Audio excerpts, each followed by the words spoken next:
Chapter 1. Rebirth Surrounded by Wolves. Ugh, why does my head ache so? Lu Yao slowly opened her eyes, yet found herself enveloped in darkness. Wasn't she on a mission, struck down by an enemy's treachery? Had she not perished at that moment? Could it be that she now resided in hell? The pervasive blackness suggested so, yet something felt amiss. A sharp, pulsating pain surged through her, assailing her senses. Furrowing her brows in discomfort, Lu Yao was suddenly inundated with a tide of memories. What? I have crossed over? Such a bizarre occurrence has befallen me? Before she could fully comprehend her extraordinary situation, she sensed a dozen presences gradually encroaching upon her. In her previous life, Lu Yao served as a medic in a field unit, spending half the year on missions and the other half conducting research in the lab. Thus, she possessed a heightened awareness of the dangers lurking in the wilderness that, in an instinctive reaction, she performed a swift maneuver, transitioning to a kneeling position. With the faintest glimmer of light, she discerned her surroundings. She was indeed in a dense forest. Her ingrained vigilance heightened her caution. This unfamiliar realm and environment posed a formidable challenge. Habitually, she reached for her ankle, recalling that in her former life, they donned military boots, with a dagger concealed at the edge. However, her hand met only the smoothness of her bare ankle, and it dawned on her she had truly crossed over. Yet, those predatory presences drew ever closer, pairs of eyes glimmering like emerald lanterns in the inky darkness. Lu Yao thought ruefully, how unfortunate am I? While others arrive as noble ladies, indulged and pampered, I am beset by a pack of wolves. Inwardly, she implored, Heaven, could you not exercise some fairness? I contributed greatly to my country in my past life. Is this truly my reward? Perhaps her lamentations resonated too clearly, or perhaps the heavens themselves feared her reproach, for suddenly, her former laboratory materialized vividly in her mind.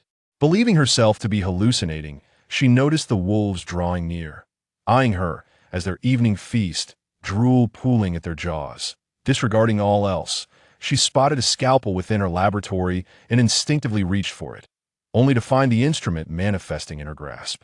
It appeared she could manipulate her surroundings through sheer will. With little time to ponder, a wolf lunged towards her.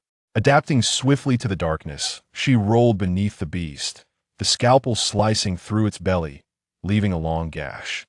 The wolf fell, its entrails spilling forth, legs twitching feebly before it let out a final, mournful howl. Witnessing the demise of their comrade, the remaining wolves began to devise alternative strategies. Point two wolves launched an assault from the left side of Lu Yao at a 45-degree angle, while three others lay in wait behind her. Additionally, four wolves positioned themselves in front, to the left, and to the right of Lu Yao, effectively severing all her escape routes. Grasping a scalpel, her gaze was icy, and the corners of her mouth curled into a chilling smile. With a disdainful scoff in her heart, she thought, You pitiful wolves dare to claim my life? Today, I shall demonstrate the lethal prowess of my wild lily combat unit scalpel. Lu Yao defied convention, twisting her waist 180 degrees with remarkable swiftness. Crouching close to the ground, she hurled the scalpel with a rapid motion, executing a 360-degree spin as it flew toward the three wolves behind her. The wolves, taken aback by her sudden maneuver, initially assumed she aimed to strike the one in front, only to realize too late that she had targeted those lurking behind. The pack hesitated momentarily, then lunged at Lu Yao in unison. With precision, the scalpel struck two wolves' forelegs, exposing bone that in an instant. The two fell to the ground, incapacitated and devoid of fighting spirit. Seizing the opportunity, Lu Yao executed a swift roll to the right, evading the attack from the three wolves on her left, yet inadvertently placing herself directly in front of the two on her right. Drawing forth another scalpel, she discovered it was the same one, suggesting a miraculous replenishment of her arsenal. There was no time for elation. Brandishing the scalpel against the wolf's onslaught, she plunged it into one wolf's skull while delivering a swift kick that sent the other careening away. In the blink of an eye, one lay kicked aside, severely wounded. However, the wolf behind her had already pounced, sinking its teeth into her calf. Instantly, Lu Yao's expression turned as frigid as a frozen lake. With a deft sidekick, she sent the beast flying while simultaneously striking another with her scalpel. Now, Only 3 wolves remained, and Lu Yao wasted no time, charging directly at them. With swift precision, she dispatched her foes, ensuring the wounded received a final strike. Only when she was certain they were all lifeless did she sheath her scalpel. That moment, a throbbing pain gripped her head. She reached to touch her hand, feeling a sticky substance, and upon bringing it to her nose, discovered it was blood. It was only then that Lu Yao found a moment to sift through the memories in her mind. The original owner of this body was also named Lu Yao, who had traveled the streets with her father, performing for a meager living. However, their income barely sufficed to keep them fed. 6 months prior, her father fell gravely ill, and despite exhausting all their savings, they could not save him. With no money left, and facing the prospect of selling herself to bury her father, she was fortuitously spotted by Song Hongi, who had just returned from military service. Accompanied by 3 children in need of care, he purchased her and assisted in laying her father to rest. Subsequently, Song Hongi took Lu Yao and the 3 children back to Songyang village. Unmarried and now returning with a wife and children, his parents were both astonished and bewildered. After a thorough inquiry, Song's mother learned that the 3 children were not his, and that Lu Yao was a recent acquisition. Her demeanor shifted dramatically, transforming from affectionate grandmother to disdainful matriarch, eager to rid herself of the children. It was only after Song Hongi offered her 50 taels of silver that she consented to take the children in. Song Hongi held a modest wedding at home, paying homage to heaven and earth with the original owner, and that very night, he departed for the military camp. Before leaving, he secretly slipped 10 taels of silver to the original owner, entrusting her to care for their children. The original owner accepted the silver, repeatedly affirming her commitment. However, it was not long before tragedy struck. Less than a month into his service, news arrived of his untimely demise in battle against the barbarians, and the authorities sent 10 taels of condolence silver. This silver, however, never reached the original owner, but was instead seized by Song's mother-in-law. From that moment on, the original owner not only endured maltreatment from her 3 children, but also frequently clashed with Song's mother-in-law. Ultimately, the mother-in-law expelled the original owner and her children from their home. The original owner found refuge in a dilapidated shack in the village, where she endured the elements for several days. Last night, gazing at the precarious structure that seemed on the verge of collapse, with 3 hungry children to care for, and faced with a mother-in-law who was unreasonable and acerbic, she made the desperate decision to flee with her bundle. Little did she know, someone was watching her. As she passed through a nearby forest, she was ambushed, and her possessions were ruthlessly stripped away. It was at this juncture that Lu Yao's spirit inhabited the original owner's body. With a resigned smile, Lu Yao lamented the absurdity of her situation.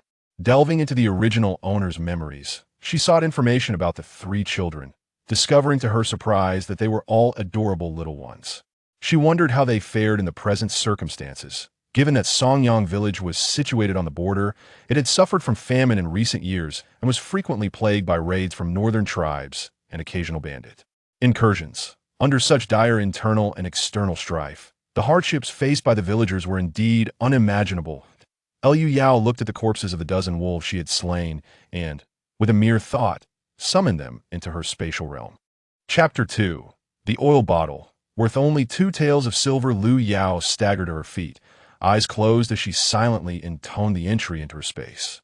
In an instant, she vanished from her original location. Upon reopening her eyes, she found herself surrounded by the familiar confines of her laboratory. It appeared that fate had been rather generous, bringing her beloved lab along with her. In her heart, she murmured, "Heavenly Father, I misjudged you earlier. Please do not hold it against me." After a few moments of silent reflection, Lu Yao began to survey her laboratory.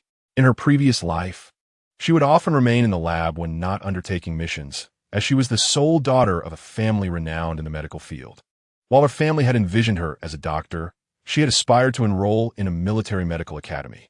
Tragically, she had met her end at a young age, leaving her family to grapple with their profound sorrow upon receiving the news. Shaking her head vigorously, Lu Yao cast aside the melancholic thoughts.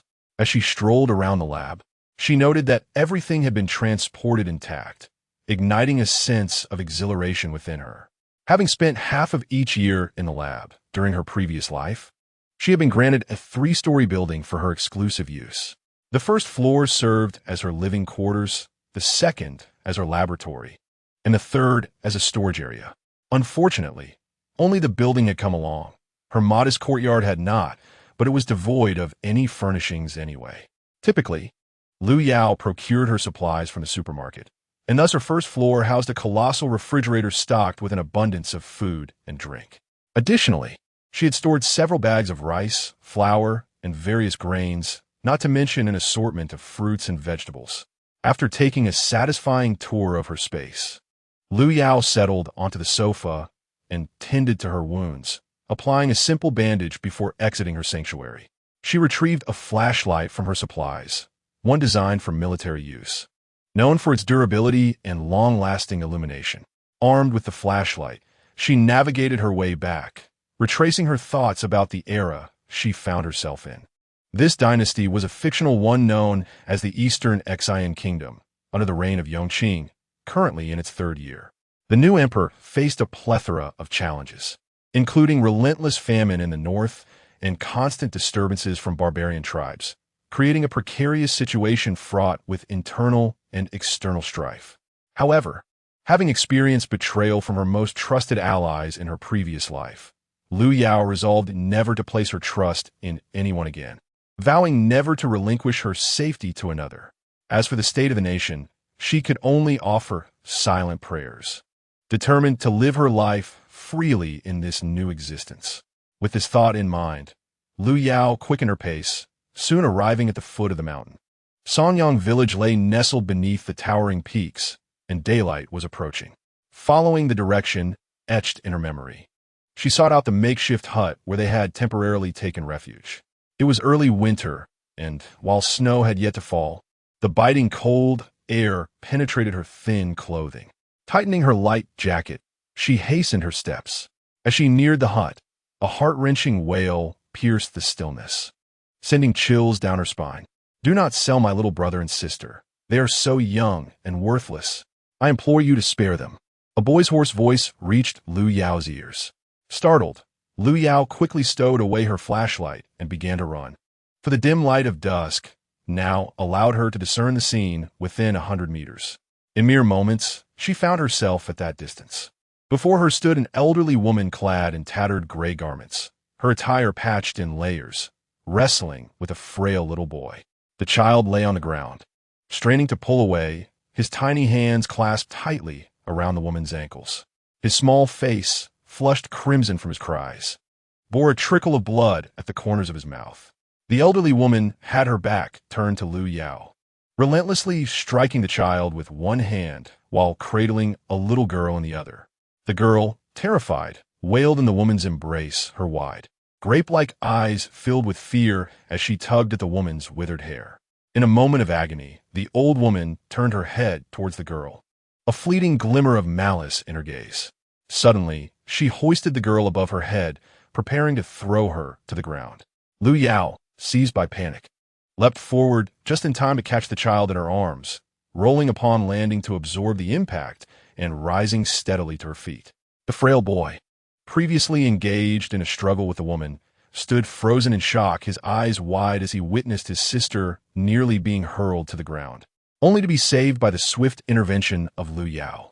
Once he recognized her, the boy sprang up and dashed to Lu Yao's side, snatching the girl from her grasp and clutching her protectively to his chest, resembling a mother hen guarding her chicks, all the while casting wary glances at Lu Yao. Just then, a faint sound emerged from the grass, prompting Lu Yao to turn her head. To her astonishment, there was another small boy, seemingly gravely injured, blood trickling down his face, his large, bewildered eyes flickering with a timid light as they regarded her. Lu Yao's heart ached at the sight. What kind of despicable creature would dare to harm such innocent children? The loathsome being stood before her, casting a sidelong glance in her direction.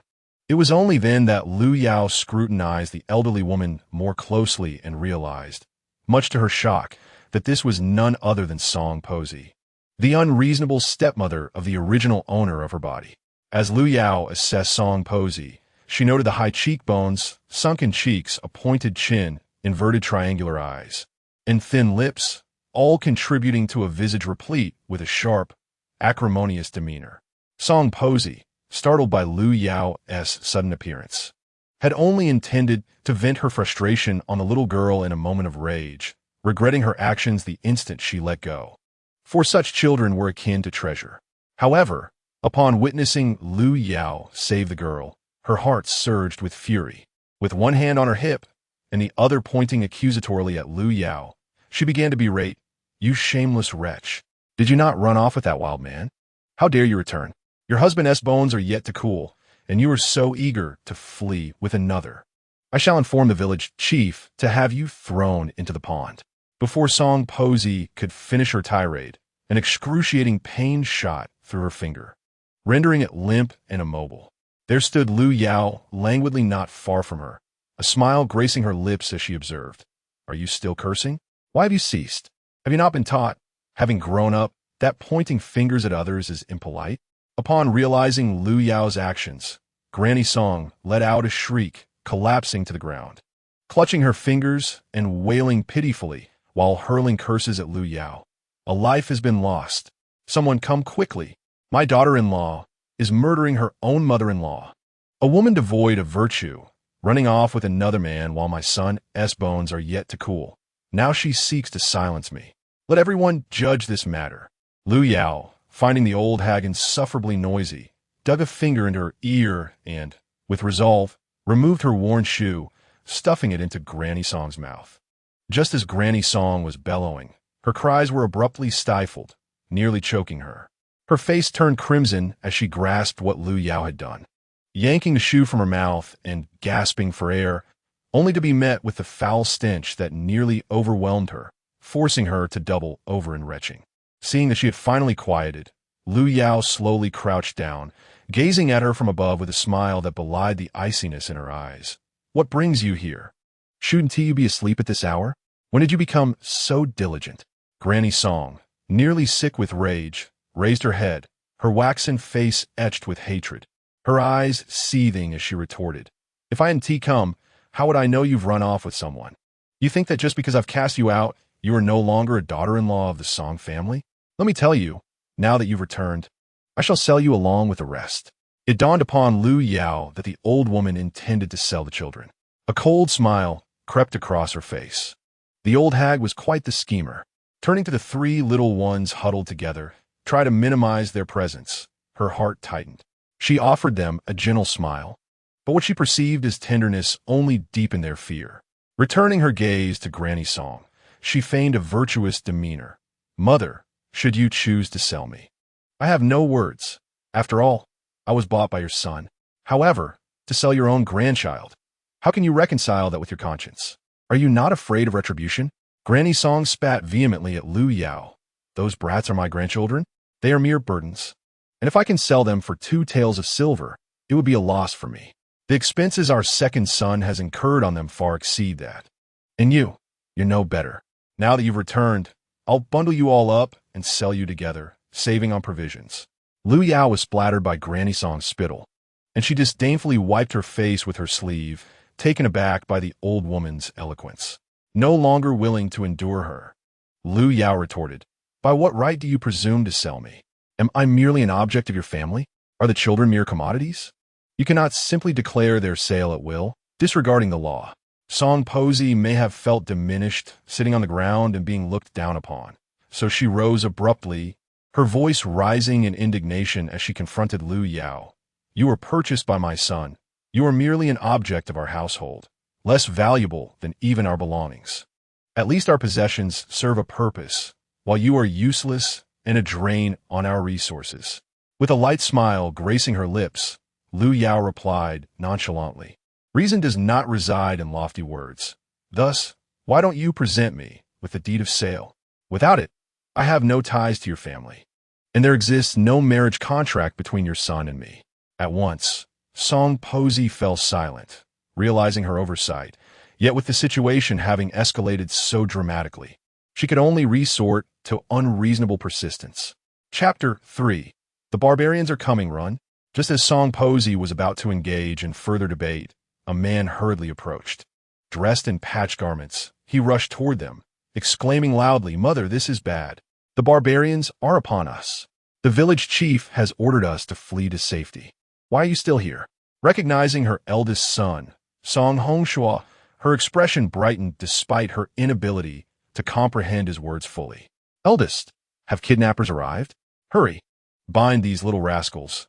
We might fetch 2 taels of silver to buy some grain in town." Song Hongshua seized his mother, his face etched with urgency. "Mother, what kidnappers? There are no kidnappers here. The barbarians are attacking. The village chief has told us to gather at the village entrance quickly. We must head south to escape. If we delay, it will be too late." Only then did Song Posey grasp her son's words. Barefoot, she pushed him aside and swiftly disappeared from the makeshift shelter. Hongshua picked up his mother's shoe, calling out as he chased after her, "Mother, your shoe. Put on." However, Song Posey was too anxious to heed him, her small feet moving rapidly. The more he shouted, the faster she ran, leaving him several meters behind. Once she had departed, Lu Yao turned to the 3 small figures behind her. The children regarded her with wary eyes. As Lu Yao took a step forward, they recoiled in fear, retreating several paces. Having heard Hongshua's warning about the impending attack, Lu Yao understood that if they lingered any longer, they would all be in grave danger. She raised her hand to lift the smallest girl, but the eldest brother, sensing her approach, clutched his sister tightly and fled. Sighing in resignation, Lu Yao realized that the original owner of this body must have committed numerous wrongs to elicit such fear from the children. Yet, she felt a growing urgency. If she could not persuade these children to follow her, they would inevitably fall into the hands of those marauders. Standing still, she softened her tone, attempting to reassure them. "I promise I will not harm you again. Will you grant me a chance to start anew? Let us get to know one another better. You witnessed how I saved your sister just now. The barbarians are coming. We must hurry to the village entrance, or we will perish here." Upon hearing this, the eldest Song Zishuan fell into contemplation for a moment before raising his head, his eyes still filled with reluctance. "We will accompany you, but only to preserve our lives. You need not concern yourself with us. As long as you do not harm us, that suffices." Lu Yao recognized that this was their utmost concession and no longer harbored hopes of swiftly earning their forgiveness. She simply nodded and responded, "Very well. Shall we depart now?" With that, she turned and walked out without a backward glance. They had no belongings to carry, especially since the original owner had taken all their possessions the previous day, leaving them utterly stripped. This group was perhaps the most unfortunate yet, in some ways, the least encumbered on their journey of escape. Behind them, the 7-year-old Song Zishuan clutched his 1.5-year-old sister, Song Ziyu, while 4-year-old Song Zhang trailed closely behind, mirroring Lu Yao's pace with vigilant eyes. Occasionally, when Lu Yao glanced back at them, the children froze in place, startled. After walking for over 10 minutes without reaching the village entrance, Lu Yao grew increasingly anxious. She understood that in such times, if they did not stay with the group and ventured forth alone with 3 small children, they would undoubtedly attract unwanted attention. Lu Yao turned and strode purposefully to Song Zishuan, swiftly taking Song Ziyu into her arms. Startled by her action, Song Zishuan was momentarily at a loss. His small fist clenched tightly. He thought to himself that she had indeed been feigning her composure. In less than a meal's time, her facade had crumbled. The trepidation in his eyes morphed into indignation, and he charged at Lu Yao like an incensed little beast. With one hand cradling Song Ziyu and the other bracing against the advancing Song Zishuan, Lu Yao felt Song Ziang rush forward, clinging to her leg and biting down. Meanwhile, Song Ziyu's tiny hands incessantly poked at Lu Yao's face and eyes. Though Lu Yao found the situation both amusing and exasperating, she patiently reassured him, "Song Zishuan, I shall not harm your sister. I merely wish for you to move more swiftly. If you continue at this pace, we will soon lose sight of the villagers. Can you bear to see your siblings taken by marauders?" At last, Song Zishuan eased his tension, regarding Lu Yao with a gaze steeped in skepticism, while Song Ziang looked up at his brother. Seeing that her brothers had ceased their struggles, Song Ziyu settled quietly in Lu Yao's embrace. Song Zishuan, with a voice both youthful and lacking in menace, warned, "I will keep a watchful eye on you. If you dare to harm my sister, I will risk being captured by the marauders just to ensure you share in the consequences." Lu Yao hastily replied, Very well, let us hasten our departure. Without looking back, she took determined strides toward the village entrance, holding Song Ziyu tightly. Although she was already a year and a half old, Song Ziyu was light as a feather. Her frail body scarcely weighing more than a couple of ounces, with only her large, sparkling eyes remaining, resembling a porcelain doll that evoked deep affection in those who beheld her. Now freed from the need to carry his sister, Song Zishuan reached for his younger brother, Song Ziang, quickening their pace. The quartet soon managed to catch up with the village's fleeing group. Village chief Song Lihua stood at the periphery, briefing the crowd on the escape route. Out of the corner of his eye, he noticed Lu Yao approaching with the children. However, Lu Yao refrained from stepping forward, choosing instead to position herself at the rear of the procession. The village chief refrained from intervening, as this was ultimately a matter concerning the family of Song Lizhong, and he deemed it inappropriate to meddle. The chief, Song Lihua, and Song Hongyi's father, Song Lizhong, were cousins, both belonging to the same clan. Once he observed that everyone had gathered, he commanded the group to commence their journey. They planned to traverse through the forest. Although the path was fraught with difficulties, it was certainly preferable to being pursued by marauders. Lu Yao, cradling Song Ziyu, cast a glance at the procession ahead and noted that while everyone was burdened with various packages, her own family merely bore the weight of their shoulders, resembling a leisurely outing rather than a desperate escape. Having been married into the Song family for less than a month, she was unfamiliar with many villagers, most of whom she had never encountered before. Following behind the group at a moderate distance with her 3 children attracted the attention of several men in the rear. These men, assembled by the village chief as a temporary patrol, were tasked with encircling the elderly, the infirm, and women and children, so as to provide defense in the event of an unforeseen incident. Among them was the chief's eldest son, Song Hongsheng. Song Hongsheng recognized Lu Yao, as he had been close friends with Song Hongyi since childhood. Naturally, he had come to congratulate his friend upon his marriage. Thus, he was among the few who were acquainted with Lu Yao, slowing his pace to allow Lu Yao and her children to catch up. He regarded the youngsters with a sympathetic expression and said, "Sister-in-law, do you not have any belongings?" Lu Yao, also familiar with Song Hongsheng and aware of his status as the village chief's eldest son, offered a wry smile. "Hongsheng, we were cast out by my mother-in-law without receiving any provisions. We have no luggage whatsoever. Merely surviving is a blessing." With a sigh, she cast her gaze upon the children beside her. Song Hongsheng, observing the young ones, felt a surge of resentment towards Song Matzi, their mother. After all, these were Hongyi's children. How could she be so heartless? The compensation money for Hongyi was in her possession, yet she had driven both the children and the wife away. Although anger simmered within him, he refrained from criticizing an elder, instead reaching into his pocket to retrieve a piece of bread, which he offered to Lu Yao. "Sister-in-law, I have a piece of bread here. Please share it with the children. Once we reach our destination, I will speak to my father about ensuring that you receive some rations. Otherwise, I fear you will not endure the journey." Lu Yao hesitated for a moment before accepting it, gratitude illuminating her face. "Thank you so much, Hongsheng. If Hongyi sees this from beyond, he would surely feel comforted. He did not choose you as a brother in vain." Feeling somewhat ashamed, Song Hongsheng replied, "Sister-in-law, please do not say such things. I must return to my patrol. You all stay close to the group."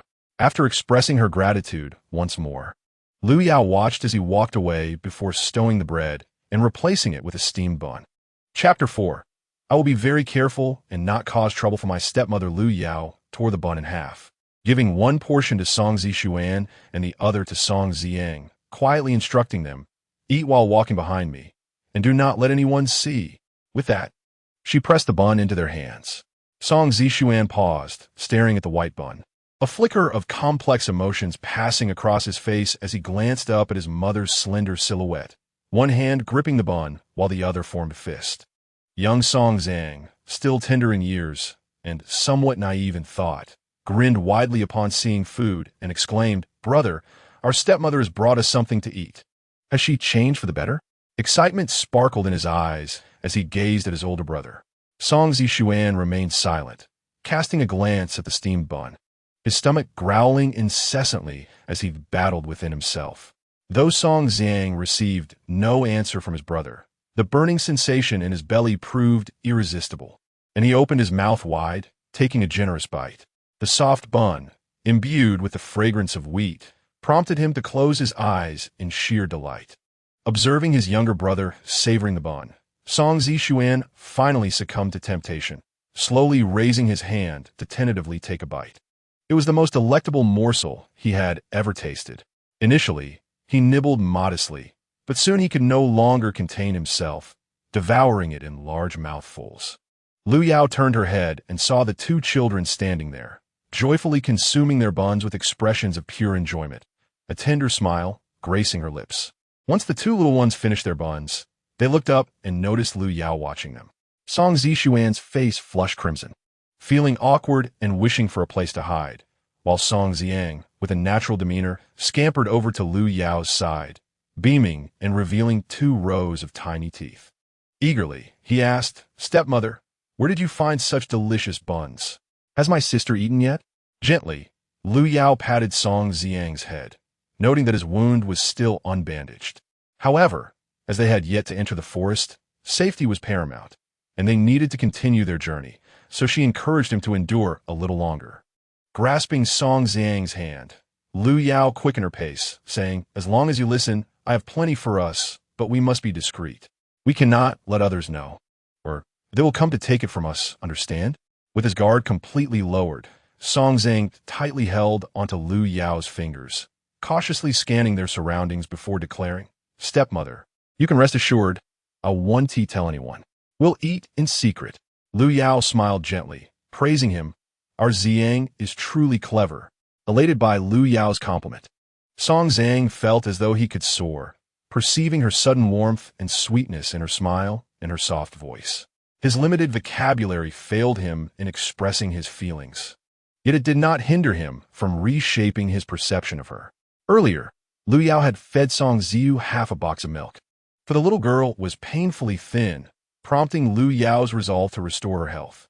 After finishing the milk, Song Ziyu yawned, her little head bobbing as drowsiness overcame her.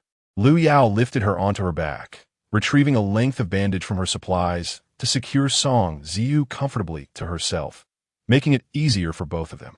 Having walked a considerable distance, Lu Yao noticed Song Zishuan still hesitating behind them, aware that he had yet to fully accept her. However, with 2 younger ones already leaning towards her, she felt it was merely a matter of time before she won over Song Zishuan. Thus, Lu Yao paid no heed to Song Zishuan trailing behind her. Instead, she grasped Song Xiang's hand firmly and hastened to catch up with the advancing group, occasionally glancing back to ensure he did not fall too far behind. The main contingent continued on for 3 consecutive hours, during which they were joined by villagers from several nearby hamlets, causing their ranks to swell significantly. It was only shortly after noon that they ventured deeper into the woods. The village chiefs at the front called out, "Everyone may take a moment to rest, have some provisions, and stretch your legs. We shall resume our journey shortly."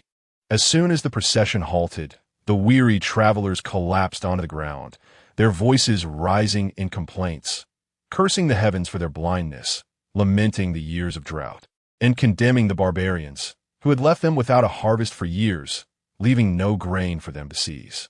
Patrols took turns monitoring the entrance to the woods, vigilant against any incursions by the barbarians. Meanwhile, Lu Yao led the 3 children to a spacious spot not too far from the throng to rest. It also provided her an opportunity to tend to the wounds of the 2 younger ones. Lu Yao's resting place was approximately 30 meters from the main group, with trees offering further concealment, allowing her to attend to her tasks without fear of being noticed. She retrieved iodine and bandages from her supplies, first disinfecting Song Xiang's wounds, applying Yunnan Bai Yao, and neatly bandaging the injury, completing it with a charming bow. Song Xiang touched the bandage on his head and beamed at Lu Yao with a sweet smile, saying, "Thank you, stepmother." Lu Yao playfully rubbed the bridge of his nose and replied with a smile, "No need to thank me." Observing their intimate exchange, Song Zishuan turned his face away in discomfort. Lu Yao approached him, gazing down gently, and said as softly as she could, You are injured as well and require treatment. Lift your chin a bit so I can disinfect your wound. Song Zishuan turned his back to her, and although Lu Yao felt a surge of frustration, she reminded herself that these grievances stemmed from the original owner's actions, compelling her to remain patient. Thus, she continued, Zishuan, I understand you are still angry with me. May I offer my apologies? I should not have hurt you, but you must not neglect your health because of this. If you fall ill, what will become of your younger siblings? Song Zishuan was taken aback. Could he truly hear this woman apologizing? It felt as though the sun had risen in the west. His heart wavered as he considered her words. If he were to fall ill, wouldn't his younger siblings be vulnerable to bullying? With this realization, he slowly turned around, though his expression remained one of defiance. Lu Yao chose to disregard his sullen demeanor as she took the iodine to disinfect the corner of his mouth. Observing the swelling on one side of his face, she inwardly cursed the ancestors of Song Posey for being so harsh on such a young child. As Song Zishuan felt Lu Yao's gentle touch, his heart raced. She treated his face with utmost care, as if it were a priceless treasure. At that moment, the hardened shell around his heart began to crack, revealing a fragile seam. After Lu Yao administered the medicine to Song Zishuan, she took out the mixed grain and wild vegetable cake that Song Hongsheng had given her in the morning, breaking it in half to distribute to the two children, each receiving a portion. She then retrieved a steamed bun, tearing it in half for both children, and with a serious expression, instructed them, Zishuan, conceal the steamed bun in your sleeves and hold the cake in your hands. Take the bun from your sleeves without drawing attention. The children, being quite clever, understood her meaning immediately upon her words.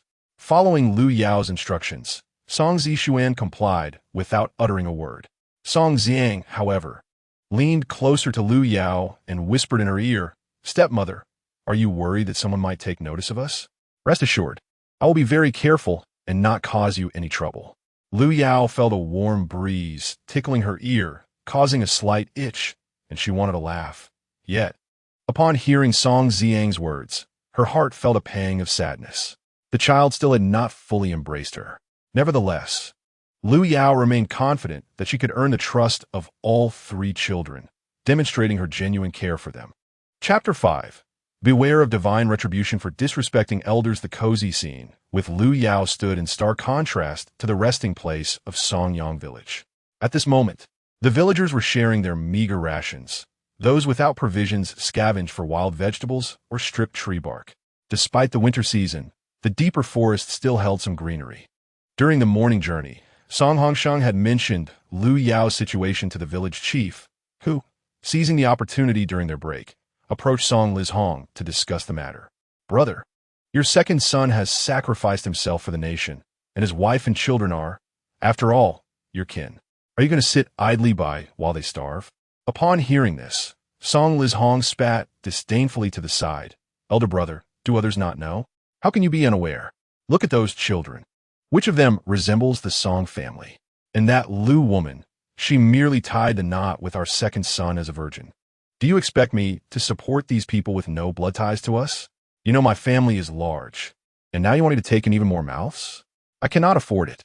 That Lu woman is not only lazy and greedy, but also sharp-tongued and disrespectful to her elders. She is nothing but a disgraceful outcast. We cannot take in such a person. As he spoke, Song Lizhong waved his hands repeatedly, as if trying to ward off a plague. Seeing his brother's resolute refusal to care for Lu Yao's family, Song Lihui couldn't help but feel disappointed. He sighed and returned to his place. Meanwhile, Song Posey, observing Song Laotu and the village chief engaged in hushed conversation for an extended period, was curious. Upon Song Lizhong's return, she inquired about their discussion. Song Laotu recounted the village chief's words to her. This time, however, they had poked a hornet's nest. Song Posey sprang to her feet, a gust of wind propelling her towards the village chief. As the village chief was having lunch with his family, Song Posey stormed in and reprimanded him. How do you even serve as village chief? With so many people gnawing on tree bark, can you not see? Are you only focused on my family's trivial matters? Do you desire a daughter-in-law? Fine. I have now decided to sell my second daughter-in-law to your third son as his bride. Do not disdain her, For the Liu family still has a daughter untouched by suitors. As Song Posey spoke, her thin lips flapped furiously, and her words left the village head's head buzzing with indignation. The village head's wife, Song Chun, was utterly perplexed, exchanging bewildered glances with her elder daughter-in-law. However, Song Chun was not a fool. Having heard Song Posey's tirade and being somewhat acquainted with the affairs of the Song family's second branch, she was aware of the villagers' sentiments. She retorted sharply, "Second sister-in-law, have you been eating excrement? Why is your mouth so foul? If you are unwilling to support your second branch, then return their compensation and allow them to live independently. Why are you here spewing nonsense?" At this, Song Posey ignited like a firecracker, advancing on Song Chun and jabbing her unbroken finger at her face, exclaiming, "Who has a foul mouth? Who? If it weren't for your family's instigation of my husband to bring back those burdens from the second branch, would I be here confronting you? Why would I seek you out?" As the village head's wife, Song Chun was usually respected in the village and seldom engaged in disputes. Thus, she found herself at a loss against Song Posey's verbal onslaught. Her chest heaved with indignation, her eyelids fluttered, and her lips trembled as she struggled to articulate a coherent response. The village head's two daughters-in-law hurriedly assisted their mother to a tree to sit, one soothing her while the other fetched water. The village head called out to Song Lao-tu, "Song Liz-hong, is this how you discipline your wife?" Song Liz-hong did not wish to antagonize the village head, as he would need his guidance in the future. He hastened over to pull Song Posey back, who continued to scold, "What a nuisance. You cannot even manage your own affairs and yet meddle in others. If you keep this up, I shall send those burdens from the second branch to your home for you to care for." In a low voice, Song Liz-hong admonished, "Enough, be quiet. Aren't you ashamed?" He then dragged her away. The village head was pained by Song Posey's raucousness and muttered, "What a misfortune for the family. How did the Song family end up with such a shrew?" Just then, Song Hongsheng returned from his patrol and noticed his parents' pale faces and heavy sighs, while his wife wore a downcast expression. He inquired, "Father, what troubles you? Are you unwell?" Song Hongsheng's wife, Song Qian, replied, "Father and mother are vexed by second aunt. She claims we meddle in their affairs, and if we continue to do so, she will send the people from the second branch to live with us." Hearing his wife's words, Song Hongsheng turned and headed towards the Song household. Meanwhile, Song Posey was still lamenting to Song Lao-tu when she spotted Song Hongsheng approaching with an air of fury. The commotion had already drawn the attention of others in the village, but with their own bellies full, few had the inclination to involve themselves in the affairs of others. The clamor had long since reached Liu Yao's ears, being sharp of hearing and keen of sight. She could not possibly miss Song Posey's loud voice amidst the echoes of the forest. Liu Yao initially wished to remain uninvolved, yet upon contemplating the long road ahead, she realized that should she produce any delectable treats, the folks at the old residence might unashamedly encroach upon her again, which would be quite bothersome. Since the Song family had already offended the village chief, this fortuitously presented her with an opportune moment to sever ties with them, especially as others would undoubtedly side with her. Liu Yao carefully released Song Ziyu from her grasp, allowing Song Zishuan to hold him instead, and gently instructed Zishuan, "I'm going over there to address some matters. Please take good care of your younger siblings and do not wander off." Having overheard the commotion and the derogatory remarks from Song Posey, who called him a burden, Song Zishuan understood that Liu Yao intended to deal with issues concerning their family. He felt an urge to caution her to be careful, yet the words remained lodged in his throat. After imparting her instructions, Liu Yao strode purposefully towards the gathering of the Song family. At that moment, Song Hongsheng was brandishing a stick at Song Posey, only to be restrained by Song Hongsha. Initially intimidated by Song Hongsheng's fervor, Song Posey, emboldened by her son's support, grew increasingly arrogant. Rising with her eldest daughter-in-law's assistance, she resembled a proud rooster, head held high, glaring at Song Hongsheng with a defiant and insufferable demeanor, declaring, "Dare to strike me? If you do, I shall ensure your brother cannot attend school, and I will proclaim your family's ingratitude. You would strike your elder."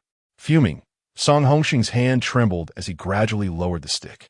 Just as it was about to touch the ground, a slender hand deftly grasped it, twisting it with grace until it landed in Liu Yao's possession.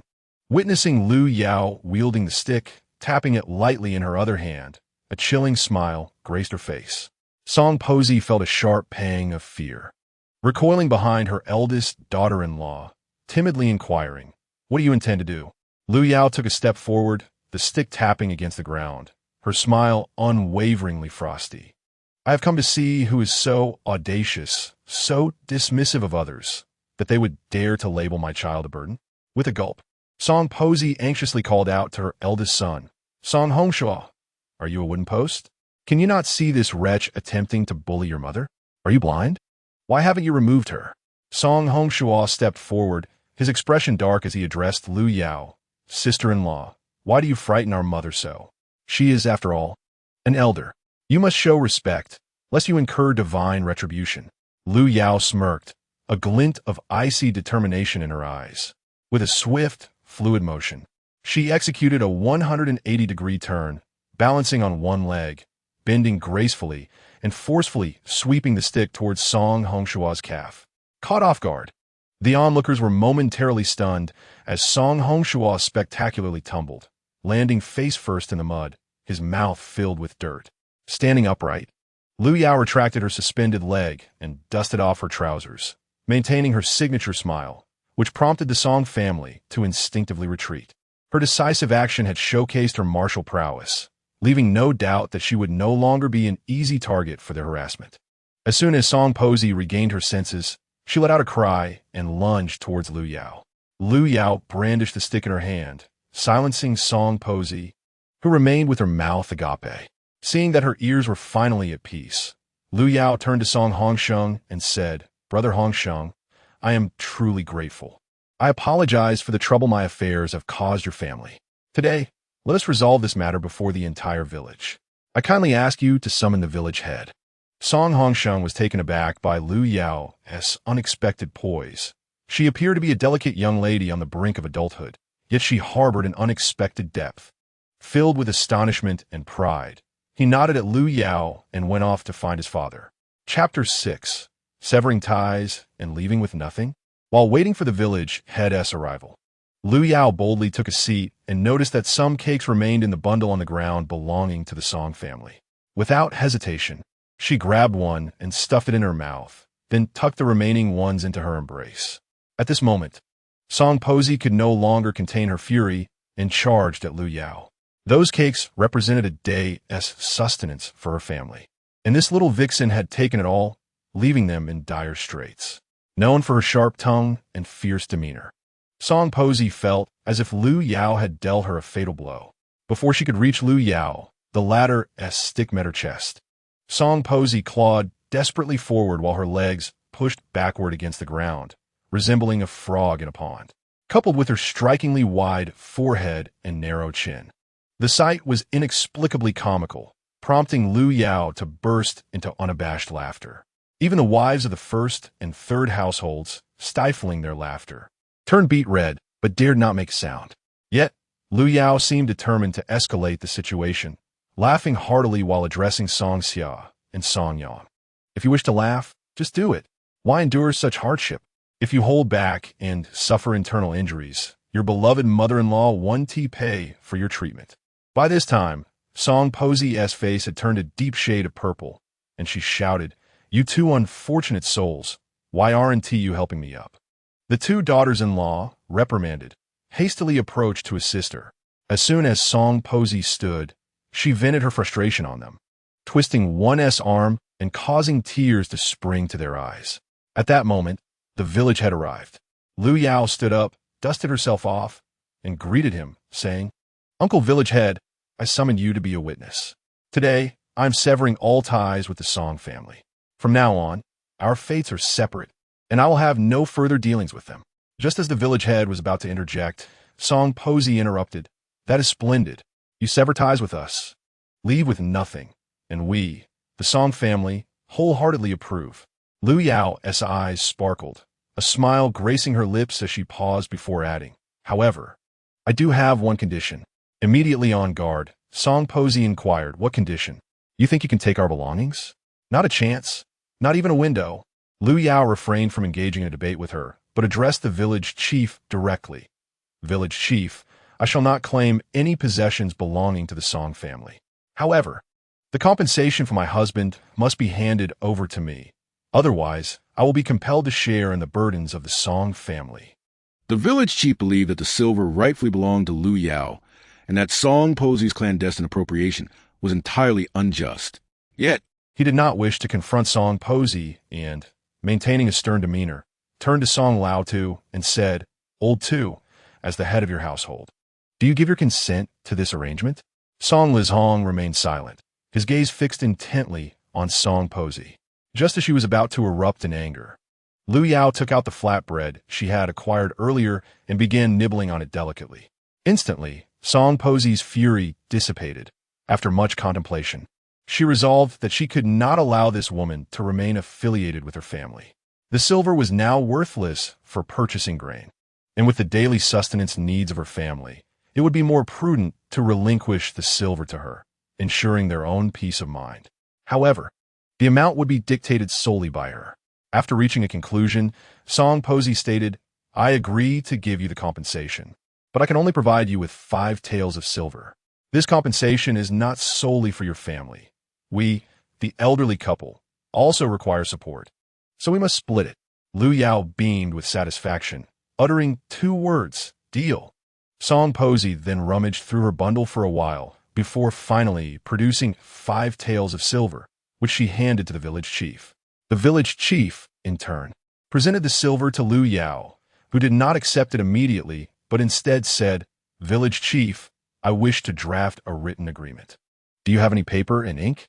The village chief's youngest son was a scholar, so their household was equipped with both writing materials and books. Understanding Lu Yao's intent, the village chief nodded. His eldest son had mentioned that Lu Yao was quite capable, and he sighed, turning to fetch the necessary supplies to draft the agreement. Before long, the village chief returned with 3 sheets of paper. Lu Yao, Song Lao Tu, and the village chief each pressed their handprints, creating 3 identical copies, one for Lu Yao, one for Song Lao Tu, and one for the village chief to retain. With the handprints affixed, their ties were irrevocably severed. Lu Yao took her 5 taels of silver and bid farewell to the village chief before returning to her resting place. Only later did Song Posy realize the implications and turn to Song Lao Tu, saying, "Why do I feel as though we have been deceived? When did that wretched woman become so agreeable?" Song Lao Tu cast a glance at Song Posy and replied, "You're always so suspicious. Hurry and bring out the provisions. Your incessant worrying is making me famished. Are you hoping to starve us both to hoard the food for yourself?" Gazing at the empty bag, Song Posy lamented the loss of several flatbreads and cursed Lu Yao once more, suddenly feeling something land on her neck. Upon reaching up to investigate, she discovered it to be a lump of bird droppings, which ignited her rage, leading her to hurl insults at the bird perched above. The onlookers erupted in laughter. Lu Yao, undistracted by the commotion, hurried back to her children and was filled with joy to see that all 3 were patiently waiting in their place. Her heart swelled with affection for these little ones, who were exceedingly well-behaved and understanding, to the point of evoking a sense of tenderness. Upon seeing Lu Yao return, Song Ziyu extended her tiny hands, yearning to be held, while babbling indistinctly, "Nong nong." Lu Yao's heart melted. This child was calling for her mother. Having only fed her half a box of milk, she realized that the little girl understood who truly cared for her. Lu Yao hurriedly took her from Song Zishuan's arms. Song Zishuan whispered, "You ungrateful little one. After just half a day, you've recognized a thief as your mother. You'll have your share of troubles in the future." Lu Yao paid no mind to Song Zishuan and cradled Song Ziyu in her arms. She secretly fed her half a box of milk, then slipped a piece of milk candy in her mouth, followed by 2 pieces of fruit candy, which she quickly placed in the mouths of Song Zishuan and Song Ziang. The 2 little ones were momentarily stunned, but Song Zhang soon jumped up, only to realize his exuberance was a bit excessive, so he quickly squatted down and whispered, "Mother, did you give us candy?" Lu Yao smiled and asked, "Is it sweet?" Song Zhang nodded vigorously, his eyes shimmering like black jewels, captivating anyone who gazed upon him. Unable to resist, Lu Yao planted a kiss on the little fellow's cheek, startling Song Ziang, who hurriedly dodged away. Yet, As if realizing something, a delightful smile gradually spread across his face, his eyes curving into crescent moons. Although Song Zishuan was already aware that Lu Yao had indeed changed, he still wore a sulky expression, maintaining a demeanor of a little adult as he sat beside them, observing the harmonious scene before him. Lu Yao then took out the 5 taels of silver she had just received and showed it to them. Look, I have severed ties with the Song family, and this silver is my share. We won't have to worry about hunger anymore. It was at this moment that Song Zishuan truly acknowledged the silver and the severance document in Lu Yao's hand. He reached out to take a glance at the document before returning it to her. Lu Yao seemed to realize something and looked at Song Zishuan, asking Zishuan, "Can you read?" Before Song Zishuan could respond, Song Zing eagerly boasted, "My elder brother is amazing.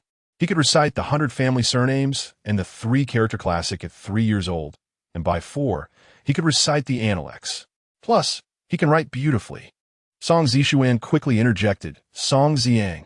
Knowing he had spoken out of turn, Song Ziang fell silent, shrinking back. Lu Yao understood that these children must come from noble lineage. Song Hongyi could not possibly produce such offspring. However, since the children were unwilling to share, she did not press them and feigned ignorance, exclaiming, "Ah, so our Zishuan is a little prodigy. Will you teach us to read as well?" Song Zishuan scoffed. "Right now, we can barely meet our basic needs. What use is studying?" Lu Yao's smile faded, and she replied earnestly, "Song Zishuan, difficulties are but temporary. They will not last forever. If you are overwhelmed by this minor hardship, what will you do when faced with greater challenges? Regardless of whether we are born into adversity or hardship, we must not succumb to despair. We must continually strive to learn. Only through education can we overcome obstacles and conquer difficulties. Remember, learning knows no bounds." Song Zishuan's face flushed with embarrassment. He had not expected to receive a lesson from someone he held in contempt. He rose and bowed to Lu Yao, saying, "Thank you for your guidance." Lu Yao then smiled warmly. "I cannot guide you. You merely got stuck in a rut. I just heard the village chief mention that his son is a student who brought many books while fleeing the famine. If you wish to see them," before Lu Yao could finish her sentence, Song Zishuan interrupted, "I want to see them. Thank you, Mother, for your concern." The sudden call of Mother brought tears to Lu Yao's eyes. Upon calling out to her mother, Song Zishuan felt a newfound ease in expressing herself. Lu Yao embraced both Song Zishuan and Song Zhang, one on each side, and gently proclaimed, "We shall carve out a realm of our own upon this vast land." Her words were directed not only at the 2 children, but also served as a reminder to herself. Chapter 7. The barbarians enter the woods. While Lu Yao was enveloped in warmth, she suddenly noticed Song Hongxing rushing towards her with an anxious expression. Though he had not yet arrived, his voice reached her first. "Sister-in-law, quickly take the children and flee. The barbarians are about to enter the woods, and they are mere miles from us, stationed at the forest's entrance." Startled, Lu Yao sprang to her feet, her heart sinking. It was evident that the barbarians were indeed desperate for food. She swiftly gathered Song Ziyu in her arms and took Song Zhang by the hand as they moved forward. "Brother Hongsheng, do you know how many of them there are?"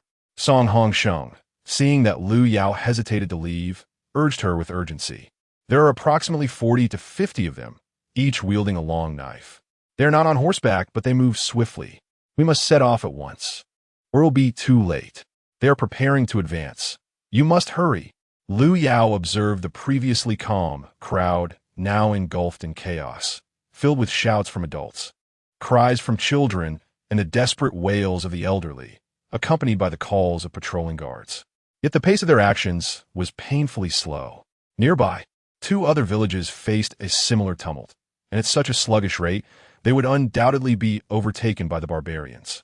Gazing at the 2 small figures beside her and the little girl in her arms, who resembled a delicate doll, Lu Yao's eyes gleamed with determination as she led the children toward the village chief. Walking through the woods felt as effortless as a stroll on level ground, a testament to her training in her past life. Reaching the village chief, Lu Yao entrusted the children to him, speaking resolutely, "Chief, I implore you to look after the children for me. Our group is unable to shake off the pursuing barbarians. Our tracks are too evident to erase. and we will inevitably be pursued. I have trained in martial arts with my father since childhood, making me stronger than the village patrols. I shall assist. Please take care of the children." The village chief opened his mouth, uncertain of what to say, ultimately releasing a weary sigh. He took one child in each hand, with the youngest, Song Ziyu, being taken by the chief's wife. The chief understood that if Lu Yao did not return, their fate would likely be sealed. However, if she were to return, there was a chance for survival. So he refrained from offering reassurances about nurturing the children. They were all in a predicament of shared life and death. Song Zishuan's eyes glistened with unshed tears. Yet he fought to maintain his composure, gazing steadfastly at Lu Yao, silently encouraging her. In contrast, Song Zhang wore a sorrowful expression, gazing longingly at Lu Yao's departing figure, while Song Ziyu, abandoned by Lu Yao, began to wail inconsolably. Listening to Song Ziyu's cries tore at Lu Yao's heart, never one to easily shed tears. Two streams of clear sorrow cascaded down her cheeks and into her mouth. In her heart, she silently vowed, "Children, wait for your mother. I will return safely. We shall create a paradise of our own." Lu Yao approached Song Hongsheng to explain her intentions. Initially, Song Hongsheng was reluctant to agree, but upon recalling Lu Yao's impressive display from earlier that day, he found himself swayed. After clarifying the situation, Lu Yao swiftly assumed the role of leader, guiding the patrol team of over 100 individuals to ambush along the path frequently traversed by the barbarians. This location was characterized by a steep hillside, and noticing that her comrades lacked suitable weapons, Lu Yao instructed them to gather stones, the larger the better. Upon hearing this, Song Hongsheng immediately grasped her intent and promptly led 70 to 80 men in search of stones. In the northern mountains of this world, large boulders were abundant. After some effort, they managed to transport around 100 sizable stones and arrange them in a line upon the hillside. Though Lu Yao possessed firearms, submachine guns, and grenades within her spatial realm, she refrained from using them. The mountain forest in winter posed a significant risk of fire, endangering everyone. She directed her companions to conceal themselves behind the boulders while she ventured ahead to scout the situation. Song Hongsheng stepped forward, stating, "Sister-in-law, I shall accompany you. I cannot trust you to go alone. One more person provides additional support." Lu Yao shook her head. "Hongsheng, you must remain here to command the others. It is more convenient for me to act alone. Do not worry.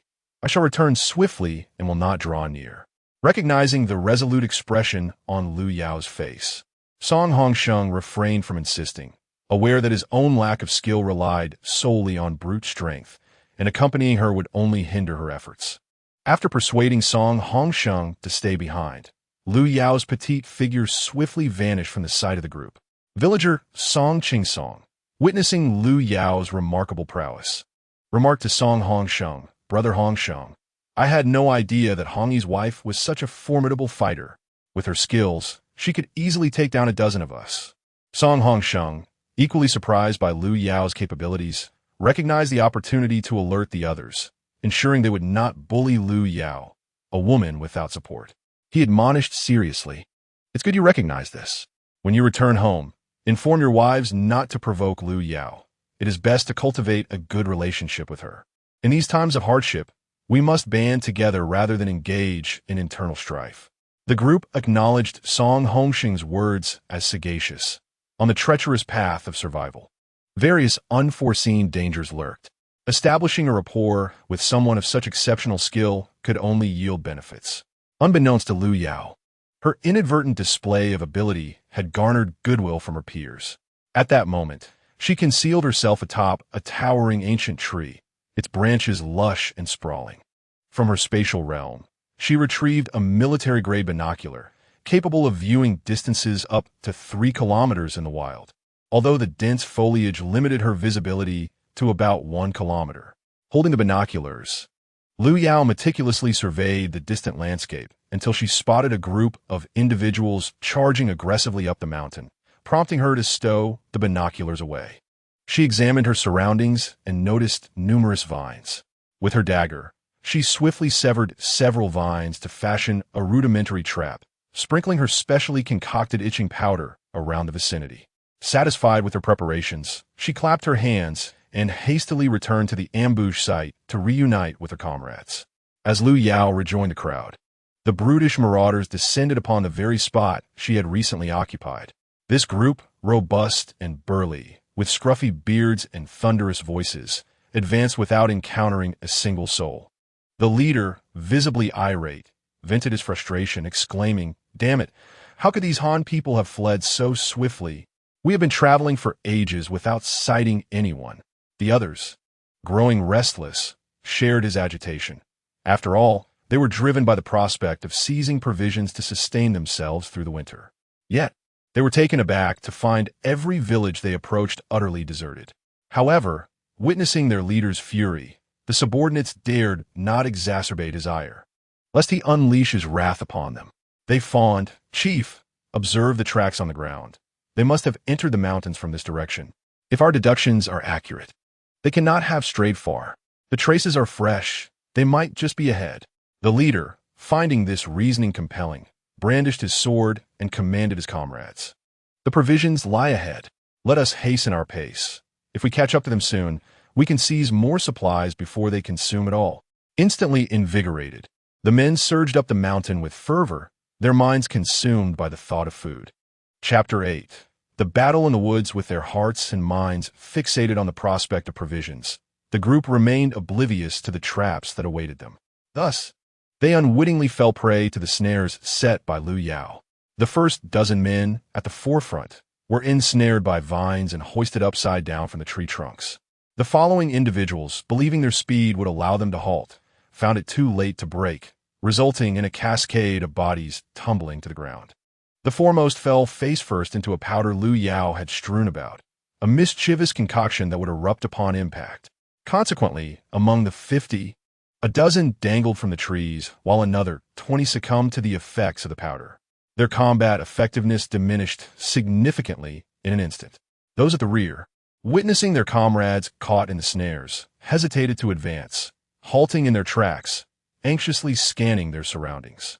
The suspended individuals swung helplessly, shouting down to their companions, "Hurry! Release us!" Just as they prepared to act, they noticed something ominous rolling down the mountainside, paralyzing them with fear. In that fleeting moment of hesitation, a massive boulder careened toward them at great speed. The terrain was steep, and the boulder, moving rapidly, crushed a significant number of those standing below, reducing them to mere pulp. Only 4 or 5 remained, bewildered, having not even glimpsed their adversaries before suffering the loss of over 40 comrades. Now, drenched in cold sweat, they huddled back to back, warily surveying their surroundings, terrified that another rock might descend and obliterate them as well. The echoes of their fallen companions' screams still reverberated in their ears. The dangling men above, astonished by the chaos unfolding below, gaped in horror. At that moment, they considered themselves fortunate, at least spared from immediate peril by their lofty predicament. Meanwhile, those afflicted by the mischievous powder lay helplessly on the ground, laughing uncontrollably, their faces contorted in spasms, their skin marred with blood from incessant scratching. The incessant scratching only exacerbated the itch, leading to a state where not a single inch of exposed skin remained unblemished. After a quarter of an hour, the group, reassured by the absence of further peril, finally breathed a sigh of relief.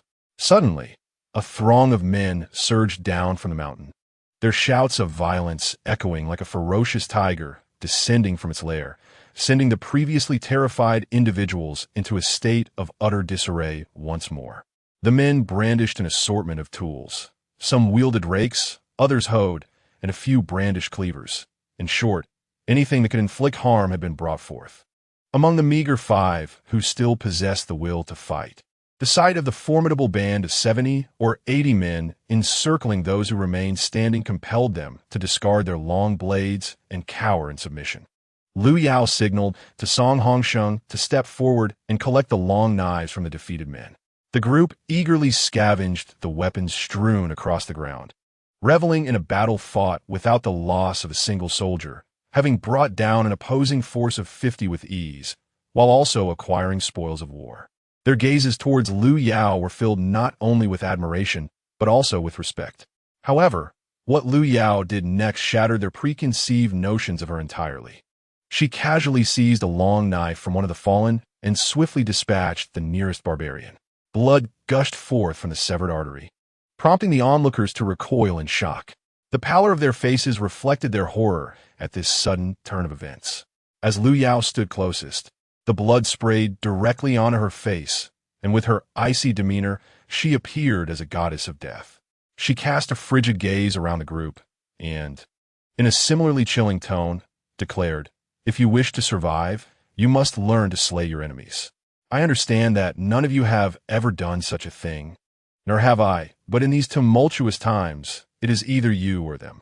I implore you to unite, for if there is one wave of pursuers, there may well be a second." A third Song Hongsheng found wisdom in Lu Yao's words.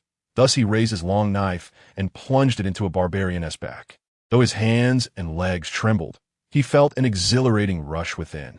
Pulling the blade free, a spray of warm blood splattered across his face. Yet he paid it no mind. He turned to his fellow villagers and proclaimed, "Lu Yao is right. We must learn to wield weapons for our defense. We cannot wait idly for the barbarians to hunt us down. There is no escaping this fate. Hence, we must learn to resist." Seeing Song Hongsheng leading the charge, others followed suit, seizing their newly acquired weapons and mercilessly dispatching the remaining, struggling barbarians. Laughter erupted as one exclaimed, "I never imagined that killing could be so exhilarating. It feels as though the pent-up frustrations of all this time have finally found an outlet." Others concurred, and together they vanquished the last of the barbarians, tidying up the battlefield before returning to their encampment. The village chief, witnessing the orderly return of his people, felt a wave of relief wash over him. However, upon seeing his eldest son covered in blood, his heart leapt into his throat. He hurried to Song Hongsheng's side and asked, "Eldest son, what has happened? Are you injured?" "No, father, this is the blood of the barbarians. We have dealt with them one by one, and it is truly exhilarating." A glimmer of excitement sparkled in Song Hongsheng's eyes. His mother, Chun, upon hearing this, took some water from the kettle at home to dampen a cloth, gently wiping the bloodstains from her son's face. Song Ziyu, with her round, glistening eyes, was continuously searching for Lu Yao's figure, understanding and composed. She did not utter a single cry. Song Xiang and Song Zishuan were also anxiously scanning the crowd, yet neither could spot Lu Yao. Following the flow of people, Song Zishuan hurriedly made his way outward, his hurried steps nearly causing him to stumble several times, but he managed to steady himself. At last, at the rear of the throng, he caught sight of the familiar, reassuring petite figure. Lu Yao, her face smeared with blood, had intentionally lingered behind to clean herself up before returning, fearing her appearance might frighten the children. Upon raising her head, she noticed Song Zishuan's small figure weaving through the crowd, a look of distress etched on his face, almost tumbling to the ground multiple times. A wave of warmth filled her heart. She quickened her pace, rushing to embrace him. Song Zishuan's face flushed crimson, rendering him motionless. The sensation was both novel and nerve-wracking. Yet above all, it was profoundly shy. He glanced around, relieved to see that no one was paying them any mind, allowing him to feel a bit more at ease. Lu Yao held him for just a moment before setting him down. Observing the mature child display a bashful expression brought immense joy to Lu Yao. She would no longer feel lonely on this journey, as she could playfully tease Song Zishuan whenever she pleased. "Zishuan, how are your siblings? Did Ziyu cry?" She still harbored some concern for Song Ziyu. Having regained his composure, Song Zishuan's complexion returned to its normal hue. With a tone that belied his age, he reassured her. "No, they're all well. You needn't worry. Grandpa Village Head has taken good care of us and even provided us with pancakes." Lu Yao took Song Zishuan's hand, leading him toward the village head's home. Upon seeing Lu Yao, Song Ziyu and Song Zhang rushed towards her. Song Zhang clung tightly to Lu Yao's leg, while Song Ziyu stretched out her little arms, eagerly trying to snuggle closer. Lu Yao's daughter-in-law struggled to hold her. Lu Yao took Song Ziyu into her arms, noticing her tear-filled eyes on the verge of spilling over. Heart aching for her, Lu Yao gently patted Song Ziyu's back, softly comforting her. Song Xiu nestled against Lu Yao's shoulder, her slender arms tightly wrapped around her neck. Lu Yao smiled at the village head, saying, "Thank you for looking after my children. We should not linger any longer. It is best to continue our journey." Song Hongsheng had briefly recounted the events to his father. The village head, surprised that this seemingly delicate young girl possessed such courage to take a life, recognized Lu Yao's point. They indeed could not afford to rest any longer and must hasten their departure. After expressing her gratitude to the village head once more, Lu Yao led the 3 children, keeping pace with the villagers. This time, no one dared to trouble Lu Yao. Everyone approached her with goodwill, offering friendly greetings. Only the Song matriarch's family had not participated in the patrol and remained unaware of the recent occurrences. Thus, Lu Yao remained indifferent to Song Posey and her family. Recognizing that this persistent nuisance had endured for years without consequence, undoubtedly for reasons of her own. However, it was advisable for Song Posey to behave herself. Should she fail to learn her lesson, Lu Yao would not hesitate to impart some wisdom on her. As everyone prepared for departure, the village chief commanded, "Let's set forth." The main contingent began to advance slowly. Lu Yao trailed behind with 3 children, maintaining a distance that was neither too close nor too far. She wished to avoid forming overly familiar ties with the villagers while also ensuring she remained with the main body.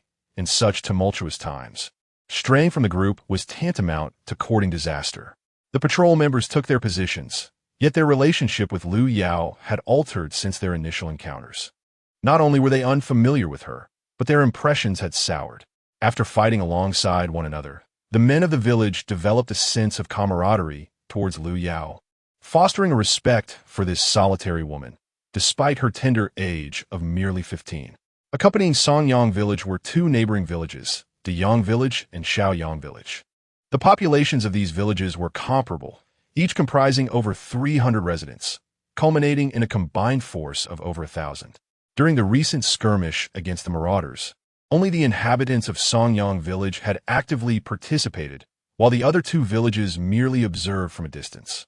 Now that the crisis had abated, the people of Songyang village began to hold others accountable.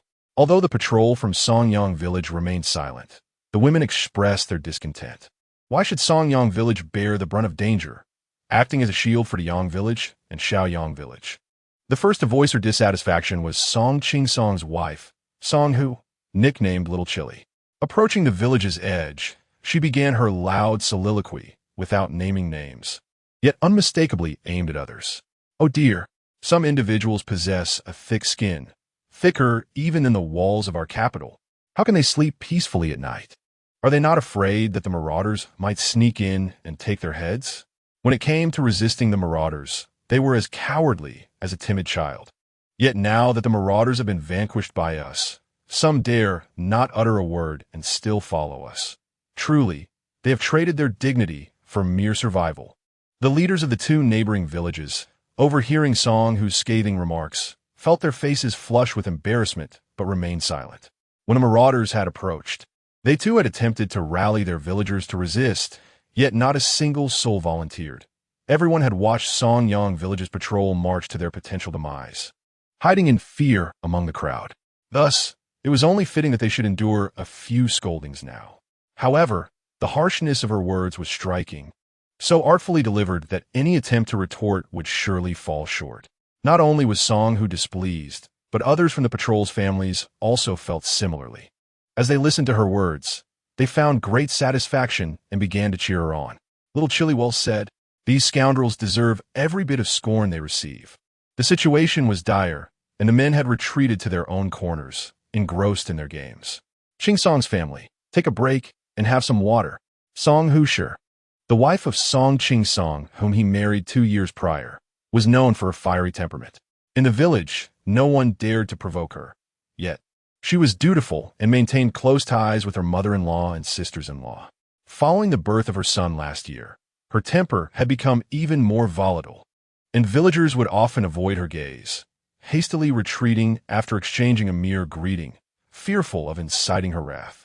At this moment, having voiced the sentiments of the crowd, Song Hushi had dispelled the usual hesitations, prompting others to approach her with overt friendliness. Indifferent to their overtures, She knew that her husband and child were her true anchors in life. Everything else was mere triviality, especially in these times of famine. With her own family lost to the winds of fate, it seemed her only kin in this world would be her husband and son. Having hardly eaten, she found herself drained after venting her frustrations, and she returned to her family. Her mother-in-law, Song Chungshur, offered her a pot of water, saying, "Third daughter-in-law, have a sip. Do you really need to expend energy scolding those people? We must conserve our strength for the journey ahead.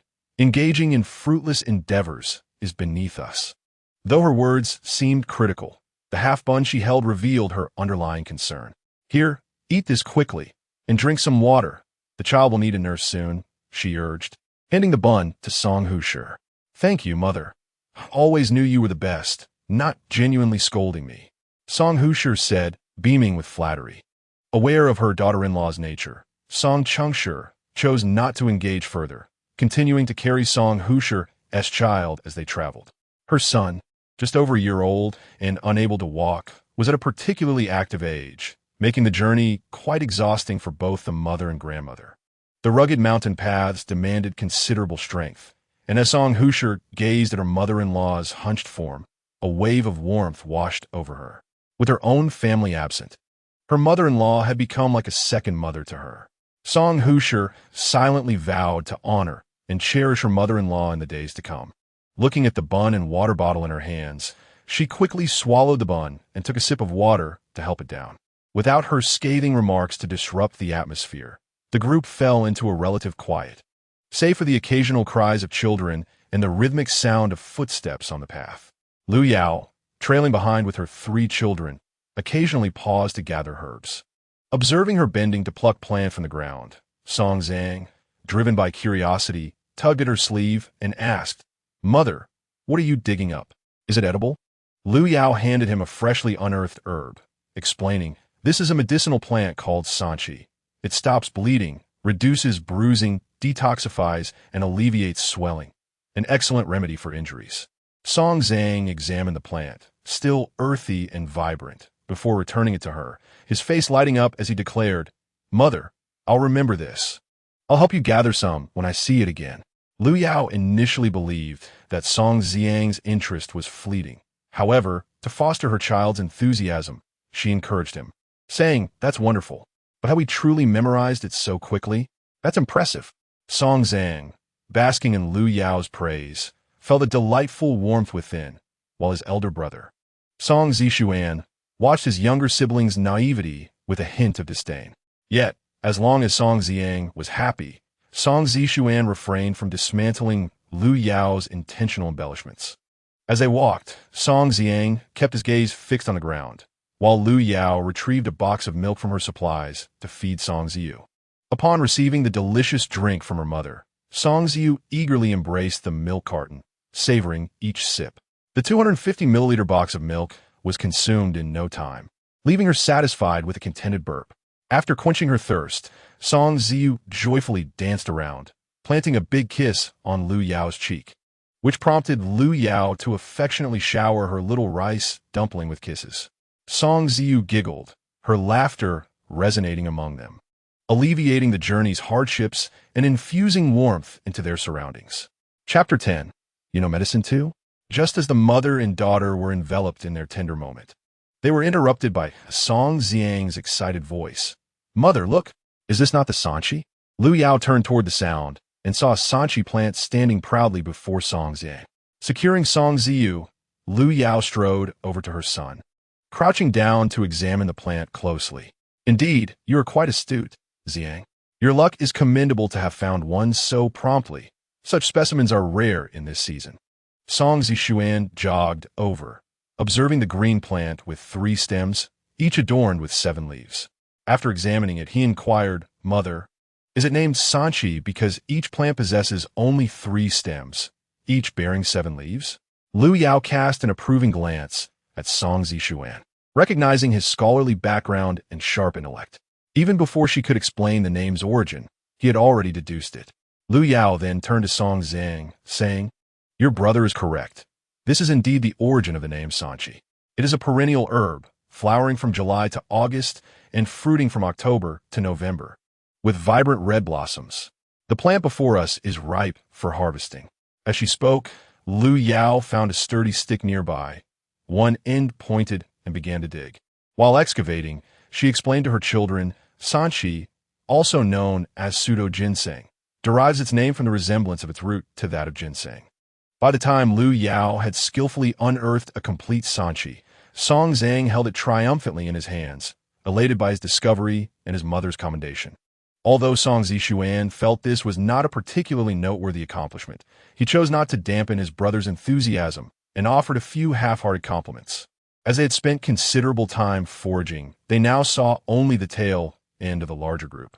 Lu Yao quickly took hold of one child in each hand, urging them to catch up with the villagers ahead. The patrol squad noticed that Lu Yao and her children had fallen behind for quite some time. Song Hongsheng instructed everyone to proceed while he remained behind to wait for them. From a distance, Lu Yao spotted Song Hongsheng's anxious figure. However, the young child was still too small to move any faster. After much effort, they finally reached a point not far from Song Hongsheng. Upon seeing the three of them, Song Hongsheng felt a slight sense of relief. Although they had not yet ventured into the depths of the forest, where larger beasts might roam. Anything was possible in such remote mountains, and caution was the key to survival.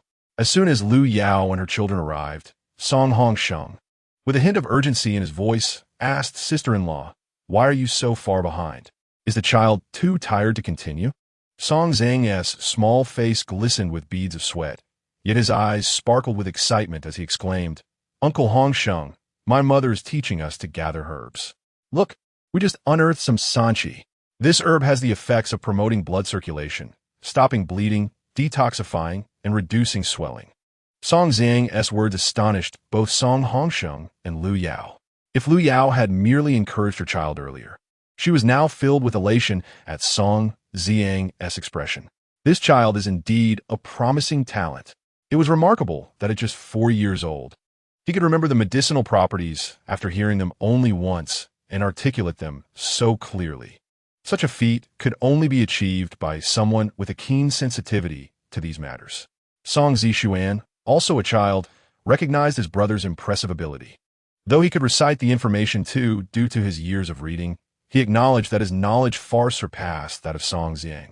However, considering that Song Zhang was only 4 and knew so few characters yet managed to remember it all, it was indeed commendable. Song Hongsheng's astonishment, however, diverged from theirs. He looked at Lu Yao with excitement and said, "Sister-in-law, you possess medical skills?" Lu Yao replied, "Is it necessary to be so excited about knowing a bit of medicine? Since childhood, I have been able to feel pulses and prescribe remedies. It is as simple to me as drinking cool water." Yet, out of courtesy, Lu Yao modestly added, "Well, I do know some basic medical practices." Before Lu Yao could finish her sentence, Song Hongsheng interrupted, "Sister-in-law, you are truly a blessing sent to our Songyang village. We have no doctors, and now we have gained one for free. Our lives on this journey will surely improve greatly. I must inform my father of this wonderful news immediately." Overwhelmed with excitement, Song Hongsheng started to run, but then recalled that Lu Yao was managing 3 children and turned back. Rubbing the back of his head with a smile, he said, "Sister-in-law, I was so excited that I almost forgot. Let me carry Zhang for you. He is still young and must be exhausted from the long distance." Without allowing Lu Yao or Song Zhang to protest, he lifted Song Zhang into his arms. Song Zhang, however, being carried, did not mind the assistance. Lu Yao expressed her gratitude, saying, "Thank you, Brother Hongsheng. This child is quite sensible and hasn't complained of fatigue. But he is still young and not in the best of health. He must have reached his limits by now." Song Hongsheng felt that his help was truly timely, beaming with a broad smile that revealed his pearly white teeth. Once lifted, Song Zhang's pace noticeably quickened as they continued their journey. After a quarter of an hour, they finally caught up with the main group. Having rested for a moment, Song Zhang felt rejuvenated and struggled to get down. Seeing this, Lu Yao hurriedly said to Song Hongsheng, "Brother Hongsheng, thank you. Please let Zhang down. We can walk slowly and keep up with the pace." Only then did Song Hongsheng release Song Zhang, gently ruffling his small head and smiling at Lu Yao. "Do be careful. You must not fall behind again." The deeper we venture, the more perilous it becomes. You have 3 little ones with you. If there is any danger, shout loudly, and I will come to assist." Lu Yao expressed her gratitude to Song Hongsheng once more, and once he had walked away, she quickly produced a flask of water for the 2 children. Although they were puzzled about where she had procured it, the children shared an unspoken understanding and did not inquire further. They drank when offered, returning the flask to Lu Yao after finishing. Just as they caught their breath, a cacophony erupted from the nearby Deyang village. Lu Yao was not one to pry into matters that did not concern her, so she paid little attention to the commotion and focused on leading the children forward, explaining the properties and preparation of herbs they encountered along the way. Song Zhang was attentive, occasionally asking questions about things he did not understand, completely oblivious to the chaos across the way. Meanwhile, Song Ziyu, nestled in Lu Yao's arms, peered curiously at the ruckus, though it was unclear what this little one found so fascinating. Chapter 11. Useless at everything, but a champion at eating. At this moment, the Yang village was in turmoil. Yang Zhui's son, Dogdan, had stumbled while walking and rolled down a slope, colliding with a tree and sustaining a severe head injury. Blood streamed from the wound, soaking his collar. The village chief, attempting to disperse the crowd, approached Yang Zhui, who was cradling his son, now wailing in pain as blood trickled down his forehead. However, the village had no physician. The villagers typically healed gradually from minor ailments, while the more serious cases sought out a doctor from 10 miles away in Caojia village. But in these times of crisis, where could they find a physician from Caojia village? Seeing the child writhing in agony in Yang Zhui's arms, the village chief squatted down and said, "Zhui, if all else fails, let us try our traditional method to stop the bleeding. We cannot allow the child to bleed out." Yang Zhui's wife, Yang Shi, weeping, scooped up a handful of earth from the base of the tree and sprinkled it on Dogdan's wound. They all stared at the injury, hoping that this makeshift remedy would yield results. After several moments, Dogdan's forehead continued to bleed, indicating the method was ineffective. Yang Zhui's wife, frightened and at a loss, seized her son from her husband's arms, crying in despair. The women of Sonyang village began to murmur among themselves. "Do you think this is retribution? The heavens are vigilant. It is swift in delivering justice to the people of the Yang village. They deserve it. Indeed, it is regrettable. This retribution should not fall upon a child." It is heart-wrenching to witness. As mothers themselves, they empathized, seeing the bloody child as a truly pitiable sight. Just as Song Hongsheng arrived beside the village chief, he relayed the news of Lu Yao's medical expertise. To everyone's astonishment, a troubling incident had arisen in Deyang village. Previously, it was understandable that they were unaware of Lu Yao's medical prowess. However, now that they were informed, it would be remiss not to extend a helping hand, especially for a child.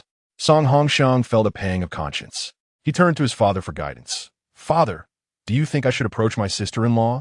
Perhaps she could assist in treating the child. After all, the child is in dire straits, and given the perilous journey they are undertaking without proper medical attention, the child may not survive for long." The village chief glanced towards the back of the group, observing Lu Yao diligently tending to the child. He then surveyed Deyang village across the way, noticing Yang Shi, who was in a state of deep distress, her sobs echoing in the air. Having borne several daughters, she had finally given birth to a son, whom they cherished like a deity in their home. This calamity felt like a death sentence for her. Due to the unfolding drama, the villagers decided to pause for a moment, having already traveled for an hour and a half. If not for the child's exhaustion, one could hardly fathom how they could have tumbled down the hillside. The village chief advised Song Hongsheng, "We cannot be the ones to ask. Relay this information to the chief of Deyang village, so they may seek assistance from Hong Yi's wife themselves." Song Hongsheng was impressed by his father's wisdom. Thus, he made his way through the crowd towards Deyang village, feeling irked by the insult from the fiery woman earlier that day. The villagers of Deyang were on high alert as Song Hongsheng approached. Unfazed, he internally berated them for their cowardice. He approached the chief of Deyang village directly and stated, "Our village has a skilled female physician. You may seek her assistance." With that, Song Hongsheng turned on his heel and returned to the territory of Songyang village. Yang Si, the wife of Yang Zhui, reacted even more swiftly than the village chief. Without hesitation, she placed the child into her husband's arms, braced herself against the ground, and swiftly rose to her feet, chasing after Song Hongsheng. Breathlessly, she called out, "Brother, wait for me." Upon hearing her call, Song Hongsheng paused momentarily, and Yang Shi swiftly approached him. Gasping for air, she inquired, "Brother, where can I find this female physician? Could you kindly guide me? I will be immensely grateful." Seeing the urgency in Yang Shi's expression, Song Hongsheng did not hesitate. "Follow me," he replied, leading her towards Lu Yao and her children. Their conversation had piqued the curiosity of the nearby villagers, especially at the mention of a female physician, prompting several to follow them to witness the unfolding events. Song Hongsheng navigated through the throng and reached Lu Yao, who was engaged in teaching her two sons about medicinal herbs and their properties. He called out from behind, "Sister-in-law, there is an urgent matter that requires your attention. I apologize for the interruption."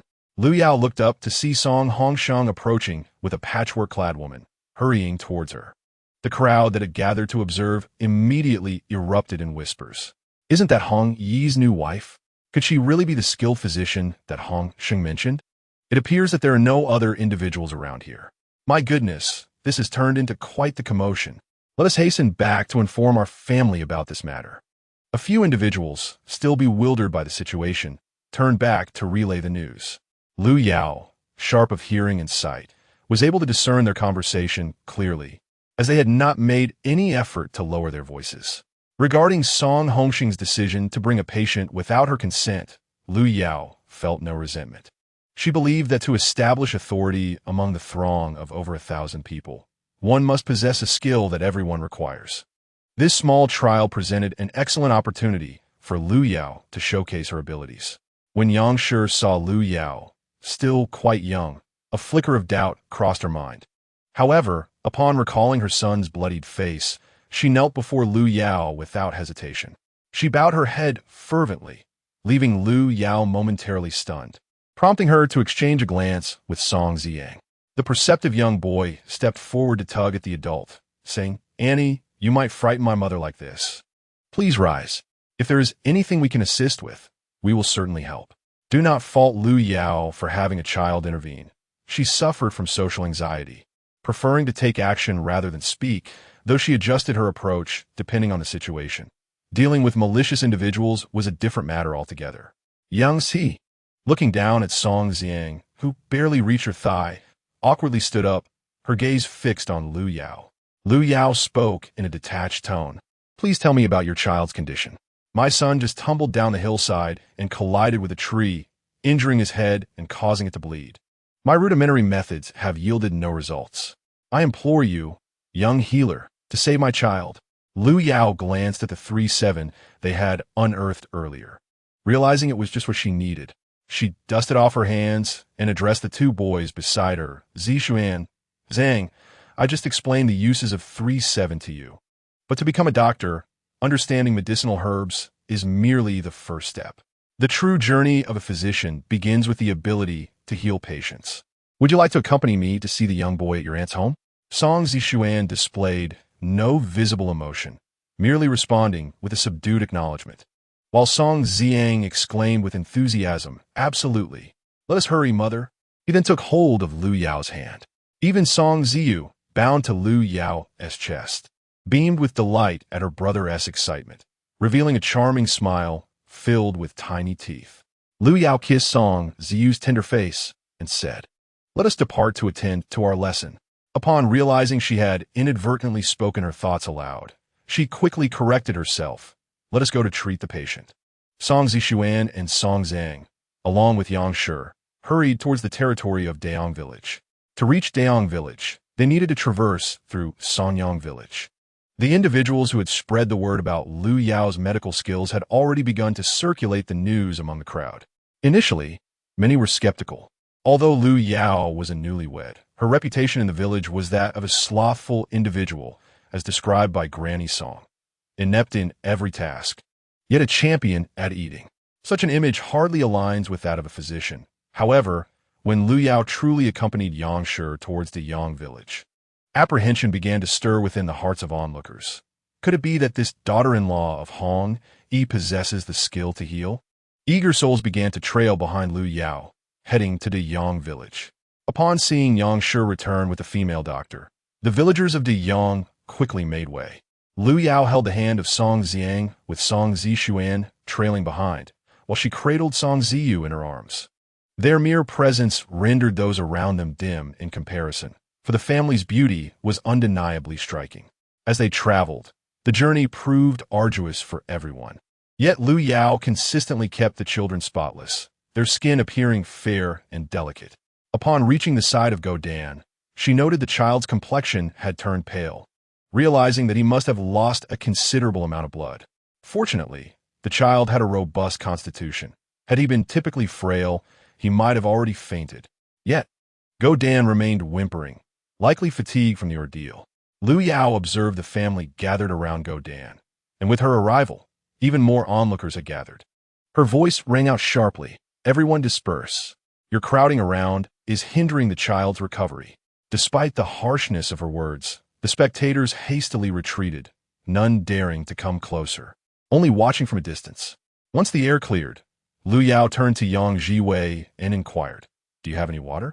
I need to cleanse the wound." Noticing the dirt caked onto the child's injury, she recalled Yang Shi's mention of a folk remedy involving mud.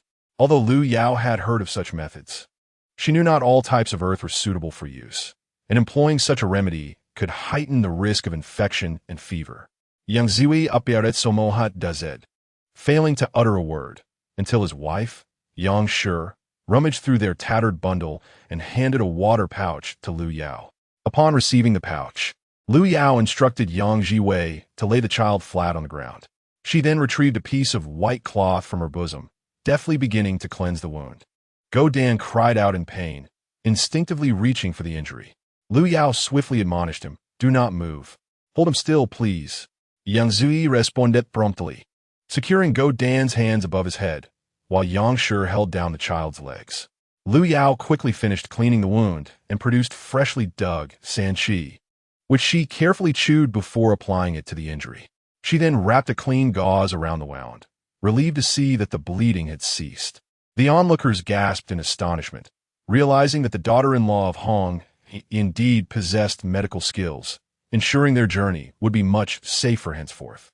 Indeed, the reputation of Hong Yi's daughter-in-law must not be tarnished again. Observing that her son had ceased to cry and that no blood was seeping from his head, Yang Shi was overcome with joy, tears of gratitude flowing as she grasped Lu Yao's hand fervently. Lu Yao harbored a disdain for close encounters with strangers, deftly withdrawing her hand from Yang's grasp. Her face remained devoid of expression as she stated, "The compassion of a healer is inherent in our duty to save lives and alleviate suffering. There is no need for such gratitude. However, you must ensure that your child does not develop a fever tonight. If he can weather this night peacefully, he should be fine." Yang's smile instantly froze on her face as she stammered, "But what if he does get a fever? In that case, you will need to seek out herbs to reduce the fever. However, as it is winter, many herbs are not easily found.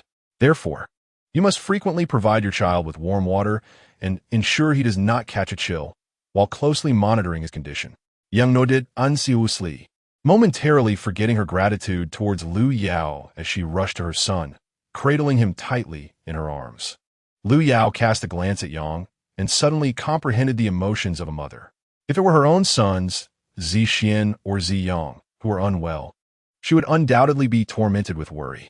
With a gentle sigh, Lu Yao acknowledged that although her tone might seem somewhat aloof and detached, her heart was nonetheless concerned for the child's ailment. At that moment, with no other matters at hand, the main group began to move again, and Lu Yao took the three children to a spot further away from the crowd to search for herbs. They had reached the fringes of the deep forest, where the foliage was far more vibrant than the outskirts. Everywhere lay a tapestry of withered yellows, interspersed with the occasional hint of green, though one had to search meticulously to find it. After Lu Yao departed, the villagers of Songyang erupted in chatter. "Oh dear, did you not see? Lu truly possesses medical skills. Did you witness it?" "Indeed, I did." The child from Daong village was on the brink of bleeding to death, yet upon Lu's arrival, She cleaned the wound with water, applied some herbs, and after a simple bandaging, the child was restored. Is it truly that miraculous? I was not the only one present. If you doubt me, inquire with them. Indeed, Chui Chui's mother did not speak falsely. We all witnessed it, not only villagers from our community, but also from Daong and Xiaoyang villages were there. Does this mean our village now has a doctor? Certainly. Though some must be regretting their actions deeply for not cherishing such a skilled healer, forcing her away. It is truly pitiful for this widow, alone in such cold weather with 3 children and no one to assist her. Upon hearing this, the others instinctively turned their gazes towards Song Posey's household, knowing precisely to whom the speaker referred. Meanwhile, Song Posey's family had also learned of Lu Yao's medical prowess, but her perspective diverged from the rest. She sneered at the villagers nearby. Bah, in this day and age, even a sow could climb a tree. Anyone could be a doctor? They might as well be killing people. The villagers refrained from engaging with Song Posey, preferring to distance themselves from her, except for Song Lishur, who shared a close bond with her. Song Lishur, of a similar age, was a widow who had raised 4 sons alone. In her youth, she was both bold and sharp-tongued, resulting in all 4 of her sons remaining unmarried. Because of their mutual disdain, Song Lishur and Song Posey found common ground and often visited each other as homes. During this journey of escape, the 2 families moved closely together. Hearing the words of Lu Yao, they quickly approached Song Posey. Sister Song, she inquired, if your second son happens to cause someone's death, will it bring trouble upon your family? With a proud expression, Song Posey replied, we have already separated. You have seen it yourself. The village head can attest to it, and we have documents as proof. Her matters are no longer connected to our family. Sister Song, while I understand your point, I must remind you that separation does not sever all ties. She is still a member of the Song family, and if she were to cause someone's demise, would they not seek compensation from your family as well? Song Lishur interjected disapprovingly, initially dismissive of the concern. Song Posey began to feel uneasy as Song Lishur's words sank in. Internally, she cursed the meddlesome woman for potentially implicating their family and wondered why she felt the need to flaunt her status. If she truly causes someone's death, let her take her stepson as a replacement, she mused, already formulating a response while maintaining a facade of calm. She began to steer the conversation elsewhere, engaging in casual chatter with Song Lishur. At this moment, no one noticed the clouds descending ominously, nor did they perceive the temperature dropping below freezing.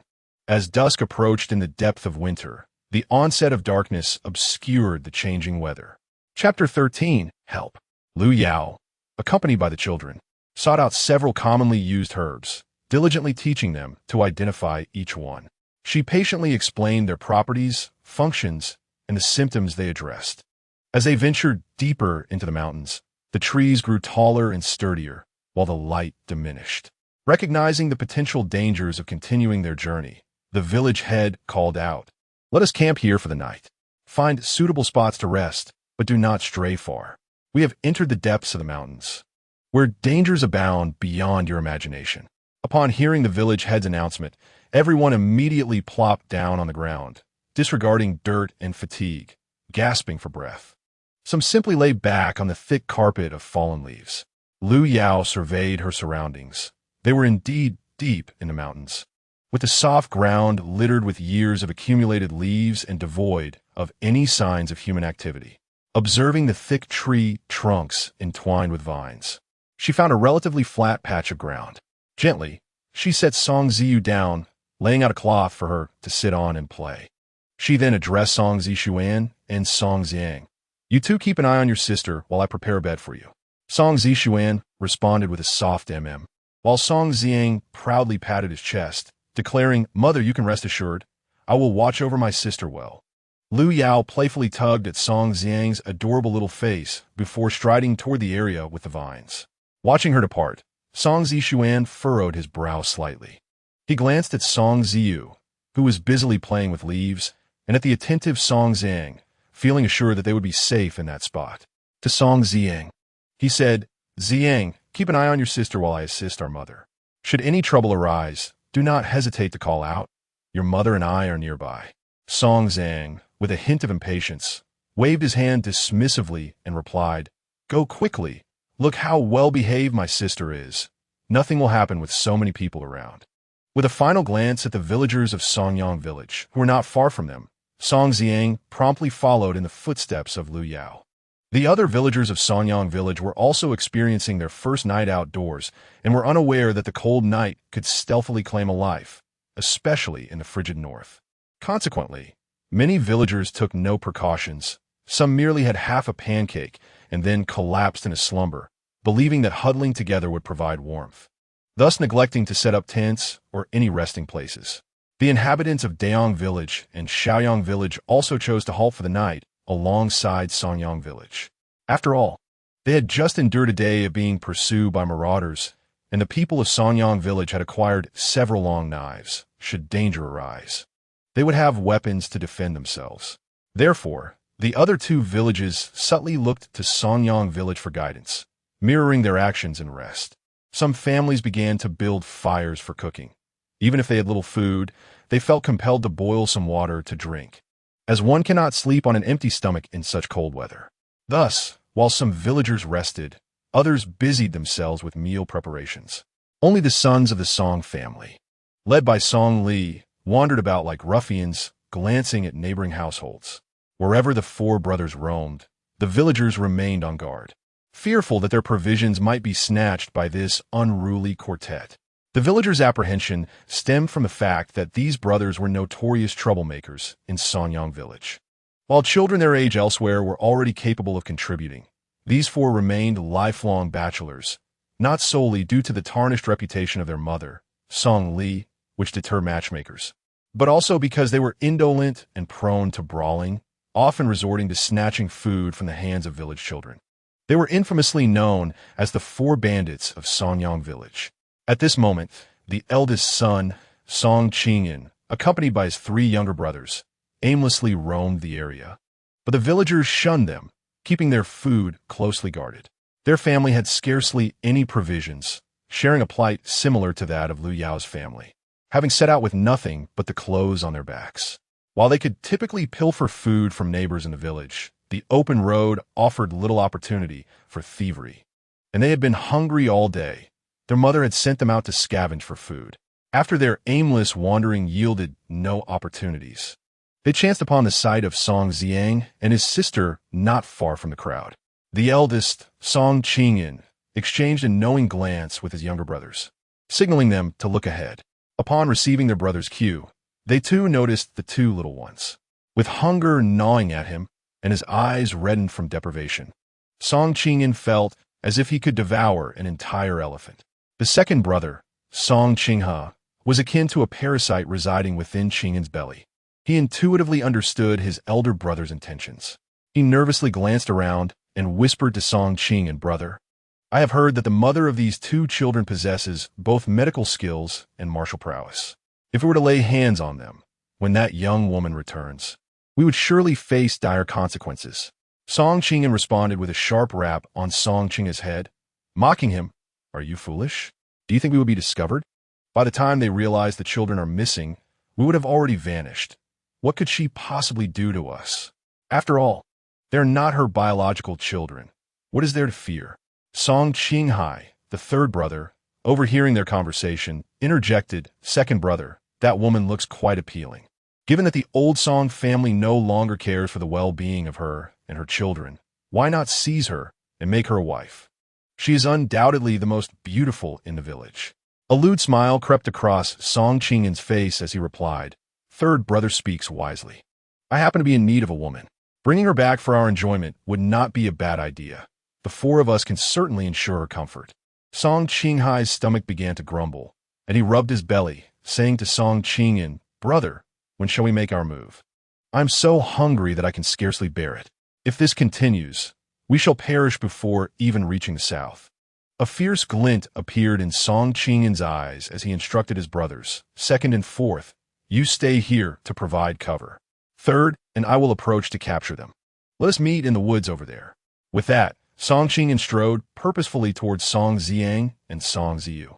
The two children were utterly oblivious to the lurking wolves plotting against them. By now, darkness had enveloped the area, visibility reduced to less than 10 meters. Song Zhang sensed a shadow lunging towards them, and before he could utter a sound, a rough hand clamped over his mouth. Simultaneously, he saw his sister being lifted by another strange man, her mouth covered. The astute Song Zhang quickly comprehended that these individuals were villains, and he bit down fiercely on Song Qingyin's hand with all his might, determined to tear flesh from it. Feeling the pain, Song Qingyin immediately released his grip, but seized Song Zhang by the hair, yanking his head back. In response to the pain, Song Zhang instinctively opened his mouth, only to cry out for help. Help. His cry was abruptly silenced as his mouth was covered once more. Fearing further complications, Song Qingyin swiftly delivered a chop that rendered Song Zhang unconscious. Meanwhile, Song Qinghai, holding Song Ziyu, found the task much easier than his brothers. Noticing that Song Qingyin had subdued the child, he urged, "Brother, let us hurry. Someone may come soon." Song Qingyin hoisted Song Zhang's small body and dashed toward the designated woods. Song Hongsheng, patrolling with his men, seemed to have heard a cry and moved towards the sound to investigate, yet found no one. Believing he might have misheard, he asked Song Qingsong beside him, "Qingsong, did you hear anything just now? I thought I heard a sound, but it was faint and quickly vanished," Song Qingsong replied. Sensing that something was amiss, Song Hongsheng inquired, "Have you seen Lu Yao and her children?" As everyone was preoccupied with settling in, the patrol team was temporarily disbanded, intending to regroup for patrolling only after ensuring the safety of their families. During this time, no one noticed the family of Lu Yao. When Song Hongsheng inquired, no one responded. He hastily made his way towards the main group, spotting only a piece of cloth on the ground, with no sign of any individuals. A sense of foreboding gripped Song Hongsheng, prompting him to instruct Song Qingsong. "Qingsong, organize a search for suspicious individuals nearby. Anyone who is not within their own village at this hour must be rigorously interrogated." "Understood, Brother Hongsheng. I will set off immediately," replied Song Qingsong. Uncertain of the cause behind Song Hongsheng's sudden anxiety, yet unwilling to waste any time as he turned towards Songyang village. Meanwhile, Song Hongsheng called out loudly as he walked, "Sister-in-law, Lu Yao, where are you?"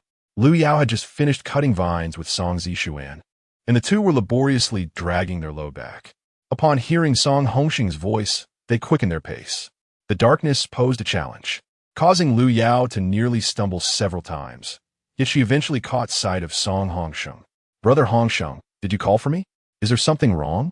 Seeing that only Song Zishuan accompanied Lu Yao, Song Hongsheng quickly inquired, "Why are you only with Zishuan? Where are Ziyang and Ziyu?" The vines Lu Yao was holding clattered to the ground as she anxiously replied, "Brother Hongsheng, are Ziyang and Ziyu missing? I left them on a piece of cloth." At this moment, Song Hongsheng was already certain that the children were indeed gone, yet he was at a loss on how to convey this to Lu Yao. However, she discerned the truth from his expression and, taking Song Zishuan's hand, hurried towards their resting place. Upon arrival, all they found was an empty, tattered piece of cloth, nothing else. Lu Yao's gaze turned cold, and her demeanor became ominously tense. Song Zishuan, unable to locate his younger siblings, felt tears welling in his bright eyes, overwhelmed with guilt and self-reproach. He looked up at Lu Yao, the only person he could rely on. Observing Lu Yao searching for traces, he noted that this area had long been devoid of human activity, and the Song family had chosen locations that were unlikely to be discovered, leaving behind certain clues. Chapter 14. Do you not relish human flesh? Lu Yao, with her extensive experience in outdoor missions from her previous life, was adept at tracking. Furthermore, in such an evidently clue-rich environment, it was a task she could execute with ease. Yet, she was deeply concerned about the well-being of Song Ziyang and Song Ziyu. The guilt and regret she felt were as profound as those of Song Zishuan. She should have kept the two little ones close by. Song Zishuan, though small in stature, followed closely behind Lu Yao, struggling to keep up. After stumbling over tree roots, he would rise again and continue doggedly pursuing Lu Yao's figure, which was not far ahead. Song Hongsheng trailed behind him, advising him to slow down, but the boy remained obstinate, determined to follow Lu Yao. Lu Yao tracked the fresh footprints on ground. pursuing the direction towards the four brothers, Song Ching-song, Song Qingan, and their kin. Meanwhile, the patrol team began organizing a thorough check to ascertain if anyone was absent from their respective villages. The matriarch of the Song family, Li, awaited the return of her sons, who had ventured out in search of food. After a prolonged absence, she sat alone, muttering in frustration, "What a bunch of fools! Have they forgotten their duty to their mother? Are they intent on starving us?" When they finally returned, she would surely ensure they faced her wrath. At that moment, a patrol team was canvassing the neighborhood and happened upon Li's home. They found the elderly woman alone, engaging in a monologue. Song Ching-song approached with a torch and inquired, "Aunt, where have Qing'an and the others gone?" Li, feeling guilty as she was aware her sons employed dubious means to procure food, could not meet his gaze, her eyes wandering. To Song Ching-song, her demeanor signified guilt, prompting him to press further. "Aunt, they're not out causing trouble again, are they?" Despite her sense of guilt, Li was resolute, unwilling to cower under his scrutiny. Rising swiftly, she confronted him. "You insolent brat, who do you think you're addressing? I am your elder.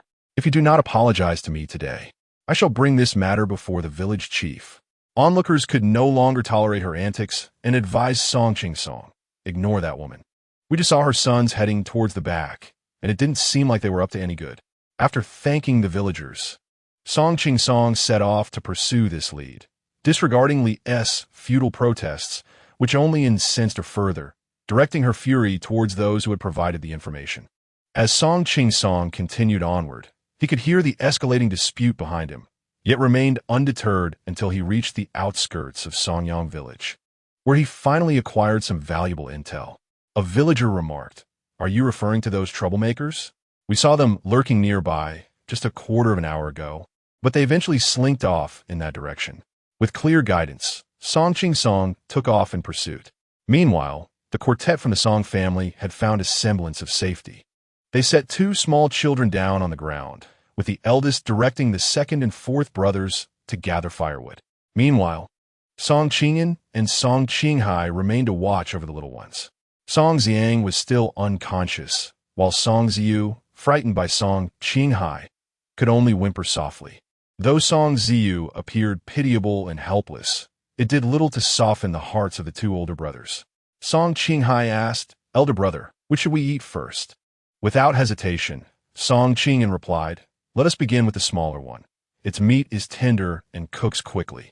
Once we are satiated, we can turn the larger one into jerky to take back to our mother. Thus, we will have provisions for our journey." Though just a year and a half old, Song Ziyu was perceptive enough to grasp the essence of their conversation. Unable to contain her anxiety any longer, she burst into loud cries. Song Qinghai was about to confront her when he was stopped by Song Qing'an. "Third brother, there's no need to concern ourselves with her. We have distanced ourselves from them, and no one will come to her aid, no matter how loudly she cries. Let her shed a few more tears as a farewell to herself." Song Qinghai found his elder brother's words reasonable and stood to the side, arms crossed, engaging in casual conversation with Song Qing'an. Before long, the two who had been gathering firewood returned. Starved and dizzy, Song Qinghai urged them to quickly raise the fire. He then approached Song Ziyu, effortlessly lifting the young girl. Producing a long knife seized from the barbarians, he aimed it threateningly at her slender neck. Just as the blade grazed her fragile throat, a glinting knife sliced through the air. A piercing scream shattered the quiet, startling the birds from the trees. Before the remaining three brothers could comprehend the unfolding chaos, they witnessed Song Ziyu, whom Song Qinghai had been holding, plummet into the thick carpet of fallen leaves, while Song Qinghai writhed on the ground, clutching his right hand. Song Qing'an rushed to Song Qinghai, anxiously asking, "Third brother, what happened?" "Elder brother, my hand is broken. It hurts." Song Qinghai was drenched in sweat, rolling in agony. At that moment, a shadow emerged from the darkness, seizing the fallen Song Ziyu. Without time to assess her condition, Lu Yao quickly turned her attention to the motionless Song Xiang nearby.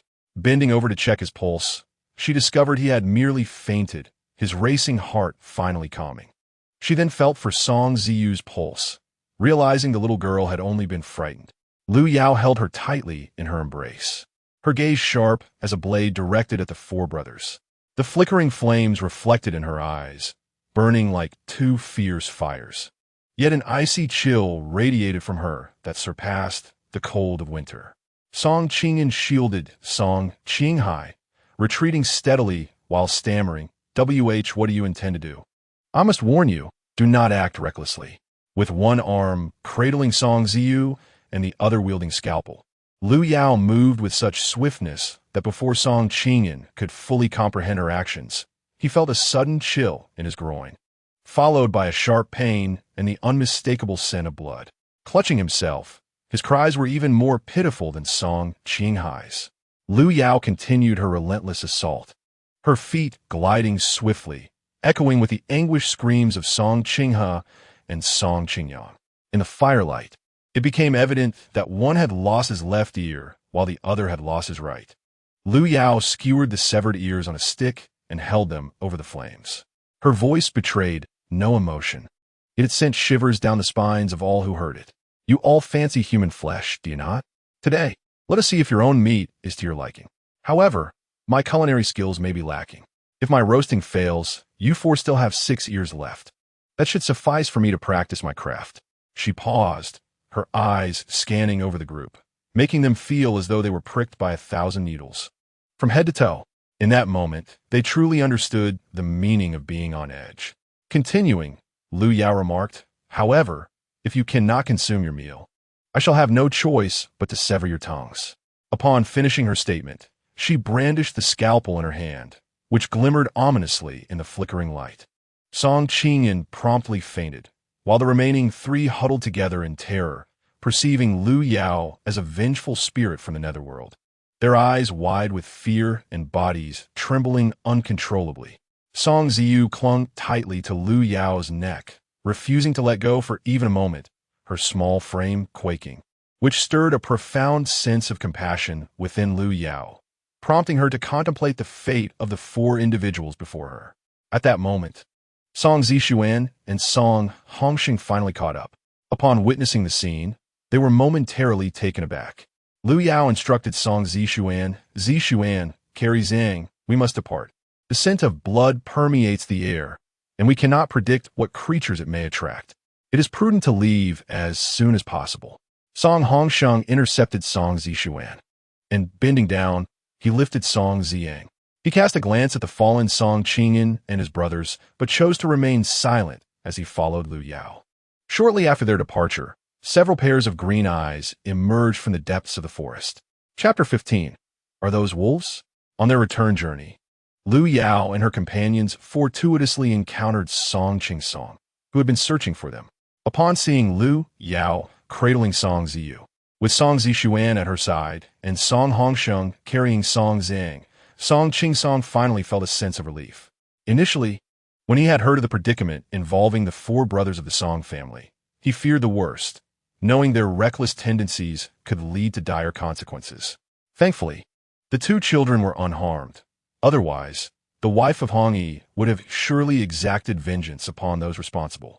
Approaching Song Hongsheng, Song Qingsong whispered, "Hongsheng, why do I not see the 4 brothers?" Recalling the harrowing scene he had witnessed earlier, Song Hongsheng's gaze instinctively darted towards Lu Yao, his eyes filled with trepidation. He then quietly advised Song Qingsong, when we return and others inquire, simply claim ignorance. We shall keep the rest to ourselves.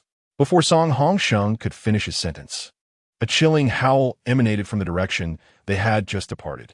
Startled, Song Qingsong nearly stumbled to the ground, his complexion paling as he turned to Song Hongsheng and exclaimed, "Hongsheng, was that a wolf?" Song Hongsheng's expression mirrored his concern, tightening his grip around Song Ziyang as he urged, "We must hurry back and inform everyone to light a fire and bolster the night patrols." Lu Yao seemed oblivious to the commotion, maintaining her pace while holding Song Zishuan's hand firmly. However, Song Zishuan clutched Lu Yao's hand with fervor, his typically composed demeanor now betraying signs of anxiety as he pressed closer to her. Meanwhile, Song Ziyu buried her head into Lu Yao's neck, too frightened to look up. In a gentle tone, Lu Yao reassured them, Ziyu, "Fear not. Should the wolves approach, Mother shall protect you. Additionally, I could provide you with wolf meat. Mother is quite formidable." Though Song Ziyu remained motionless, still grappling with her earlier fright, Song Zishuan appeared to regain some composure, daring to glance back, and upon seeing nothing amiss, his tense posture finally relaxed. When several individuals arrived at the place where everyone had settled, preparations for sleep were already underway. Those with an abundance of blankets had spread them all over themselves, while those with fewer blankets huddled together under a couple of tattered quilts, sharing warmth. It was certainly better than having nothing at all. Even the most impoverished families managed to bring at least one quilt, which underscored the value of a blanket at this moment.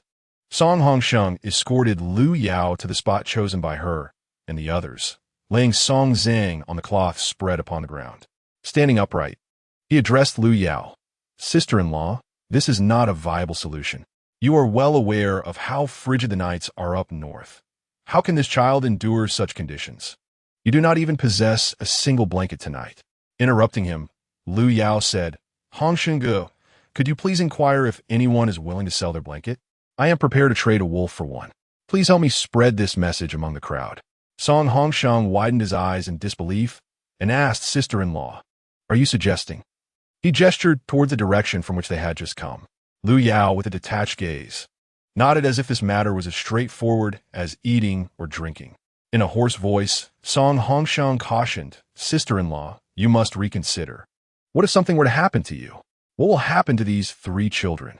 As you witnessed today, when you were momentarily absent, someone attempted to harm the children. If anything were to befall you, none of them would be safe." Lu Yao, resolute in her decision, replied, "Hongsheng, my mind is made up. There is no need for further persuasion." She continued, "I will not go hunt the wolf. How could I possibly bring forth a dozen wolves from my space so openly? This is a perfect opportunity, and no one can impede it." However, upon glancing at the 3 children, her tone softened slightly. "Hongsheng, during my absence, could you please keep an eye on the 3 children for me? I will return swiftly." Then, Lu Yao began to coax the little Song Ziyu, who was clinging to her. "Nyo, Mother's going to find some meat for you. Can you play with your big brother for a little while? This time, Mother won't leave you alone. Will you walk with this uncle? Mother will return soon." Song Ziyu, already capable of understanding some words, clung tightly to Lu Yao's neck, unwilling to let go. Song Zishuan also refused to allow Lu Yao to depart, gripping her leg tightly, his small frame pressed against her. At this moment, Lu Yao found herself at a loss for words and had to first persuade Song Zishuan. "Zishuan, you are the eldest brother, the most sensible one. If we do not have a blanket to cover us tonight, we all risk freezing to death. Can you bear to let your younger siblings be separated from you?" Lu Yao inwardly chastised herself for speaking such harsh truths to a child, but there seemed no other recourse. She needed to win over Song Zishuan's heart first. Although still conflicted, Song Zishuan finally relented a little. Lu Yao pressed on, "Moreover, you know that Mother is formidable. She will protect you and return safely. Mother will not let you down again. Will you trust me just this once?" At last, Song Zishuan released his hold on Lu Yao's leg, allowing her to crouch down and gently pull Song Ziyu away a bit. Patiently coaxing Song Ziyu, he said, Nyo, look, even your big brother believes in Mother. Shouldn't you also trust her? If you follow this uncle, he will protect you and ensure that no bad people can take you away. Mother will seek vengeance for you, all right?" Song Ziyu glanced at Song Zishuan, who reached out to take his sister into his arms. Song Song made one last attempt to persuade them, but Lu Yao did not spare him a glance. After handing over the 3 children to Song Hongsheng, she swiftly turned and dashed towards the direction from which the wolf's howl had emanated. In the blink of an eye, Lu Yao's figure vanished from sight. Song Song sighed, lifted the fallen Song Ziang, and followed Song Hongsheng back into the crowd. Once out of everyone's sight, Lu Yao found a secluded spot and entered her space. The space contained everything, yet she could not take anything out, akin to guarding a quilt while freezing. Lu Yao's gaze swept across the ground, where lay the corpses of over 10 wolves. Although they had been in the space for a day and night, they appeared as if they had just perished, indicating that the space had preservation properties. Lu Yao attempted to toss out one wolf, but no additional wolf appeared on the ground, suggesting that the automatic replenishment only applied to items originally present in the space. After preparing a bowl of instant noodles in the space and leisurely finishing her meal, she exited the space once more. Approximately half an hour had passed. At this moment, Lu Yao was not far from the actual wolf pack, so she intended to check on the fate of 4 scoundrels from the Song family. Stealthily, she approached the grove, where silence reigned, broken only by the rustling of the wind through the trees. Lu Yao retrieved a military flashlight from her space, clamped it between her teeth, and climbed to the nearest large tree. Scanning the surroundings, she detected no signs of life. She then descended from the tree and cautiously approached the site of the recent carnage. The flashlight illuminated bloodstains on the ground, and splatters adorned the nearby tree trunks, indicating a fierce struggle had taken place. Remnants of severed hands and torn fabric lay scattered about. After a meticulous inspection confirmed that the 4 individuals had vanished, she swiftly departed with caution. When Lu Yao was merely 100 meters from the main troops' resting place, she retrieved 4 wolf corpses from her space. Dragging 2 wolves with one hand proved manageable due to the carpet of fallen leaves underfoot. After returning to the crowd, Song Hongsheng had already spread the news of Lu Yao's outing, eliciting a variety of responses. Lu's family is indeed audacious to confront wolves. I wonder who will prevail in the end. One remarked, I advise you to hope for the best. If anything happens to Lu, we lose our only doctor. Another chimed in, however, if Lu indeed returns with wolves, would you exchange your quilt for them? I would never exchange for wolves. My family still has provisions. In this frigid weather, without a quilt, we might not see tomorrow as sun, someone asserted. Regardless of the discussions around her, Song Hongsheng frequently glanced toward the crowd, awaiting Lu Yao's return.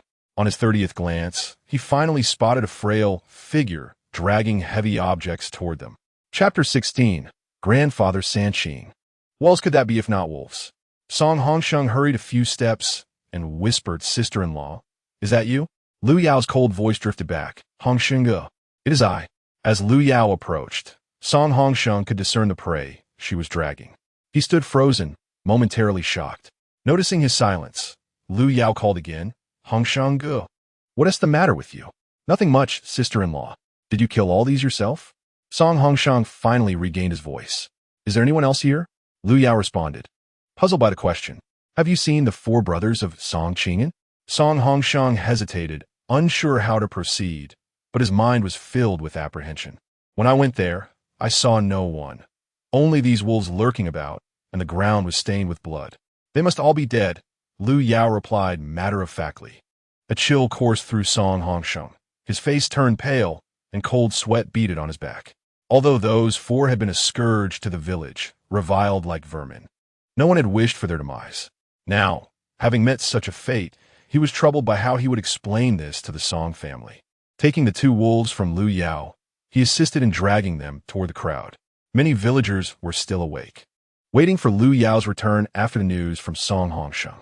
When Lu Yao and Song Hongsheng appeared, gasps erupted. Heavens, the Lu family has returned. Is she dragging wolves? Goodness, what else could it be? Indeed, she has brought back wolves. Exclamations rose and fell, and soon the entire Songyang village was aware that Lu Yao had slain wolves. Upon hearing this, Song Zishuan hurried toward her, his small figure darting like a bullet. The chill of the night prompted the village chief to suggest that several families gather together and light a bonfire for warmth and protection against wild beasts. In the depths of the forest, dry twigs were abundant, scattered everywhere, making it easy to gather enough for a sustained blaze. Thus, illuminated by the firelight, Song Zishuan quickly spotted Lu Yao. Before she could react, he launched himself at her, calling out with a nasally voice, Mother! Lu Yao dropped the wolves and knelt, embracing Song Zishuan, softly reassuring him, Zishuan, Mother has returned. Did I deceive you? Look at this. She pointed to the 2 wolves lying on the ground. Initially, Song Zishuan had only seen Lu Yao, oblivious to the wolves she dragged. Now, he noticed the furry creatures sprawled on the ground, his eyes sparkling with joy, replacing the tears that had previously brimmed. Lu Yao and Song Hongsheng placed the wolves in the center, carelessly laying them on the earth. Meanwhile, Song Ziyu returned to Lu Yao, her curious gaze scrutinizing the large, dog-like animals, her initial fear dissipating. The fleeting nature of a child's fear is remarkable. However, Lu Yao understood that this encounter would undoubtedly cast a shadow over Song Ziyu's tender heart. Even if the memories fade in the future, the capacity to endure psychologically remains weaker than that of others when similar events recur. Therefore, Lu Yao must provide Song Ziyu with ample security to soothe the child's fears. An increasing number of people gathered around, discussing the wolves lying on the ground. Concerned for Song Ziyang, Lu Yao wished to waste no time. Holding Song Ziyu in her arms, her voice was cold yet resonant. Has Brother Hongsheng conveyed my intentions to everyone? Is there anyone willing to trade a blanket for a wolf? I require but one blanket. Lu Yao's meaning was clear. The opportunity was limited and first come, first served. Just as hesitation hung in the air, an untimely sharp voice pierced through. These wolves belong to the Song family. No one shall touch them. Song Bozi squeezed through the crowd, her eyes gleaming as she gazed at the wolves. She had been asleep until her eldest son roused her with news that the Lu woman had captured wolves. Instantly, her drowsiness evaporated. But contemplating that the Lu family had severed ties with her, she surmised that asking for meat would yield no results, especially as her fingers still lacked mobility. Song Hongshua, her eldest son, offered a suggestion. Mother, even if she has cut ties with us, she is still your daughter-in-law. That is an undeniable truth. Even if it reaches the highest authorities, you would still have a valid claim. It is only natural for a daughter-in-law to show filial piety to her mother-in-law. She would not dare to neglect you. You should go and ask. Upon hearing this, Song Bozi felt a flicker of justification. In Dongxin country, filial piety was held in the highest regard. If Lu did not honor her, she would seek recourse once stability returned to the south. With this thought, Song Bozi charged into the crowd, her spirit invigorated. But before she could reach halfway, Lu Yao's voice rang out from within. Alarmed, Song Bozi realized that the wolves rightfully belonged to her. How could she allow them to go to outsiders? Thus, she raised her voice in protest. Lu Yao, curious about the audacity of this intruder attempting to claim her possessions, turned to see Song Bozi, wearing an enigmatic smile. Those familiar with Lu Yao understood that such an expression signaled impending misfortune for someone. Song Bozi, gazing longingly at the wolves, nearly drooled as she envisioned the prospect of feasting on wolf meat. Xiao Lajiao, Song Qingsong's wife, was the first to speak up. Aunt, your words are quite unreasonable. These wolves were captured by Lu Yao. By what right do you claim them as yours? Have you not already severed ties? Everyone here has witnessed it. Indeed, others chimed in. You were the ones eager to end the relationship. The severance document is still fresh. Song Bozi retorted vehemently at the two. Did I eat from your household? Do you reside by the sea? Why meddle so? It is the law of Dongxin country that a daughter-in-law must honor her mother-in-law. Are you attempting to obstruct Lu from fulfilling her duty? Anyone who opposes me today shall find me at their door demanding support in my old age. Unable to tolerate Song Bozi's audacity, Song Hongsheng countered. Aunt, your appetite is rather excessive, is it not? There are 4 wolves here. Do you intend to take them all? When the division of property occurred in the village, not even a single quilt was allocated to Hongyi's wife. Now that she has finally managed to exchange a wolf for a quilt, do you truly wish to interfere? Are you genuinely intent on witnessing these women freeze to death?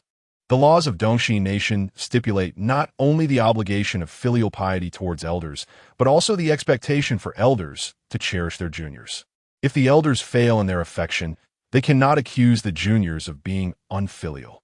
The voice of Song Hongwen, the village chief's 3rd son, resonated through the crowd. Song Bozi was momentarily at a loss for words, yet that did not hinder her from throwing a tantrum. She plopped down on the ground, striking her legs and lamenting, "Oh, there's no justice left in this world. I am merely disciplining my daughter-in-law, and yet so many people have come to meddle in my affairs. I can no longer endure this. I shall spend the latter half of my life at the village chief's home." The village chief's family possesses great abilities. As she closed her eyes and howled, she threatened Song Hongsheng and Song Hongwen. At that moment, her hair suddenly fell loose, and instinctively, she ceased her wailing. reaching up to her head to find that a wooden hairpin had inexplicably snapped in two. Gazing down, she saw a gleaming blade at her feet, which startled her into scrambling upright. "Have you had enough of this ruckus?" Lu Yao's cool voice pierced through Song Posey's ears. The latter fell silent in fright. Finally, the surroundings were tranquil for Lu Yao, who continued, "I shall ask once more.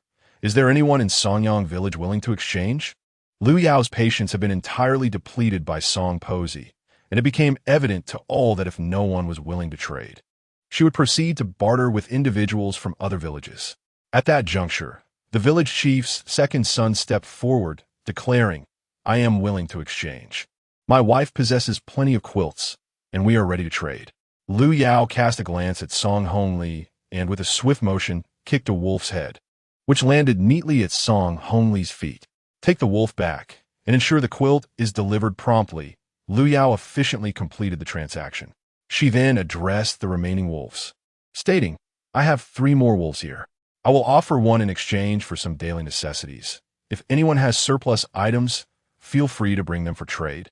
In accordance with the value of the necessities, exchanging equal amounts of meat. Without waiting for a response, Lu Yao began to drag the wolf away.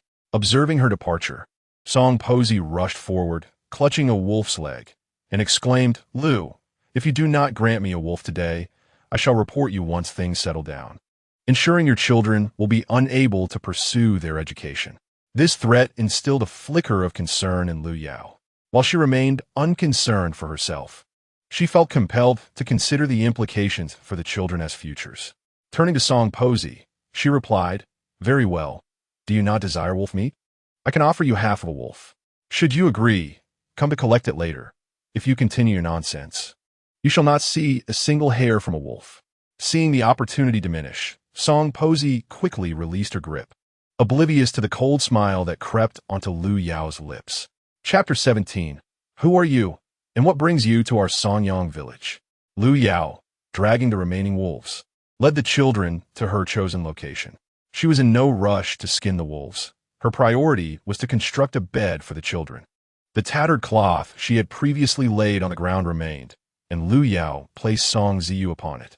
At this moment, Song Hongsheng and Song Hongli had just brought Song Zhang and the quilt over. They were puzzled to see Lu Yao pulling out numerous vines. "Sister-in-law, what are you doing?" Song Hongsheng inquired, bewildered. "I am preparing to make a hammock for the children. The ground is damp, and I fear they may succumb to the chill." Lu Yao succinctly explained before resuming her task. Noticing that Song Hongsheng was still holding Song Zhang, she paused momentarily to take him from his arms, placing him gently on the ground, and then draping the quilt he had been holding over Song Zhang's form. "Do you need any assistance?" Song Hongsheng asked, aware that time was slipping away. If they did not rest well tonight, they would lack the energy for tomorrow's journey. "No, thank you, Hongsheng. You've already helped me enough today. I can manage this task alone and will finish it shortly. You should go rest. After all, you still have patrol duties." Lu Yao politely declined. "Very well. If you require any help, just call for me," Song Hongsheng replied before departing. Song Hongli, however, did not leave with him. He opened his mouth but hesitated to speak, ultimately mustering the courage to say, "Sister-in-law, I can tan hides. If you need the wolf pelts tanned, I can assist you. Just ensure to preserve the integrity of the skins while skinning. That way, we can make the children some leather clothing, which would be ideal for keeping warm in winter." Lu Yao's hands paused for a brief moment before she resumed winding the vines, this time accepting Song Hongli's offer. "Thank you very much. Once I finish skinning these wolf pelts, I will bring them to you." "All right then. I will take my leave," Song Hongli replied cheerfully, even without a response from Lu Yao.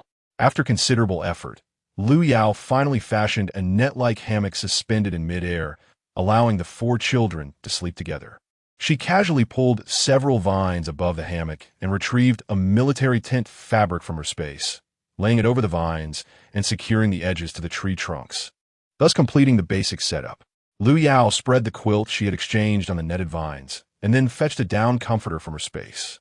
Song Ziyu and Song Zishuan were already so weary they could barely keep their eyes open. Lu Yao lifted the 2 onto the hammock, placing them atop the quilt, and then gently laid Song Zhang beside them. After checking Song Zhang's pulse and finding no serious issues, She tucked the 3 children in snugly. Since arriving at Songyang village, Song Zishuan had never experienced such a cozy quilt, imbued with a delightful fragrance, warm and light. Exhausted, he fell asleep in no time. Lu Yao then took the 3 wolves into her space to process them, wary that the scent of blood might attract other wolves. After considerable effort, she successfully handled the 3 wolves, placing the meat in the kitchen and hanging the skins on the balcony before exiting the space. Having spent a long day in toil, Lu Yao rotated her stiff neck, slipped off her shoes, and gently climbed onto the hammock beside Song Xiang, carefully tucking in Song Zishuan as corner before closing her eyes. Despite the day's demanding activities, for Lu Yao, it paled in comparison to her previous life. However, this body lacks the vitality of Lu Yao's former existence, and a sense of fatigue soon enveloped her. Lu Yao had scarcely lain down before she succumbed to slumber. In the entire camp, aside from the patrolling guards, everyone else was in deep sleep, with the exception of Song Lisher. Her stomach growled with hunger, and sleep eluded her. Compounded by the absence of her 4 sons who had yet to return, a wave of unease washed over her. Though her sons were often a bit unruly, they were generally dutiful, mindful to care for their mother when food was at hand. Having been out for so long in search of sustenance, their absence raised her suspicions. Had something befallen them? Peering into the dark expanse beyond the camp, she felt reluctant to wander aimlessly, leading her to resolve to seek assistance from the patrolling guards. Emerging from her bedding, she approached the members of the patrol. The night shift was currently manned by Song Hongsheng and a few others. Upon finding Song Hongsheng, she initially spoke in hushed tones, pleading, "Hongsheng, my mischievous sons have yet to return. Could you assist me in searching for them?" Seeing Song Lisher approach, Song Hongsheng felt a pang of hesitation. How should he respond? With her inquiry directed at him, there was no evasion possible, and he steeled himself to reply, "Aunt, it is not that we are unwilling to help, but we are on duty and cannot leave our post, for we must ensure the safety of so many." At this, Song Lisher began to weep. "Hongsheng, at such a late hour, where could my 4 sons have gone? In these deep mountains and forests, could they have encountered danger? I beseech you, please, help me find them. I am of advanced age, my eyesight failing in the dark. You are young and have keen vision. Might you assist me?" Feeling a twinge of sympathy for the elderly woman with her snow-white hair, Song Hongsheng eventually nodded. "Aunt, return to wait for me. I will go look for them, but I cannot guarantee I will find them." "Ah, good. As long as you are willing, I will await your good news," she replied gratefully. After Song Lisher departed, Song Qingsong approached and remarked, "Hongsheng, if the boys are truly missing, where shall we search?" Sighing, Song Hongsheng cast his gaze towards Lu Yao's direction. "I understand. But if we do not agree to help her, will she let us be? Let's take a brief stroll around the vicinity and return to say we found no one." Song Lisher is a sympathetic figure. Could she withstand the news of her son's demise at this moment? Song Qingsong felt this was not a sustainable solution, yet they must first navigate the current predicament. Meanwhile, trouble had also befallen the Yang family in Daong village. Yang Shi, having heeded Lu Yao's instructions, vigilantly monitored the condition of their child, Dogdan. Before the midnight hour had passed, Dogdan was burning as if ablaze. Alarmed, Yang Shi hastily roused her husband beside her. "Dear husband, the child seems to be running a fever. Quickly, we must summon a doctor." Yang Zhui, groggily awakened by his wife's nudging, initially displayed impatience. But upon realizing the gravity of the situation, he swiftly rose and made his way towards Songyang village. The patrol team at Songyang village intercepted Yang Zhui, inquiring, "Who goes there? What brings you to our Songyang village?" Flustered and drenched in sweat, Yang Zhui replied, "I am from Daong village. My son is feverish, and I have come to seek the healer." The patrol team of Songyang village dared not allow anyone in without proper authorization, uncertain whether the individual might be a thief. Thus, one of them addressed Yang Zhui, stating, "Please wait. I will consult our captain." Yang Zhui nodded eagerly. Yes, please be swift. My son is indeed feverish. The herbalist advised us to seek her assistance if his fever persists through the night." The patroller did not respond, but turned ahead towards Song Hongsheng. Eventually, he found Song Hongsheng at the rear of the group. Captain, a man from Daong village seeks the herbalist, claiming his son has a fever. I'm uncertain whether to grant him entry, so I came to inquire. Upon hearing this, Song Hongsheng immediately recognized the child from earlier that day. He instructed, "Let him in. I shall call for Hong Yi's wife to take a look." The man acknowledged and hurried back to permit entry. Song Hongsheng then approached the hammock where Lu Yao's family rested, softly calling, "Sister-in-law, sister-in-law, awaken." Lu Yao, despite being asleep, maintained a heightened sense of alertness. She roused at his call. Carefully descending from the hammock and donning her shoes, she approached Song Hongsheng. "Brother Hongsheng, is there something amiss at this late hour?" Though just awakened, her voice was devoid of any languor, retaining its coolness. Song Hongsheng rubbed his hands together, apologetically saying, "Sister-in-law, I regret disturbing your rest at this hour. The child from Daong village has a fever. His father requests your assistance in examining him." Recognizing the boy she had previously rescued, Lu Yao did not express surprise at his fever, understanding it was a normal consequence of infection. Regrettably, she lacked the necessary chaihu in her collected herbs, so she would have to utilize the medicinal pills she had prepared earlier. She retrieved several pills, presenting them to Song Hongsheng, "Brother Hongsheng. These are some pills I made while in the village. The larger one is for reducing fever. Take one 3 times a day. The smaller one treats infection. Take one in the morning and one at night for 2 days. If he no longer has a fever, he will be fine. I will return tomorrow to change his dressing." Song Hongsheng gratefully accepted the medication on behalf of Yang Zhiwei, saying, "Thank you, sister-in-law. Without your help, that child would likely not have survived." Lu Yao waved her hand dismissively. "Brother Hongsheng, if there is nothing further, I shall return to my rest. Your patrol work is commendable. We appreciate your understanding, sister-in-law. Our duty is to ensure the safety of our own families, so we do not find it burdensome. Please, go rest." After finishing his words, Song Hongsheng turned back towards the hammock, clutching the medicine as he hurried to find Yang Zhiwei. Chapter 18. The simple hand-pulled cart. As Song Hongsheng proceeded partway, he encountered Yang Zhiwei approaching. He handed the medicine to Yang Zhiwei and relayed Lu Yao's instructions. Yang Zhiwei expressed his profound gratitude before departing with the medication. By this time, it was nearly midnight, and the patrol team was due to change shifts. Glancing towards the direction of Song Lisher, Song Hongsheng noted that she was nestled under her blankets, fast asleep, thus sparing him the need to fabricate an explanation. In the deep hours of the night, the villagers had succumbed to profound slumber, remaining oblivious to the moment when the snow began to fall from the sky. As the patrollers observed the snow beginning to fall from the sky, they paid little heed, cocooned in their blankets, content as long as they remained warm. Even if someone were to be roused, there was no refuge from the storm within the forest. Those on the ground felt increasingly chilled in their slumber. Some families were awakened by the cold, rising to stir their loved ones and hastily gather branches to construct makeshift shelters against the snow, huddling together until dawn. Lu Yao sensed a sharp drop in the temperature around her, prompting her to awaken.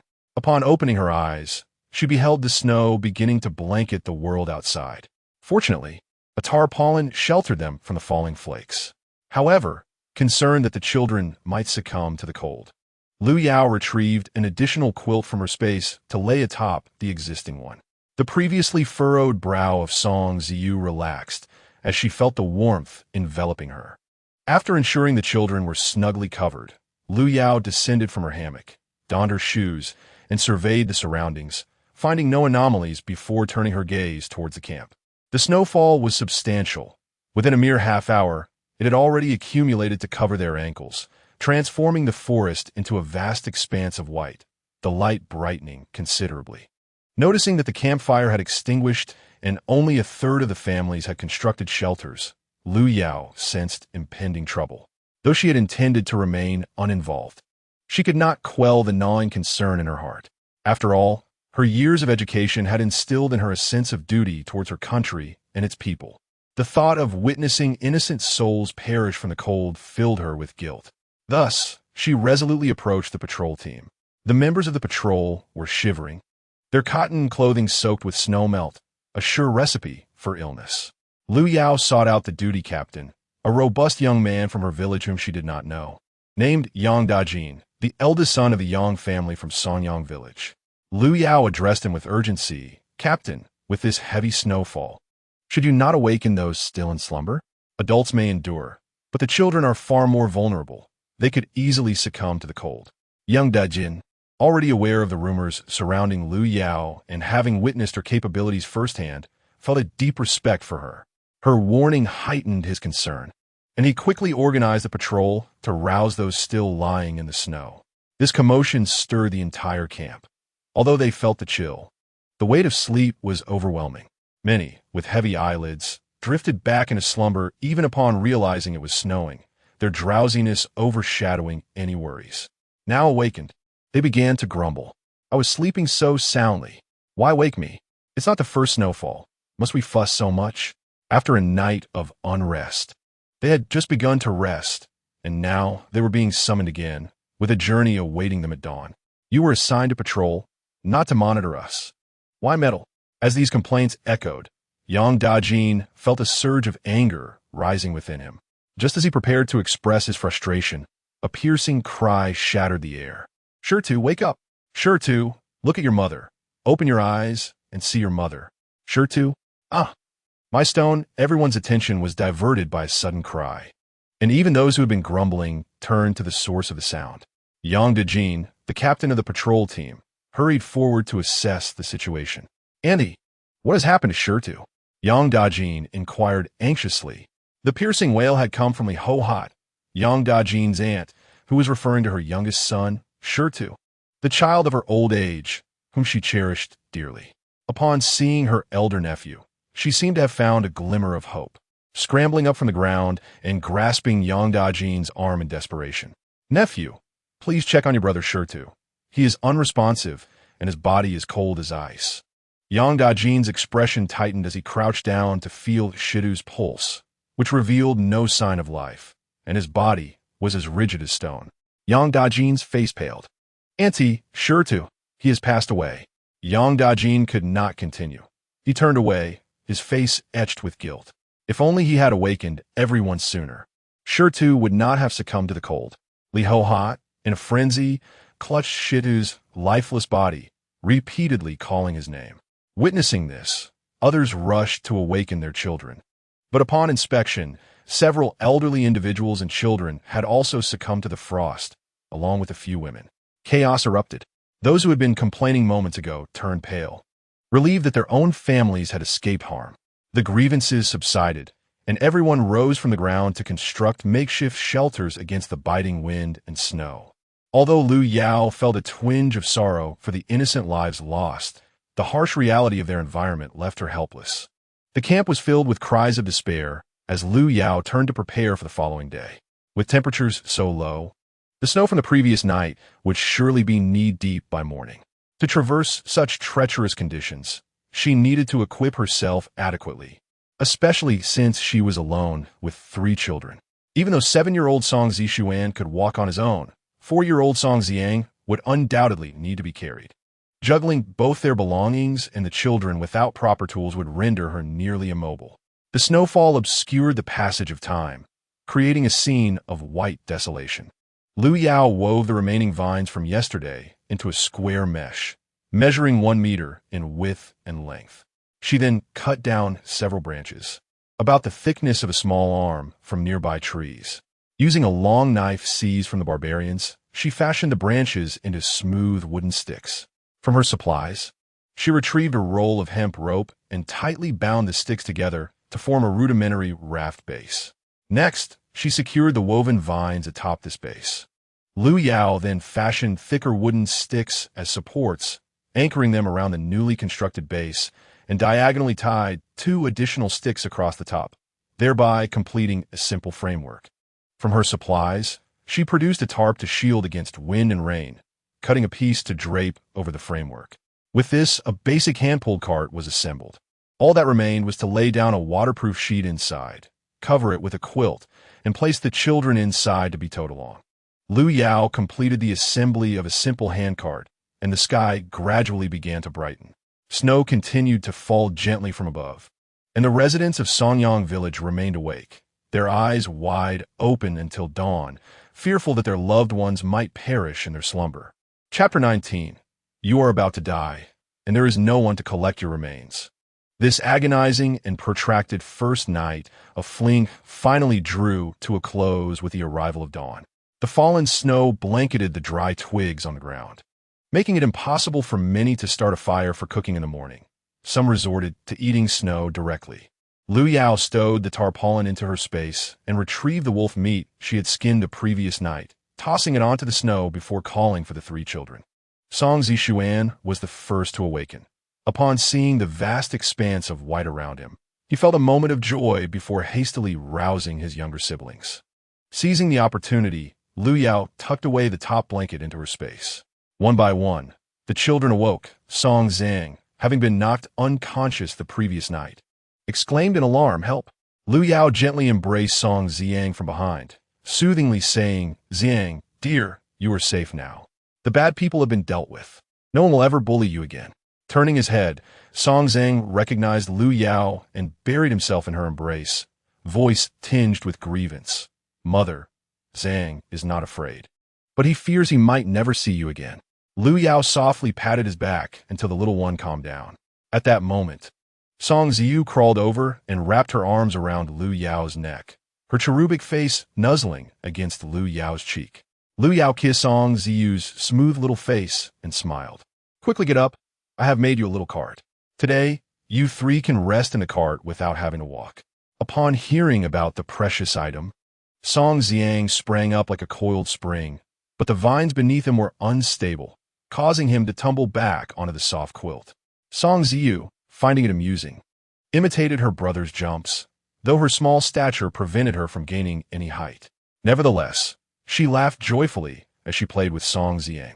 Meanwhile, Song Zishuan had climbed down from the hammock and approached the little cart, inspecting it with curiosity.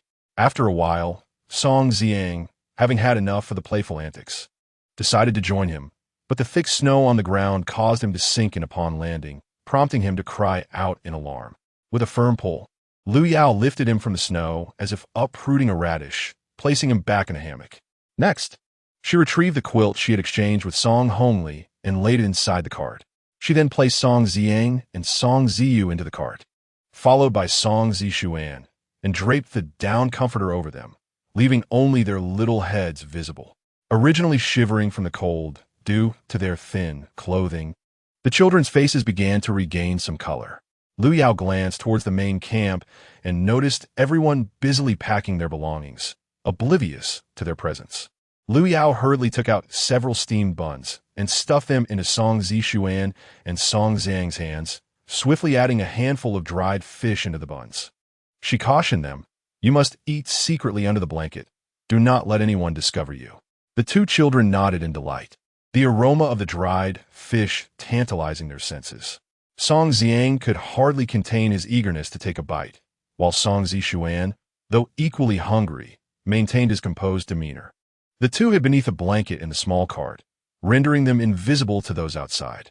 Lu Yao then presented a carton of milk for Song Ziyu. Being quite young, could only consume milk for nourishment as there was no place to prepare supplementary food. She hoped for future opportunities to make something for him. The children devoured their food with remarkable speed, and once they had finished, Lu Yao produced a large apple, dividing it into 3 portions for the children. It was Song Zishuan's first encounter with such fruit. Although his family had once enjoyed good fortune, they had never tasted anything like it. Song Ziyang took a big bite, instantly enamored by the sweet and crisp texture. Noticing Song Hongsheng approaching, Lu Yao quickly instructed the children, "Stay hidden and finish the apples. I will check on the situation over there." The children obediently nodded. As Lu Yao took a few steps towards Song Hongsheng, she effectively intercepted his approach. "Brother Hongsheng, is there something you need?" She greeted him in advance. "Ah, sister-in-law." Song Hongsheng sighed heavily. "What troubles you?" With a grave expression, Song Hongsheng replied, "Sister-in-law, the village has just accounted for the losses. 16 people have succumbed to the cold, mostly the elderly, children, and frail women. Those bereaved are now burying their dead. I came to see if you and the children are all right." It was evident that he had not rested well, with dark circles under his eyes from being on duty until midnight and then being roused from slumber. Brother Hongsheng, we are fine. We set up a temporary tent last night, so the children are unharmed. That is a relief. Your foresight is commendable. I have spoken with Father and hope you will join the village leadership. I came to inquire about your thoughts on the matter, Song Hongsheng earnestly expressed. Without hesitation, Lu Yao declined, Brother Hongsheng, I cannot take on that responsibility. I am caring for 3 children and lack the energy for additional duties, but I appreciate your kind intentions. Understanding the difficulty of persuading Lu Yao, Song Hongsheng accepted her refusal with grace, realizing he could not press her further to assist the villagers. If you encounter any difficulties, please inform me promptly. For now, I have no pressing issues, but I did manage to prepare some wolf meat last night. Could you find out if anyone is willing to trade for it? If not, I will have to turn it all into jerky. All right, I will notify the villagers immediately. Last night, it grew late, and everyone was weary and drowsy. Thus they paid little heed to what Lu Yao had said. With the arrival of snow, the provisions were further diminished, and those with scant supplies were compelled to seek sustenance. It was only the 2nd day of their flight, and already heavy snow had sealed the mountains, heralding more arduous days ahead. Soon after Song Hongsheng departed, individuals began arriving in succession to barter with Lu Yao. Despite the inclement weather, Lu Yao did not raise her prices, but adhered to the previously agreed-upon terms. She exchanged all the wolf meat for several bowls, a small pot, a rice scoop, a spatula, and some seasonings. This was sufficient for Lu Yao to boil water and prepare simple meals. As Lu Yao organized her belongings, she observed Old Lady Song approaching with labored steps. Upon seeing Lu Yao, she adopted a condescending tone. Lu, since you did not take the initiative to deliver the promised wolf meat, forcing this old woman to come and ask for it, you truly lack filial piety. However, considering your offering of wolf meat, I shall forgive your lack of respect. Now hand over the meat. Internally, Lu Yao scoffed, thinking that Old Lady Song might be alive to eat, but would not enjoy her fortune. Nevertheless, she refrained from engaging in further conversation and selected the largest piece of meat from her prepared stash, handing it over to Old Lady Song. The latter, witnessing Lu Yao's compliance, felt even more convinced of her eldest son's assertions that Lu Yao was fearful of potential repercussions, hence her obedience. Even if the relationship were severed, her second son remained her biological child, and Lu Yao was still his wife. How could she deny her? After all, she was illiterate and could claim they had deceived her into signing a severance agreement. Old Lady Song was set on her strategy of relentless harassment. Determined, Old Lady Song planned to use this pretext to demand food from Lu Yao in the future, reasoning that with so much wolf meat, their family would hardly consume it all, thus they could help alleviate some of the burden. Striding back with the wolf meat in hand, she flaunted her prize, eager for others to witness her opportunistic nature. After a hurried breakfast, preparations for the journey commenced. Song Lisher sought out Song Hongsheng once more, this time with less deference than the previous night. She exclaimed, Song Hongsheng, where have you taken my sons? You are the patrol team, responsible for the safety of our villagers. My 4 sons, for able-bodied men, have not returned all night. Where have you searched for them? Considering Song Lisher's loss, Song Hongsheng maintained his respect, patiently explaining, Aunt Ching Song and I searched tirelessly last night and scoured the vicinity, but we truly found no trace of them. We speculate they may have returned the way they came. In response, Song Lisher spat vehemently, Bah, to your second uncle's lapdog. My 4 sons are the most filial. How could they abandon their mother?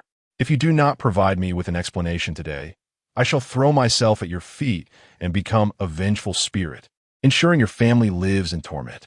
Song Hongsheng's expression shifted slightly.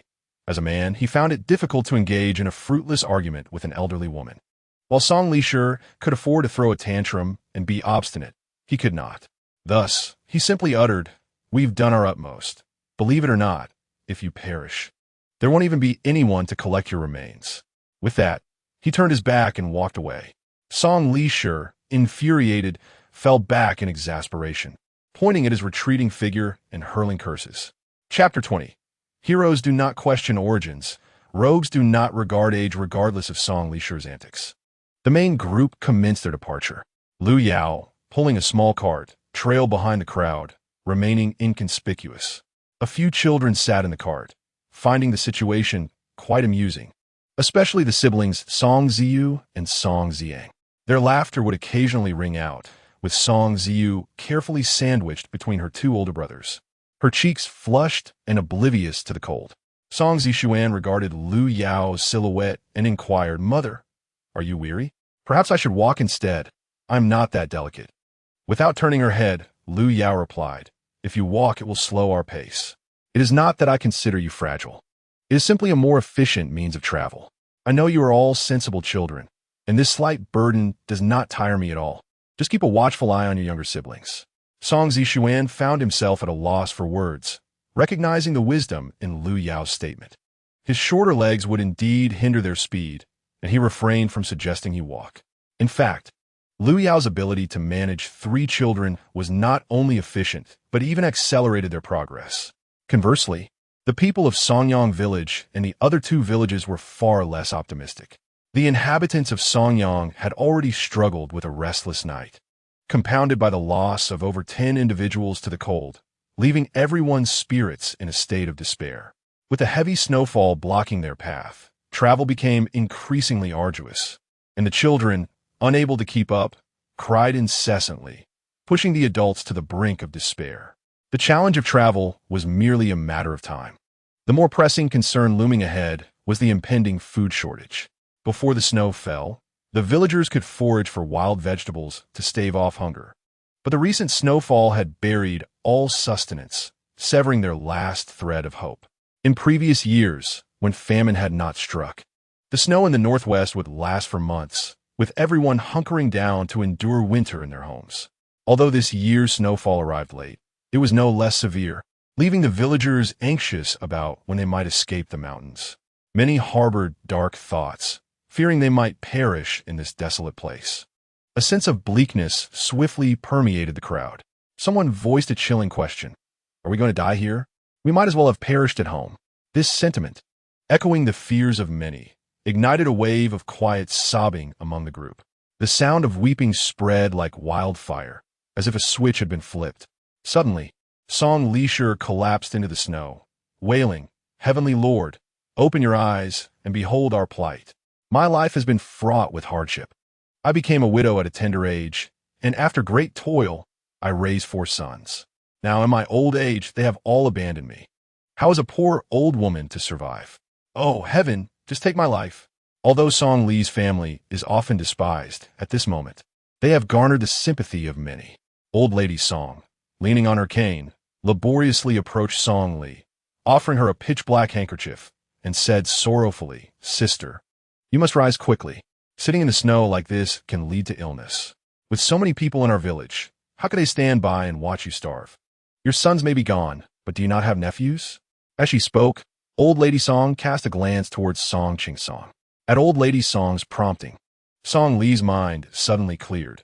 She swiftly climbed out of the snowdrift and trudged towards Song Ching Song, no longer resembling the pitiful figure she had just been. Song Ching Song, patrolling at the edge of the group, was entirely unaware of her approach. However, Song Yang, who had been keeping an eye on her husband, noticed that Song Li was not following the path, but rather wandering off, oblivious to the impending trouble. After great effort, Song Li finally reached Song Ching Song's side. Upon seeing him, she unleashed her wailing. "My dear nephew, my good nephew, your cousins have abandoned this old woman, and I am on the brink of starvation. You are the most benevolent child of our family. You cannot turn your back on your second aunt. If I perish, I shall follow you thereafter. Good child, I am famished. Please give me something to eat." Song Ching Song, bewildered by Song Li's lamentations, looked at the elderly woman and felt a surge of sympathy for her and her sons. Yet, he knew that an additional mouth to feed meant one less ration for his own family, a decision he could not make alone. When Song Yang glanced at Song Ching Song again, she saw Song Li clinging to him, and her anger flared. It seemed that her reputation as a fierce woman had been forgotten in her silence. Handing the child to her mother-in-law, she marched towards Song Ching Song.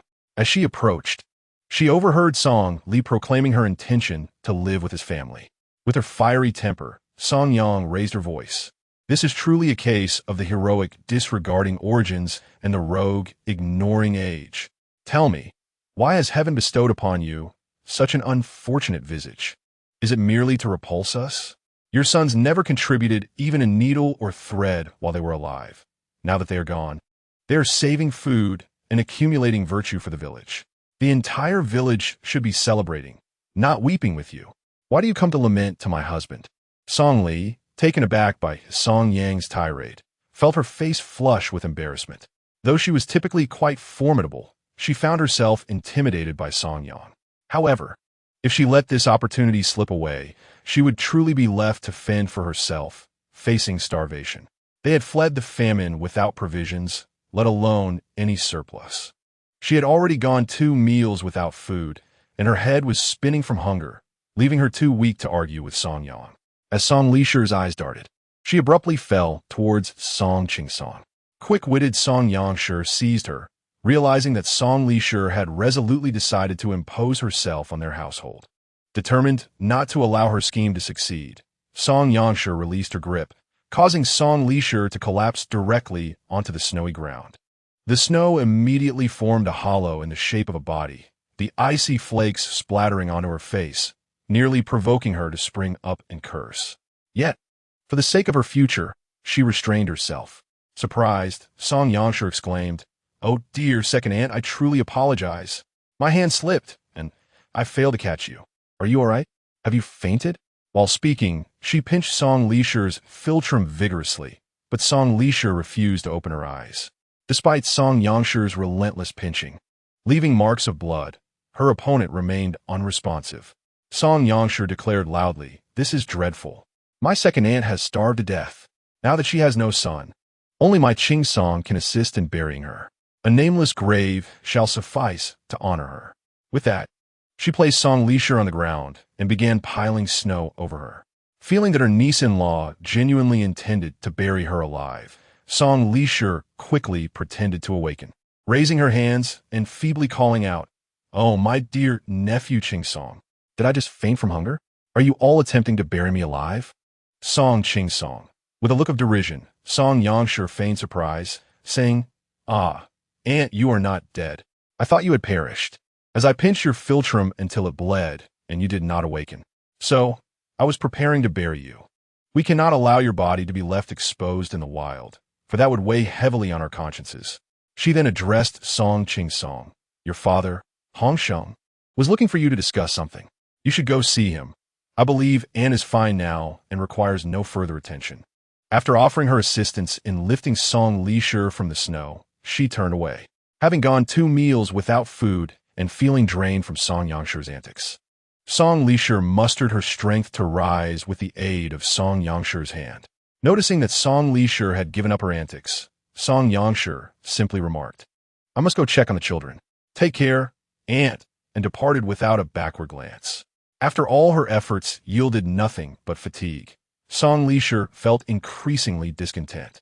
She turned her steps toward the village chief, convinced that as a member of the Song family, responsible for continuing the lineage and raising children, her contributions, though perhaps unrecognized, warranted the clan's attention. Chapter 21. Li Ernie, this is of your own, making Song Lishi hobbled toward the village chief's home. The main group did not linger due to her unreasonable behavior, eager to leave the mountains as soon as possible. Song Lishi exerted all her strength to catch up to the village chief. "Village chief, please slow down. I have something to discuss with you," she called out breathlessly, leaning on a stick she had scavenged from somewhere, her voice weak yet insistent. The village chief turned around to see Song Lishi and felt a sense of aversion. This individual had always been troublesome in her youth, and even in her old age, she had not changed, frequently sowing discord among the villagers and their daughters-in-law. The chief let out a cold snort and, pretending not to hear, turned to walk away. Song Lishi, nearly overcome with frustration, cried out to the chief's retreating figure, "Oh, village chief, I have but a few days left to live. Have pity on this lonely widow. Will my family not care for me in my time of need?" Unbeknownst to the chief, Song Lishi had recently caused a scene with Song Qingsong, and thus he was unaware of her desire for support in her old age.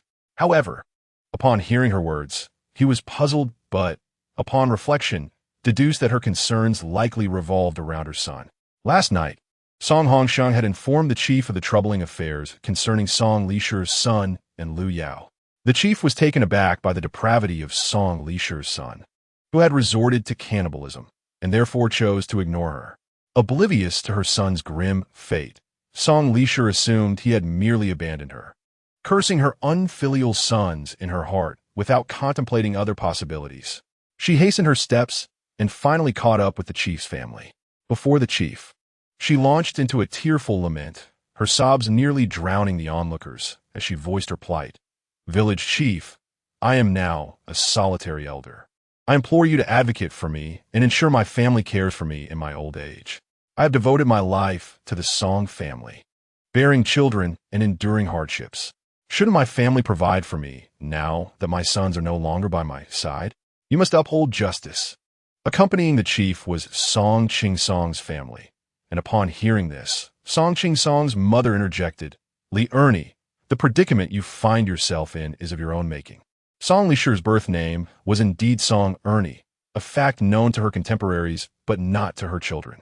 Now, with her full name publicly uttered by Song Chingsong's mother, Song Lishi felt deeply humiliated. However, Song Chingsong's mother was indifferent to her feelings. The thought of supporting an unproductive elder would only increase their burden, and they were not foolish enough to accept that. Continuing, Song Chingsong's mother stated, "When your husband was alive, he earned a decent living with his woodworking skills. After his untimely departure, he left you and your daughters a considerable sum. If you were a sensible person, that money would have sufficed to care for the four of you and even help marry off your daughters. Which of us has lived as comfortably as your family? When we were struggling, we approached you for a loan, and you claimed you had none. Yet the very next day, we saw you returning from the market with bags full of food and supplies. Now that your dear son has abandoned you, you expect us to shoulder your burden. How can that be justified? Do we look like we owe you anything?" As the villagers observed in silence, Song Lishi found herself unable to counter the accusations hurled by Song Chingsong's mother. The truth of her words left no room for rebuttal. However, lacking a response did not equate to acquiescence. She chose to disregard Song Chingsong's mother entirely and directed her pleas solely toward the village chief, seeking his intervention. The village chief found himself in a predicament, feeling overwhelmed by the persistent entreaties of an elderly woman.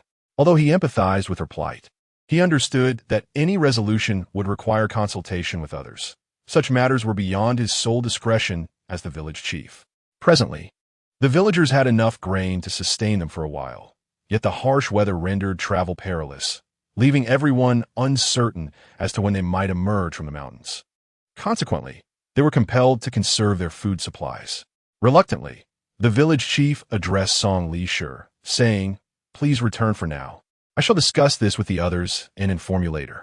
Song Lishi, having endured hunger to the point of dizziness, felt utterly drained.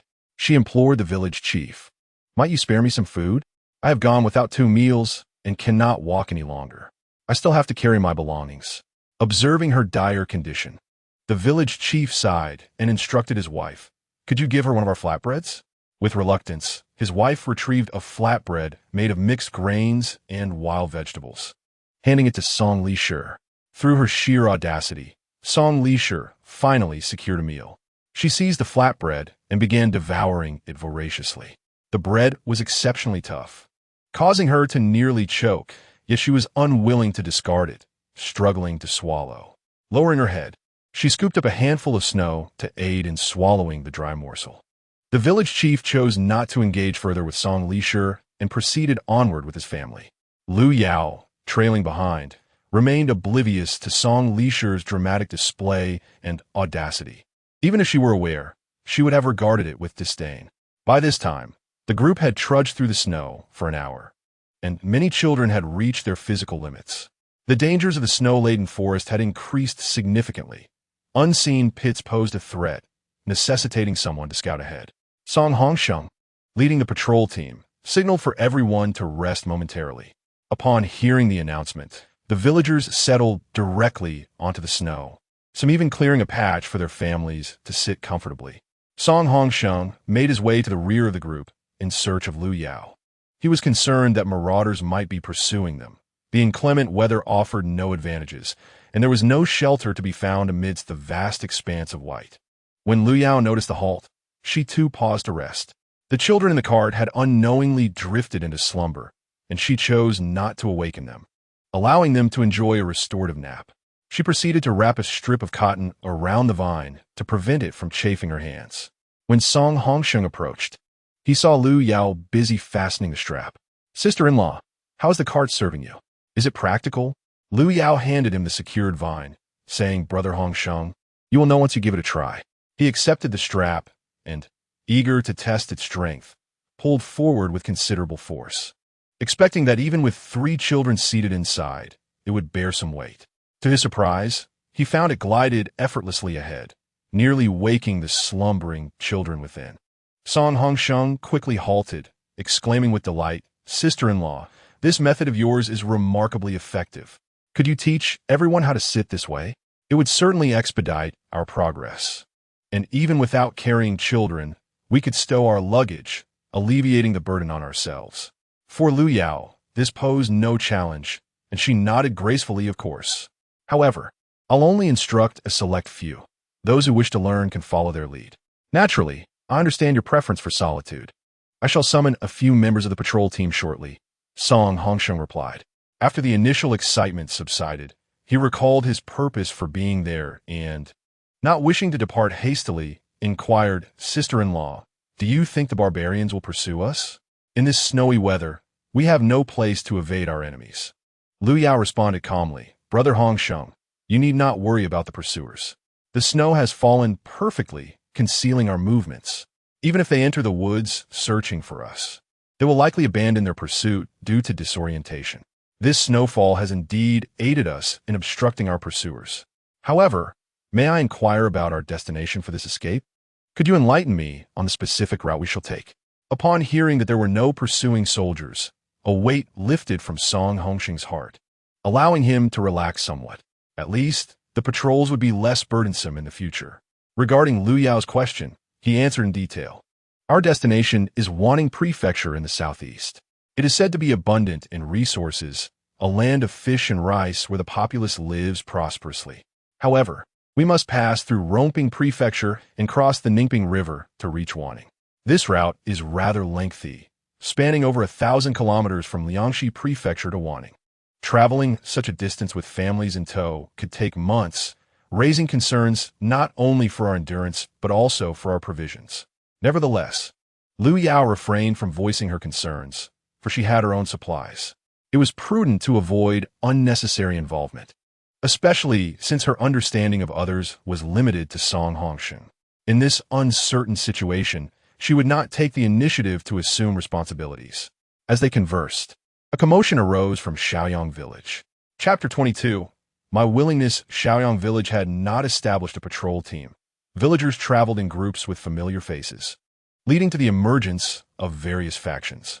Moreover, friction among these factions resulted in frequent disputes, disrupting both neighborly relations and their journey. The village chief, however, remained indifferent, allowing tensions to fester. After a day and night of brewing conflict, the situation erupted. At that moment, the hunter Yao Daqiang found himself besieged by members of the Yang family from Shaoyang Village. As an outsider and the only hunter in the village, Yao Daqiang lived at the foot of the mountain and had seldom interacted with the Yang family. They had maintained a peaceful coexistence, but now, as Yao Daqiang joined the villagers in their flight to Wanning, the dynamics had shifted dramatically. However, due to Yao Daqiang's penchant for hunting, he had accumulated a collection of hides, which his wife, Fong Lan, skillfully fashioned into leather boots for their family. This ensured that their feet remained dry during the snowy and rainy days. The Yao family comprised 4 children, 3 boys and 1 girl. Fong Lan diligently crafted a pair of leather boots for each of them. Now, as the heavy snow fell, the children found great ease in walking in their boots, which drew the attention of those with ulterior motives who coveted the children's footwear. Moreover, another significant reason for the envy was that while other families subsisted on wild vegetables and coarse grain cakes, the Yao family indulged in dried meat, inciting the jealousy of the villagers from Shaoyang. Although the villagers harbored these resentments, they lacked legitimate reasons or excuses to borrow or seize from the Yao family, leading them to endure in silence. It was not until a recent break that the youngest son of Yang Hoyao, known as Nyodan, succumbed to temptation and snatched dried meat from the Yao family's youngest daughter, Yao Rong, even pushing her to the ground. Nyodan's uncle was the village chief, which allowed him to act with impunity, and being the youngest in his family, he was indulged, cultivating his unruly demeanor. At merely 5 years old, Yao Rong was frail and delicate, while Nyodan, at 7, was tall and robust. His shove sent Yao Rong staggering backward, causing her to fall and fortuitously collide with a tree. The impact resulted in a grievous wound to Yao Rong's head, leading to considerable bleeding. Hearing his daughter's cries, Yao Daqiang rushed to her side, discovering the blood staining her back. Fong Lan hurriedly approached, her heart aching at the sight of her injured daughter, and she swiftly lifted Yao Rong from the ground, carrying her to their resting place. In a moment of anger, Yao Daqiang pushed Nyodan, but the boy, as sturdy as a calf, hardly budged. Instead, he threw himself to the ground, wailing loudly. Yang Hoyao, upon hearing his son's cries, stormed over without seeking clarification, launching a punch at Yao Daqiang. Taken aback by such brazen aggression, Yao Daqiang, though known for his honesty, was not one to be easily bullied, especially in defense of his injured daughter. As Yang Hoyao attempted another strike, Yao Daqiang swiftly grasped his incoming fist, twisting forcefully until a loud crack signaled a dislocation. Yang Hoyao emitted a piercing scream of agony. The villagers, who had been mere spectators, could no longer remain passive witnesses to the injustices suffered by the Yao family, particularly as they still coveted the dried meat. Under the leadership of village chief Yang Hozhao, they encircled Yao Daqiang. Seeing his brother arrive to assist, Yang Hoyao retreated to a safe distance, enduring his pain and sweating profusely as he exclaimed, "Brother, that wretched hunter has twisted my arm. You must avenge me." Yao Daqiang, witnessing Yang Hoyao's malicious tactics, stood undeterred, his voice resonating with strength. "Your son has caused my daughter's head to bleed. I deem it only fair to break your arm in return."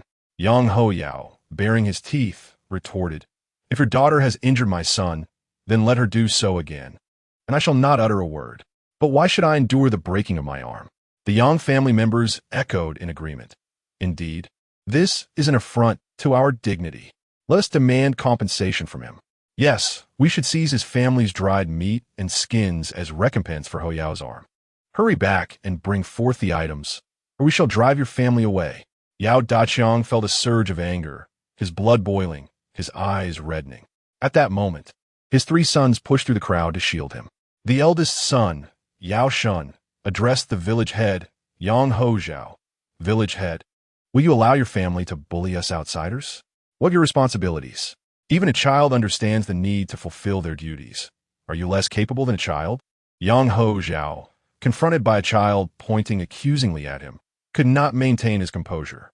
He had intended to remain a passive observer, knowing that even without his intervention, the Yang family would seize what they desired, and he would inevitably benefit.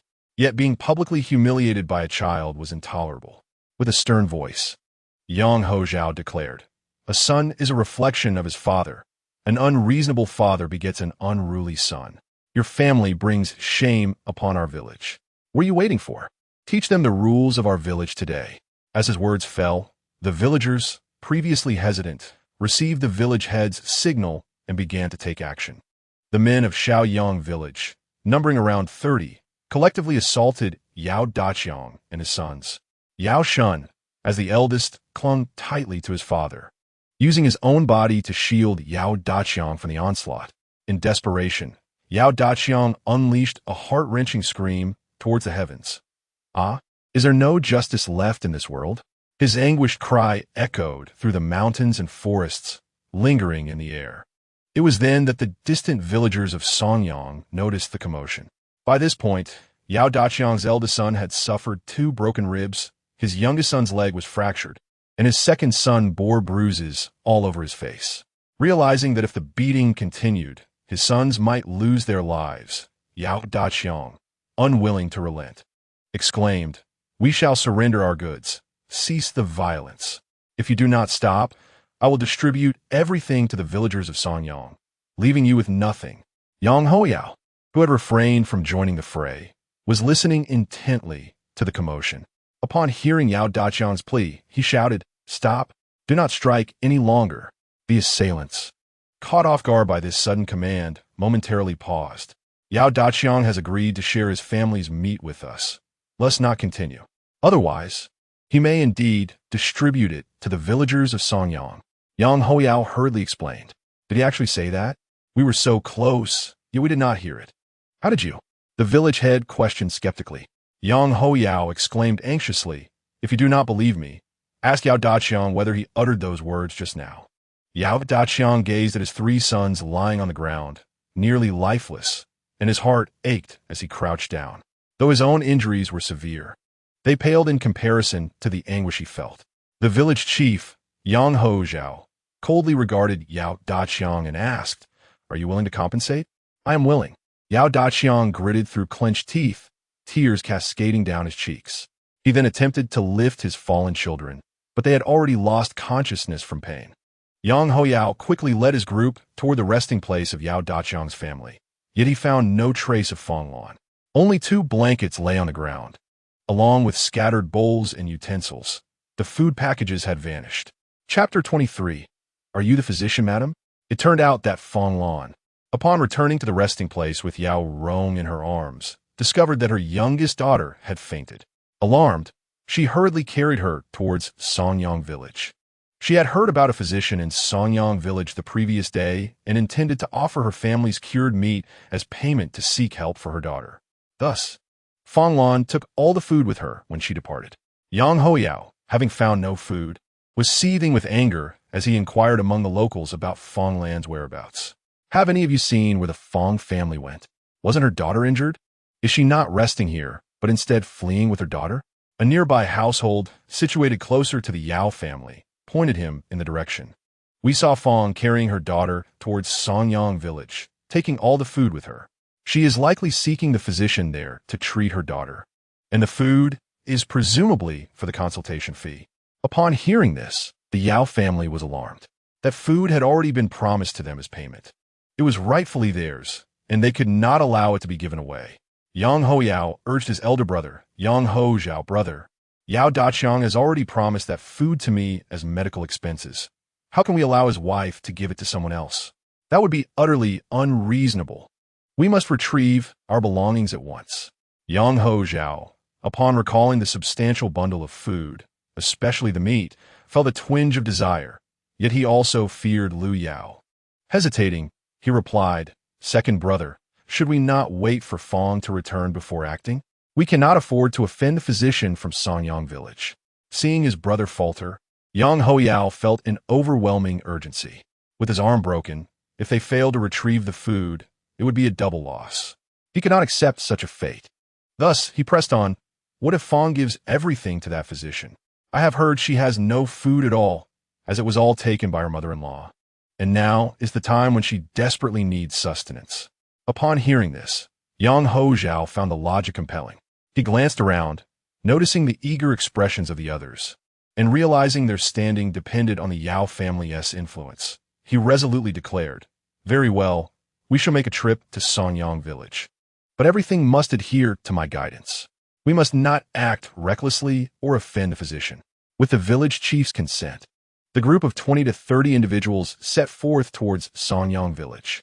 Upon reaching the outskirts, they were intercepted by the patrol team, led by Song Ching Song. "Which village do you hail from? What business do you have in Songyang village?" At this moment, Yang Hozhao, finding himself on unfamiliar ground, spoke in a subdued tone.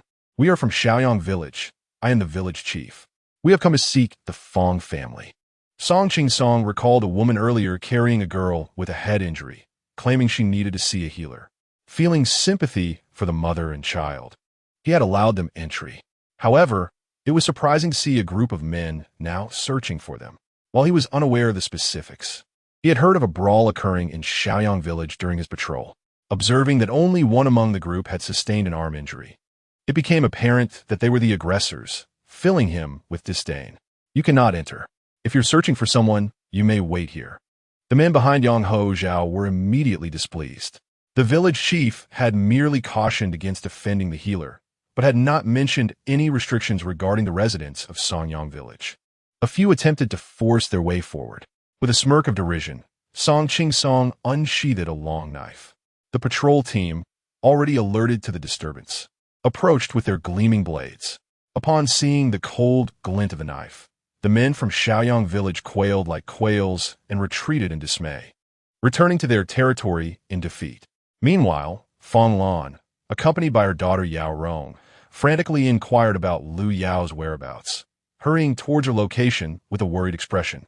Just as Lu Yao concluded an explanation to Song Hongsheng regarding the construction of a hand-pulled cart, she noticed a woman rushing towards her with a child in her arms. Panic etched on her face.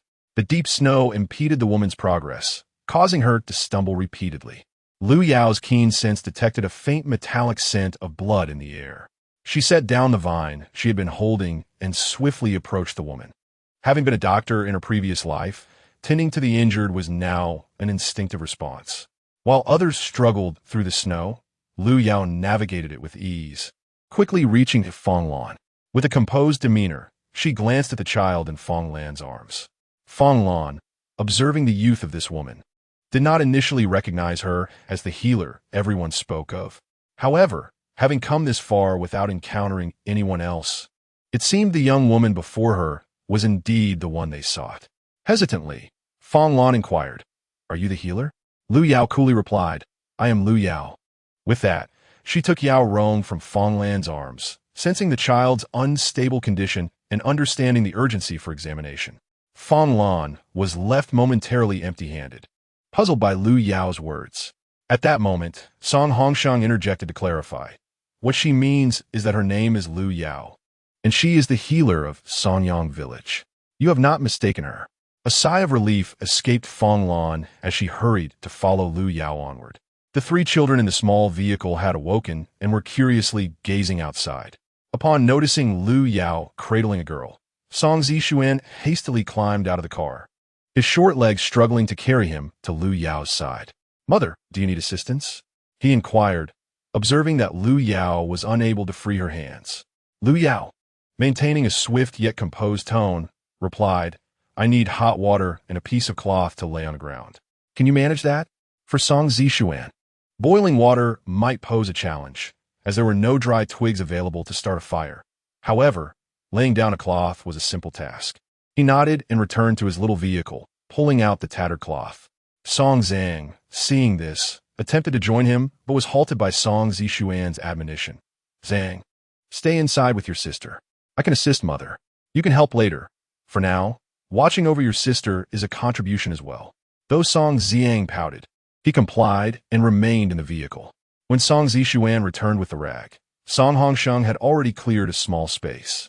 Song Zishuan promptly spread the cloth on the ground, and Lu Yao placed Yao Rong upon it, beginning to inspect her wounds with utmost seriousness. Yao Rong had sustained an injury to her head. During the journey, Fong Lan had been carrying her and had stumbled repeatedly, exacerbating the bleeding. Given Yao Rong's already fragile health, her complexion was as pale as parchment, an alarming sight. As Lu Yao parted Yao Rong's hair, she discovered the injury to be located about an inch above the right side of the back of her head. A sigh of relief escaped Lu Yao's lips. It appeared that only the capillary vessels had been ruptured, which explained the significant blood loss, though it was not a grave concern. At this juncture, a simple dressing would suffice to staunch the bleeding. Ideally, a couple of stitches would promote faster healing and prevent scarring, but given the limited conditions, she could only manage a temporary solution. Song Zishuan, witnessing the distressing scene of blood, felt slightly dizzy and stumbled off in search of hot water.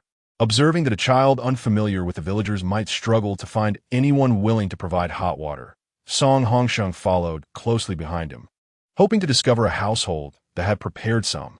After traversing half the camp without encountering a spark of fire, they were about to return empty-handed when they finally spotted the Yang family resting behind a large tree. Chapter 24. Gratefulness that lasts a lifetime. Yang Dajin had been on patrol in the afternoon and was now spending time with his family. Observing his children shivering from the cold, their shoes drenched and pants half-soaked, he realized that they would surely catch a chill if this continued.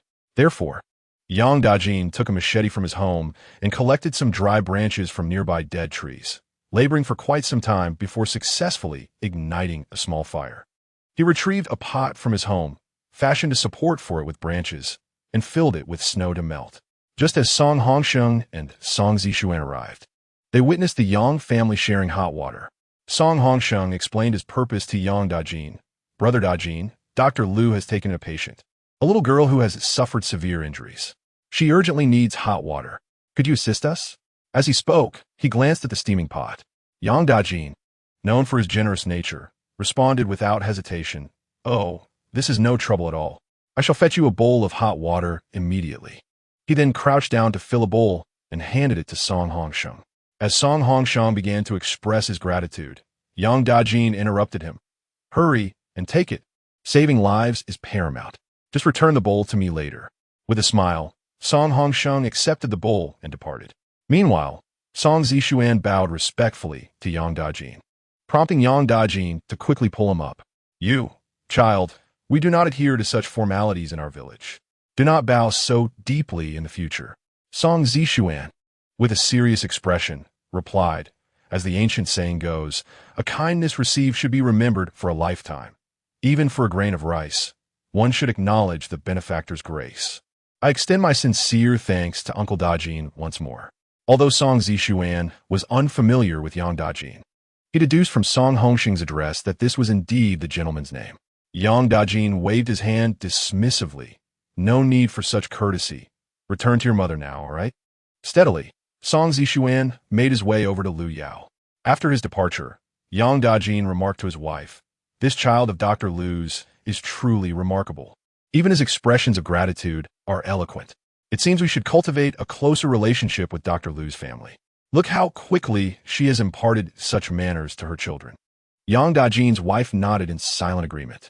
With the hot water prepared, Lu Yao used a white cloth to clean Yao Lan's wounds, applying some sanchi before she began to bandage them.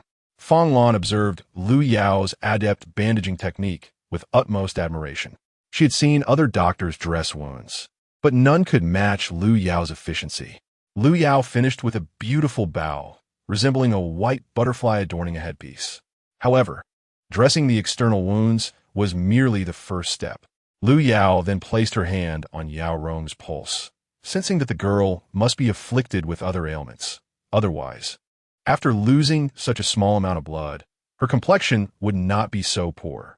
Fong Lan thought Lu Yao had completed her examination and prepared to retrieve a token of gratitude, but saw Lu Yao starting to take the pulse again. Standing by, Fong Lan refrained from asking too many questions, as Lu Yao's calm demeanor revealed no signs of concern. Fong Lan felt unsettled. Could the child have other hidden illnesses? After a cup of tea had passed, Lu Yao released Yao Rong's pulse and stood up, calmly addressing Fong Lan. "Does the child suffer from any deficiencies?" Fong Lan, taken aback, exclaimed, "Indeed, indeed. Dr. Lu, you truly are a miraculous physician. When I bore my third child, I was injured, and the doctors told me I would never conceive again. To my surprise, I became pregnant once more. Since the beginning of this pregnancy, I have felt unwell and have been on bed rest. After giving birth to Rong, she has been sick so frequently that it is a wonder she has survived this long. It is no exaggeration to say that she has been on medication since she began nursing." As Fong Lan spoke, her eyes grew misty. The doctor had initially warned them that even if they managed to raise the child, she would not live past 20. However, Yao Rong is the only daughter in their family, and her parents could never bear to abandon her. They could only strive to raise her, while her future longevity would depend on fate. At this moment, Lu Yao directly pointed out Yao Rong's afflictions, instilling a glimmer of hope in Fong Lan. She knelt fervently at Lu Yao's feet, pleading, "Dr. Lu, I implore you to save my child. I am willing to offer these provisions as a reward." Lu Yao, who dreaded being beseeched, was not adept at expressing emotions. Typically, she would avoid patients in such circumstances. However, she gently lifted Fong Lan, attempting to soften her tone. "Your daughter's condition is treatable, but it will require considerable time for her recovery. In the future, she will be able to marry and have children, living a life akin to that of ordinary people." "Is that truly so, Dr. Lu? Am I dreaming?" Regardless of how many years it takes, we are willing to wait, but presently, we cannot afford the expenses. Fong Lan was overwhelmed with excitement, but quickly added, however, we assure you that we will not default on our promise. My husband is a hunter, and I have 3 sons who are at your service. Fong Lan was beside herself with joy.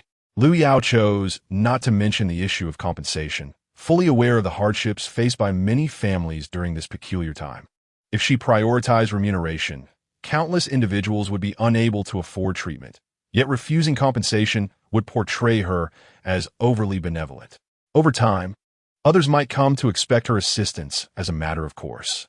Thus, Lu Yao decided to leave the matter of payment to personal discretion, while ensuring that something was offered in return. Regarding compensation, we can discuss that later, but the child has suffered a head injury. It is uncertain if there is a concussion. Should she experience dizziness or nausea in the next couple of days, please inform me immediately. Moreover, ensure that the wound remains dry and change the dressing every 2 days, Lu Yao advised as gently as she could, despite her belief that her voice was already soft. To others, it still conveyed a seriousness that felt distant and unapproachable. Fong Lan expressed her immense gratitude, eager to offer Lu Yao the provision she had brought. Lu Yao observed the size of Fong Lan's bundle. Surely, it contained the family's entire rations. She did not refuse, accepting the bundle and spreading its contents on the ground. Inside, there were various types of dried meats, wild boar, roe deer, and rabbit, with an astonishing piece resembling venison. Lu Yao grabbed a handful to delight the children before readying the bundle and returning it to Fong Lan. I have received my reward. You may take the remainder home, she stated in a tone that brooked no argument, coupled with her cool demeanor, compelling Fong Lan to instinctively accept the bundle. At that moment, Song Ching Song approached with hasty strides, sweat glistening on his brow. He reached Lu Yao and Song Hongsheng, exclaiming, Brother Hongsheng, Dr. Lu, a group of villagers from Shaoyang are seeking this lady. They claim they want their provisions, but we have intercepted them outside Songyang village. Upon realizing they were looking for her, Fong Lan felt a surge of foreboding. With an anxious expression, she turned to Lu Yao and asked, Dr. Lu, could you kindly safeguard these provisions for me? And might I leave Ronger in your care for a while? I returned to check on my husband and children. Fearing something must have transpired, Song Hongsheng and Lu Yao were somewhat aware of the situation in Shaoyang village, having heard a commotion earlier and the villagers discussing it, albeit without clarity regarding the specifics. Lu Yao was not one to meddle in others' affairs, thus she refrained from inquiring further. However, since the individual in question was her patient, it would not be amiss for her to attend to them for a while, so she nodded gently. Fong Lan thrust the bundle of provisions into Lu Yao's hands and turned to hasten towards Shaoyang village. No sooner had she crossed the boundary of Songyang village than she was encircled by a group of people from Shaoyang village. Chapter 25, God Blocks, Kill God, Buddha Blocks. Kill Buddha. Fong Lan felt a surge of trepidation. What were these people intending? She trembled as she asked Yang Ho Zhao, village chief, what do you intend to do? Yang Ho Yao, the chief's spokesperson, stepped forward, dragging an injured arm. What do we intend to do? Do you see my arm? Your husband did this. How do you propose to compensate me? Your husband has stated that he will repay with your household provisions. Or have your provisions gone? Gazing at Yang Ho Yao's dangling arm, Fong Lan believed it improbable that her husband was responsible. She knew him well.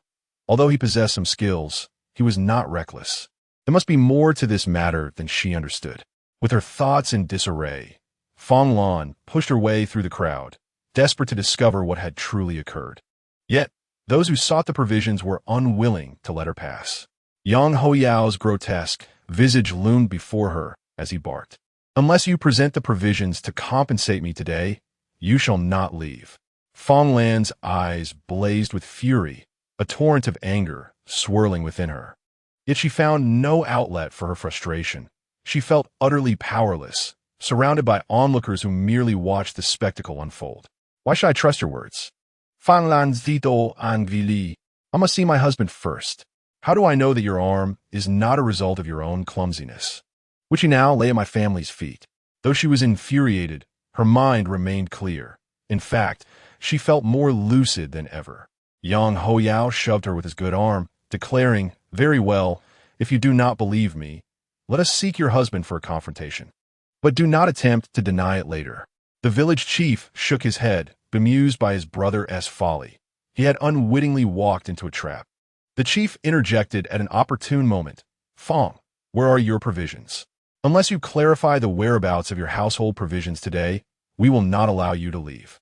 Yang Hoyao suddenly came to his senses, kicking Fong Lan to the ground and spitting at her. "Bah, you vile woman! How dare you play tricks on me? If it weren't for my older brother's cunning, I might have been deceived by you. Confess immediately. Where have your provisions gone?"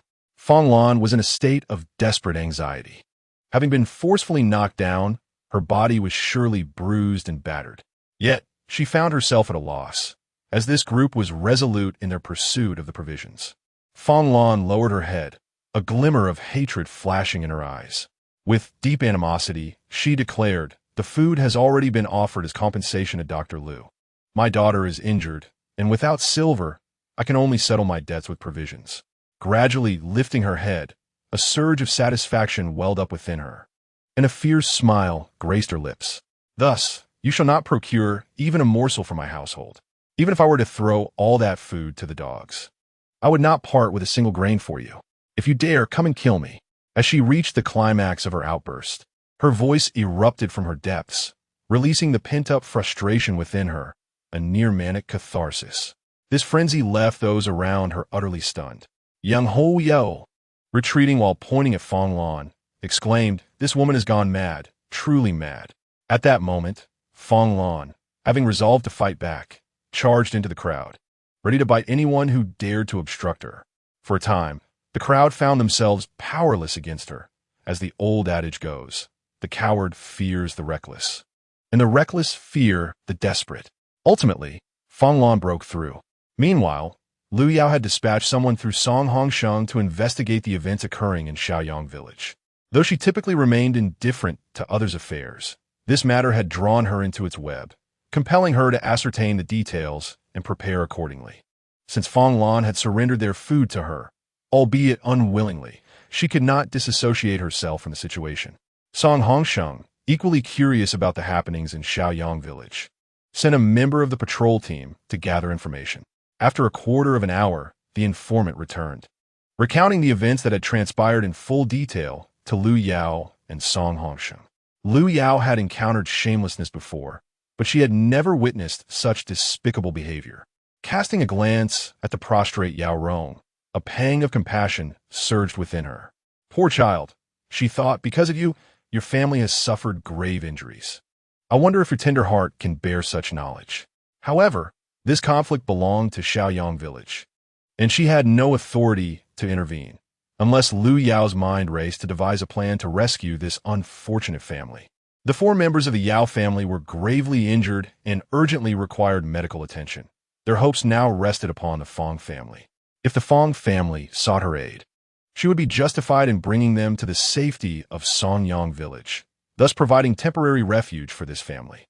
Though Liu Yao harbored concerns, her expression remained impassive, as if she were listening to an affair entirely unrelated to her. In stark contrast, Song Hongsheng reacted vehemently, cursing in the direction of Shaoyang village. "This village chief is inhumane, allowing village members to act violently. It seems the character of Shaoyang village is lacking. We must be wary of them in the future." He then addressed the patrol team, commanding, "Relay this message. From this day forth, no one from Shaoyang village is permitted to approach Songyang village. Should they disregard this warning, swords are blind, and should an accidental injury occur, we, unlike the Yao Hunter-S family, will not be so easily bullied." Liu Yao promptly added, "Brother Hongsheng, could the villagers of Shaoyang refrain from including the Yao family in their considerations?" This was the first instance in which Song Hongsheng heard Liu Yao advocate for another. Yet, even without her intercession, he would have ensured the welfare of the Yao family upon encountering them. "Sister-in-law, rest assured, the Yao family is in such dire straits. We shall not impose any difficulties upon them," Song Hongsheng declared, reiterating to the messenger that they had no intention of troubling the Yao family. In Shaoyang village, Fangshi had returned to their resting place. Upon seeing her husband and children, she felt as if the sky itself were collapsing. Fangshi cried out, "Husband!" and, overwhelmed, fainted. At that moment, Yao Daqiang lay beside their 3 sons. In such frigid weather, if they were not promptly revived, they would surely succumb to the cold. Yao Daqiang, previously anxious about the whereabouts of his wife and youngest daughter, suddenly heard her cry and witnessed Feng Shi collapse rigidly into the snow. He struggled to crawl over and pinched Feng Shi's nose, managing to rouse her from her stupor. The events Feng Shi had endured in the last half-hour had overwhelmed her more than all her previous experiences combined. Upon regaining consciousness, she slowly rose from the snow and approached her 3 children. The light had vanished from her eyes, and as she gazed upon her sons lying on the ground, her heart shattered into fragments. Pain, resentment, and fury intertwined within her chest. With trembling hands, she reached for her children's breath, and upon detecting a faint sign of life, her heart quivered. Just half an hour prior, when she departed, her children were lively. What could have transpired in her absence? Yet, Feng Shi felt that now was not the time for such inquiries. She urgently needed to summon Dr. Liu to rescue her husband and children. Amidst the chaos of her thoughts, a glimmer of clarity emerged. Ignoring her husband as calls from behind, she staggered back towards Songyang village in search of Liu Yao. However, the group from Shaoyang village obstructed her path once more. Yang Ho Yao, with an air of nonchalance, remarked, "Feng Shi, now that you've seen your husband, shouldn't you compensate me for my medical expenses?" Upon seeing the fierce glint in Feng Shi's eyes, reminiscent of a lion on the cusp of rage, Yang Ho Yao instinctively swallowed hard. The village chief, stumbling, pushed him aside and scolded, "What a useless fellow, go away." The chief then addressed Feng Shi, "Today, you must surrender your provisions. Otherwise, you shall not leave Shaoyang village. I am aware of your intentions, but if you do not present the compensation today, you may as well prepare to collect the remains of your husband and sons." Feng Lan remained silent, uttering not a single word, and turned to walk toward her husband. Upon reaching Yao Daqiang, she drew a long knife from the blanket beneath them. This knife had been purchased in the county with the money from the game Yao Daqiang had sold, as Feng Lan feared for his safety while hunting in the mountains and insisted he carry a weapon. However, during their flight, she had kept the knife securely wrapped in cloth to avoid harming anyone. Now, she needed it to carve a path to save her beloved family.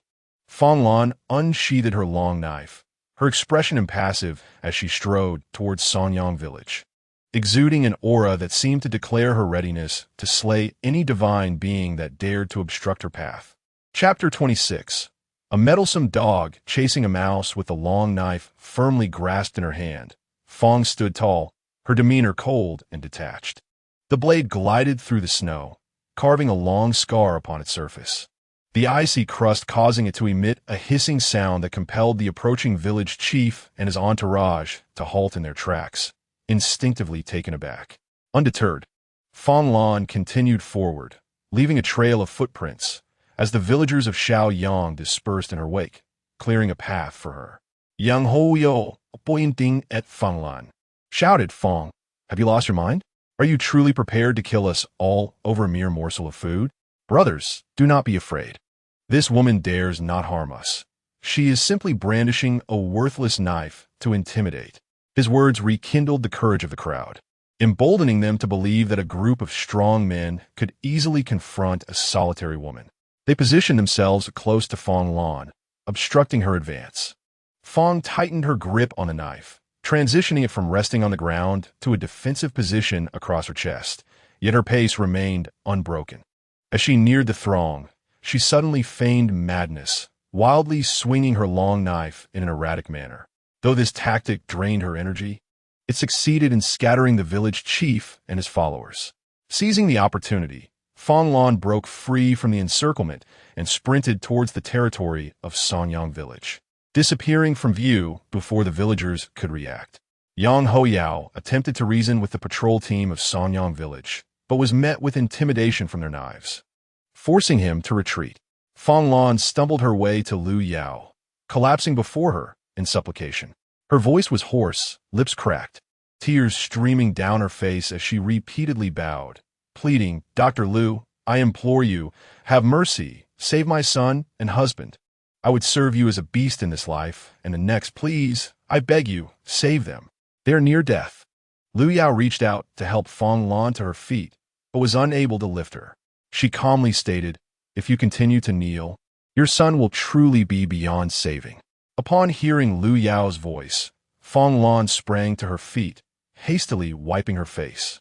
Overwhelmed with a mix of joy and urgency that rendered her speechless, she resorted to frantic gestures, attempting to pull Lu Yao along while being cautious not to offend her, her hands fidgeting in desperation. Lu Yao then addressed Song Hongsheng, saying, "Brother Hongsheng, I shall go to Shaoyang village to assess the situation. Please watch over the children for me, and I will return shortly. Additionally, I require several members of the patrol team to assist in relocating the Yao father and son to our territory." Song Hongsheng, filled with fury and cursing the inhabitants of Shaoyang village in his mind for their inhumanity, swiftly acquiesced, stating, "Sister-in-law, do not worry. I will send Dajin and others with you to rescue them." Song Hongsheng, after finishing his words, sent a member of the patrol team to relay a message to Yang Dajin, while he remained in place, observing the three siblings, Song Zishuan, and a patient. Under Fong Lan's guidance, Lu Yao made her way towards the borders of Shaoyang village. At that moment, the group from Shaoyang village lingered at the boundary of Songyang village. Fully aware that Fong Lan had gone to seek the assistance of that lady-in-waiting for her ailing husband, hence they would undoubtedly return. Lu Yao watched as a throng of 20 to 30 men wandered restlessly outside Songyang village, their footsteps compressing the snow beneath them, showing no signs of departure. They were resolute in their intent to seize the grain belonging to the Yao family. A cold smile graced Lu Yao's lips, though she lacked a chivalrous heart. She held firm to the principle that as long as the patient was innocent and still recovering, no one should harm them. These individuals, seeking to exploit the Yao family, had now met their match. When Fong Lan arrived with Lu Yao at the junction of the two villages, Yang Dajin and his men hastened to the scene upon hearing the news. He had already learned of the circumstances on the way, and his heart simmered with indignation. He led his patrol team, which matched the numbers from Shaoyang village, though the majority were armed with long knives, thus exerting an overwhelming presence over the inhabitants of Shaoyang village. Lu Yao signaled Fong Lan to lead the way. Fong Lan, also wielding a long knife, forged ahead. The people of Shaoyang village were taken aback. They did not expect the inhabitants of Songyang village to intervene, leaving them simultaneously furious and helpless. They were already at a disadvantage from the outset. How could they compete? Yang Hoyao, feeling aggrieved, yet too intimidated to confront them directly, could only shout from a distance, "You shameless folks from Songyang village, meddling where you don't belong. A bunch of fools, unable to even mourn their own ancestors. Yet they come here to stir up trouble." Before he could finish his tirade, he felt a chilling sensation on his cheek as something icy struck his mouth, causing him to recoil in shock, only to find his hand smeared with blood. At the same moment, Lu Yao coldly uttered two words, "Noisy." Before Yang Hoyao could reattach his arm, another cut appeared on his mouth, causing the burly man to collapse onto the ground in a fit of rage. Is there no justice? This woman seeks to harm me for profit. What kind of doctor is she? I see her as nothing but a fraud, having swindled me out of medical fees from Yao Daqiang. And now she wants to kill me. Another blade flew from the opposite side of Yang Hoyao's face, abruptly silencing his cries. Lu Yao's voice rang clear and cold. "If you do not cease your incessant chatter, the next time my hand trembles, it will slice through your neck." Terrified, Yang Hoyao instinctively touched his throat, feeling the chill creeping upon him. The village chief, exasperated, kicked Yang Hoyao's back and whispered harshly, "Fool, what did I tell you? Do not offend the doctor. What are you doing? Do you no longer wish to treat your arm?" Yang Hoyao's face paled, and he immediately lowered his head, daring not to utter a word. At last, tranquility descended upon the scene, free from the incessant disruptions caused by Yang Hoyao. Lu Yao successfully led the Yao family to safety within the confines of Songyang village. As soon as Song Zishuan and Song Hongsheng finished clearing a snow-free area after Lu Yao's departure, they discovered a thick layer of fallen leaves beneath the snow. Song Zishuan brushed aside the upper layer of leaves to reveal a drier collection underneath. Just as they completed their task, a commotion erupted as a group of people hurriedly approached. Upon standing upright, Song Zishuan's face lit up with surprise upon seeing Lu Yao returning with others, and he exclaimed joyfully to Song Hongsheng, "Uncle Hongsheng, my mother is back, bringing the patients with her. They have been saved." Song Hongsheng also noticed the arrival, grinning as he stood there, watching the gathering with delight. The crowd swiftly carried the 4 members of the Yao family before the 2. Song Zishuan quickly directed everyone to lay the injured down flat. Once the Yao family was settled, Lu Yao instructed the crowd to disperse, as she needed to administer immediate aid. Indeed, as Fong Lan had indicated, the children's breaths were faint. Without urgent care, they could succumb to hypothermia.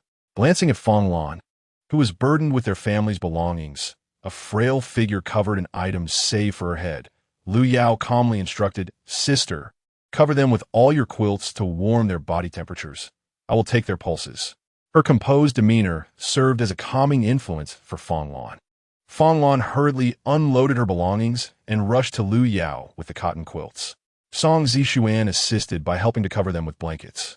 Lu Yao began her examination with the eldest, Yao Shun, who bore severe internal injuries from taking blows meant for Yao Daqiang. After conducting a basic assessment of Yao Shun's upper body, she discovered 2 broken ribs on the left side and 1 on the right. Yet determining whether his lungs were affected would require diagnostic equipment. Although she had access to such instruments in her space, she was unable to transport him there for examination. In addition to the fractured ribs, he had several bumps on his head, and it remained uncertain whether there were any blood clots within. The extent of his external injuries raised concerns about the severity of his internal injuries. Lu Yao placed her slender fingers on Yao Shun's pulse, beginning her examination, which lasted a considerable time. While her inner turmoil was profound, her exterior remained composed, for revealing her anxiety would likely cause Fong Lan to break down.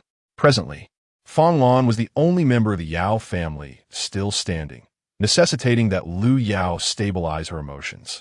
Fong Lan watched Lu Yao's expression intently, finding some relief in the latter's unwavering demeanor. Chapter 27. Worrying over trivial matters. Once Lu Yao completed her assessments of the injuries sustained by the 4 Yao family members, she realized that Yao Shun's condition was the most severe and complicated, while the others were more treatable. At that moment, the village head of Songyang village arrived at Lu Yao's side. The commotion surrounding Lu Yao had drawn considerable curiosity from the villagers, with some informed individuals discreetly reporting to the village head about Lu Yao's alleged misdeeds. This informant was Song Hongshua, the eldest son of Song Pozi and Lu Yao's paternal uncle.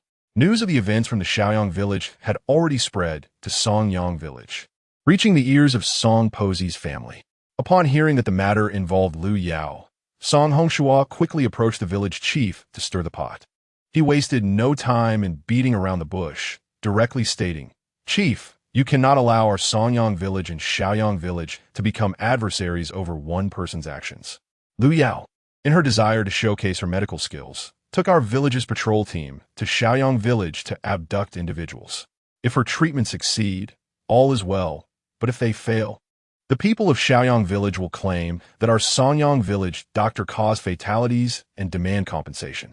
Moreover, I have heard that Lu Yao want to treat the people of Shaoyang village for a mere bag of food. This is nothing short of brazen deception. Everyone knows that Lu Yao left her home empty-handed, lacking food and clothing.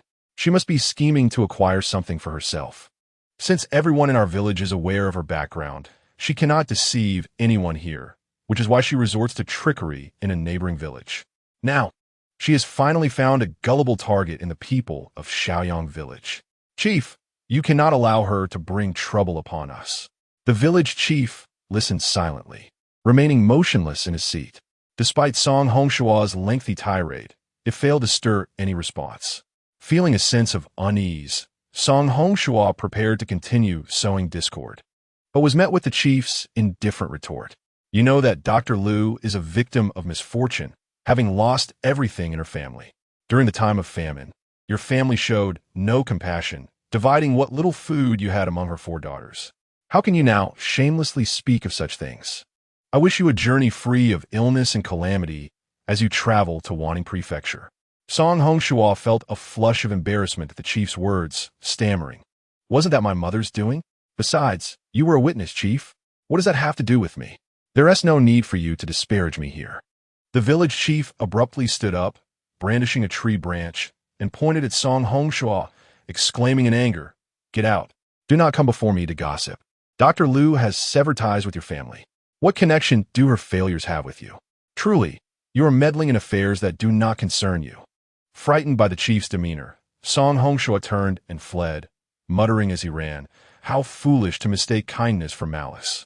When the people of Shaoyang village come seeking retribution, they will approach the village chief, not me." No sooner had he finished speaking than a tree branch hurtled toward his back.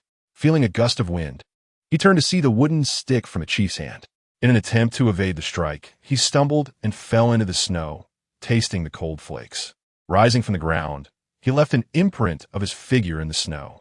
Surrounding children began to clap and laugh at the sight, prompting Song Hongshua to wave them off. "Go away. If you keep laughing, I'll roast you all." The children, undeterred by his threats, giggled and ran off.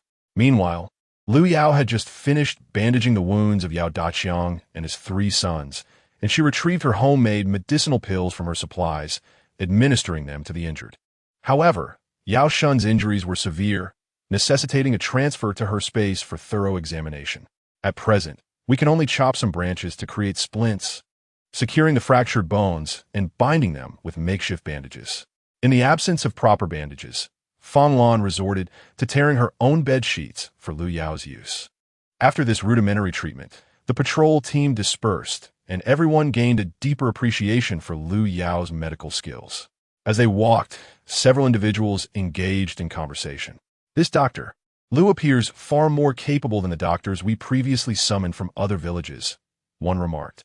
"Indeed, just observe her technique in dressing wounds. It's a stark contrast to that of the old doctor we had before. Her hands moved with such grace. I scarcely saw how she wrapped the bandages before the wounds were already secured," another added.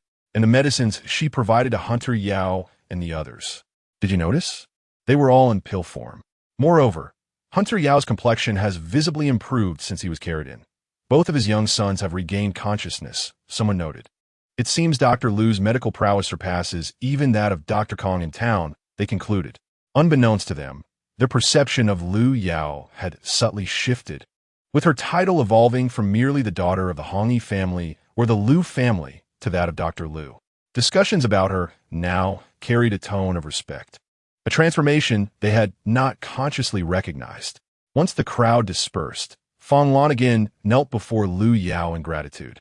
Although Lu Yao was not particularly skilled in social interactions, she felt a deep connection with Hunter Yao's family and resolved to assist them in escaping from Shaoyang village. Lu Yao helped Fang Lan to her feet, her tone calm, yet resolute. "Sister, I can help you leave Shaoyang village. Would you be willing to join us in Songyang village?" Fang Lan was taken aback by this unexpected offer. After a moment of stunned silence, she burst into tears of joy, nodding vigorously. "I am willing, Dr. Lu. From now on, our family will follow you in search of refuge. Wherever you go, we shall go too. You have saved our lives. I will do whatever you ask." Fang Lan's emotions surged dramatically, overwhelmed by the events, and in her excitement, she fainted once more. With a faint sigh, Lu Yao caught Fang Lan and placed her alongside the Yao family. Now, everyone lay together. Lu Yao turned to Song Zishuan, who stood nearby. "Zishuan, could you assist your mother with a task?" "Mother, what is it?" "I will surely help you," he replied earnestly. Lu Yao gestured towards the Yao family on the ground. "Please keep an eye on Uncle Yao's family while I speak with your village chief. I will return shortly." "Go ahead, mother. I will take good care of Uncle Yao's family," Zishuan assured her with conviction. Yao Daqiang and his 2 sons had awakened, and, upon hearing Lu Yao's voice, Yao Daqiang struggled to sit up. "Dr. Lu, thank you for saving our lives. Please attend to your business. I can look after my family." Lu Yao's expression turned stern. "You are still my patient and cannot move about freely. All patients under my care must obey my instructions, or I shall send them away." Yao Daqiang, frightened by her commanding presence, quickly lay back down. Lu Yao exuded an intimidating aura, as if the very moment she threatened to dismiss someone, they would vanish entirely. Lu Yao gently patted Song Zishuan's small head before setting off towards the village chief's home. The group fleeing from disaster had already rested for quite some time. They could not afford to delay any longer. It was imperative to find a cave to spend the night, for in such frigid weather, who knew how many lives might be lost if they remained in the forest? The village chief was in discussion with several villagers regarding the route. It was at this moment that Lu Yao approached him. Chapter 28. You are a treasure of our Songyang village. Village chief, I need to discuss something with you. May we speak privately? Lu Yao said in a detached tone as she noticed the chief was engaged with several elders. Upon seeing Lu Yao, the village chief raised his head. He had just heard from the patrol team about her heroic efforts in healing others, and everyone held her in the highest regard. Thus, he readily agreed to her request. And the others had no objections, smiling as they looked at her. Some even warmly greeted her. Lu Yao, are you here to see your village chief? Go ahead. We can discuss it later. Lu Yao found such affectionate words reminiscent of the elders from her previous life, a sentiment she had not encountered in a long time. It was both heartwarming and somewhat awkward, given her unfamiliarity with the villagers. She quickly stepped away, with the village chief following her until they reached a secluded spot. Only then did Lu Yao turn to face him. Maintaining her distance, she addressed the village chief. Village chief, you must be aware of my efforts to heal the Yao hunters' family from Shaoyang village. With a smile, the village chief nodded and praised her. Lu Yao, I had no idea your medical skills were so exceptional. You are indeed a treasure of our Songyang village. If anyone dares to bully you and your family, just let me know, and I will seek justice for you. Village chief, no one can bully me, nor will they. The reason I sought you out today is concerning the Yao hunters' family, Lu Yao stated plainly. Oh, the Yao hunters' family? Did you not already revive them? The village chief was puzzled by her intent. Lu Yao took a deep breath and articulated her plan and request. Village chief, while I have saved the Yao family, sending them back to Shaoyang village now would be akin to leading lambs to a slaughter. As the saying goes, one should fully assist those they rescue. I wish the Yao family to be integrated into our Songyang village. What do you think, village chief? After contemplating Lu Yao's words, the village chief fell into deep thought. While healing was one matter, the integration of the Yao family into Songyang village involved village affairs and required discussions with the chief of Shaoyang village. Even in times of disaster, people often overlooked the addition or subtraction of a family, but the Yao family situation was unique, making it a complex issue. He glanced at Lu Yao and sighed. Child, you present me with quite the conundrum. You are aware that the chief of Shaoyang village is not entirely reliable. At this juncture, requesting him for people may prove rather difficult. Village chief, my request for assistance is ultimately for the safety of all the villagers in Songyang, Lu Yao calmly replied. The village chief harbored the suspicion that there might be information he had overlooked. If that were indeed the case, it was imperative to clarify matters before reaching a decision. Lu Yao articulated her premeditated argument. Village chief, I have inquired about Hunter Yao from Brother Hongsheng. He is renowned as a hunter across our 10-mile radius. What is the specialty of a hunter? Naturally, it is their ability to navigate and survive in the wilderness. During these days of heavy snowfall and absence of sunlight, it is all too easy for one to lose their way. Our predicament necessitates a swift departure from this mountain, and we require a guide of his caliber. By an act of providence, our village has been graced with such a person. Should we really consider returning him to Shaoyang village? If they fail to recognize the value of this ready resource, it would indeed be a boon for us in Songyang village. Furthermore, I overheard the village chief and the elders discussing the prospect of seeking shelter in a cave tonight. Given our collective inexperience with mountain life, we would be entirely ineffectual. At this juncture, we need an experienced guide. If Hunter Yao can lead us to a cave before nightfall, our villagers will be spared from the bitter cold. The village chief found every word of Lu Yao's to resonate with the challenges they faced. Indeed, with such a guide, their subsequent journey would be considerably smoother. Yet, would Shaoyang village relinquish him? This question brought forth the long-standing grievances between the Yao family and Shaoyang village, grievances that had arisen over provisions, now firmly in Lu Yao's possession. The village chief regarded Lu Yao with uncertainty and inquired, Lu Yao, how do we resolve the enmity between Hunter Yao's family and Shaoyang village? Do you have any suggestions? The chief could not directly urge Lu Yao to produce the provisions. Thus, he shifted the query to her. Lu Yao was well aware of the chief's insinuation. However, it was indeed a matter sparked by a bag of provisions, and the chief was somewhat powerless. She did not place all her hopes on him, but rather sought to facilitate the inclusion of Hunter Yao and his family into Songyang village at a critical moment. Lu Yao did not wish to burden the village chief. Instead, she articulated her thoughts. Village chief, how about this? Hunter Yao and I will devise a plan. When the time comes, you can acknowledge Hunter Yao as a villager of Songyang village and formalize a relocation contract with the head of Shaoyang village. That is acceptable. It is indeed my duty. If you can obtain the agreement of the head of Shaoyang village for the Yao family's relocation, I will have no objections, the village chief replied readily. Very well, village chief, let's keep this matter discreet. If it reaches the ears of Shaoyang village, I fear they may refuse to release him. Even if Hunter Yao helps us find a cave, the people from Shaoyang village may create trouble, insisting we vacate the cave. After all, which village does Hunter Yao belong to? Who stands to benefit? Lu Yao cautioned the chief. The village chief nodded in realization. Lu Yao, rest assured, I will ensure this matter is resolved. Hunter Yao will be secured for Songyang village. Lu Yao offered a slight bow and then departed. The next challenge lay in negotiating with the head of Shaoyang village. The simplest course of action would be to hand over the provisions from the Yao family directly to Yang Ho Zhao.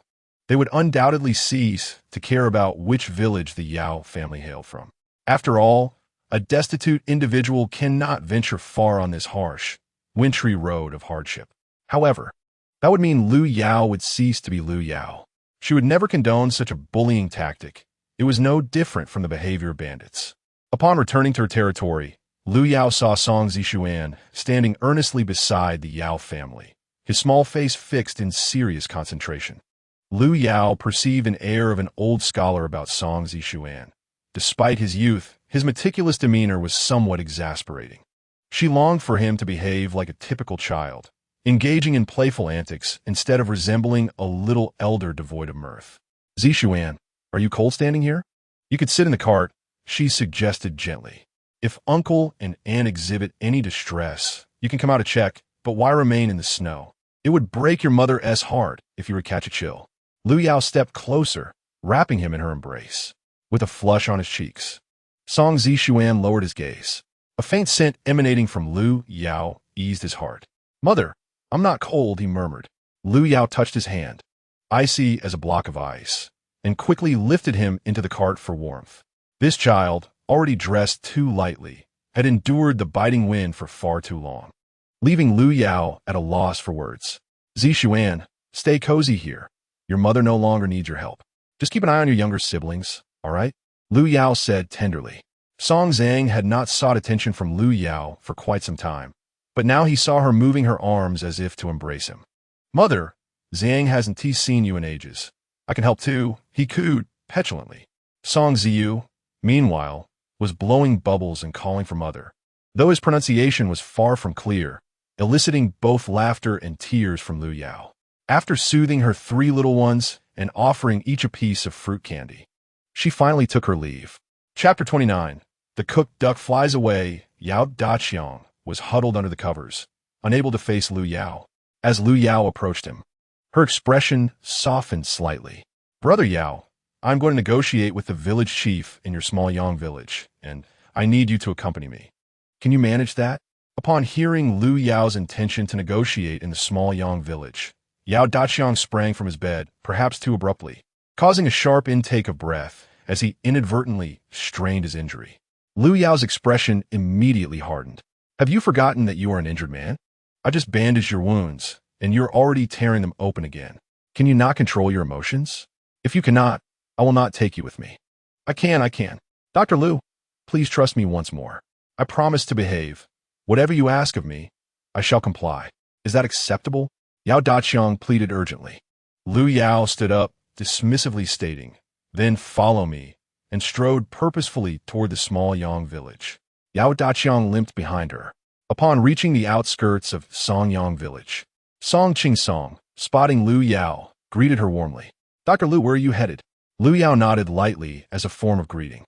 I am going to the neighboring Shaoyang village to attend to some matters. Do you require our patrol team to accompany you? The residents of Shaoyang village are quite unruly. As a woman, you might find yourself at a disadvantage, Song Qingsong exclaimed, alarmed at Lu Yao's intention to visit the village. At that moment, Yao Daqiang finally caught up, drenched in sweat and partially in pain. Yet he insisted on going as he could not bear the thought of his savior being harmed. If Lu Yao were aware of his thoughts, she would undoubtedly express her gratitude. No need, I can manage on my own. However, do keep a vigilant watch to ensure that the people from Shaoyang village do not sneak into our village during the chaos. Lu Yao advised before making her way towards Shaoyang village. Meanwhile, a small meeting was underway in Shaoyang village, with Yang Hoyao passionately addressing the gathering. Elders, we cannot allow this to go unpunished. Are we not left with nothing? I have suffered a broken arm, and now the cooked duck has flown away. We have suffered greatly and must demand that the Yao family return what they owe us. You worthless coward, do you still have the audacity to speak? You are easily disarmed, and you take pride in that? You have brought shame upon our family. Steer clear of trouble unless you have a plan. Have you not heard of that woman's prowess? She is far more formidable than Dr. Kong in town. To offend such a skilled healer is tantamount to courting death. The village chief, Yang Hozhao, reprimanded Yang Hoyao fiercely. Feeling unjustly treated, Yang Hoyao bit his tongue, muttering under his breath, Brother, you are truly timid. Are we to be dominated by that female healer? When have we ever endured such indignity?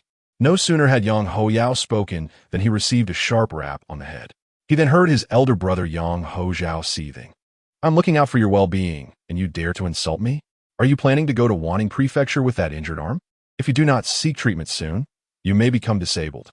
Are you truly willing to spend the rest of your life with just one arm? Yang Hoyao fell silent, aware that the only person who could keep him in check was his elder brother. The crowd fell silent, and then a cool, clear voice broke through. May I inquire who the village chief of Shaoyang village is? I am Lu Yao from Songyang village. The villagers of Shaoyang immediately turned their gaze toward Lu Yao. Hearing her voice, Yang Hozhao quickly stood and stepped out from the crowd, observing a young maiden standing resolutely in the snow, like a green pine tree. After appraising Lu Yao, he rubbed his hands together and smiled. Dr. Lu, are you looking for me? What brings you here? I seek the village chief of Shaoyang village. Are you he? Lu Yao's voice was cold and devoid of emotion. Unfazed by her demeanor, Yang Hozhao continued to exude warmth. Indeed, I am Yang Hozhao, the village chief of Shaoyang village.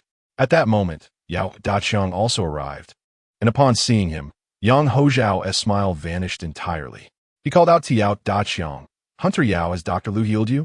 It is imperative that you promptly settle the medical expenses owed to my younger brother. Otherwise, you may find that your luck in having 3 sons to take the brunt of your misdeeds will not last. The words of Yang Hozhao incited a surge of blood and fury within Yao Daqiang. His fists clenched tightly, teeth gritted, ready to exact revenge. Lu Yao discerned the rapid rise and fall of Yao Daqiang's breath. Realizing he had been provoked by the other party, seemingly casually, she coughed once. The sound of her cough jolted Yao Daqiang back to his senses. His top body relaxed as he stepped back, creating distance between himself and his adversary. Lu Yao fixed her gaze on Yang Hozhao and proposed, Village chief, how about we strike a deal?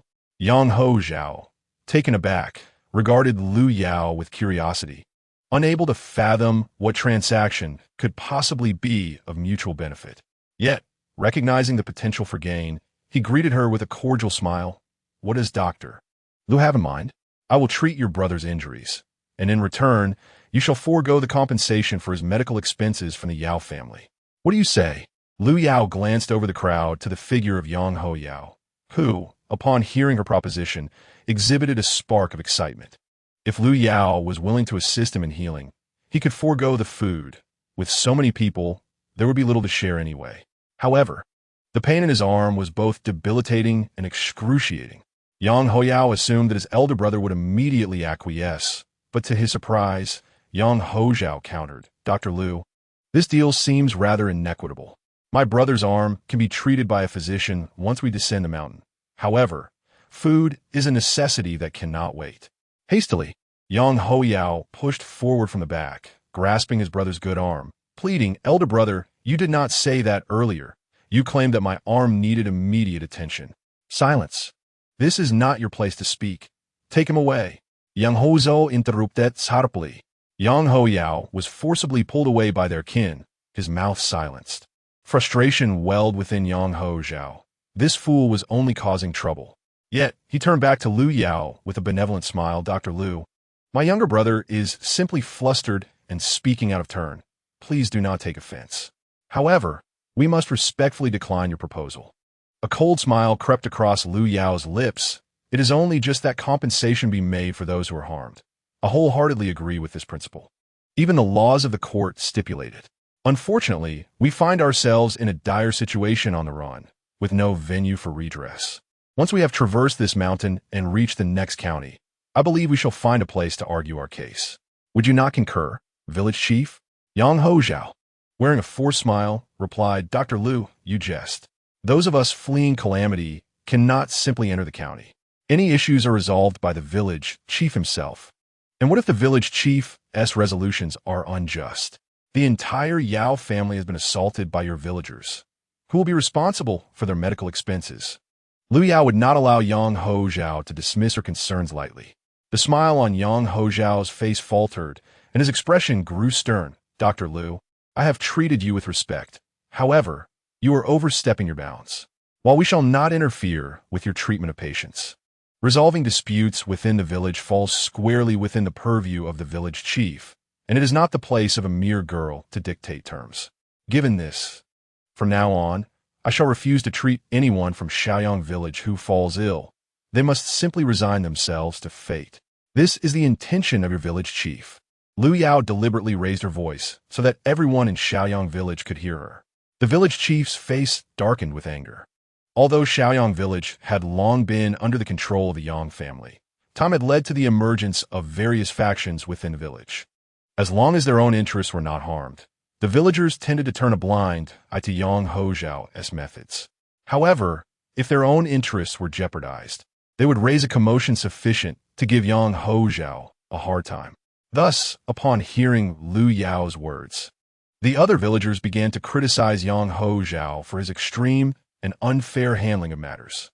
Lu Yao stood by, arms crossed, watching the drama unfold. Chapter 30. You are the burden. Your entire family is a burden. The village chief found himself encircled by a group of elderly women, desperately explaining himself. These women were matriarchs of their respective families, advanced in age, and susceptible to illness. With no nearby doctors, where could they seek help? "Hozhou, what sort of business are you running? If you offend Dr. Lu, you may very well be jeopardizing our lives." One cried, "Indeed, when you were a child, you often came to my house to share meals. I played no small part in raising you. What are you doing now, knowing that my health is poor? You dare to offend Dr. Lu? You are repaying kindness with malice. I have raised a thankless wretch." Yang Hozhou felt overwhelmed by the tears of Aunt San. He had indeed enjoyed some meals at her home during his youth, but not to the extent she claimed. Yet, being besieged by this group of elders made him feel cornered. If he continued to act stubbornly, he would be at odds with the villagers, and his tenure as village chief would come to an end. After much contemplation, he squeezed out of the circle and addressed Lu Yao. "Dr. Lu, I apologize. My previous words were misguided. I agree to the transaction you proposed. However, the safety of the Yao Hunter's family will no longer concern Shaoyang village. Their fate is of no relevance to us, and we shall not be responsible for any mishaps that may occur during their flight." A glimmer of cunning flashed in Lu Yao's eyes, as she had not anticipated this turn of events, which conveniently spared her further argument. Yet, she maintained a stoic demeanor, replying coldly, "In that case, the Yao Hunter's family is now my patient. Naturally, I must care for my patients. Henceforth, the Yao family will fall under the jurisdiction of our Songyang village. I wonder, Village Chief Yang, do you have any objections?" Yang Hozhou, of course, had no objections. This was inconsequential to him. Adding more mouths to feed would not contribute to the village's taxes, and it might even relieve him of the burden of caring for them later. Thus, he waved his hand and declared, since Dr. Liu is willing to take on this burdensome family, that is truly splendid. Dr. Liu, with such a compassionate heart at such a young age. In his heart, Yao Daqiang scoffed. You are the burden. Your entire family is a burden. Gratitude is due to the village chief for his assistance. However, the relocation of villagers necessitates a contractual agreement between the two villages. I shall have our village chief draft the contract and bring it forth shortly. And I kindly ask the village chief to sign it. Of course, my previous statement regarding the denial of medical treatment for the people of Shaoyang village is now rendered void. Liu Yao has spoken at length. Yet Yang Ho Zhao has derived no tangible benefits, having merely assisted Liu Yao with a village matter. Nevertheless, Yang Ho Zhao perceives that their village has shed a significant burden, which is indeed a positive outcome, although they did not receive provisions from the Yao family. Liu Yao's ability to provide medical care for the individuals of Shaoyang village in the future is quite advantageous. Yao Daqiang chuckles inwardly, amused that Yang Ho Zhao, who usually appears quite astute, has fallen into the trap set by Dr. Liu. Originally, Dr. Liu had not excluded Shaoyang village. However, due to Yang Ho Zhao's meddling, not only has he found himself under siege, but he has also enabled Dr. Liu to successfully extricate their family from Shaoyang village. Yao Daqiang cannot help but admire Dr. Liu's skill. Once Liu Yao concludes her business, she attempts to leave, but is halted by Yang Ho Yao's call. Dr. Liu, regarding my arm, did you not say you could treat it? Liu Yao glunges at Yang Ho Yao, realizing that this notion of treating his arm must have been instigated by Yang Ho Zhao's admonishment. Approaching Yang Ho Yao's side, she gently touches the dislocated area.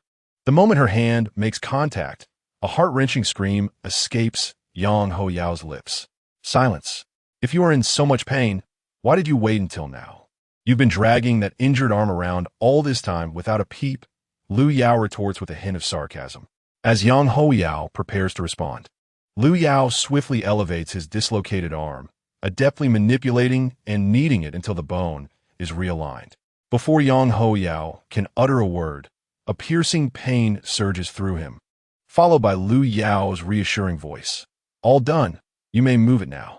Yang Ho Yao, in astonishment, tentatively raises his arm, discovering that the pain has vanished. Ecstatic, he exclaims, it's truly healed. No pain at all. Dr. Liu is indeed a miraculous healer. Liu Yao has already begun to walk away with Yao Daqiang. Observing her retreating figure, Yang Ho Zhao allows a smile of relief to surface. He is grateful for his timely apology to Liu Yao and their agreement, for otherwise, Shaoyang village would surely have suffered losses. Once Yao Daqiang exits the borders of Shaoyang village, he begins to extol Liu Yao's virtues. Dr. Liu, you are simply remarkable. I anticipated a considerable effort would be required, yet your mere words persuaded the village chief, who now believes they are receiving a tremendous advantage. Listening to Yao Daqiang's incessant praise, Liu Yao feels a sense of ease and no longer fears him, trailing behind her like an eager apprentice. Suddenly, Liu Yao comes to a halt, while Yao Daqiang, still engrossed in his monologue, fails to notice her stop and nearly collides with her. Reacting just in time, he manages to break abruptly.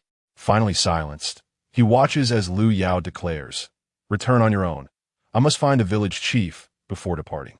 The village chief is anxiously awaiting Liu Yao's return, having instructed his youngest son, Song Hongwan, to prepare the relocation contract.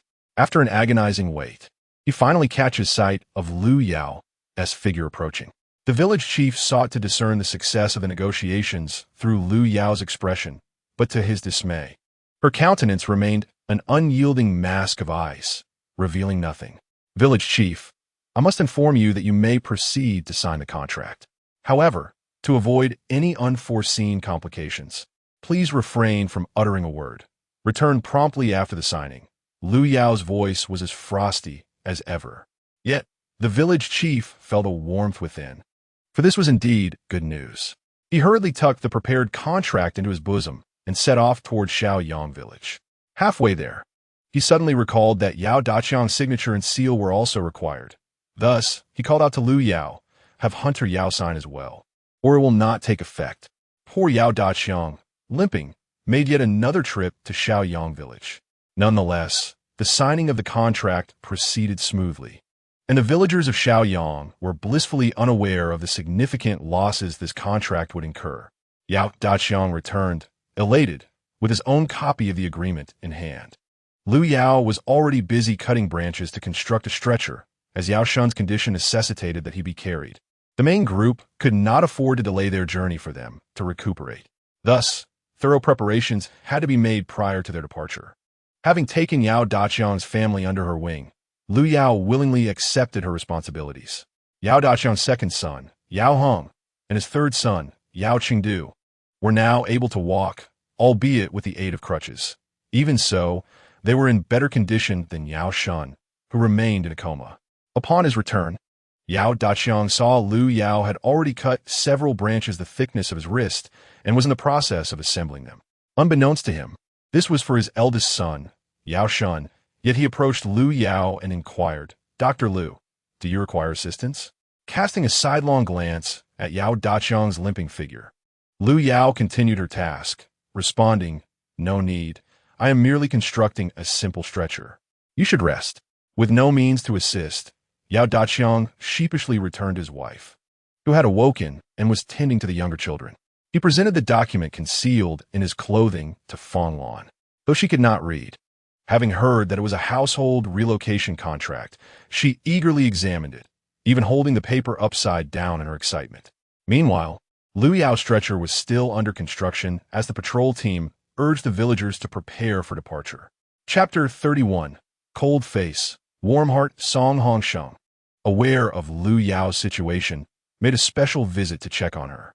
Seeing her still assembling tools, he anxiously said, "Sister-in-law, everyone is about to depart. What are your preparations? Do you need my assistance?" As he spoke, Lu Yao had completed the construction of the stretcher, a simple design bound with ropes from the Yao family, allowing it to be pulled along, thus conserving energy. However, who among the Yao family was capable of pulling Yao Shun? At 15, Yao Shun was no longer a child but a burgeoning young man, tall and robust. Currently, only Fong Lan was in good health. The others were either frail or lacking stamina, making such a combination unsustainable for a long journey.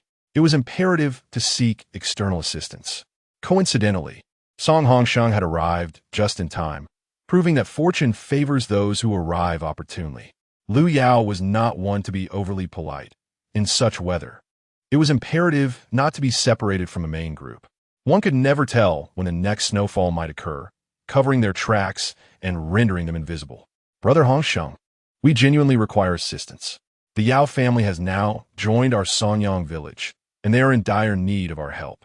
As you can see, only sister-in-law is capable of moving independently. I have fashioned a makeshift stretcher to carry Yao Shun, and we can also drape a blanket over him to alleviate some of their burden. However, we will need the men from our village to assist in carrying the stretcher." After voicing her thoughts, Lu Yao turned her gaze toward Song Hongsheng. At that moment, everyone was preoccupied with their own concerns. The elderly and children at home demanded their attention, leaving no one available to assist the Yao family with the stretcher. This predicament left Song Hongsheng in a quandary. Yao Daqiang, having overheard the exchange between Lu Yao and Song Hongsheng, staggered over with Fong Lan's support, positioning himself between the two. This matter was inherently the Yao family's responsibility. How could they let Dr. Lu worry for them? Yao Daqiang felt compelled to step forward and seek help, eager to integrate into Sonyang village. "Brother Song, our family is truly grateful for your gallant assistance. I have yet to express my thanks, and here I am asking for yet another favor," Yao Daqiang said, his face slightly flushed, feeling both embarrassed for imposing and awkward in his plea. Song Hongsheng waved his hand dismissively. "Brother Yao, now that you are a member of Sonyang village, it is only natural for neighbors to support one another. However, given the current plight of fleeing from danger, I fear there may not be enough hands available." Yao Daqiang quickly interjected, "Brother Song, I understand your concerns. How about this? If someone is willing to carry Yao Shun, I am prepared to offer a deer hide as compensation. Please inquire if anyone is inclined to assist. If not, we will devise another solution ourselves." Song Hongsheng glanced at Lu Yao, noticing her impassive demeanor as she stood silently, seemingly uninterested in interjecting. Thus, He resolved to help Yao Daqiang with his inquiry. After Song Hongsheng departed, Fang Lan helped Yao Daqiang return home and began to gather their belongings. Lu Yao's items required minimal packing, as she had not taken much with her, but upon noticing the Yao family's bundle still remained with her, she picked it up to return it to Fang Lan. "Sister-in-law, please take this food. Hold on for a day. Once we find a place to rest tonight, I will construct a handcart similar to mine for you. That way, you can transport Ronger without her suffering." Fang Lan quickly declined. "That is unnecessary, Dr. Lu. This is our family's token of gratitude to you, and I would feel uneasy if you do not accept it. Sister-in-law, I have already accepted your gift. My decision is final, and if you refuse to take it back, I shall no longer concern myself with your family." Lu Yao believed that further discussion was futile and that a direct approach was more effective, especially given the limited time they had for these trivial matters. Indeed, Fang Lan's expression paled at Lu Yao's words, fully aware that Lu Yao genuinely wished to assist them. This food represented their entire sustenance. If they relinquished it to Lu Yao, they would be left with nothing. If Yao Daqiang were still as healthy as before, he could still hunt some rabbits or the like. Now, it's not just hunting that is difficult for him. Even walking has become a challenge. Fang Lan quietly accepted the burden, tears welling in her eyes as she said, "Dr. Lu, I know you have a cold exterior but a warm heart. We shall repay your kindness to our family in due time. You are indeed a benefactor in our lives." After speaking, Fang Lan bowed deeply to Lu Yao. Lu Yao merely smiled faintly, ultimately saying nothing as she turned to depart. The children had eaten very little in the morning. Now, it was uncertain whether they were hungry. Lu Yao approached her hand-pulled cart and noticed the 3 children sitting quietly inside, whispering to one another. Although Song Ziyu could not speak, she possessed an innate cleverness, her large eyes darting as she listened to her brother's conversation. Upon seeing Lu Yao, they eagerly greeted her. "Mother, dear ones, are you hungry?" Lu Yao inquired, patting each of them. Seeing that they were warm to the touch, she felt relieved. Song Zishuan remained silent, while Song Zhang looked up and said, "Mother, I'm not hungry yet. The jerky you gave us is so delicious. We've eaten a bit and saved plenty for you." As he spoke, Song Zhang pulled a piece of jerky from his pocket and offered it to Lu Yao. Lu Yao couldn't help but smile. This child was always endearing. She opened her mouth to accept the offering. It was likely wild boar meat, tough and somewhat dry, suitable for snacking but filling enough to require prolonged chewing before it could be swallowed. Lu Yao pretended to rummage through her belongings and produced a water bottle, handing it to Song Zishuan. "Zishuan, this contains warm water. Share it with your siblings, and be sure to keep it hidden from outsiders. After drinking, tuck it under your blankets to keep it warm. Understood?" Lu Yao instructed Song Zishuan. He received the bottle with both hands, nodding earnestly, refraining from inquiring about its origin. The clever boy sensed that his mother held a secret and felt compelled to guard it. After ensuring the 3 little ones were settled, Lu Yao rose to assist Fang Lan. She had covered the stretcher with waterproof tarpaulin to prevent water from seeping through, and she had also draped a layer of cloth around the sides so that snowflakes wouldn't splash onto Yao Shan. It was evident that Lu Yao was genuinely concerned for the well-being of the Yao family. Arriving at the nearby Yao household, Lu Yao said to Fang Lan, "Sister-in-law, let us lift Yao Shun onto the stretcher, and we can set off directly afterwards." Fang Lan had been fretting about how to get her eldest son onto the stretcher when Lu Yao offered her assistance, earning Fang Lan's respect and fondness. "Ah, yes, I was just worried about that," Fang Lan quickly agreed. Lu Yao took a quilt from the Yao household and laid it on the stretcher, together with Fang Lan. They carefully lifted Yao Shun onto it and covered him with another quilt, which not only provided warmth but also allowed the Yao family to carry less luggage. Just as they had settled him, Song Hongsheng approached. Lu Yao remained where she was as Fang Lan and Yao Daqiang eagerly greeted him, asking, "Brother Song, how is it? Is there anyone willing to help?" "Brother Yao, I inquired on your behalf just now, and indeed, many families are unable to spare anyone. However, Yang Dajin mentioned that he could assist, though he has duty in the afternoon. I promised to cover for him, so shortly Yang Dajin will lend you a hand," Song Hongsheng said with a beaming smile. Yao Daqiang and Fang Lan tightly clasped each other's hands, their faces brimming with excitement as they expressed their heartfelt gratitude. "Thank you, Brother Song, for your help. Once I regain my health, I shall surely repay your kindness." Song Hongsheng waved it off, saying, "Brother, Yao has already stated that you are one of us from the village. There is no need for such formality. Furthermore, you have already provided compensation." Yang Dajin dotes on his daughter and wishes to craft her a pair of deer-hide boots, and it just so happens you have a means. Though Song Hongsheng spoke lightly of it, Yao Daqiang understood he still owed a debt of gratitude. However, discussing it further seemed futile.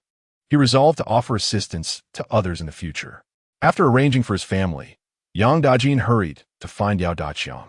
The group ahead had already begun to move, yet a dispute arose regarding their next destination. The village leaders of Daong and Shaoyang came to consult with the leader of Songyang village about the direction to take. However, Song Lihui was equally uninformed. He suddenly recalled what Lu Yao had mentioned about Yao Daqiang and promptly led the two village leaders to seek him out.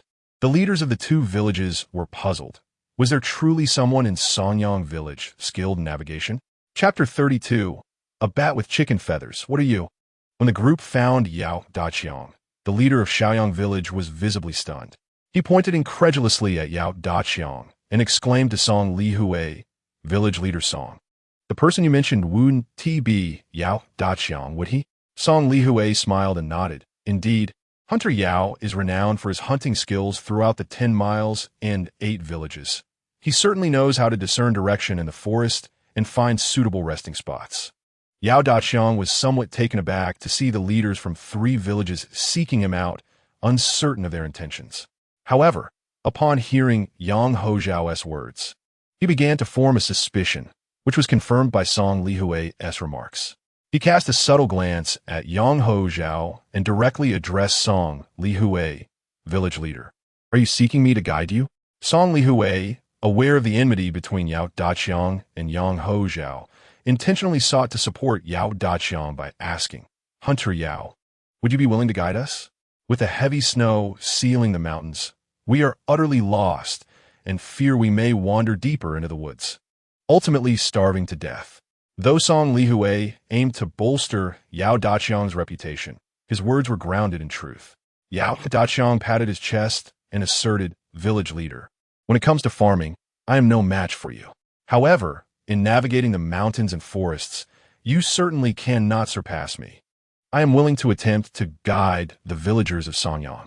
Yang Hozhao glared fiercely at Yao Daqiang and Song Lihui, feeling as though he had fallen victim to their collusion. Song Lihua felt immense joy upon receiving Yao Daqiang's response. It seemed that Lu Yao's decision at that moment had not been in vain. Seizing the opportunity, he posed another question. "Yao Hunter, could you lead the people of Songyang village to find a cave where we could take refuge before nightfall? Last night, we lost over a dozen villagers to the cold. If we fail to find shelter from the snowstorm tonight, who knows how many more lives we might lose." With a heavy sigh, the village chief concluded his plea. Yao Daqiang was aware of the dire situation, as the commotion earlier that morning had been considerable, and the two villages were in close proximity, facing similar circumstances. The chief of Daong village patted Song Lihua on the shoulder and said, "My friend, our village is in the same predicament. You still have patrols, so your losses are somewhat lesser. We slept through the night only to awaken to a greater tragedy, with even more lives lost. All our situations are alike. Alas, this flight from disaster has begun with such difficulty. What shall we do as we continue on this path?" Yang Difu, the chief of Daong village, wore a look of deep concern. It was evident that Shaoyang village had also suffered losses, but Yang Hozhao deemed it shameful and thus refrained from revealing their plight to the other villages. However, he fixed a furious gaze on Yao Daqiang and exclaimed, "Yao Daqiang, if you possess such skills, why did you not showcase them when we were in Shaoyang village? Now that you are in Songyang village, you choose to flaunt them. Surely, this is intentional." Yao Daqiang, taking pleasure in Yang Hozhao's evident agitation, felt a flicker of satisfaction. Yet, compared to the collective suffering of the families, it seemed trivial. He resolved to compel Yang Hozhao to personally apologize to his family. With a tone of disdain, Yao Daqiang retorted, "Do you think you are worthy?" This single remark caused Yang Hozhao to erupt in anger, raising his fist to strike Yao Daqiang. However, his blow was intercepted by a robust arm, which forcefully pushed him back. Yao Daqiang looked up to see Yang Dajin, who had previously led the escort to Xiaoyang village. Standing tall beside Yao Daqiang, Yang Dajin confronted Yang Hozhao. Do you dare to lay a hand on the villagers of Sanyang while on our territory? Are you seeking your own demise? Turning to Song Lihua, he continued, Village chief, I recommend that we maintain a distance from the people of Xiaoyang village. Let us proceed without their interference. They may wander wherever they wish, but if we stray from our path, they will only blame us. Having been abruptly pushed and losing his balance, Yang Hozhao fell to the ground. Rising with fury in his eyes, he glared at Yang Dajin. You, young man, are utterly disrespectful. I am a village chief, and if you disregard my position, at least do not attempt to sow discord between me and village chief Song. Your intentions are nefarious. Unlike Yao Daqiang, who was less articulate, Yang Dajin stepped forward with a commanding presence that made Yang Hozhao instinctively retreat. He scoffed. Our village chief remained standing. You are but a mere bat adorned with chicken feathers. What do you think you are? Cease your posturing on our territory. Speak respectfully, and we might allow you to accompany us. Otherwise, you will be left to fend for yourselves. Yang Hozhao was subjected to a barrage of ridicule from Yang Dajin, his face turning a shade of iron as he pointed a finger at Yang Dajin in a threatening manner, declaring, just you wait. If you ever cross paths with us from Xiaoyang village, I will make you regret ever being born. With that, Yang Hozhao left in a huff. Yao Daqiang looked at Yang Dajin apologetically and remarked, Brother Dajin, I truly appreciate your help. Yang Dajin patted Yao Daqiang on the shoulder and responded, Brother Yao, it's just a trivial matter. Please continue your conversation. We must find a place to rest before nightfall. From now on, you are my brother, and I will protect you. No one in Sanyang village would dare to bully you. Upon arriving in Sanyang village, Yao Daqiang felt the warmth of human kindness, filling his heart with comfort. He turned to the village chief and said, Chief, our destination is Wanning Prefecture, so as long as we maintain a general southeast direction, we will not go astray. Could I trouble Hunter, Yao, to lead the way for us? I know you have difficulty walking, but I will arrange for 2 people from the patrol team to assist you. The latter part of his sentence was directed at his eldest son, Song Hongsheng, who was standing behind him. Father, I will arrange for some assistance right away to fetch Brother Yao, Song Hongsheng replied, promptly setting about his task. Yang Dajin had already lifted Yao Shun's stretcher, ready to embark on their journey. Yao Heng and Yao Cheng each leaned on crutches, moving forward slowly, while Fong Lan supported her young daughter and carried a large bundle of miscellaneous items. Observing Fong Lan's burden, Yang Dajin said, Sister-in-law, why not place everything on the stretcher? I can manage the load, just take care of the children. That cannot be. It is already a burden to have you help carry Yao Shun. I can manage these items myself. It's no trouble at all. Fong Lan quickly declined, waving her hands. Without further ado, Yang Dajin seized the items from Fong Lan's back and gently placed them on the stretcher, before Fong Lan could reclaim them. He had already taken hold of the stretcher and set off, appearing quite at ease. As the temperature continued to drop, the snow began to freeze, reducing the friction between the stretcher and the ground, making it effortless for Yang Dajin to pull. Lu Yao approached with her small cart, saying, Sister-in-law, do not worry. Although it appears that you have much to carry, it is actually not burdensome at all. If you don't believe me, why not try pulling my cart? Fan Lan, Pu Zhao, accepted the rattan strip from Lu Yao, bracing herself for the effort.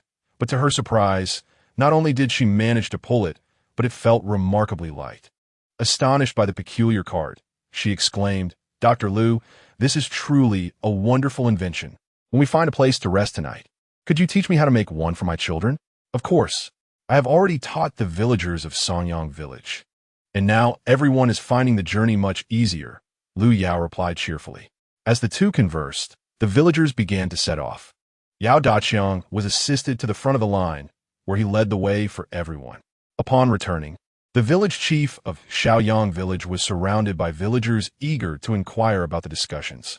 Yang Hozhao was seething with anger, having no outlet for his frustration, and was further irked by the villagers. He bellowed, what is the situation? Just follow them. Can any of you even discern the direction?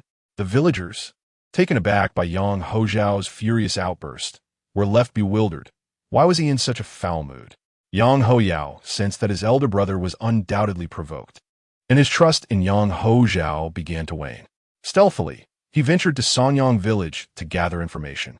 Unbeknownst to Yang Hozhao, his younger brother was secretly plotting against him. Chapter 33. No need. I can carry it due to the extended rest period. The journey ahead involved continuous travel.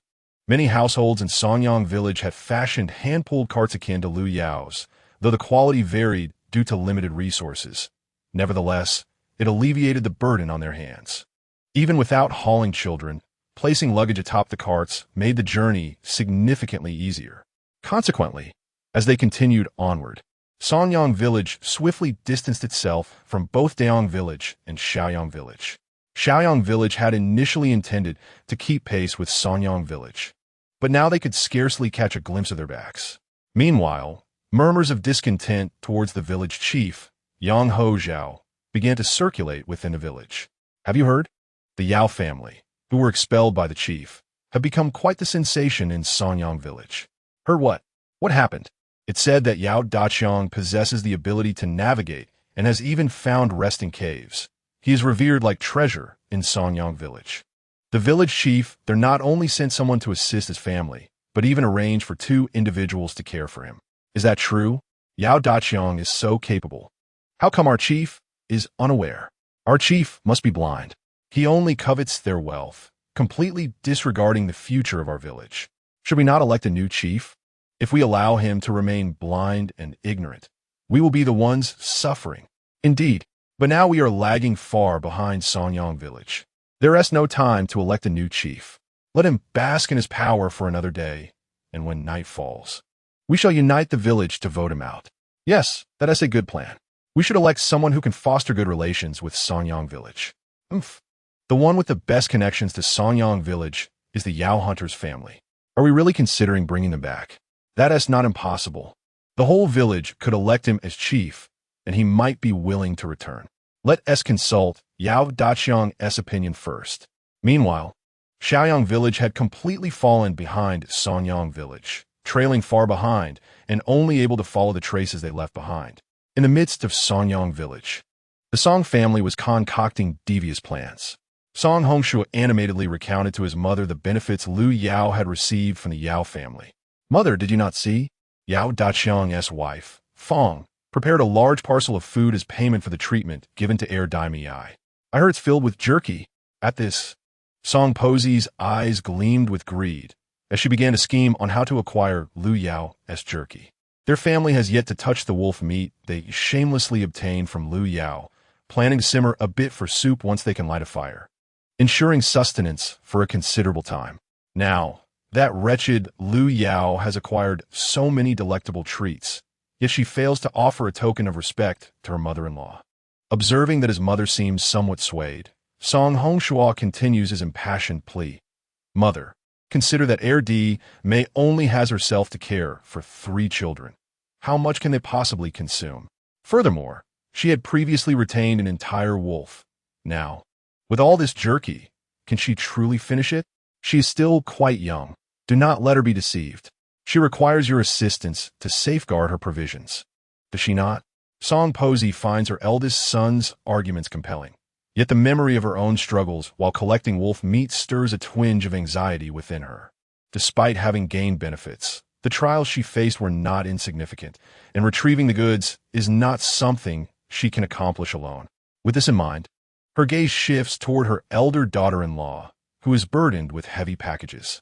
The Song family is among the few who do not possess a hand-pulled cart.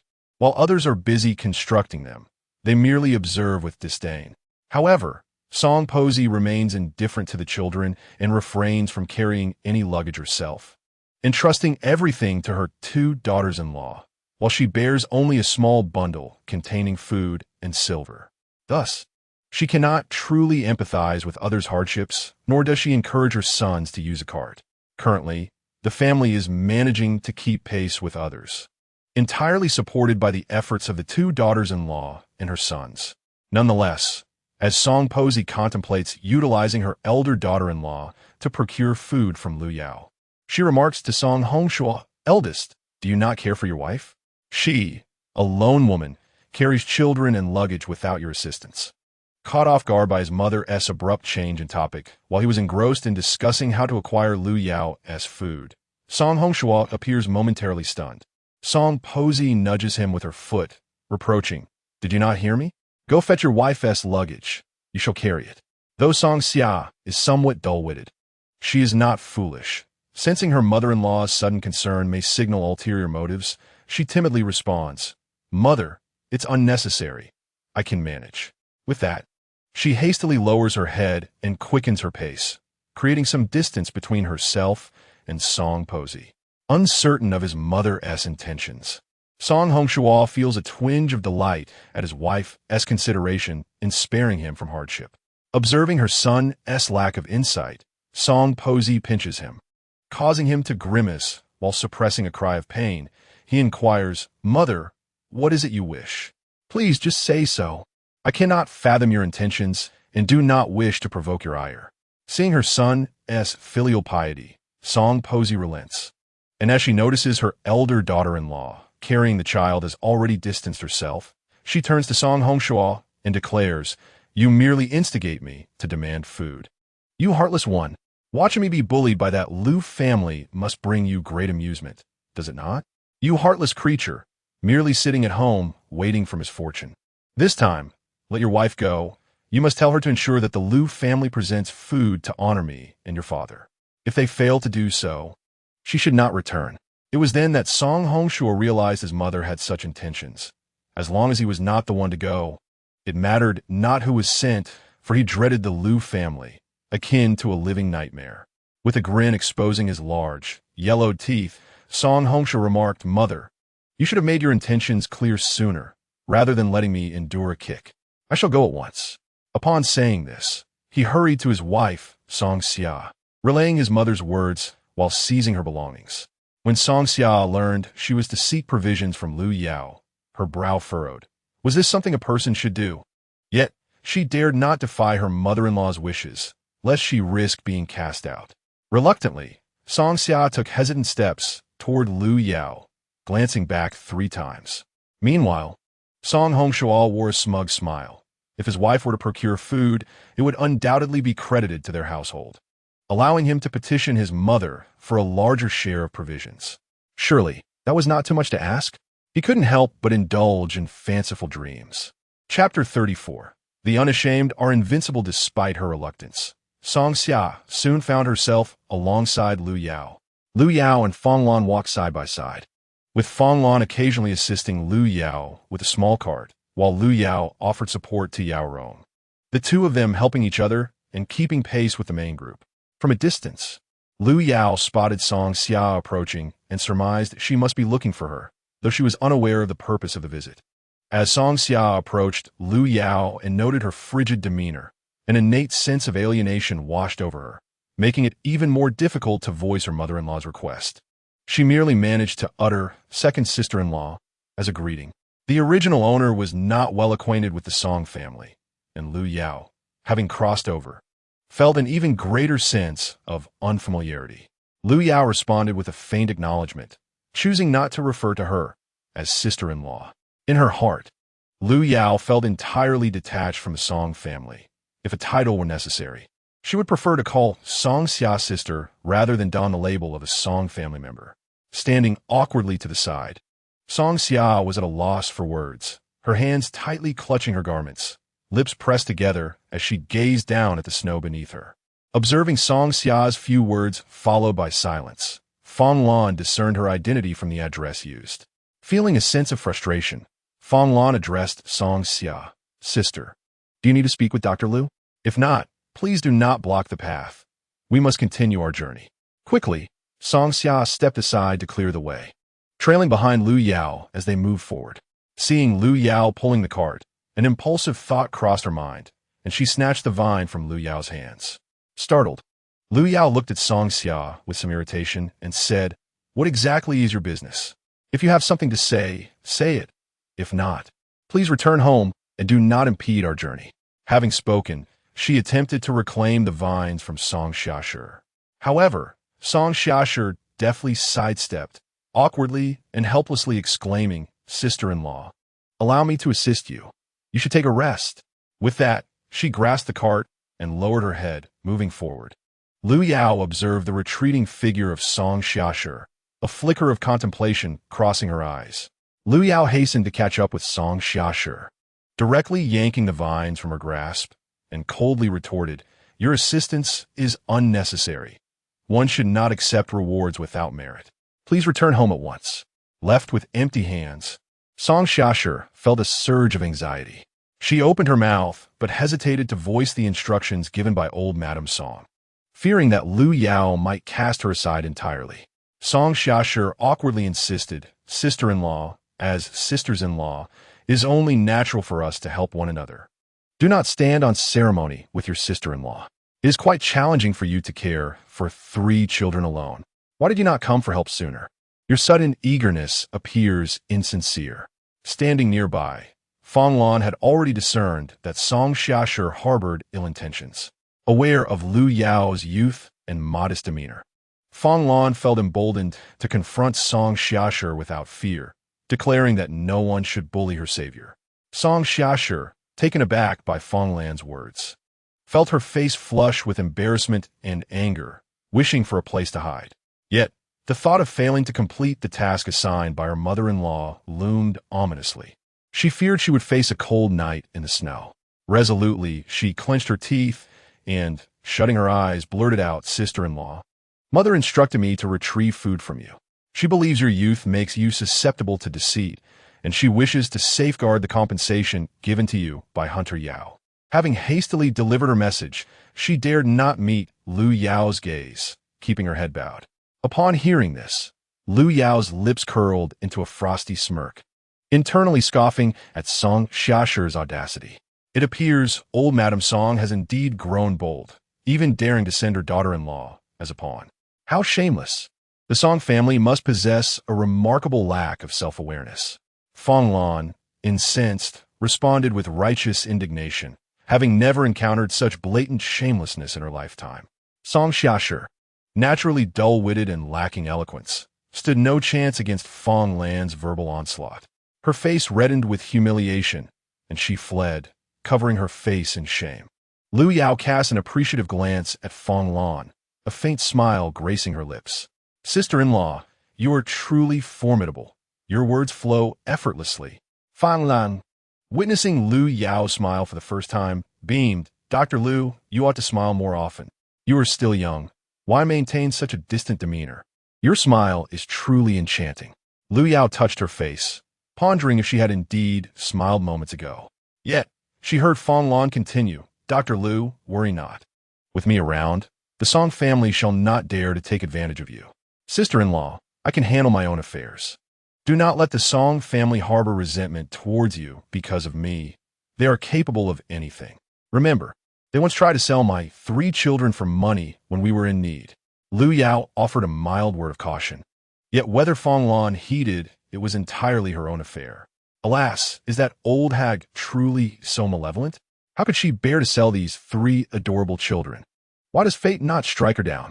Fang Lan felt a surge of indignation on behalf of the children. "Sister-in-law, with me here, they shall not harm my children. Do not worry. Let us hasten our journey," Lu Yao gently reassured. The two resumed their path, heads bowed in continued haste, having fallen behind due to Song Xia's interference. When Song Xia awkwardly returned to the side of old Song, the latter, noticing her empty hands, immediately recognized that this foolish daughter-in-law had failed. A torrent of frustration brewed within old Song, and she seized upon Song Xia as a target for her ire. "You dim-witted fool! Besides your occasional coherence when you speak, can you manage anything without stumbling over your words? If I were to call you a simpleton, it would be a compliment."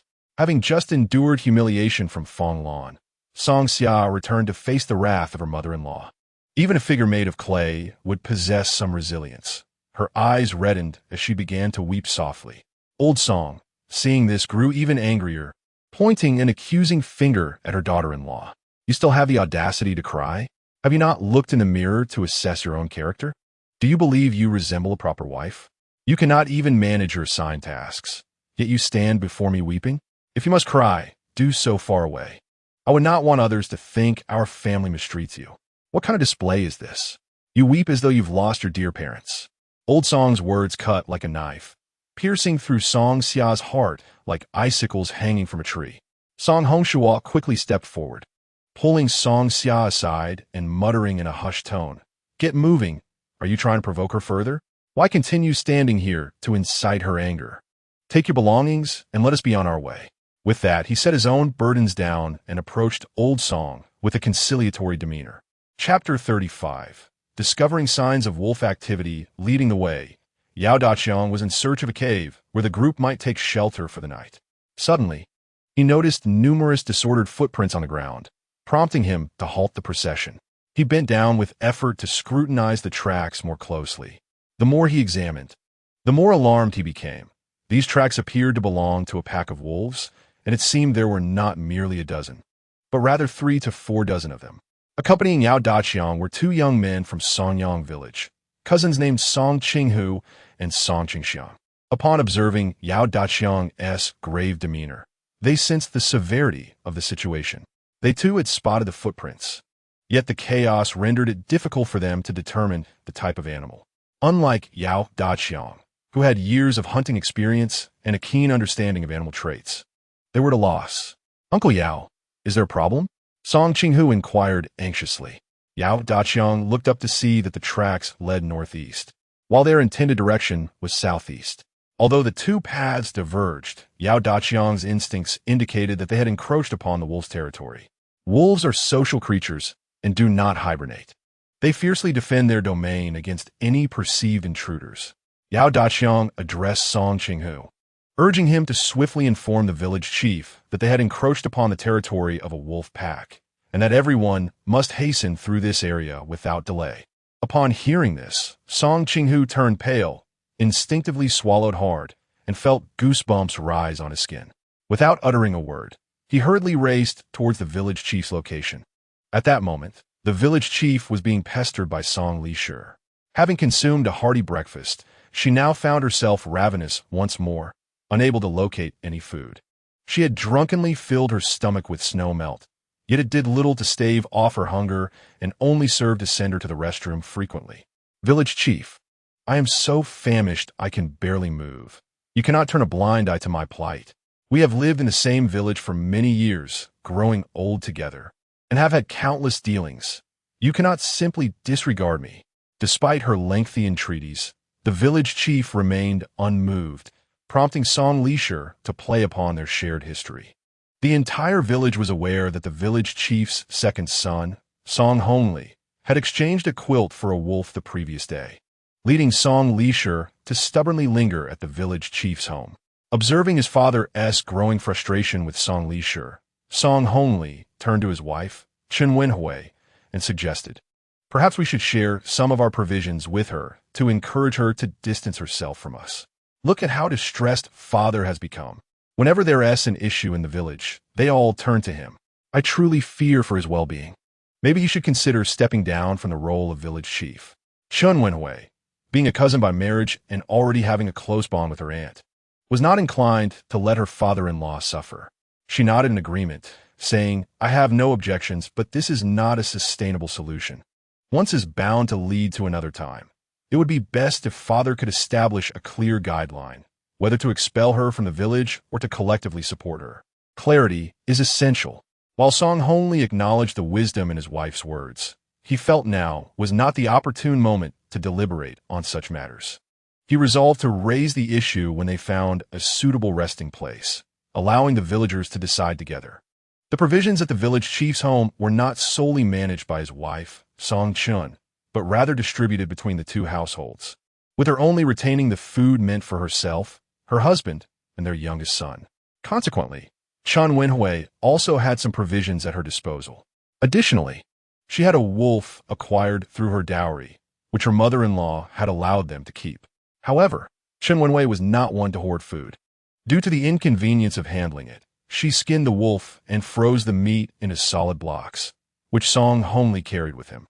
intending to distribute it once they reached their next destination. Chen Wenhui handed half a cake to Song Hongli, instructing him to deliver it to Song Lishu. Before he could deliver the food, Song Qinghu arrived, breathless. "The village chief, it is dire. Uncle Yao has informed me that we are currently in the territory of a wolf pack. He instructed me to notify you so that the villagers can hasten their passage without delay." Song Hongli overheard this and, startled, nearly dropped the cake he was holding. Song Lishu, noticing the food in Song Hongli's hands, swiftly snatched it from him and shoved it into her mouth. Song Hongli shot her a glare, but chose not to engage with her, as his thoughts remained fixated on Song Qinghu's alarming words. The village chief's complexion also turned ashen, and he felt a tightening in his chest. Song Hongli quickly stepped forward to steady his father. After the village chief calmed down, he said to Song Qinghu, "Go inform Hunter Yao that I am aware of the situation. He should simply lead the way ahead, and I will notify the villagers." Striving to exit the wolf pack's territory as swiftly as possible, Song Qinghu acknowledged and hurried back. The village chief then instructed Song Hongli to relay the message to Song Hongsheng. "Father, are you all right?" Song Hongli observed the chief's countenance, which still bore signs of distress. "I am fine. Hurry and go. Do not delay," the village chief urged. Only then did Song Hongli release his father and hasten to find Song Hongsheng. Song Hongsheng was on patrol, substituting for Yang Dejin, and upon seeing his younger brother approach in haste, he quickly inquired, "Hongli, what is the matter?" "Eldest brother, it is grave. Hunter Yao just informed us that we are currently in the wolf pack's territory. He instructed us to pass through swiftly, without lingering." Song Hongli relayed in one breath. Song Hongsheng furrowed his brow tightly. Their fortune seemed exceedingly precarious. To encounter a wolf pack merely 2 days into their journey was alarming. "Understood. Quickly return and ensure our parents are taken care of. Do not trouble father with other matters. I will handle them," he commanded, his mind racing with thoughts. Song Hongli opened his mouth to speak, but felt it was not the appropriate time, deciding to wait instead.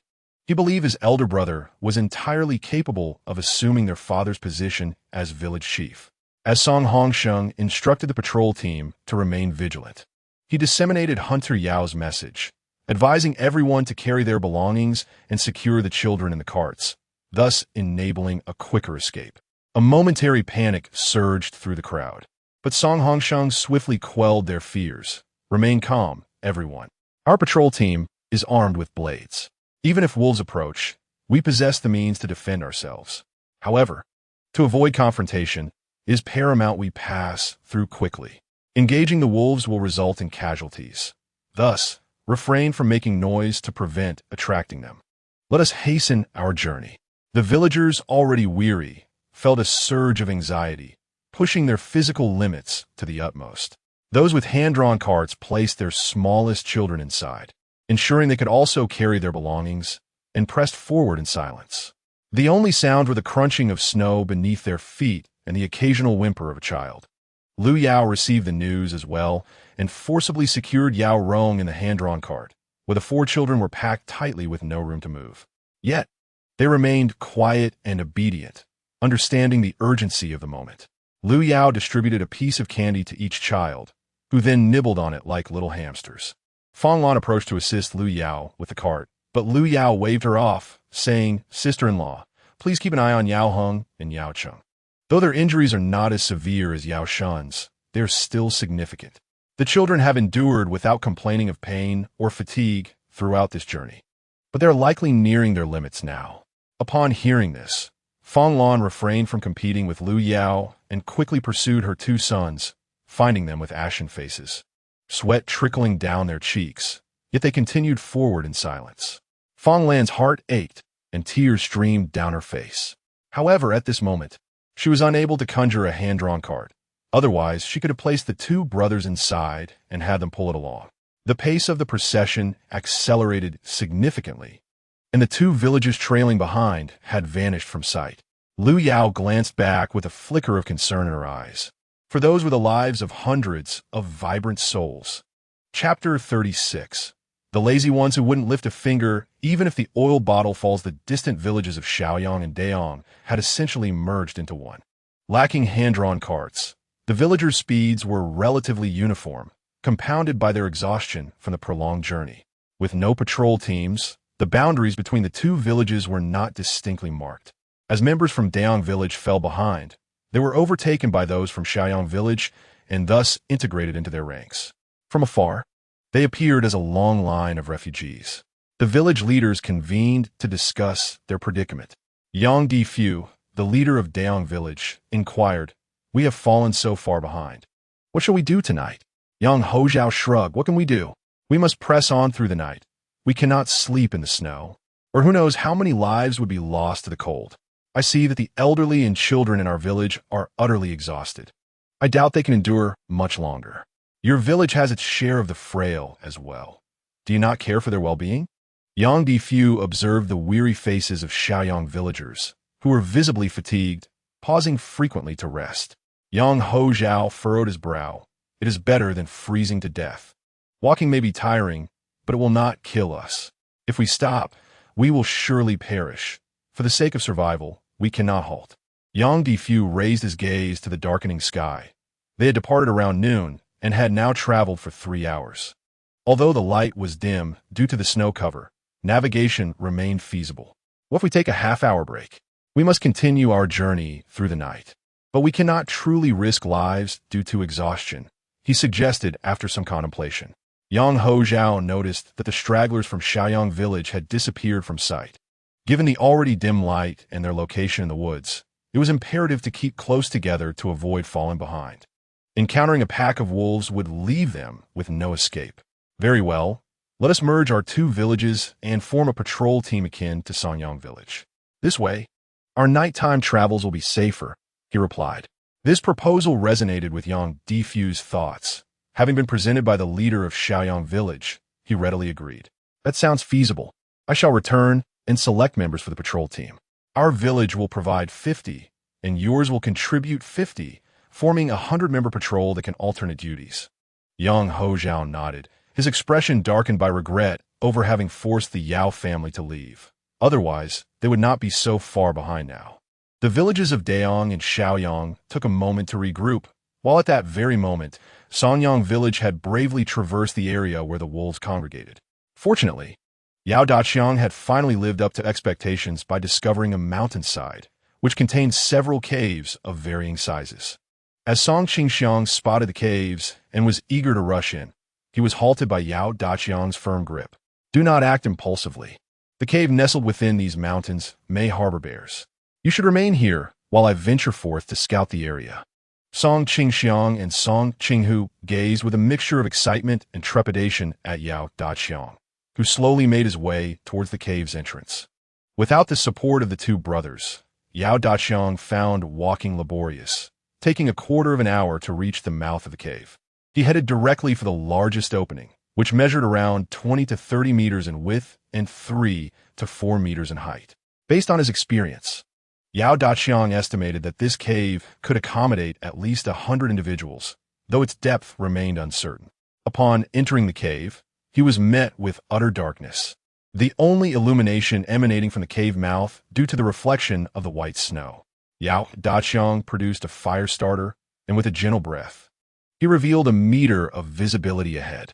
Crouching down, he scrutinized the ground and observed scattered twigs and dead leaves, likely blown in by the mountain winds over the years, sufficient for them to use as kindling for cooking.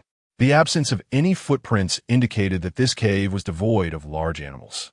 Yao Daqiang further explored the surrounding caves, discovering that they were all habitable, with even the smallest capable of sheltering a dozen people.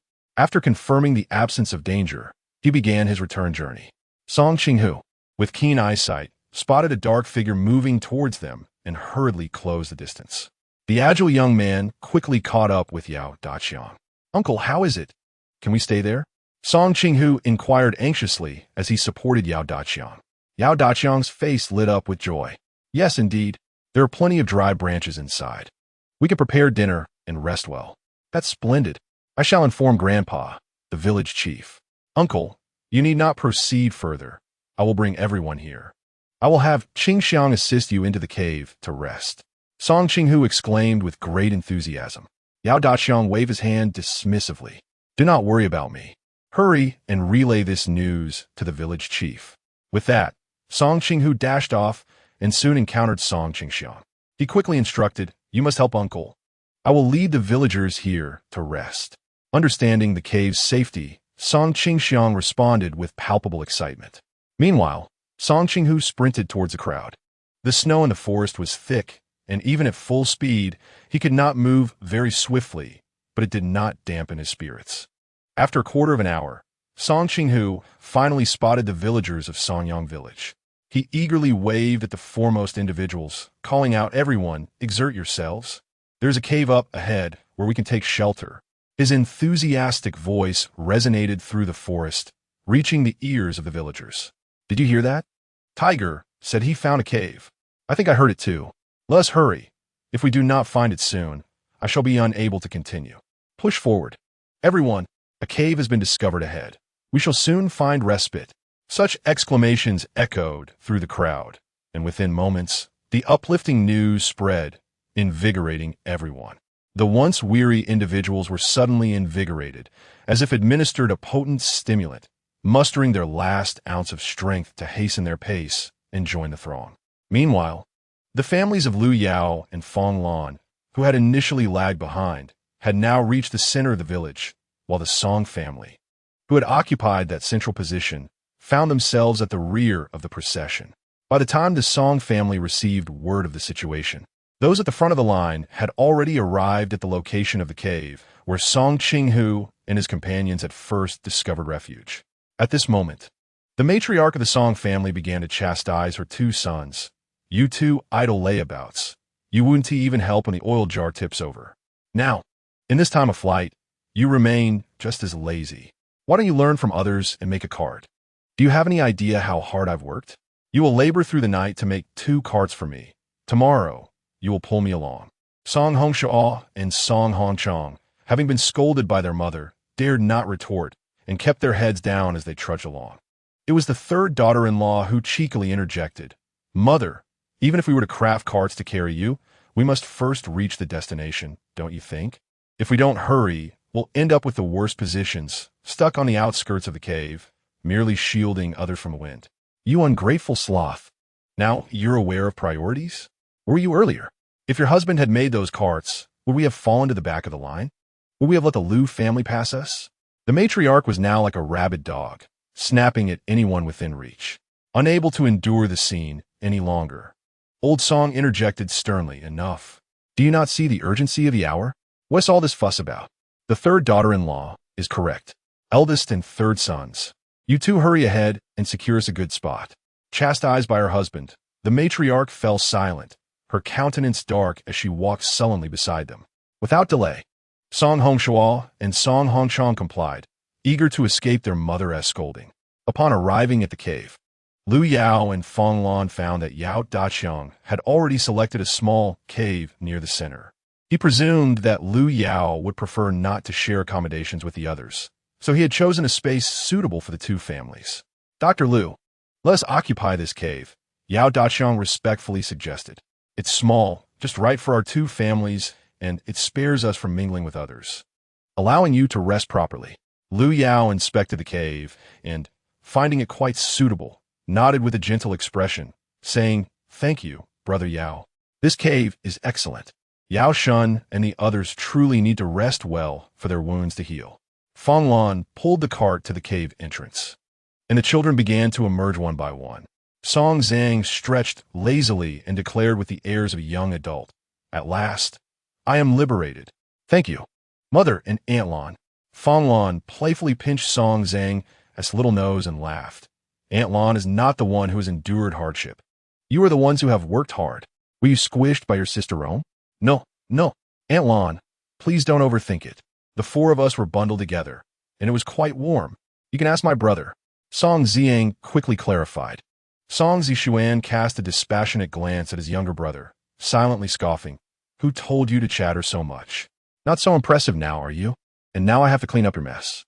However, Song Zishuan did not let Song Ziang feel embarrassed. With a serious expression, he said, "Aunt Lan, I must express my gratitude for your assistance in pulling the cart alongside my mother. We are the ones who have burdened you. and I thank you sincerely." After saying this, he respectfully bowed. This delighted Fong Lan, who quickly helped Song Zishuan back up, saying, "Such a little fellow, where did you learn all these formalities? People in our village do not adhere to such strict customs. In the future, do not be so formal with Aunt Lan, understand?" A flicker of confusion crossed Song Zishuan's eyes. Shouldn't one value etiquette? Why did his actions leave them feeling so perplexed? Had he been misled by his previous teachings? For the first time, the inexperienced Song Zishuan questioned the lessons he had learned. Lu Yao approached and gently patted Song Zishuan's head, whispering, "Zishuan, you are a good child. Aunt Lan simply prefers a more relaxed approach. However, do what you believe is right. Do not concern yourself with others' opinions, understood? Mother, does that mean I should always pay attention to etiquette?" Song Zishuan hesitated before voicing his doubt. Lu Yao chuckled softly, "Of course. As the ancient saying goes, etiquette is the essence of the heavenly way. It is also said, clothing and food enrich the lives of the people, while etiquette and righteousness nourish their hearts. So, you have not erred. It is just that your upbringing differs from that of Aunt Lan and others, leading to different approaches. What Aunt Lan expressed need not weigh on your heart. Simply be yourself." Song Zishuan felt as if he understood his mother-esque meaning. With a serious expression, he bowed to Lu Yao and said, "Thank you, Mother, for your guidance. I understand now." After enlightening Song Zishuan, Lu Yao went to lift Song Ziyu from the cart. Song Ziyu was already able to walk unsteadily, but the uneven terrain of the cave made Lu Yao apprehensive about her falling. So she did not let her out of the cart. Song Ziyu fussed anxiously in the cart, especially seeing her siblings outside and being left behind. Lu Yao swiftly picked her up. The little one's bright, glistening eyes darted around the cave, filled with wonder. Yao Daqiang and Fong Lan's husband were busy clearing a space inside, preparing for everyone to sleep there that night. Yang Dajin, pulling Yao Shun, arrived at the cave entrance. Fong Lan hurried out, expressing her deep gratitude to Yang Dajin. From her belongings, she took out a piece of pristine deer hide and handed it to him. "Brother Dajin, this is our reward for you. Please use it to make boots for the children." By now, Yang Dajin had become quite familiar with the Yao family, viewing Yao Daqiang as an older brother, which made him feel somewhat shy about accepting Fong Lan's token of appreciation. Sain Yang Dajin hesitata. Fong Lan thought he found the reward insufficient and pulled out a piece of dried meat from her bundle, smiling as she added, "Brother Dajin, please do not think lightly of the gift from your sister-in-law. This is all the good stuff we can offer. Take this dried meat home to treat the children." Yang Dajin, seeing Fong Lan misunderstanding him, hastily waved his hands and said, "Sister-in-law, that is not my intention. Brother Yao has found us such a wonderful cave, and it is only right for me to lend a hand. I cannot accept your token of gratitude. Please keep it for the children." After saying this, he turned to leave, but Fong Lan caught him by the arm from behind, reproaching him, "Brother Dajin, how can you do this to your sister-in-law? Accept the token of appreciation as I have offered. Otherwise, who will dare to help my family in the future? Our family's reputation would be tarnished. You cannot let us lose credibility just because we are newcomers, can you?" Fong Lan spoke earnestly, and Dajin felt embarrassed to refuse. He accepted only the piece of deer skin, adamantly refusing the jerky. The two of them tugged at each other for quite a while at the cave entrance until Yao Daqiang came out to mediate. "Brother Dajin, this jerky is not much and hardly enough for the children to enjoy. It is just a small token from me and your sister-in-law. You have helped our family all day, and I know your family has endured some hardships. Please take this back for the children to savor. It is meant for your niece and nephew, not for you. What right do you have to refuse?" Originally, Dajin was not one to be shy. With a hearty smile towards Yao Daqiang, he said, "All right, Brother Yao, I shall accept it. If you need anything, just let me know. I reside in the cave next door." "Ah, very well then, Brother Dajin. Please head back now," Yao Daqiang replied with a smile. After sending off Yang Dajin, Yao Daqiang and Fong Lan worked together to pull Yao Shun into the cave. Due to Yao Daqiang's limited mobility, Lu Yao entrusted Song Ziyu to his care while she and Fong Lan began to tidy up the cave and settle the children. "Brother Yao, just keep an eye on Ziyu. You have been active all day. If you wish to recover quickly, you must rest more now. Leave the remaining tasks to me and your sister-in-law. This way, We can work faster and ensure everyone gets to enjoy a warm meal sooner. Lu Yao's cool voice echoed in the cave. Hearing her, Yao Daqiang dared not argue and quickly complied, taking over Song Ziyu. As long as she was near Lu Yao, Ziyu did not feel shy at all, and being a perceptive little girl, she sensed the kindness in others, thus opening her arms for Yao Daqiang to hold her.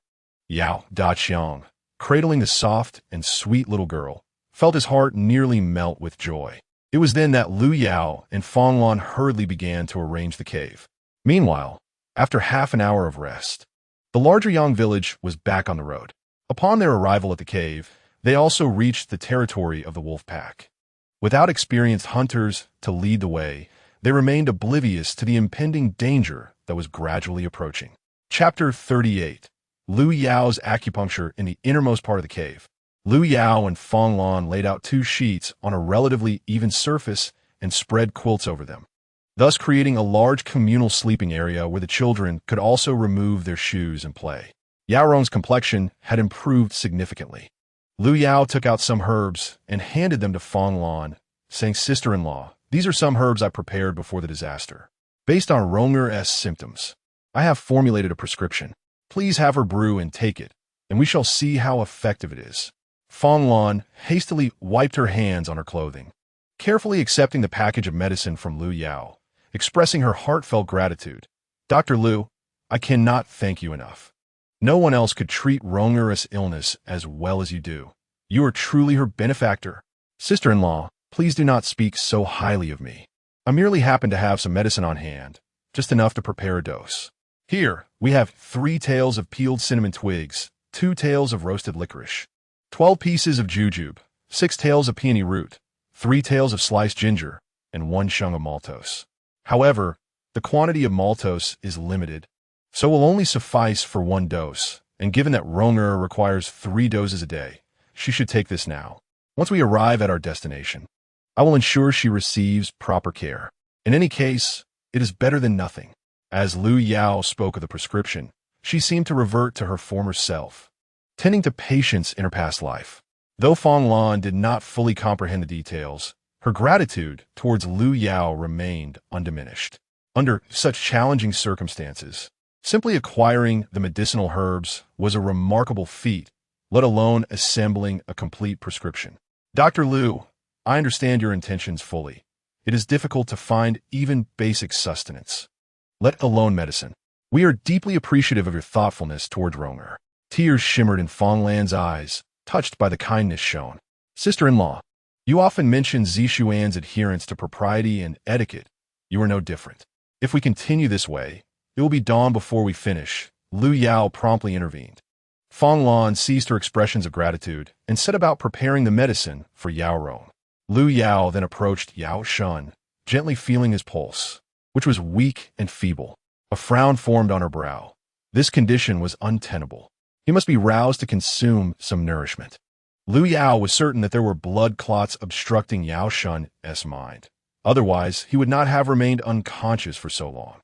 Without further delay, Lu Yao retrieved her silver acupuncture needles from her space, intending to perform acupuncture on Yao Shun. She instructed Yao Daqiang and his wife, "Brother Yao, please place Ziyu on the quilt and let her play for a while. Come over and help me lift Yao Shun, and sister-in-law, could you bring a torch for illumination?" Yao Daqiang quickly placed his daughter, Song Ziyu, gently on the quilt and hobbled over to assist. Fong Lan also brought a torch for light. Yao Daqiang supported his son, propping him up in a half-sitting position.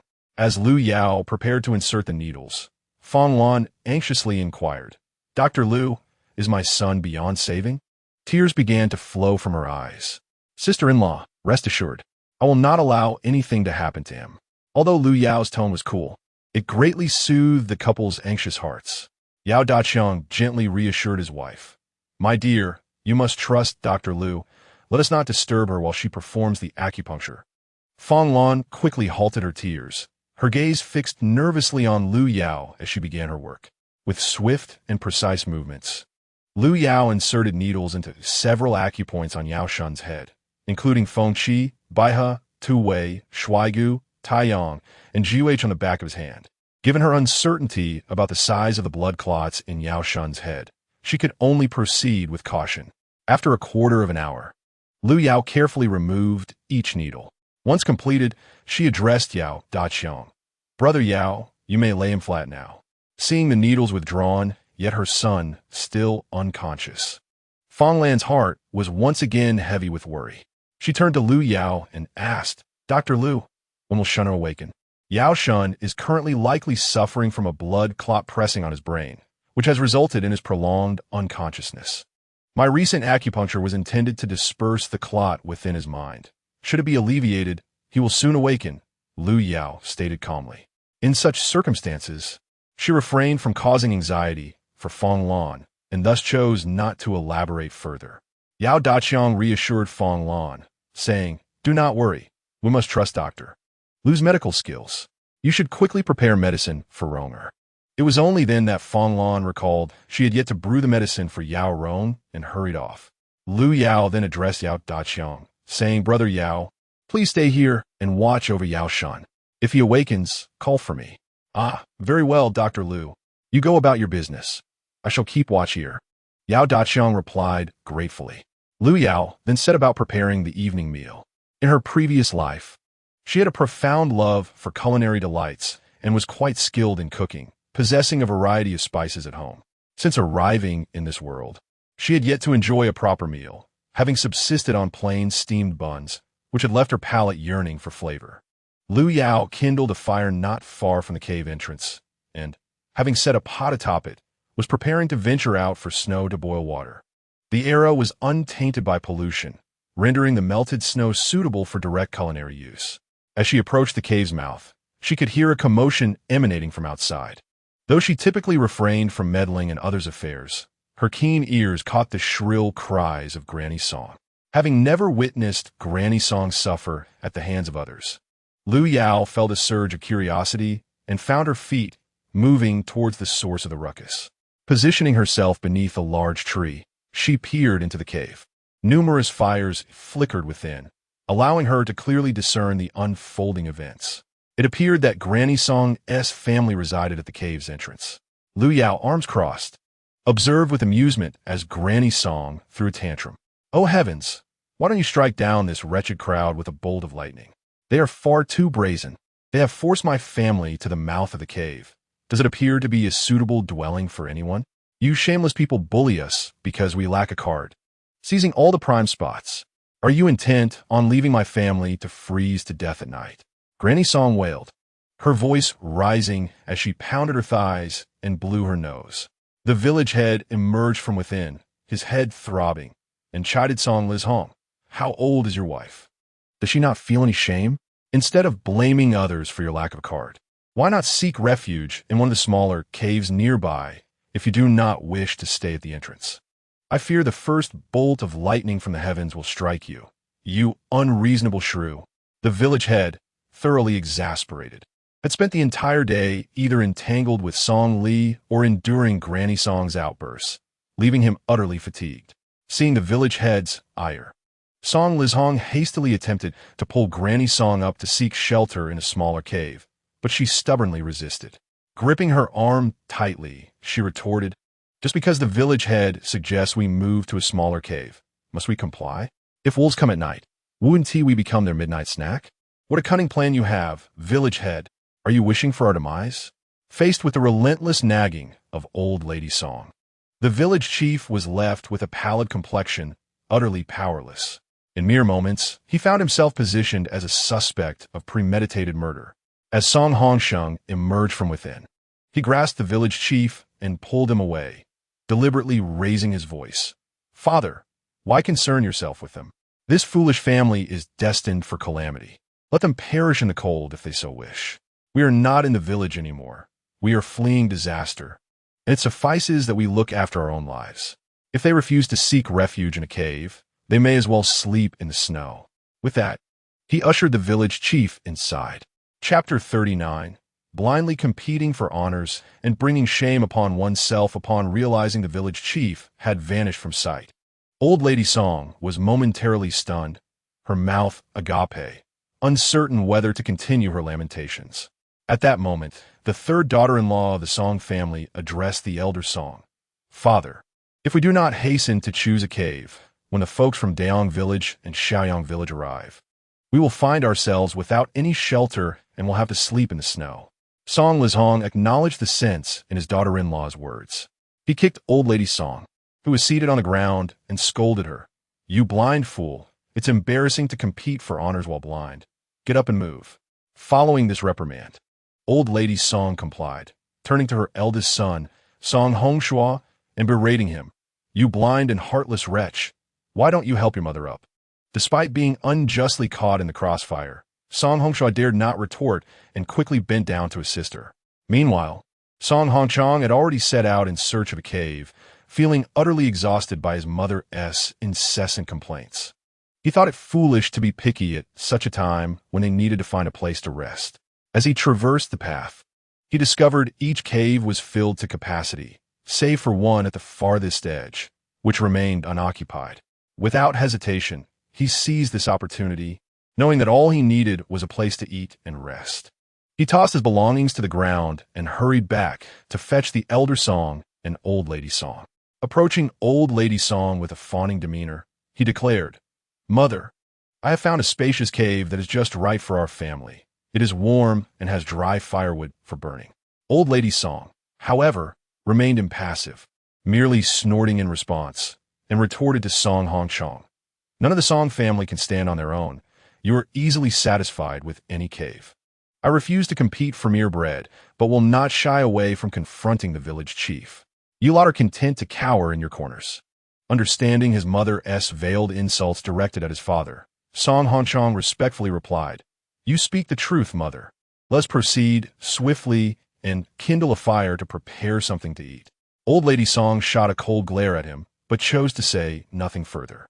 Upon reaching the cave entrance, she surveyed her surroundings and expressed her discontent. "Is this the cave you found? It is so remote, far from everyone else. How will we escape if danger arises? There will be no one to assist us." With a cunning glint in her eye, she turned to Song Hongchang. "Where is that Lu woman residing? Let us trade with her." She and Hunter Yao surely chose the best cave, and with so few of them, it would be a waste for them to occupy such a fine space. "You two must go seek her out and have her come to show respect to your father and me." Lu Yao stood beneath the tree, observing the entire scene, gaining a deeper understanding of the shamelessness of the old woman's song. However, she did not expect that Song would set her sights on her. A cold light flickered in Lu Yao's eyes as she strode out from beneath the tree.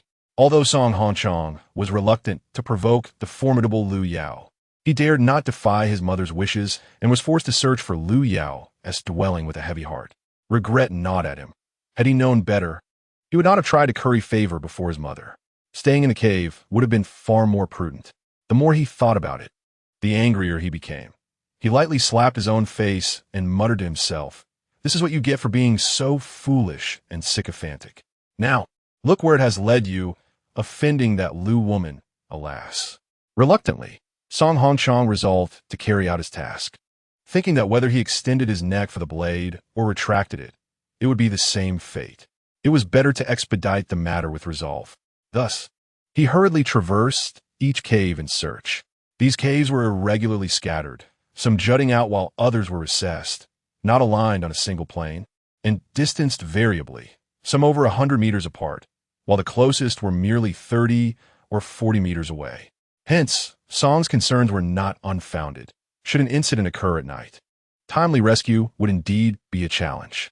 Most of the villagers from Songyang were crammed into the largest cave, which housed half of the population. Lu Yao resided in a smaller cave adjacent to this larger one, while a few patrolling families occupied the other side. After considerable effort, Song Hongchang finally located Lu Yao's dwelling. Upon seeing her abode, envy washed over him. The location was indeed splendid, showcasing his mother's keen insight. Peering cautiously towards the cave, he was observed by Lu Yao, who lay in wait in the shadows. She had previously coordinated with Fong Lan, each wielding a stick concealed in the dark. As Song Hongchang approached, the two sprang into action from either side. Fong Lan, eyes closed, flailed wildly while shouting help. "Thief!" Lu Yao, with a glint of coldness in her eyes, targeted the most vulnerable spots on Hongchang's body, each strike eliciting cries of anguish. The commotion drew the attention of those in the neighboring caves. Yang Dajin and the village chief resided on either side of Lu Yao. Hurrying over, they beheld a figure pinned to the ground and being assaulted by Lu Yao and Fong Lan. Yang Dajin rushed to assist, but Song Hongchong quickly cried out for mercy. "Sister-in-law, please stop. It's me, I'm not a thief." Lu Yao delivered another sharp blow before feigning surprise, exclaiming, "Oh, it's a member of the Song family. I thought a thief had come to steal our provisions." At that moment, Song's mother and her entourage found Song Hongchong, who lay on the ground like a beaten pig, groaning incessantly. With a gasp, Song's mother collapsed beside him, her shrill voice piercing the night air. "Who is responsible for this? Who has beaten my dear son so? This could lead to a tragedy. My dear child, look at your mother. Are you alive? What is this performance for? Keep your howling away from here. I have a patient who needs rest." Lu Yao regarded Song's mother with cold indifference. As Song Posey rose from the ground, she lunged towards Lu Yao, exclaiming, "You wretched girl, I shall fight you. You show no respect for the elderly and lack affection for your kin. Why hasn't Heaven claimed you yet?" Lu Yao held her stick firmly against the oncoming Song Posey, a scene that felt eerily familiar. Despite her fervent attempts, Song Posey made no progress, flailing her arms in vain until she was breathless, ultimately collapsing onto the ground and weeping before the village chief. "Chief, will you not intervene? My daughter-in-law disrespects the elderly. You have witnessed it with your own eyes. She resides in a splendid cave, while we are relegated to the most remote one. Not only that, she even laid hands on her husband's brother. If it weren't for my son rescuing her, she would have been sold into a brothel long ago. And where would she find the funds to bury her father?" The village chief regarded Song Posey with impatience, sensing that this was not the opportune moment for reasoning. He turned to Song Lizhong, who stood nearby, and said, Look at the hour. Will you allow your wife to carry on like this? We must set out early in the morning. While your family may forego rest, others need their peace. If you incite the wrath of the villagers, do not blame me for disregarding our kinship and allowing your family to fend for themselves in the woods." At last, Song Lizhong's expression shifted as he stepped forward, grasping Song Posey by the arm and instructing his eldest son, "Help your third brother away." The family departed quietly, their heads hung low, having incurred injuries that rendered their efforts futile, all the consequence of Song Posey's reckless actions. As they left, the surroundings fell silent. The village chief addressed Lu Yao, "Child, do not stoop to their level. Continue with your own affairs." With that, he returned to his duties, while Song Hongsheng lingered, hesitating to speak with Lu Yao. Noticing his reluctance, Lu Yao inquired, "Hongsheng, do you need to discuss something?" "Dear sister-in-law, we just passed through the territory of a wolf pack, but the villagers from the nearby Shaoyang and Dayong are unaware. By my calculations, they should be in that area around now. Although our relations with those villages are strained, they represent hundreds of lives. Therefore, I wish to ask if there's a way to rescue them," Song Hongsheng stammered. After a moment, sensing his words might have seemed abrupt, he added, "Sister-in-law, I realize this may seem audacious, but our village is the only one armed, hence my inquiry." "Brother Hongsheng, even if you hadn't spoken, I would have sought you out regarding this matter. Nevertheless, the act of rescuing is a collective endeavor, one that must be voluntary. I hope, when gathering people, you make this clear. Furthermore, should we encounter the wolf pack and succeed in slaying them, the spoil should be shared only among those from Songyang village who aid in the rescue." Lu Yao interjected calmly. Song Hongsheng, taken aback by her response, quickly replied, "Sister-in-law, I understand. I will ensure everyone is informed. Rest assured, when shall we depart?" "We will set out once you have gathered the necessary personnel." "Let us hope they are still alive," Lu Yao murmured, both to Song Hongsheng and to herself. Meanwhile, Dayong village and Shaoyang village were already surrounded by the wolf pack, their glimmering green eyes flickering ominously in the shadows of the forest. Chapter 40. The wolf pack descends upon hell on earth. The first to notice the anomaly was the son of Yang Jiwei, affectionately known as Dog Egg. Due to an injury to his head, he was being carried on his father's back. As they moved along, Dog Egg would occasionally glance around, his youthful curiosity piqued by the unfamiliar surroundings and novel sights. From his vantage point atop his father's back, he could see further than most, And as they lagged behind the villagers of Daong, having fallen behind to Xiaoyang, he spotted green eyes glimmering in the forest. Unaware that these belonged to wolves, he exclaimed to his father, "Father, I see green lights. How peculiar." Yang Jue initially dismissed his son's words as the ramblings of a dazed mind, chastising him. "Where would there be green lights? I am carrying you and nearly dying from exhaustion, and you dare to jest with me? Father, I'm not joking. There are many green little lights, and they're getting closer." Dog Egg, now agitated by his father's reprimand, patted Yang Jiwei's back and pointed in the direction behind them. Just as Yang Jiwei was about to scold him further, a terrified scream from his wife, Yang Wan, pierced the air. "Wolves! There are wolves!" Yang Jiwei quickly turned to look in the direction his son indicated, and what he beheld were pairs of glowing green eyes, resembling lanterns, slowly approaching the group from the forest. Yang Wan's scream not only startled those around them, but also caught the attention of the wolf pack. The fleeing crowd ahead turned back in fear. As countless green eyes drew nearer, the collective mind of the onlookers momentarily blanked. A voice rang out from the crowd, "Run! The wolves are coming!" But how could the mass of humanity outrun the ravenous wolves? A pack of famished wolves, upon spotting such an abundance of prey, drooled in anticipation. The lead wolf released a long and resonant howl, akin to a command, and the rest of the pack responded with a chorus of howls. Now even the villagers of Daong, oblivious to the unfolding chaos, heard the chilling cries of the wolves. The village head, Yang Hozhao, along with Yang Difu, frantically attempted to organize a defense among the populace. However, their recently assembled patrol was rendered ineffective as the moment the wolves howled. Its members had scattered in search of their families, leaving the village head with little hope of a cohesive resistance. The fleeing group was now in complete disarray. Chaos reigned as cries echoed all around. In a desperate bid for survival, the elders were abandoned, while the youth clutched their children and ran, forsaking all belongings. The anguished cries of the elderly permeated the air. Some dutifully attempted to carry their elders along, yet such efforts proved futile for distance. The front lines of the fleeing crowd, in their panic, scattered in all directions, while behind them, the sounds of agonizing screams began to emerge. The wolf pack had launched its assault on the helpless throng. Unarmed and defenseless, the villagers were akin to sheep amidst a wolf's den, each attack precise and lethal. In less than 15 minutes, the wolves had brought down dozens, men, women, and children alike, filling the air with a heavy, acrid scent of blood. Most of the individuals were villagers from Xiaoyang village, and the village chief, Yang Hozhao, was inherently self-serving. At that moment, he was solely focused on fleeing with his family, desperately rushing forward. Behind them, some citizens had bravely positioned themselves to impede the advance of the wolf pack, thereby granting those ahead a precious moment to escape.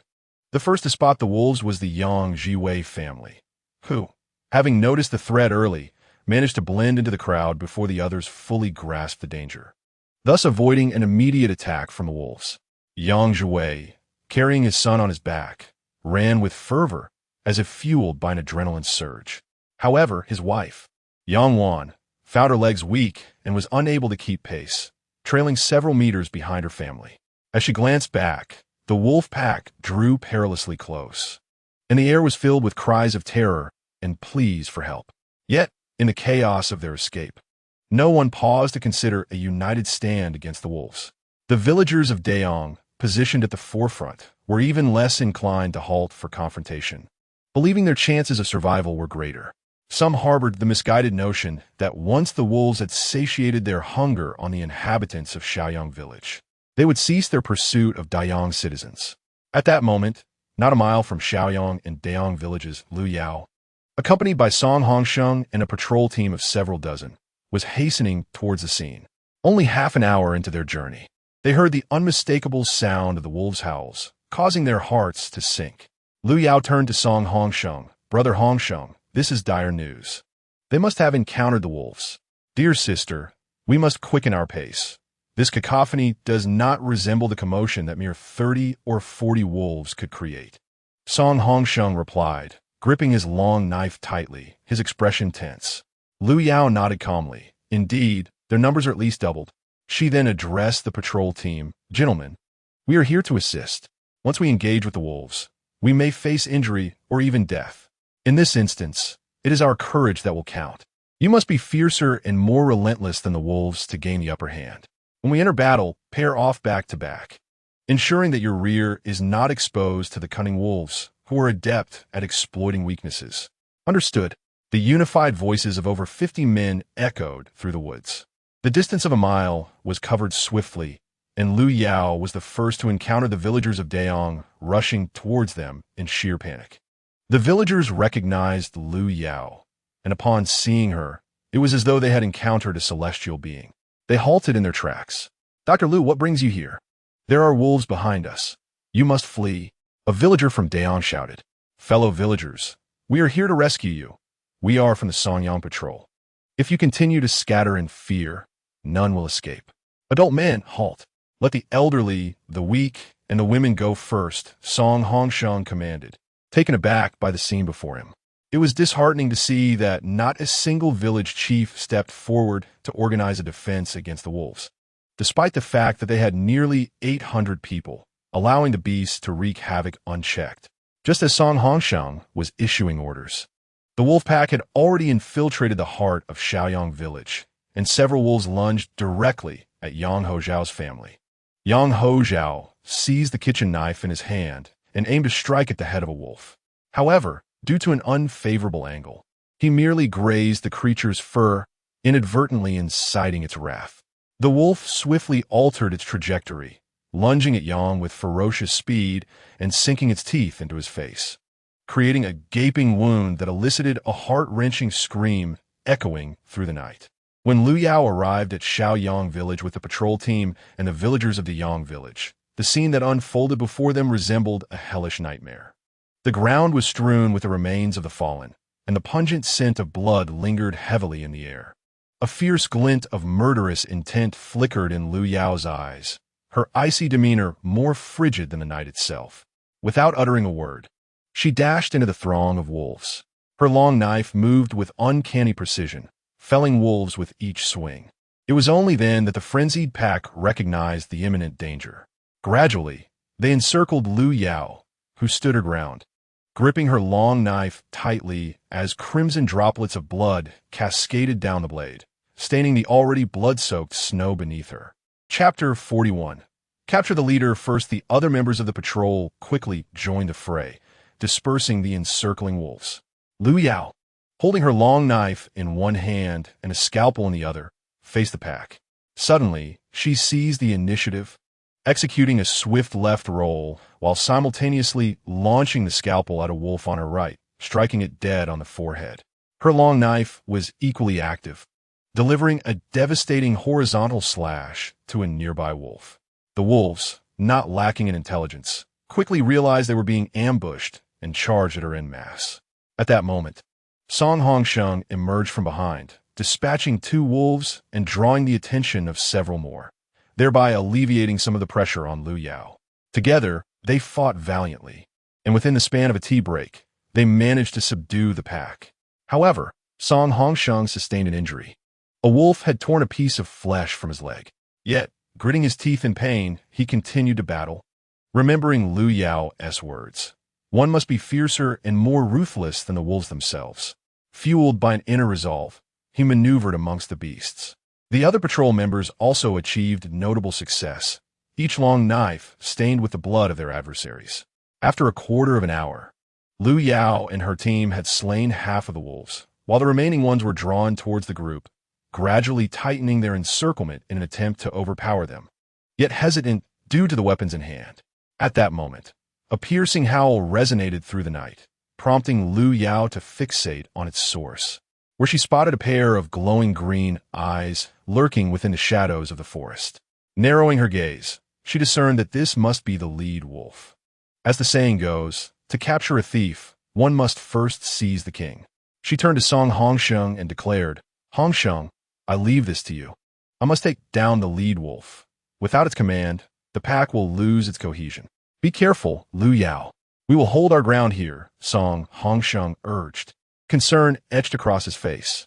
Lu Yao swiftly darted towards the weakest-looking wolf, carving out an opening to escape the encirclement. She retrieved night vision goggles from her space, ensuring her vision was unobstructed in the darkness. She searched around and found the cunning alpha wolf cleverly concealed behind a large tree.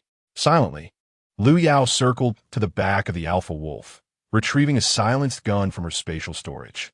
From 30 meters away, she aimed at the alpha wolf. As if sensing danger, the creature, which had been resting under the tree, turned its head to look back. Seizing that fleeting moment, Lu Yao swiftly pulled the trigger. The bullet, undetectable in the frigid air, pierced through the Wolf King's head. The Wolf King had yet to comprehend what had transpired, having not even caught a glimpse of Lu Yao when she shot it dead. Nonchalantly, Lu Yao blew the smoke from the gun's muzzle, stored away, and strode toward the fallen alpha wolf, dragging its lifeless body from behind the tree. The pack, engaged in fierce combat with the humans, momentarily froze in confusion upon seeing their leader's corpse. This brief disarray provided an opening for Song Hongsheng and the others, allowing the patrol team, previously suppressed by the wolves, to launch a swift counterattack. With Lu Yao's intervention and the villagers of Shaoyang, who had lost their loved ones, seizing whatever weapons they could find, they charged at the wolves with a fervent desire for vengeance. Some individuals teamed up to grapple with a single wolf, using fists, spoons, shovels, and cleavers, while others resorted to biting the wolves with their teeth. The pack, confronted by these frenzied avengers, displayed signs of fear and prepared to retreat. Since Lu Yao had already severed the retreat path for the wolves, she and the patrol team intentionally maneuvered behind the pack, aiming to encircle them without letting a single wolf escape. The villagers of Daong played a crucial role as well. Having suffered minimal losses, many strong young men wielded their kitchen knives in support. The remaining wolves, numbering around 20, found themselves surrounded by 100 to 200 humans, desperately seeking a weak spot to break free. Yet, Lu Yao would not grant them that opportunity. She was the first to leap into the fray, exuding an overwhelming presence. Her long knife danced with precision, swiftly bringing down 3 or 4 wolves. Song Hongsheng commanded half of the patrol team to engage, while keeping the other half on watch to prevent any escapees. After a brutal battle lasting a quarter of an hour, the conflict was finally resolved. With the threat of the wolf pack eliminated, the tension within the people dissipated, leaving them to slump wearily to the ground. The cries of grief echoed throughout Shaoyang village, evoking deep emotion in all who heard. Some families were left with only an elderly member, others with just a child, and some had lost their entire families. The population of Shaoyang village had suffered nearly half of its numbers. Such devastating losses caused even Lu Yao's previously icy heart to show a crack. The teachings from her past life made it difficult for her to disregard her duty to protect the common folk. Safeguarding the lives and property of the people was her responsibility as a soldier, and even though she had contemplated living a new life solely for her own enjoyment, this deeply ingrained sense of duty and mission would not allow her to turn a blind eye. Lu Yao instructed Song Hongsheng to gather the patrol members from Shaoyang village.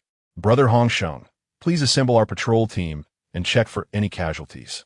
Song Hongsheng's emotions were profoundly intricate. He remained silent, merely nodding to summon the patrol team. Within a short span of time, the members of the patrol gathered before Lu Yao. In their eyes, Lu Yao resembled a deity of warfare, having demonstrated remarkable prowess in slaying wolves, single-handedly defeating a third of the pack, which comprised numerous foes. Deep admiration blossomed within the hearts of the team for this petite yet composed and astute young woman, whose decisive actions were truly commendable. "Little sister, everyone has arrived. 9 individuals have sustained serious injuries, while the others bear minor wounds," Song Hongsheng reported to Lu Yao. She walked past each member of the patrol, noting the injuries they bore. From her belongings, she produced a medicinal ointment and handed it to Song Hongsheng, saying, "Brother Hongsheng, this is the hemostatic medicine I acquired while performing with my father. I had kept it for emergencies, so please distribute it among the others. Additionally, let the lightly injured comrades assist in gathering the wolves' carcasses. I shall seek the opinions of the village heads regarding their plans. Little sister, focus on your tasks. We shall handle the aftermath here." Should we transport the wolves? Song Hongsheng inquired, surveying the snow-covered ground, now obscured by the bodies. Lu Yao nodded. First, let us transport the wolves' carcasses back to the cave. We can also send someone to call for assistance in hauling the wolf meat, as we cannot carry all of it in one trip. Very well. I shall make the arrangements immediately. With that, Lu Yao turned toward the crowd. Chapter 41. Post-disaster relief in Shaoyang village. The village head Yang Ho Zhao and his family had fallen victim to the wolves, leaving the village temporarily without a leader. As Lu Yao traversed the path, she encountered the lifeless bodies strewn across the ground. Elderly individuals, innocent children, each bearing expressions of terror, their eyes wide open in death, or with traces of tears marking their faces, tiny bodies cradled in their mother's arms. A pang of sorrow pierced Lu Yao's heart. She had believed her emotions had long since dulled, yet she discovered that they could still hurt. Shaking her head in sardonic disbelief, she continued her journey towards Daong village. Fortunately, the losses in Daong village were minimal, primarily due to Shaoyang village's misfortune serving as a buffer. Thus, aside from a few elderly individuals who had been unable to escape in time and fell prey to the wolves, the rest of the villagers had largely escaped serious harm. Yang Zhuwei's wife, Yang Wan, narrowly avoided a similar fate, fortuitously finding a discarded kitchen knife, which she wielded to slay a wolf. However, she remained in shock. Her spirit diminished after the harrowing encounter, as anyone would be when their neck is mere centimeters from a wolf's jaws. With the stench of its breath lingering in the air, and the sight of drool cascading from its mouth nearly overwhelming, Yang Wan's ability to kill the wolf amid such terror demonstrated remarkable mental fortitude, especially considering she was merely a woman accustomed to the domestic sphere, preoccupied with her husband and children. Upon arriving in Daong village, Lu Yao was met with a scene of chaos. Families mourning their lost loved ones sat on the ground in grief, dragging the corpses of their kin to a side for burial. The air was filled with the cries of children. The earlier events would undoubtedly leave a profound imprint on their tender hearts. Lu Yao approached the village chief of Daong village, Yang Difu, and inquired, "Chief, have the casualties from your village been reported?" Dr. Lu," Yang Difu replied, his voice trembling with emotion. "We have lost over 50 lives and around 70 to 80 are injured, though this figure is merely a rough estimate. Alas, these beasts!" Tears welled in his eyes as he gazed at the villagers sprawled across the ground in disarray, his voice choking with grief. Unsure of how to console the chief, Lu Yao felt a similar sorrow. If only the rescue team had arrived a moment sooner, more lives could have been saved. These delays were due to the negligence of Song Posey. With a gentle sigh, she said, "Chief, we have discovered a cave up ahead. Although it is somewhat cramped, it can serve as a temporary shelter for the critically injured. I can tend to their wounds, and you could organize the others to assist. Those uninjured can carry the severely wounded, being careful not to aggravate their injuries." "Thank you, Dr. Lu. I bow to you on behalf of everyone," Yang Difu expressed, kneeling in the snow, intent on bowing to Lu Yao. Lu Yao swiftly helped him to his feet. Speaking softly, "Chief, there is no need for such gestures. It is my duty. However, we are already late. Please, do not delay any further and organize the villagers to provide the injured with a chance for survival, for some may perish if assistance is not rendered swiftly." "Indeed, I will attend to it at once," Yang Difu responded, wiping his tears away as he stumbled off. Upon returning, Lu Yao found Song Hongsheng had gathered the carcasses of the wolves, forming a small hill in the center. The severely injured team members were being dispatched back under Song Hongsheng's direction. "Sister, I will arrange for a group to transport these wolves back," he suggested. "With 8 or 9 dozen of them, it will take 2 trips to complete, and given the strong smell of blood here, I fear it may attract other predators. Our fighting strength is already at its limit. Another attack could lead to our annihilation." "Very well. Thank you for your efforts, Hongsheng. I will remain here to tend to the critically injured villagers of Shaoyang," Lu Yao replied with a faint nod. Song Hongsheng turned to Song Qingsong, instructing, "Qingsong, stay behind to keep watch over these wolf carcasses while I take a group back." Though injured himself, Song Qingsong hobbled over, leaning against a large tree, and acknowledged understood. "Hongsheng, Over 40 villagers from Sonyang were only mildly injured, each dragging a wolf towards the cave. Each wolf weighed around 100 pounds, the lightest being 70 to 80, thus requiring significant strength to transport. After removing more than 40 wolves, the hill in the center was reduced by half. Lu Yao moved among the villagers of Shaoyang, where the air was filled with groans of pain. Yang Difu temporarily entrusted the affairs of Daong village to his brother Yang Ditsai, while he led a group of uninjured, able-bodied men to Shaoyang to lend assistance. This ordeal made Yang Difu acutely aware of the perils faced on the road to escape. Unity was essential if they were to reach their destination. When the wolf pack first emerged, had the two villages united in their efforts to fend them off, the casualties would undoubtedly have been far fewer. Yang Difu has now realized this, and thus he has come to assist. Lu Yao is currently tending to a man whose arm has been gruesomely bitten, with a significant portion of flesh torn away by the wolf, resulting in a relentless flow of blood. If the bleeding is not promptly controlled, he may succumb to shock from excessive blood loss. Lu Yao wishes to cleanse the wound with water, but in this desolate place, water is nowhere to be found. Just then, Yang Difu arrives with his men and sees Lu Yao searching for something, so he hurries over and inquires, "Dr. Lu, I have come to assist. What do you need? Just give me a command, and I shall fetch it for you. I need water to wash the wound. It is too deep, exposing the bone. If it is not bandaged soon, he may bleed to death," Lu Yao explains hurriedly. The village chief promptly instructs his men to search for water, and before long, several jars are brought, yet they're all frozen solid and cannot be poured. Lu Yao, in desperation, sprinkles some hemostatic powder on the wound and bandages it for the time being, planning to treat it properly once they reach the cave. As Lu Yao surveys the ground, seeing numerous individuals with similar wounds, her brow furrows in concern. This cannot continue. They must evacuate these people before they lose consciousness. Thus, she addresses Yang Difu, village chief. "We truly need the assistance of your people from Daong village. I have just checked, and the village chief of Shaoyang village has also been killed by the wolves.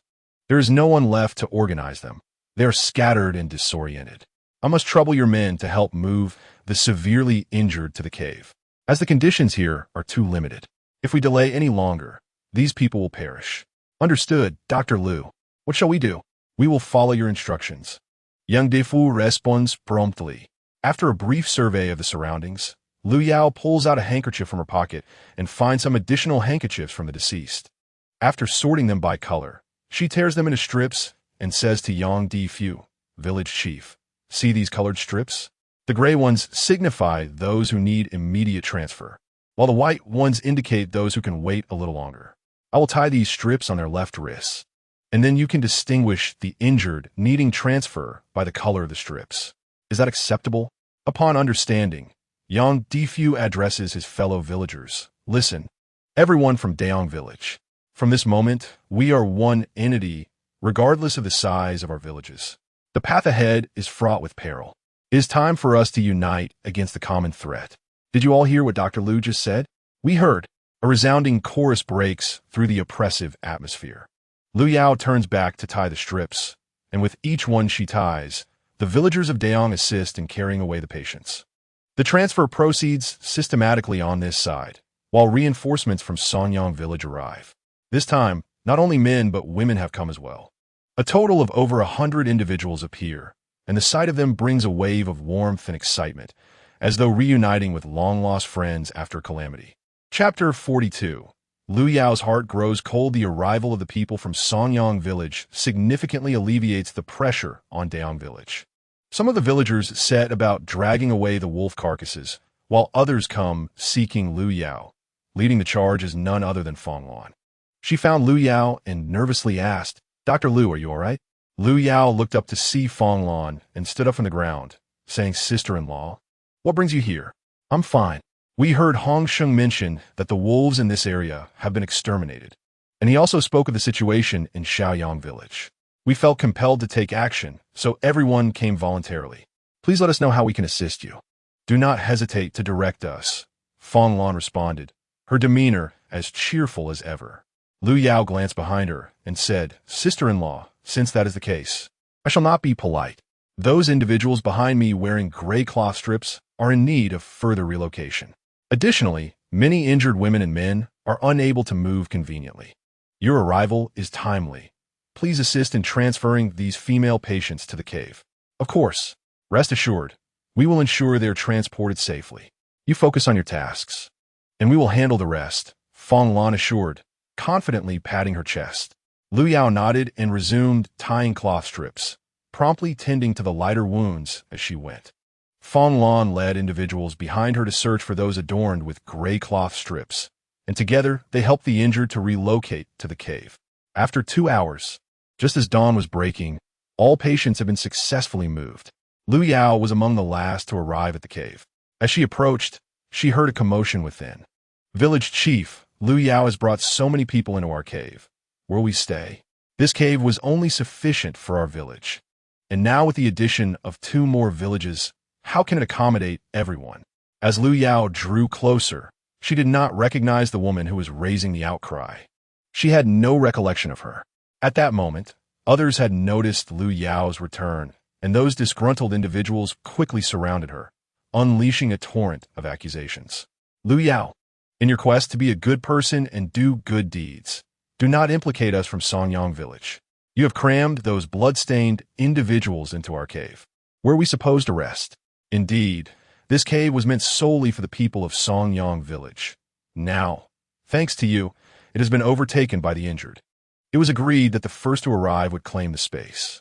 Your actions have not only disrupted our rest through the night, but have also left us without a place to recuperate. We have traveled all day without a proper night's sleep, only to be awakened by this chaos. You are the source of our troubles. Had you not gone out to rescue others, we would not be displaced. Lu Yao listened as the women hurled accusations and complaints at her, her heart growing cold. Did these people still possess warmth within their hearts? She felt an urge to pry open their hearts to see if they were colder than the weather outside. Enough! What are you all doing? Shouted Song Hongwen, the village chief's 3rd son, as he strode over, forcibly pulling one of the women aside and standing beside Lu Yao. Are we human beings merely to eat and sleep, waking only to eat again? What distinguishes us from beasts? We are called humans because we possess a conscience. We are not cold-blooded. Look at the words you just uttered. How do they differ from those of animals? Song Hongwen spoke with righteous fervor, his fair and handsome face flushed with emotion. A woman with high cheekbones, thin lips, and inverted triangular eyes let out a cold snort and stepped forward, declaring, "What business do you have here, Song Hongwen? You, a mere scholar lacking the strength to harm a chicken, have no right to interject in our matters. Are we cold-blooded? If we relinquish our cave, where shall we sleep? Are we to freeze to death outside? Who among us does not wish to survive?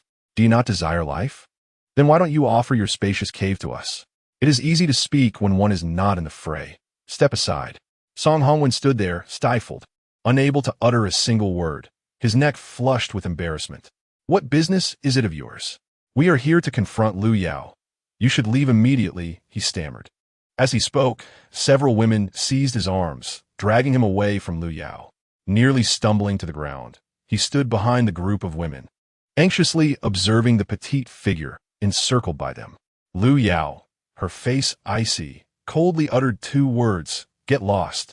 Wang Tsuehua felt a tremor of fear, yet realized that they were 3 sisters-in-law confronting a single individual, and they had the moral high ground. Gaining her composure, she puffed out her chest, clicked her tongue, and summoned her courage, declaring, "On what grounds should we withdraw? We will not leave until we receive an explanation. Do you dare to kill us?" Chun Xiujiu, the second sister-in-law, pulled Wang Tsuehua aside, her eyes asking, "Should we retreat for now?" Wang Tsuehua retorted, "Don't be timid. There are so many of us. She wouldn't dare do anything." Lu Yao retrieved a bloodied long knife from behind her and began to methodically clean it before the trio of sisters-in-law. Her expression serious and focused. Wang Tsuehua, seeing the glinting blade, gulped nervously and stuttered, "Lu Yao, please don't act recklessly. So many eyes are upon us. If you dare to wield that knife, our Yang family will not let you off easily." "Big sister, second sister, third sister, what are you doing here?" Yang dying, returning with the wounded, sought out Lu Yao, but upon finding no sign of her, he emerged to see his 3 sisters-in-law encircling Lu Yao. Upon hearing Yang Dai's voice, Wang Cuihua gained courage and quickly pulled him over to mediate. Yang Dai, upon hearing their grievances, exclaimed in anger, "Eldest sister-in-law, you are behaving disgracefully. I do not know whom you listened to that incited you to trouble Dr. Lu, but your actions are truly embarrassing for our Yang family. My elder brother is participating in the rescue efforts, and yet you are hindering him from behind. It would be best if you return home at once. Otherwise, my brothers will certainly notice your behavior." Wang Cuihua, suddenly recalling something, scurried away in a flurry. The other two women followed her lead, retreating as well. Yang Dai turned apologetically to Lu Yao, saying, "Dr. Lu, I am truly sorry. My three sisters-in-law are easily swayed and prone to provocation. Please do not take it to heart. I will have my brother address this with them upon our return. It is of no consequence. They simply require a stern lesson. Otherwise, the challenges on this journey will only make them more susceptible to being used as pawns," Lu Yao remarked before departing. Yang Dai recognized the truth in her words, and thus did not shield his sisters-in-law as he strode purposefully toward his brother. Lu Yao entered her cave, which was crowded with several injured individuals. Upon seeing her, everyone greeted her warmly. "Dr. Lu has returned. Hello, Dr. Lu. Thank you for saving our lives." These friendly words provided a flicker of warmth to Lu Yao's previously cold heart, dissipating some of the chill that enveloped her. Yao Daqiang approached Lu Yao and said, "Dr. Lu, in my experience, I believe there may be other caves nearby. It's rather cramped for so many people. Should I lead a search for more?" "That would be most helpful, Brother Yao," Lu Yao replied, feeling that finding additional caves would allow everyone to rest properly. She noted the weather. A blizzard was approaching, making travel unwise. "They might need to stay in the cave for a few days." Yao Daqiang waved dismissively. "It's no trouble for me. You are the one working tirelessly, Dr. Lu. With so many injured, we rely on your care. You have my gratitude. Come now, don't linger here with pleasantries. Hurry up." Fang Lan called from within. "Right away," Yao Daqiang replied awkwardly, limping out to search for the brothers Song Qinghu and Song Qiangxiang.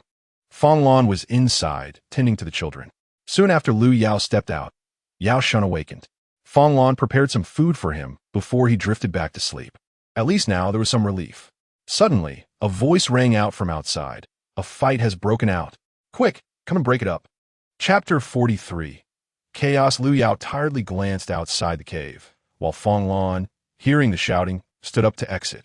As she passed Lu Yao, she expressed her concern. "Dr. Lu, you should rest for a moment. You've been caring for 3 children all day, and Haven T slept a wink. Even the strongest can't endure such strain. You need to recuperate in order to help more people." "Sister-in-law, I understand. I'll check on the children first." Lu Yao's hoarse voice echoed within the cave. Fang Lan sighed helplessly. "The children are sleeping soundly. You should rest beside them for a while." "Brother, Yao has gone out to find a new cave. I'll see what is happening outside." "All right, sister-in-law, you go ahead," Lu Yao replied, turning back into the cave. Fang Lan stepped outside, noticing that the daylight had brightened since her return. She could see clearly up to 20 meters ahead. In the clearing before the cave, 2 groups stood facing each other, each holding several villagers. Fang Lan hurried to the edge of the crowd and peered through the gaps. She heard one group speaking aggressively. "This cave was first occupied by our Daong village. Why should you from Xiaoyang village intrude?" The Xiaoyang villagers were equally defiant, responding boldly. "Ask your village chief. It was he and Dr. Lu who arranged this. If you have a problem, come and deal with us. I've crawled out of the jaws of wolves. I'm not afraid of you bunch of cowards. Who are you calling cowards?" The Daong villagers' anger surged as one of them broke free from the crowd and charged toward the Xiaoyang villagers, fists raised. The villagers of Xiaoyang were slow to react, and were subsequently dragged by those from Songyang, while the people from Daong village directly pinned them to the ground and assaulted them. The Songyang villagers attempted to intervene, only to be met with a collective onslaught from Daong, igniting their own fury. They had come with good intentions to mediate, yet found themselves embroiled in the chaos, retaliating against Daong with fists and feet. Their cave had been split between the 2 villages, leaving them seething with nowhere to vent their frustration, while both factions were left bloodied and battered in their quarrel. In an instant, dozens began exchanging blows, plunging the scene into utter disarray. "Cease at once.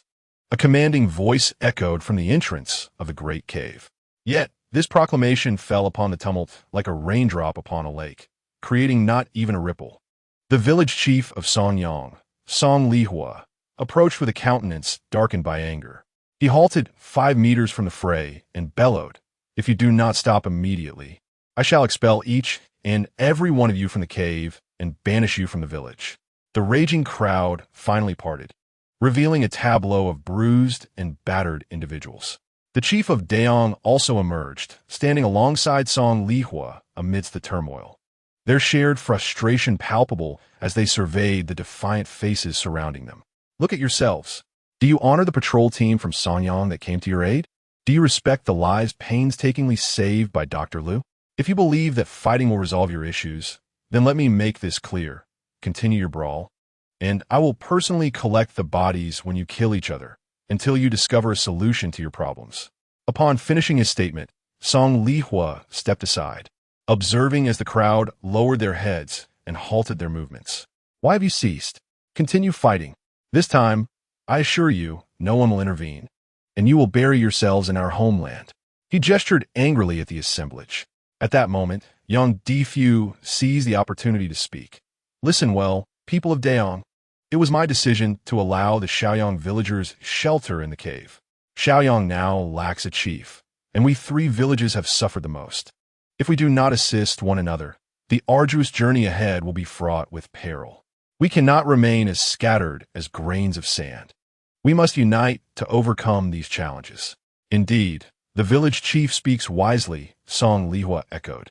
Starting today, our factions must stand together, or we may not escape these mountains.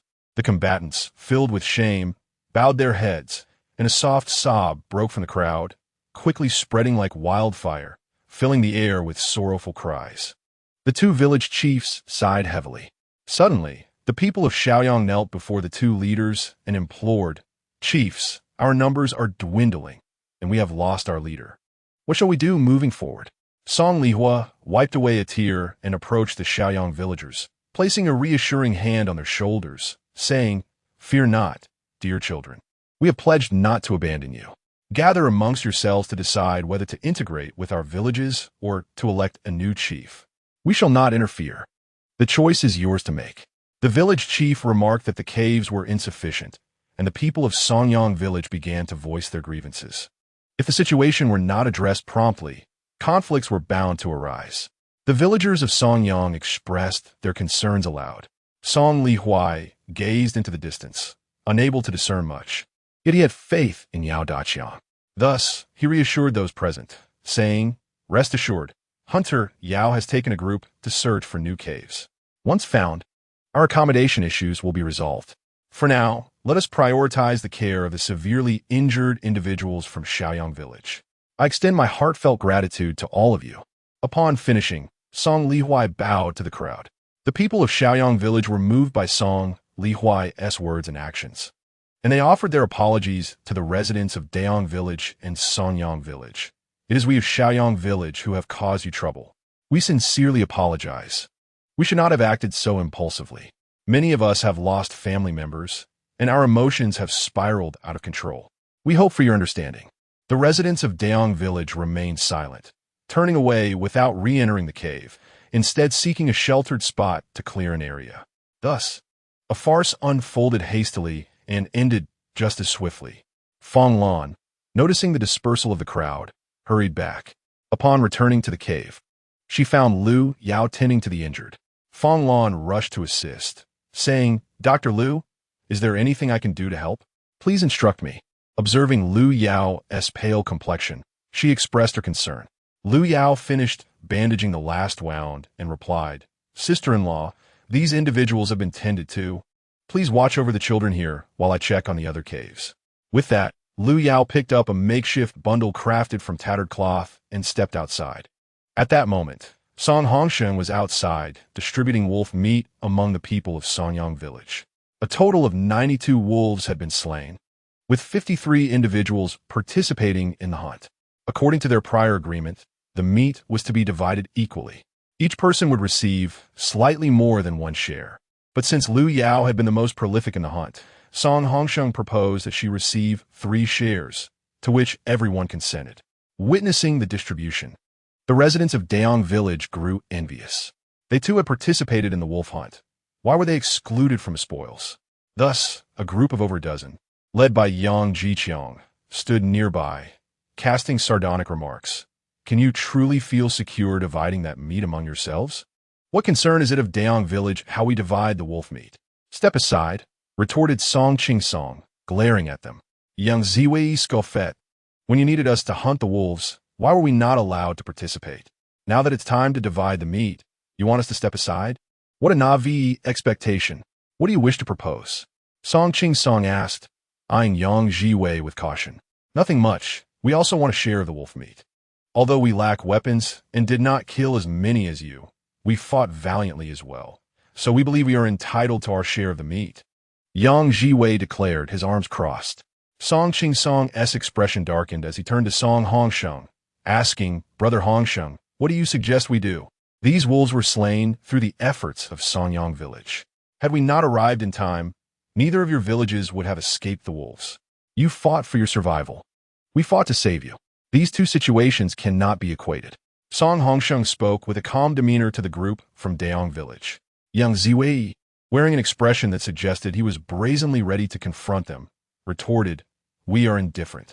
Despite the differing purposes, the cost of life remains the same. We have lost many lives, while you, in your attempt to assist, have only sustained minor injuries and have not paid the ultimate price. At that moment, Lu Yao passed by, stopping to address Song Hongsheng. Brother Hongsheng, you may allocate 10 wolves from within to Daong village for their distribution. The remainder will be divided among ourselves. If they remain unwilling, let them have none. I require everyone's assistance here, so let's not squander time on this matter. Upon hearing that Lu Yao needed help, Song Hongsheng hastily replied, Sister-in-law, we will be ready shortly. You proceed with your tasks. I will gather people to assist you soon. Lu Yao, her expression devoid of emotion, walked towards the other caves. Song Hongsheng then threw 10 wolves aside, addressing Yang Jiwei with a stern tone. These wolves are for you. Should you find this unsatisfactory, I shall reclaim them. If you wish to resort to violence, we are not afraid of you. Gulme, test your resolve. As soon as Song Hongsheng finished speaking, the villagers of Songyang brandished their long knives, stepping forward menacingly. Yang Jiwei instinctively swallowed hard, lowering his hand and averting his gaze, taking a few steps back as he pointed at the villagers. What do you intend? Do you truly wish to kill? Kill is not out of the realm of possibility. The dangers on this road of escape extend beyond wild beasts. Human malice is ever present. Even if we were to eliminate you and bury you here, none would be the wiser. Test your luck if you dare, Song Hongsheng asserted forcefully. Song Ching Song stepped forward as well, stating, These 10 wolves were given out of pity by Dr. Lu. If you fail to appreciate this kindness, do not blame us for being heartless. Faced with the overwhelming display of force, the villagers of Daong had no choice but to concede. One villager, standing closest to Yang Jiqiang, advised, Brother Jiqiang, let us take what we can. They had no intention of giving us even a single wolf. Receiving 10 is far better than leaving empty-handed. Each family can at least share a couple of pounds of meat. Yang Jiqiang, seizing this opportunity to back down, still attempted to maintain his bravado, adding a threatening remark, Do not become too arrogant. You shall eventually fall into my hands. Song Ching Song advanced menacingly with his knife, causing the villagers of Daong to clutch the wolf legs and retreat hastily. You dare talk tough, yet you run? Let us see if you can handle this, he shouted after their retreating figures. Ching Song, enough. We must not waste time. Dr. Lu is waiting for us, Song Hongsheng reminded him. With a grimace that suggested he had just swallowed something distasteful, Song Ching Song replied, These wretches, taking advantage while pretending to be virtuous. Just wait until I have my chance to settle the score. Let them choke on wolf meat as punishment for their ingratitude. Scoundrels, I spit. Song Hongsheng paid no heed to Song Ching Song's incessant tirades. Although discomfort lingered within him, he reflected on the considerable assistance rendered by the villagers of Daong, which, had it not been for their support, the people of Songyang village would have suffered far worse than mere injuries. Fatalities would have been inevitable. In light of this, His heart felt somewhat lighter.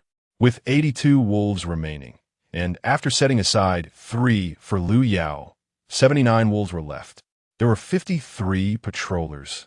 Each could thus receive 1 wolf. This left 26 wolves. Song Hongsheng addressed the assembly. As for these remaining 26 wolves, I do not wish to keep them. Let us take half, which amounts to 13, and divide them among you 52 individuals, so each shall receive 1/10. The other 13 will be distributed among the remaining villagers. Do you all agree? Brother Hongsheng, I have no objections. We are all from the same village, bound by kinship. This distribution is quite fair. Song Qingsong was the first to express his agreement. Yang Dajin concurred, stating, Brother Hongsheng, I too have no objections. Let it be so. At last, the wolves were divided. The task of skinning the wolves was entrusted to those skilled in the village. Song Hongli, proficient in the art of skinning, took on half of the work, while the skins were to be shared among the villagers as his compensation. Meanwhile, Song Hongsheng led a group of over 10 individuals to assist Lu Yao. After a long ordeal, dawn broke, yet simultaneously, snowflakes began to drift down from the sky, further deepening the already somber atmosphere. At this juncture, Song Zishuan and Song Ziang had also awakened. Upon opening their eyes and sitting up, they noticed several unfamiliar faces in the cave. And Fong Lan was busily preparing meat soup, the savory aroma permeating the entire space. Smells delightful. Aunt Lan, what delicious dish are you preparing? The little gourmand Song Ziang exclaimed, climbing out from under his covers. Fong Lan turned around and quickly wiped her hands on her clothing before rushing over to dress Song Ziang. Oh my dear, you must not expose yourself to the cold. Hurry back inside. Aunt Lan will help you dress. She approached with a cotton garment in hand. Song Zishuan was already dressing himself, while Song Ziyu remained blissfully asleep. With deft and gentle hands, Fong Lan helped Song Zhang into his clothes. Aunt Lan, where's my mother? Song Ziang inquired, having not seen Lu Yao for some time. Fong Lan smiled and replied, Your mother has gone to save people. Many are awaiting her aid. Your mother is now our great hero, the savior of many. Why didn't Tishi wake me? I could help too. Aunt Lan, where's my mother? I must find her. She surely needs me, Song Ziang declared, exuding a blend of innocence, confidence, and understanding, prompting Fong Lan to gently stroke his little face. Meanwhile, Song Zishuan quietly listened to the exchange between Fong Lan and Song Zhang, silently finishing his dressing before putting on his shoes. He then approached Fong Lan and said, Aunt Lan, could you please keep an eye on my sister? I'm going to find Mother. Brother, wait for me. I want to go too. Song Ziang urged anxiously. After a brief moment, as Song Ziang completed his attire, he trailed after Song Zishuan like a little shadow as they exited the cave. As the two emerged from the cave, they were taken aback by the scene before them. Moments ago, the cave had been shrouded in darkness, obscuring their vision. But now they found themselves amidst a throng of injured individuals sprawled on the ground, groaning in agony. Song Ziang clenched his small fists and, with determined steps, began searching each cave for Lu Yao. At last, he discovered Lu Yao, who was diligently attending to the wounded. However, he overheard an elderly woman making a callous remark. Lu, at such a tender age, do not overexert yourself. These individuals have narrowly escaped the jaws of death, only to be treated fatally by you. Song Lisher remarked mockingly from her perch in the cave. Lu Yao chose to disregard her, not even lifting her gaze. She had no intention of engaging with a bitter old woman who had lost her son. Besides, her focus was consumed by the multitude of injured, leaving her feeling as if she could use 8 hands. If you fear my mother-esque treatment is lethal, then do not allow her to attend to you. You would do well to spare her the burden. Should you succumb to illness or pain, you must blame that old woman. It is she who incites discord and jeopardizes your lives. A child's voice rang out from outside the cave. Lu Yao looked up to see Song Ziang, fists clenched, glaring fiercely at Song Lisher, his expression a mix of innocence and indignation. She nearly laughed, yet her heart swelled with warmth. Song Lisher, about to retort, was abruptly silenced by the villagers of Shaoyong. You wretched old hag, silence yourself. You bear no wounds, so how could you possibly understand the pain? Cease your instigation. Even if Dr. Lu were to inadvertently cause my demise, I would accept it willingly. If you possess any skill, why don't you tend to our injuries? Confronted by the bloodied villagers, Song Li-Shur shrank back, fear evident on her face, and closed her eyes, feigning sleep. Dr. Lu, you are a kind soul, and we all place our trust in you. Ignore that old crone's provocations. If she dares speak again, I shall silence her, another woman from Shaoyang declared.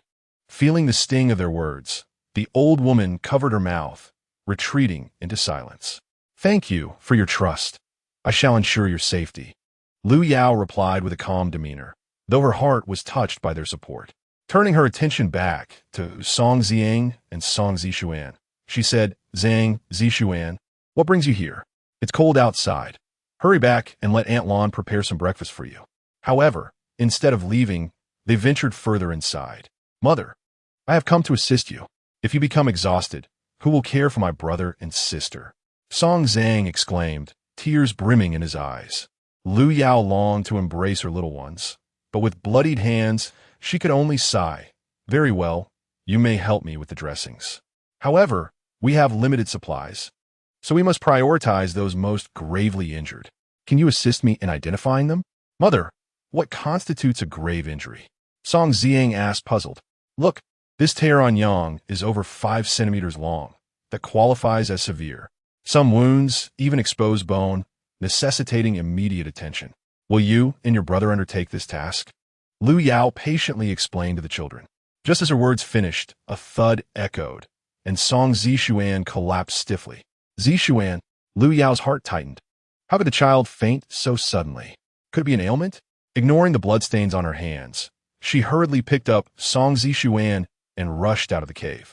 Fong Lan was preparing breakfast when she saw Lu Yao hastily enter, cradling Song Zishuan. My goodness, what happened? You seemed fine just a moment ago. Fong Lan et Gulim, dropping the ladle and following closely behind Lu Yao. With a tense expression, Lu Yao laid Song Zishuan on a blanket and quickly checked his pulse. After a moment, her demeanor softened. Dr. Lu, what is wrong with Zishuan? Fong Lan asked anxiously. After covering Song Zishuan with a blanket, Lu Yao turned to Fong Lan and said, It's nothing serious. This child likely has a condition known as blood phobia. He faints at the sight of blood. It seems he has previously experienced a trauma, resulting in this after effect. Such a condition exists? This is the first time I've heard of it. But how could such a young child have gone through something like that? No wonder he seems so troubled. Poor thing, Fong Lan sighed. Lu Yao then addressed Song Zhang. Zhang, your brother is unwell right now. Could you help your mother look after him? Once Aunt Lon finishes cooking, you can have some food, and when your brother wakes up, you can call me. Okay, I understand. Don't worry, mother.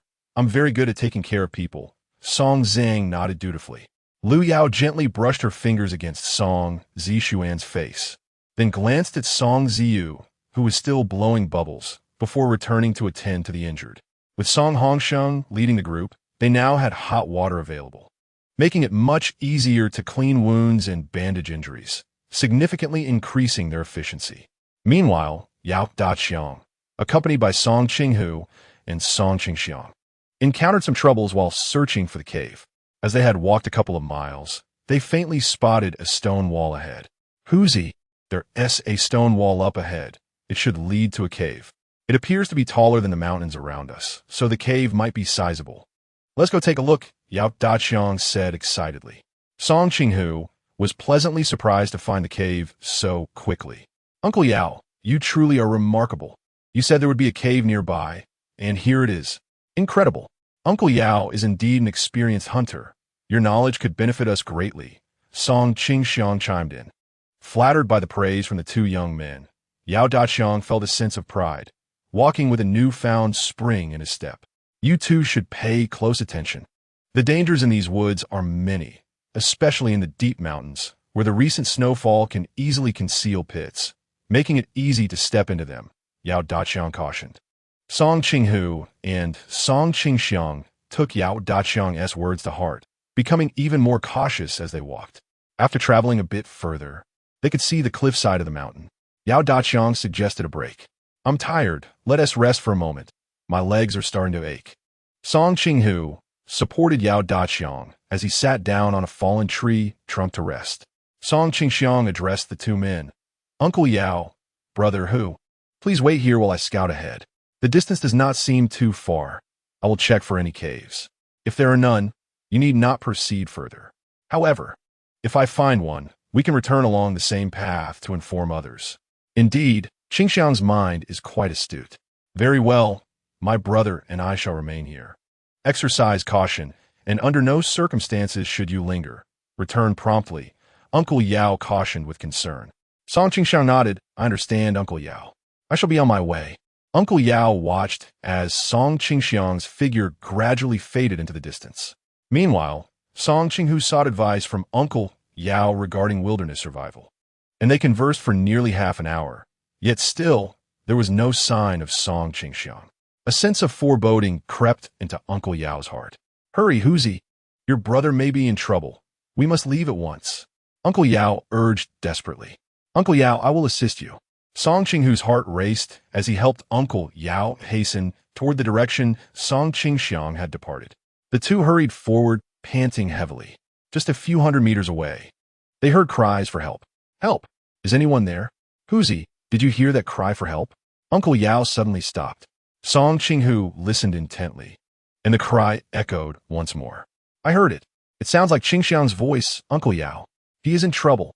Song Qinghu exclaimed anxiously. Go ahead. Do not worry about me, Uncle Yao urged, pushing Song Qinghu forward. Glancing back at Uncle Yao, Song Qinghu sprinted ahead without hesitation. Uncle Yao, limping, hastened after him. As Song Qinghu drew nearer to the source of the cries, he shouted, Qingxiang, I am coming. At that moment, Song Qingxiang had fallen into a large pit and injured his leg, unable to climb out. His body temperature had begun to drop due to prolonged immobility, and he felt increasingly cold. Finally, he heard Song Qinghu's voice, tears welling in his eyes. Brother Hu, I am here. Be careful. There is a trap. Song Qingxiang shouted with all his strength. Song Qinghu pinpointed the location and heard Song Qingxiang's call. He carefully approached the edge of the pit, discovering it to be a deep chasm with sharpened bamboo stakes at the bottom. The trap appeared to have aged, half buried by the surrounding loose soil, leaving only the pointed tips exposed. However, Song Qingxiang had twisted his ankle upon stepping into the pit, and the other foot was pierced by a sharp bamboo stake. Blood flowing freely. Leaning over the edge, Song Qinghu extended his hand to Song Qingxiang. Qingxiang, I will pull you up. Do not worry. I have come to save you. Wiping away his tears, Song Qingxiang struggled to turn and reach for his brother's hand, but he was still unable to grasp it. Just then, Uncle Yao arrived. He immediately tossed a rope into the pit and instructed Song Qinghu to tie the other end to a nearby tree, ensuring that those above would not be pulled into the pit by those below. After Song Qinghu secured the rope, he and Yao Daqiang began to exert their combined strength to pull the rope upward. With immense effort, they finally managed to extract Song Qingxiang from the pit. The pain caused him to break out in a cold sweat. Yao Daqiang instructed Song Qinghu to support Song Qingxiang as they made their way to the cave, which was situated a few hundred meters from the pit. It was likely that Song Qingxiang had let his guard down in his excitement, causing him to misstep. Uncle Yao, I will assist Xiangzi to the cave first. Please be careful, Song Qinghu reminded Yao Daqiang. I understand. Just hurry and help your brother. I will check his foot shortly, Yao Daqiang replied. With a limp, Yao Daqiang went to retrieve the rope. Song Qinghu helped Song Qingxiang to the cave and surveyed the surroundings. Indeed, this cave was larger than their previous one. Yao Daqiang soon arrived, thoroughly inspecting each corner of the cave for any signs of animal presence. Once assured of their safety, he approached the brothers. Xiangzi, let me see your leg, Yao Daqiang said, squatting down to gently lift Song Qingxiang's ankle. Ah! Song Qingxiang gasped softly. Yao Daqiang carefully removed his shoes and socks, rolling up his pant leg. What he saw was alarming. The area was red and swollen, the ankle swollen to the size of fist. It seems you've injured your tendons. Rest is essential. We need to reduce the swelling first. Tiger, go outside and gather some snow for a cold compress, Yao Daqiang instructed, frowning. Song Qinghu nodded and hurriedly stepped outside. Moments later, he returned with a pristine snowball and handed it to Yao Daqiang. Yao Daqiang tore a small piece from his clothing, wrapped the snowball, and pressed it against the swollen area of Song Qingxiang's ankle. Xiangzi, do you feel any better? Yao Daqiang asked, gently rolling the snowball while looking up at Song Qingxiang. Song Qingxiang's furrowed brow relaxed slightly as he replied, It's a bit better, uncle. It feels cooler now and doesn't hurt as much. Alas, it's my fault for letting you scout alone. How will I explain this to your parents? Yao Daqiang lamented. Song Qingxiang forced a faint smile and said, Uncle, it's not your fault. I was just too excited to see the cave and didn't pay attention to my footing, disregarding your advice. Consider this a lesson learned. Yao Daqiang sighed and patted Song Qingxiang's shoulder, then stood to glance outside. Although the day had fully dawned, a heavy snow had begun to fall, covering their tracks. They needed to send someone back with news. Yao Daqiang looked at Song Qinghu. If he sent Song Qinghu back, he worried he might lose his way again, which would make it impossible to explain to the people of Songyang village. He glanced at his own injured leg, realizing that if he returned, it would take him a considerable amount of time. After weighing his options, Yao Daqiang said to Song Qinghu, Tiger, you stay here to care for your brother while I go back to deliver the message. Until help arrives, the two of you must not step outside the cave. Uncle, your leg is injured. Let me go back instead. Song Qinghu expressed concern, noticing that Yao Daqiang's wound had reopened and was bleeding again.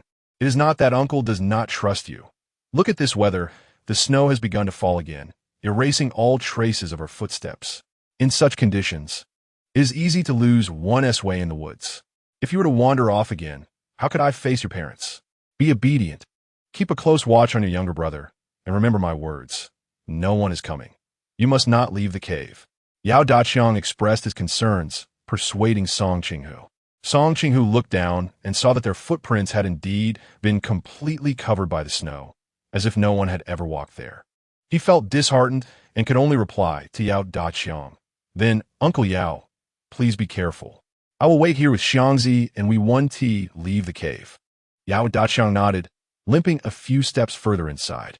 Noticing some dry branches, he said to Song Qinghu, Tiger, come, gather these branches together. I will start a fire for you too, so you don't freeze. Okay, thank you, Uncle Yao. Song Qinghu quickly bent down to collect the branches. After Yao Daqiang had built a small fire, he assisted Song Qinghu in helping Song Qingxiang sit beside it. The formerly pallid complexion of Song Qingxiang gradually began to regain some color in the glow of the fire. Yao Daqiang left his long knife with Song Qinghu, saying, Tiger, take this knife for safety. I will return with help as soon as possible. Uncle, don't worry. Song Qinghu accepted the long knife and placed it aside. After giving a few more instructions, Yao Daqiang limped into the swirling snow. Meanwhile, an incident occurred on Lu Yao's side that directly touched her bottom line, pushing her to the brink of tolerance. Chapter 47. The inhuman old woman. Originally, the Song family lived alone on the outskirts of the cave cluster. But suddenly a group of people brought in several severely injured patients. Old woman Song immediately objected, blocking the entrance with her hands on her hips, declaring, This is my territory. You came from where, and now you want to roll back there. Auntie, these are injured villagers from Xiaoyang village. They have nowhere to stay. So we're placing a few in each cave. Everyone else has been accommodating. Please show some kindness and do not make it difficult for us. Pleaded Song Dayan from Xiaoyang village, his face a mask of distress. He did not wish to clash with old woman Song, who was notoriously difficult in the village. However, all other caves were already filled to capacity, and this one was the only one that could still accommodate a dozen people. Old woman Song spat disdainfully, Show kindness? Where was anyone's kindness when I needed a larger cave? Now that there are injured people, suddenly there's room in the big cave? Do you think I'm easy to bully? Hurry up and carry them away. I've had enough of this misfortune. As she spoke, she bent to grab a broom she had brought from home, flailing it wildly in the air, occasionally aiming at the people in the empty space, causing them to cry out in pain from the broom's bristles. Annie, don't go too far. This is what Dr. Liu instructed, and the village chief approved it. What do you intend to do? This cave is not yours alone. On what grounds do you claim it for yourself? Yang Dayin retorted angrily. Old woman Song spat a thick gob onto the ground and looked up defiantly. This place is mine now. It bears my spit. One spit, one nail. That's the rule in our village. What's wrong? Do you have a problem with that? I shall not permit them to enter. Do they wish to suffocate me with their stench of blood? Yang Datong, feeling a throbbing headache from the commotion behind him, seized his second brother, exclaiming, "Brother, step aside." When confronting such a shrew, if one can act, there is no need for idle chatter. What do you intend to do? Do you dare strike my wife? The old woman, sensing Yang Datong's hesitance, spoke arrogantly.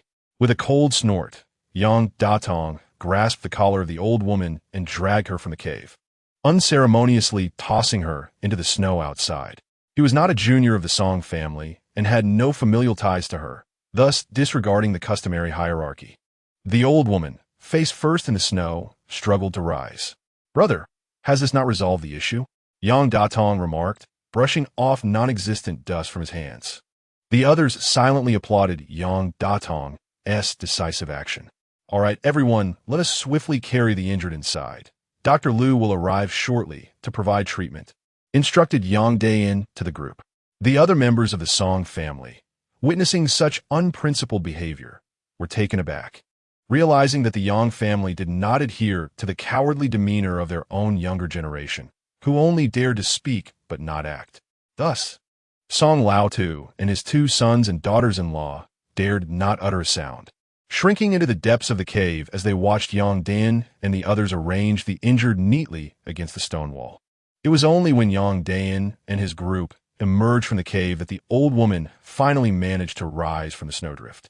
She cursed at their retreating figures. "You heartless wretches, show some respect for your elders, or beware of being devoured by wolves in the dead of night. Let me see if your hearts are black or red. You wretched scoundrels await divine retribution. I spit on you." Yang Dayin paid her no heed. After she had finished cursing him and the others, she turned her ire toward her two sons. "You spineless wretches, just watch as they bully your mother, allowing them to defile the honor of our Song family while you remain silent. A bunch of cowards, squabbling among yourselves while I have wasted my resources raising a pack of ingrates. May heaven take you all." Song Hongshua and Song Hongchong hurried out, supporting their mother with an apologetic demeanor. "Mother, we intended to avenge you, but how could we possibly face so many of them?" They argued. "You wouldn't want your sons to be beaten, would you? How could we carry you if you were unable to walk? Enough of your nonsense. Well, have you ever carried me? Do not deceive me. My eyesight is still sharp." The old woman struck one of them across the face and, fuming, returned to the cave. The heavy scent of blood nearly made her retch, and she barked at her two sons. "You two useless fools, toss these people out right now, or there will be no breakfast for you." Song Hongshua and Song Hongchong, feeling no guilt, complied hastily. After all, Yang Dayin and the others had already departed, and their cave was secluded, unlikely to draw attention. Without hesitation, they disposed of the injured individuals, some of whom remained unconscious and were oblivious to the cold. Those who remained conscious glared at the two individuals with intense hostility, yet due to their severe injuries, they were rendered powerless to resist, allowing the Song brothers to wreak havoc upon them.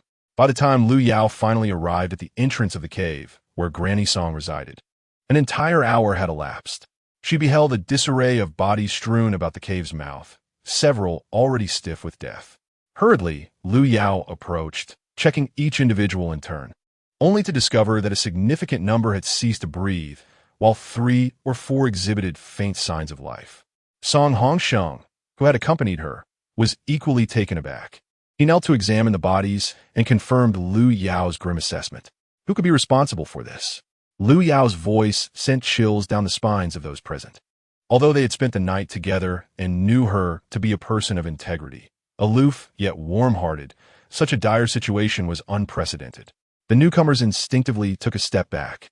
No one could answer Lu Yao's inquiry. Who arranged for these individuals? Song Hongsheng sought to ease the tension. It seems the Yang brothers brought them here. Song Qing-song replied uncertainly, recalling that he had been busy tending to the wounded when he glanced outside to see Yang Dayin and his men carrying several individuals this way. Song Hongsheng, feeling a surge of indignation, instructed Song Qing-song, "Go fetch Yang Dayin and ascertain the facts." Complying, Song Qing-song swiftly departed. Before long, Yang Dayin arrived. Having learned of the situation from Song Qing-song, anger surged within him, his blood boiling, and his eyes reddened as he sought to confront the Song family. Upon arrival, he was met with the sight of a row of bodies lying at the cave's entrance. Yang Dayan, with fury in his eyes and tension in his body, approached each corpse, confirming their lifelessness. Without uttering a word, he charged into the cave. "All which come out, you despicable creature, lower than a beast. At your age, how could you commit such inhumane acts? Do you not fear divine retribution?" Yang Dayan bellowed at the cave's entrance. Lu Yao, observing Yang Dayan's reaction, surmised that this family had indeed cast out the villagers of Shaoyang. However, she recalled that this cave was supposedly occupied by Granny Song's family. Chapter 48. Lu Yao settles accounts with the Song family. A satisfying resolution, Lu Yao navigated through the crowd towards the cave. Inside, Granny Song's family was preparing breakfast when they heard someone provocatively arriving early in the morning, cursing at them. Granny Song, quick on her feet, rushed out like a gust of wind. Upon reaching the entrance, she found Yang Dayan standing there, red-faced and furious, hurling insults at her family. A glance caught her eye on a nearby branch. She swiftly seized it and began to brandish it at Yang Dayan's feet, while cursing, "You wretched calamity! To block my cave entrance with your curses so early in the day. Has someone died in your family? Or have you lost your senses? Is it your intention to create a scene? If you know what's good for you, get lost. Or I shall leave you so battered that even your mother wouldn't recognize you." Upon finishing her words, the old woman raised the branch in her hand and began to strike at Yang Dayan. Angered, Yang Dayan prepared to retaliate when a snowball whizzed past his ear, striking the old woman squarely in the face, instantly erupting into a shower of white. The old woman's scream abruptly ceased, and Yang Dayan stood momentarily stunned, turning to glimpse the source of the commotion. There stood Lu Yao, her expression steely, her gaze piercing with an icy intensity as she advanced step by step. "Yang Dayan, have you housed these individuals in the old woman's cave?" Lu Yao directed her chilling gaze at the old woman while addressing Yang Dayan. Though a tinge of fear coursed through him at Lu Yao's formidable presence, he compelled himself to stand tall, albeit shifting a few steps aside to create distance, before responding. "Dr. Lu, these individuals are the last severely injured from Shaoyang Village. We filled every available cave, and only the Song family's cave had space left. So we transported them there. However, this old crone refused us entry and quarreled with us. It was only after my third brother, Yang Datong, subdued her that we could bring them inside." Yang Dayan refrained from voicing the following thought, yet Lu Yao could surmise the unfortunate events that had transpired. It was evident that the old woman had discarded the individuals once Yang Dayan and his companions had departed, and due to the remote location of her home, no one discovered their plight, leading to their tragic demise in the cold. After listening, Lu Yao instructed Yang Dayan to leave to prevent any potential collateral damage. Individuals like the old woman could not be managed through moral persuasion or restraint. They required the force of will to understand that wrongdoing carries consequences. Yang Dayan cast a glance at the old woman's family, silently lighting a candle for them in his heart. Being a doctor, Lu Yao knew precisely where to strike to inflict pain without leaving marks. The old woman, having just been struck by the snowball, felt a sharp sting on her face. She had just wiped away the snow when she found herself face to face with the fearsome Lu Yao. Immediately, the old woman's eyes narrowed in suspicion. "Lu, you calamity. What do you intend to do? My son married you to serve your in-laws and care for the children, yet you repeatedly show disrespect to your elders. Beware, lest you be taken by wolves and meet a fate worse than death." As she spoke, the old woman retreated further inside. Lu Yao swiftly grasped the old woman's fractured finger, applying a forceful grip that elicited a piercing scream from her. Seizing the opportunity, the old woman rolled on the ground. Throwing a fit, her voice rising in a wail, "Murder! The daughter-in-law seeks to kill her mother-in-law. Is there no justice? Oh heavens, please rid us of this scourge." The Song family has truly suffered 8 generations of misfortune, marrying in a calamity. Suddenly, the old woman found her voice silenced, as Lu Yao, irritated by the noise, employed a silver needle to seal her throat, rendering her temporarily mute. The old woman attempted to speak several times, but no sound emerged. Her complexion paled, her eyes filled with trepidation as she gazed at Lu Yao, a mix of fear and anger flashing across her face as she gestured wildly. "What have you done to me? Release me. If you do not, may heaven strike you down." Lu Yao paid her no heed, offering no explanations, which only deepened the old woman's panic. Lu Yao swiftly and decisively inserted several needles into Granny Song, who collapsed to the ground with a thud. Yet, she felt as if countless ants were crawling all over her body, unable to move. This transpired in mere moments, and when the Song family rushed out, they found Granny Song lying expressionless on the ground, her face ashen, cold sweat beading on her forehead, tears glistening in her eyes, revealing her profound discomfort. Old Man Song looked at Granny Song with a twinge of pity and sternly addressed Lu Yao. "Lu, even if you have severed ties with our family, you were saved by my second son, a fact that cannot be altered. Regardless of familial bonds, there remains a debt of gratitude for saving a life. Are you not afraid of retribution? What exactly have you done to your mother? Would you like to know? I can demonstrate it for you again," Lu Yao replied coolly. Meanwhile, Song Hongshua and Song Honchong were so intimidated by Lu Yao's aura that they instinctively retreated. Yet, the more they backed away, the more relentless Lu Yao became. "Song Hongshua, Song Honchong, were you not the ones who carried the villagers of Xiaoyang out?" Lu Yao fixed her icy gaze upon them. Song Hongshua was nearly paralyzed with fear. He perceived Lu Yao as a lunatic. He huddled with Song Honchong, trembling as he stammered, "It wasn't intentional. Mother made us do it." "Which hand did it?" "Both, perhaps." Lu Yao pressed forward until she cornered them, leaving them with no avenue of escape. Without turning back, she addressed Old Man Song. "Old man, did you not inquire about what I did to the old woman? Watch closely. I shall only demonstrate this once." With that, several silver needles pierced the back of Song Hongshua's hand. He instinctively attempted to pull them out, but Lu Yao warned, "Don't blame me for not warning you. If you dare to move, your hand will be rendered useless." Terrified, Song Hongshua remained completely still. Before long, he felt a loss of sensation in his hands, which gradually spread to his arms. "Father, save me. I cannot feel my arms. This Lu intends to cripple our entire family. Being crippled is far better than losing your life. When you carried the villagers of Xiaoyang out to freeze to death, did you ever consider that their lives were valuable too? Those who disregard life and show no respect for it are a waste of air in this world," Lu Yao declared, turning her attention to Song Honchong. She aimed to be impartial. Since the elder brother faced punishment, the younger brother could not escape unscathed. "Sister-in-law, I admit my wrongdoing. Please spare me. I am lower than a beast. Truly, I know my mistakes. For the sake of my second brother, please forgive me this once." Song Honchong sobbed, tears and snot streaming down his face. Lu Yao gripped Song Honchong's hands tightly, like iron pincers, rendering him immobile. "A bit of suffering will teach a more profound lesson. I cannot show favoritism," she concluded as she administered the final needle. Old Man Song trembled with rage. Pointing at Lu Yao, "What a misfortune for our family. Hong Yi has married such a venomous woman, lacking discernment. Leave at once. I cannot depart. You have yet to face your punishment. How could I possibly leave? As the head of the household, you have indulged your wife in her bestial conduct, failing to discipline your son, allowing them to engage in heinous acts. Such a father as you not only lacks self-reflection, but also shifts the blame onto others.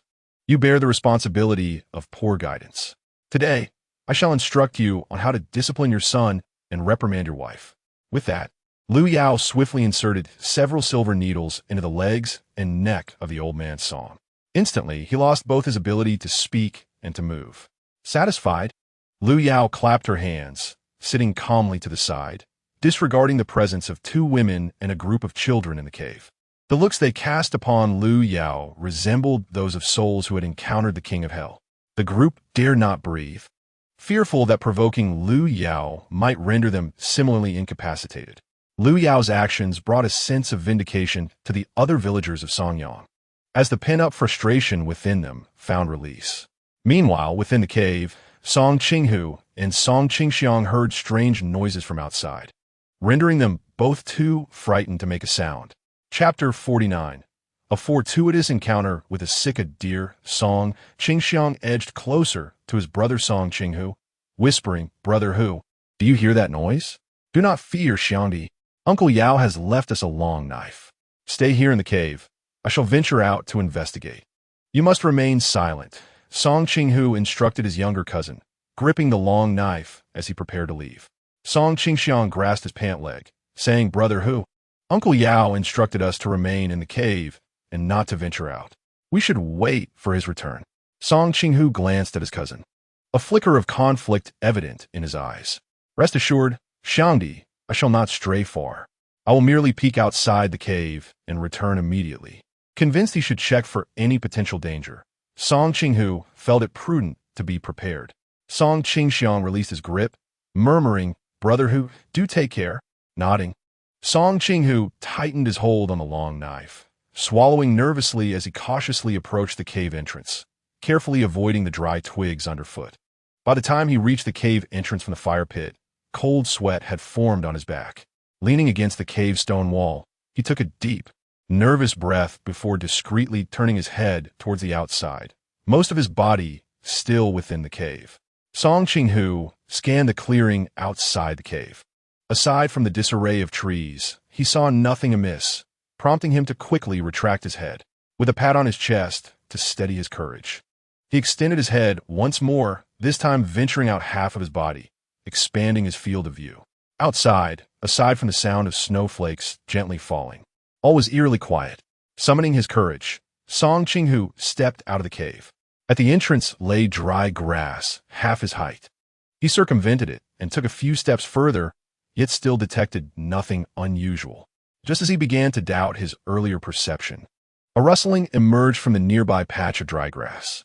Startled, Song Qinghu quickly crouched down, but the patch fell silent once more. Holding his breath, he listened intently, but the sound did not return. He stood up again, bending low, and stealthily approached the patch of grass, concealed by the trees. As the distance narrowed, Song Qinghu peered through the gaps in the grass and beheld a creature adorned with a mottled coat, its size considerable. His initial instinct was a surge of dread. Could it possibly be a tiger? The fur bore a yellow hue. Paralyzed by fear, Song Qinghu stood frozen in place. If it truly was a tiger, both he and Xiangzi would meet their demise. Cold sweat poured down his brow, and saliva flowed freely as he nervously swallowed, his heart pounding like a drum in his chest. At that moment of petrification, the creature stirred, its movements more pronounced this time, as if attempting to rise, but failing repeatedly for reasons unknown. Yet this commotion allowed Song Qinghu to discern the truth. It was a cicadere. The shock was overwhelming, leaving his mind momentarily blank before an immense joy erupted from his chest. He brandished his long knife and charged into the thicket, his excitement causing him to stumble over roots several times. The cicadere, seemingly aware of the rustling outside, struggled even harder. At last, Song Qinghu pushed through the underbrush to unveil the scene. A mature cicadere with blood streaming from its leg. Observing the direction of the blood, he noted it was still fresh, untouched by the snow, likely having escaped from the mountains below. It was evident that the deer had fallen victim to a trap at the edge of the deep woods and had fled here, exhausted, collapsing at their feet.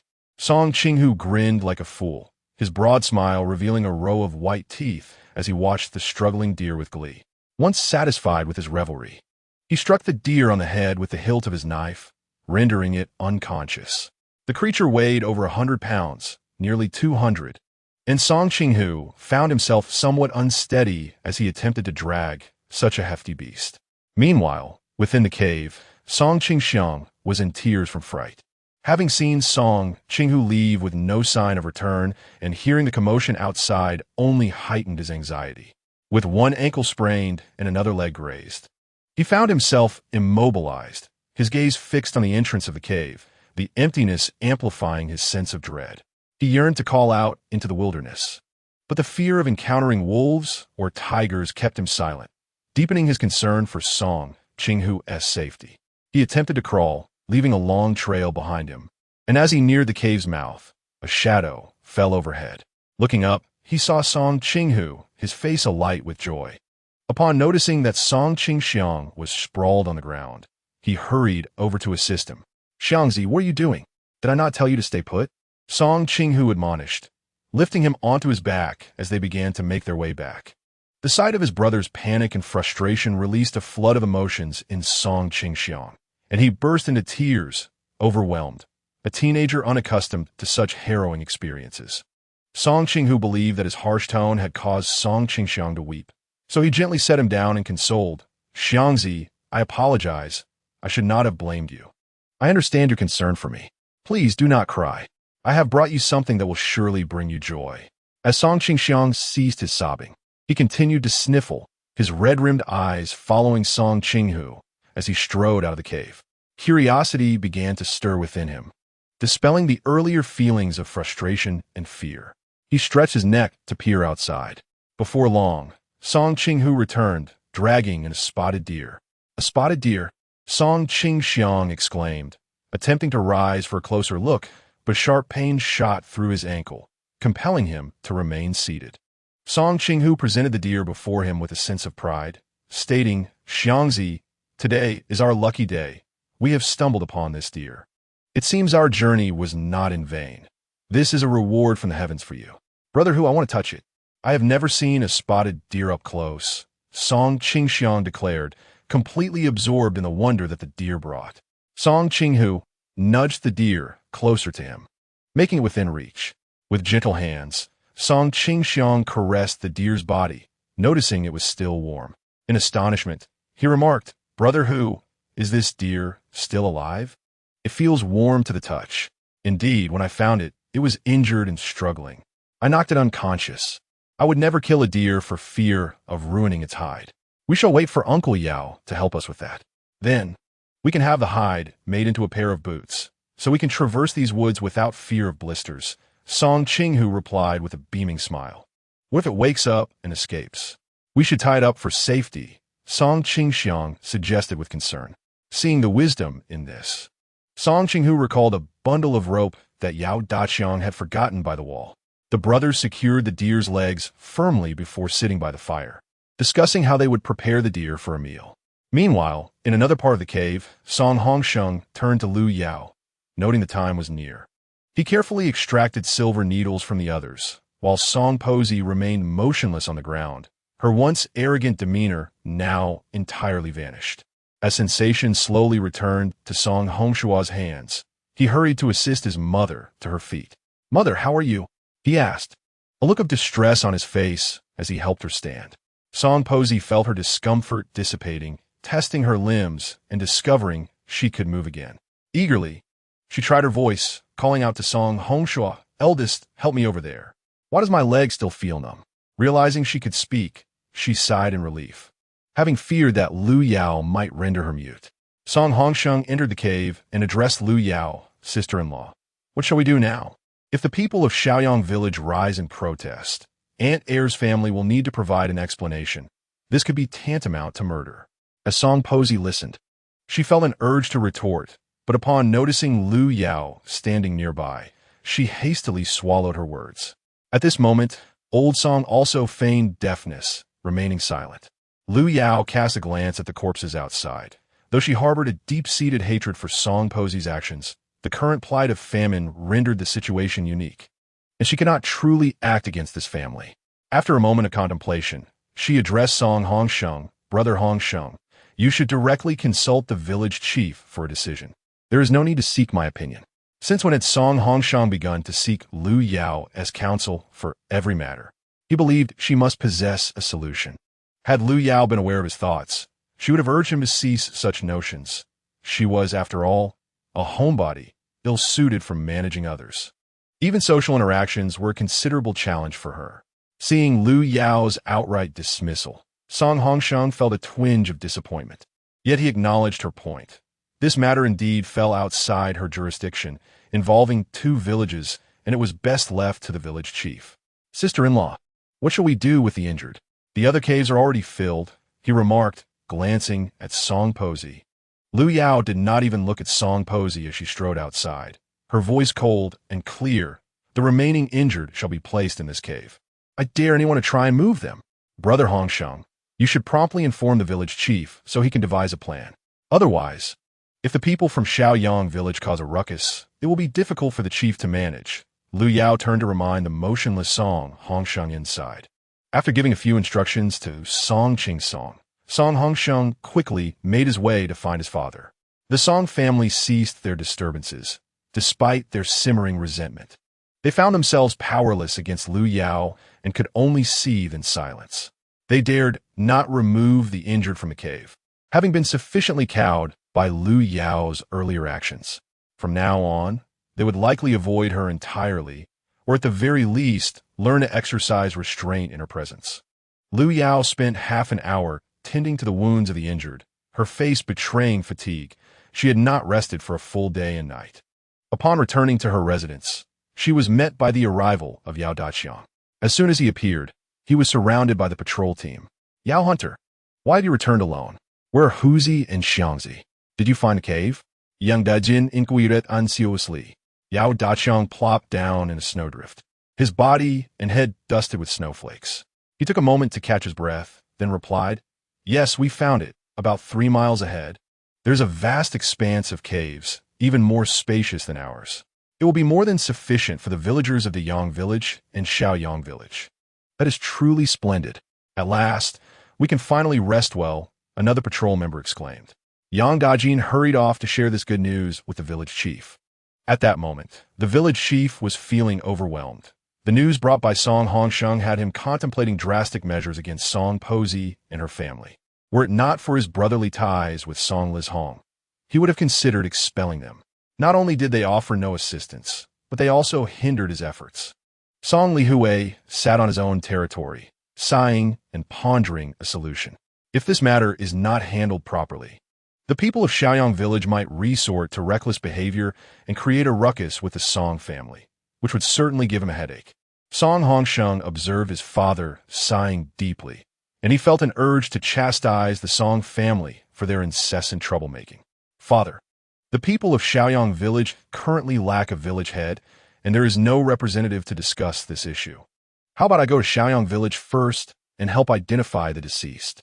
If they have family members, we can have uncle compensate them. If not, the matter will be simpler," he suggested. Song Lihui took out his pipe and filled it with tobacco leaves, having refrained from smoking throughout the journey until now, only pulling it out in light of the pressing situation. Song Hongsheng quickly retrieved a smoldering stick from the fire to light his father's pipe. After taking a puff, Song Lihui appeared somewhat more relaxed. "All right, we shall proceed as you suggested. I have noticed your capabilities over these past few days. You are ready to take on the role of village head. Let us convene a meeting this evening and see how everyone feels about it. You are young, quick-witted, and full of energy. There are countless matters to address during this time of hardship, and I lack the vigor to oversee everything," Song Lihui said, his visage partially obscured by smoke. Song Hongsheng felt uncertain about assuming the role of village head, believing he might still be inexperienced. Yet, witnessing his father's weary expression and the increasing gray in his hair, he replied, "Father, I can take on the role of village head, but I will need your guidance to steer the ship. I am not yet capable of managing this responsibility alone. Indeed, I understand that you will not be able to handle everything at once. It will require a process. Gradually, you will learn the intricacies of this role. Navigating human relationships is a profound art that can occupy a lifetime of study," Song Lihui added, taking another draw from his pipe. Song Hongsheng respectfully acknowledged his father's words, and then he heard Song Lihui say, "Now, go ahead and tend to your tasks. Should you encounter any insurmountable issues, do not hesitate to consult me." Brother Hongsheng, Yao the hunter has returned. He found a cave, a large cave spacious enough for the people of 2 villages. Yang Dajin exclaimed excitedly upon seeing Song Hongsheng. The news spread quickly among the crowd in the cave, especially among the residents of Daong village and Xiaoyang village, who were relieved at the prospect of no longer having to crowd together with the people of Songyang village. Some from Daong village, still without shelter and shivering against the rock face, quickly began packing their belongings, eager to move to the newly discovered cave. Chapter 51. Song Zishuan's blood sickness. Upon hearing the commotion, Song Hongsheng hurried out. "Brother Dajin, has Brother Yao returned?" he inquired, his voice tinged with excitement. "Yes. He just got back and is currently surrounded by everyone as they inquire about the situation there," Yang Dajin replied, waiting at the cave's entrance for Song Hongsheng to emerge.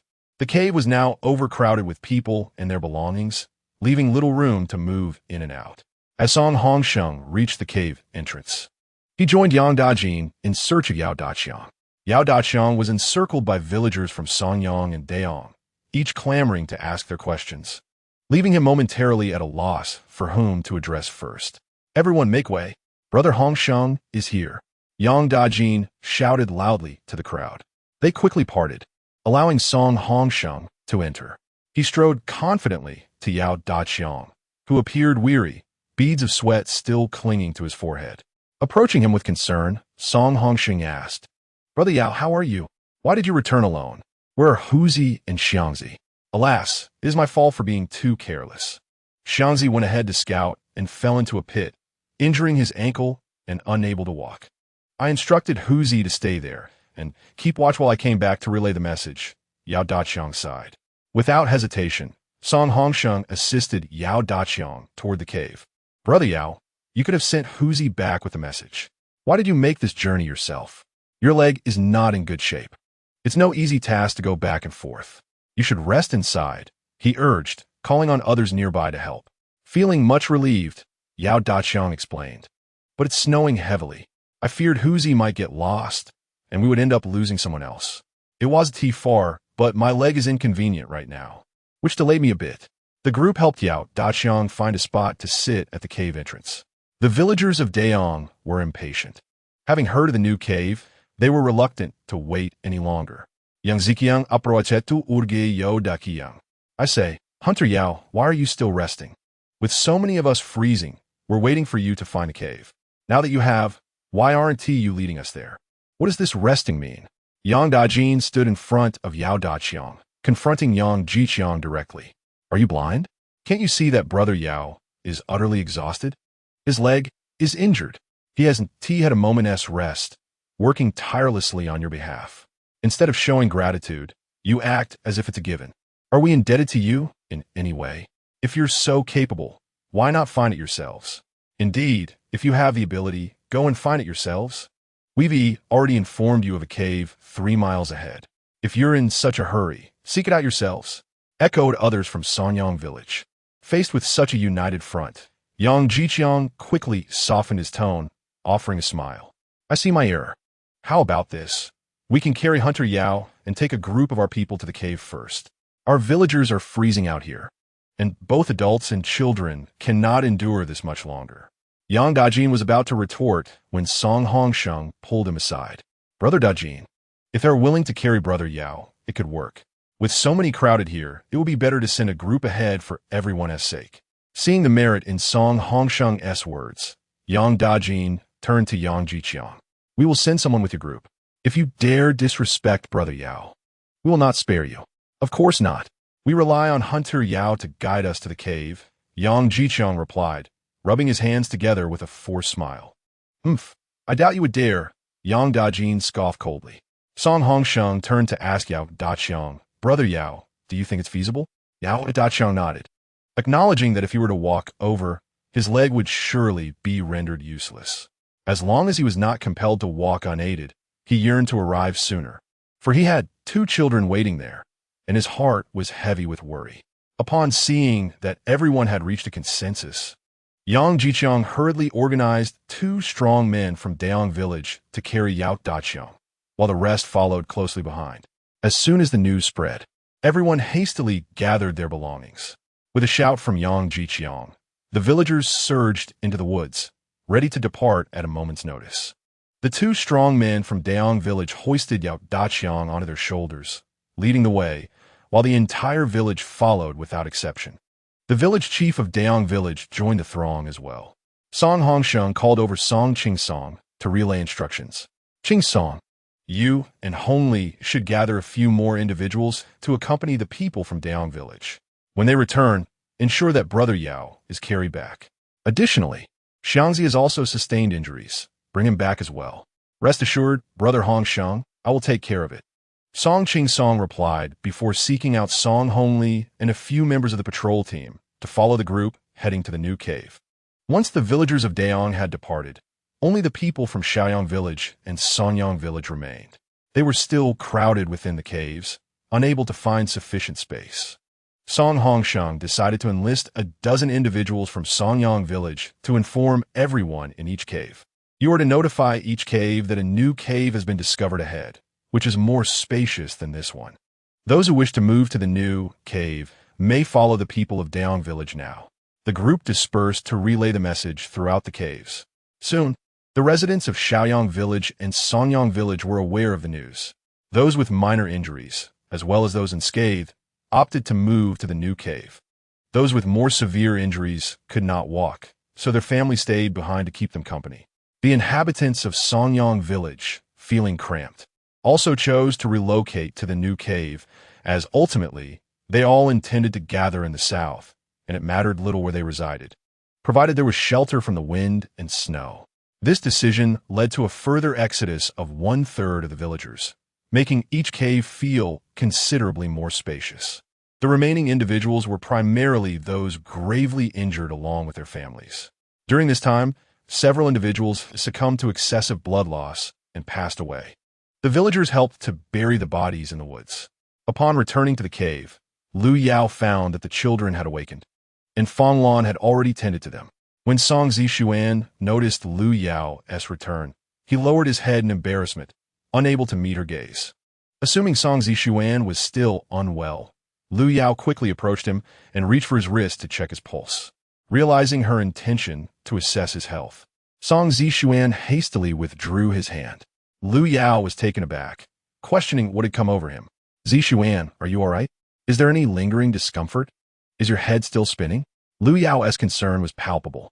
Song Zishuan, his cheeks flushed and head bowed, murmured, "Mother, I'm fine now. My head no longer spins. So you need not worry about me." Then what is the matter? Lu Yao sensed something was amiss with Song Zishuan. Song Ziang chuckled softly, covering his mouth. "Mother, my brother is just shy." Lu Yao was momentarily taken aback. At this moment, Song Zishuan looked up at Lu Yao and said, "Mother, am I really useless? I am afraid of blood. I faint at the sight of it." Lu Yao, both amused and exasperated, embraced Song Zishuan gently, saying, "Zishuan, this does not mean you are useless. You merely suffer from a condition known as hemophobia. As long as you avoid blood, it won't affect your life. One day, when you resolve your inner turmoil, you will no longer fear blood." Lu Yao was confident that Song Zishuan understood her words. Indeed, she noticed his little face turn pale, as if he recalled something terrifying. Lu Yao quickly pulled him into her arms once more, softly patting his back and reassuring him. "No matter what you have encountered in the past, I will always protect you. Do not be afraid. Be strong, Zishuan." Sensing the small body in her embrace trembling, Lu Yao realized that Song Zishuan was crying, prompting her to hold him even tighter. She sighed inwardly, pondering what dreadful experiences this child had faced at such a tender age, turning into a lifelong nightmare. Chapter 52. Heartwarming interactions. Song Ziyu had not seen Lu Yao for quite some time. Now, upon seeing her holding his brother, he climbed out of bed and eagerly approached Lu Yao, calling out, "Mother, mother, hug, hug." Song Zishuan and Song Ziang exchanged glances. Lu Yao, as expected, released Song Zishuan and cradled the youngest, Song Ziyu, in her arms, planting several kisses on his cherubic face, which made him giggle with delight. Fong Lan observed the warm scene, with a smile gracing her face. Lu Yao turned to Fong Lan and inquired, "Sister-in-law, has Yao Shun awakened?" "Yes. He woke shortly after you left. I prepared some food for him, and he fell asleep again. He awoke once more this morning, had a bit of meat soup, and is still sleeping now," Fong Lan replied, a hint of worry evident in her eyes. Lu Yao set down Song Ziyu and gently stroked his fluffy little head, saying, "Be a good boy and play by yourself for a while. I will go check on your brother Yao Shun." Understanding Lu Yao's words, Song Ziyu watched her with wide, round eyes as she made her way to Yao Shun. Lu Yao placed her hand on Yao Shun's pulse, standing up after a moment. "Sister-in-law, Yao Shun's pulse is stronger than yesterday, indicating that he is recovering. You should prepare him more nutritious meals, as this will aid in his healing." Lu Yao reassured Fong Lan, who looked anxious by her side. Upon hearing this, Fong Lan's expression softened, finally revealing a semblance of a smile. She said to Lu Yao, Dr. Lu, I cannot thank you enough. Once Yao Shun recovers, he will bow in gratitude to you. Feeling slightly embarrassed, Lu Yao chuckled awkwardly. Why does this family insist on bowing so frequently? I cannot bear it. She quickly changed the subject. Sister-in-law, has Ronger taken her medicine? Yes. She drank some meat soup this morning and ate a bit of meat. She no longer complains of dizziness, Fong Lan replied, glancing towards Yao Rong. Lu Yao checked Yao Rong's pulse again. It remained unchanged from before. It seemed that restoring her health would require considerable effort and time. Fong Lan observed that Lu Yao remained silent after taking the pulse, leading her to believe that Yao Rong's condition had deteriorated. She hurriedly approached and inquired, Dr. Lu, is it? Oh, it's nothing, sister-in-law. Rong's illness is rather peculiar. It cannot be remedied with just a single or even a couple of prescriptions. You must prepare for several years. Her pulse shows no significant changes, Lu Yao quickly clarified, although a tinge of disappointment lingered in Fong Lan's heart. She was able to comprehend the situation, and the anxious expression on her face faded away. I understand, Dr. Lu. As long as there is hope for recovery, we can wait for as many years as it takes. Even if it means caring for her for a lifetime, we are willing, she expressed earnestly. Lu Yao recognized this as Fong Lan's heartfelt sentiment and chose not to elaborate further. Noticing the fatigue etched on Lu Yao's face, Fong Lan tenderly said, Dr. Lu, I have saved some breakfast for you. It's nearly noon now. Please eat a little and rest. You haven't had any rest for a day and a night. Even the strongest among us cannot endure such strain. Sister-in-law, I appreciate your kindness, Lu Yao replied, genuinely weary, primarily due to the frailty of her current body. As Lu Yao spotted several wolves piled up by the cave entrance, now frozen solid, Fong Lan brought over a steaming bowl of meat soup. Upon taking a sip, warmth enveloped her, dispelling much of the cold within her. Sister-in-law, you possess great culinary skills. By the way, how do we end up with so many wolves? Lu Yao inquired, glancing towards the 3 wolves by the stone wall. Fong Lan settled beside Lu Yao and explained, everyone says your contribution is the greatest. So they allocated 3 wolves to you. The others each received 1, and there are still a dozen left to be evenly distributed among the villagers of Songyang. So everyone can enjoy some meat flavor. Although they may not indulge in a hearty feast, at least they can savor some soup. Lu Yao nodded in acknowledgement without further comment. After finishing a bowl of the meat soup, she turned to Fong Lan and said, Sister-in-law, when Brother Yao returns, could you kindly ask him to help me process the wolves? My family cannot consume this much wolf meat, and I would like to give one to your household. That is unacceptable. Your brother Yao specializes in this, and it won't take much of his time. We still hope to receive a wolf from you. This would be akin to slapping your sister-in-law's face. Fong Lan responded sternly. Lu Yao patiently replied, Sister-in-law, it's like this. We cannot finish all this wolf meat, and it would be impractical to carry it.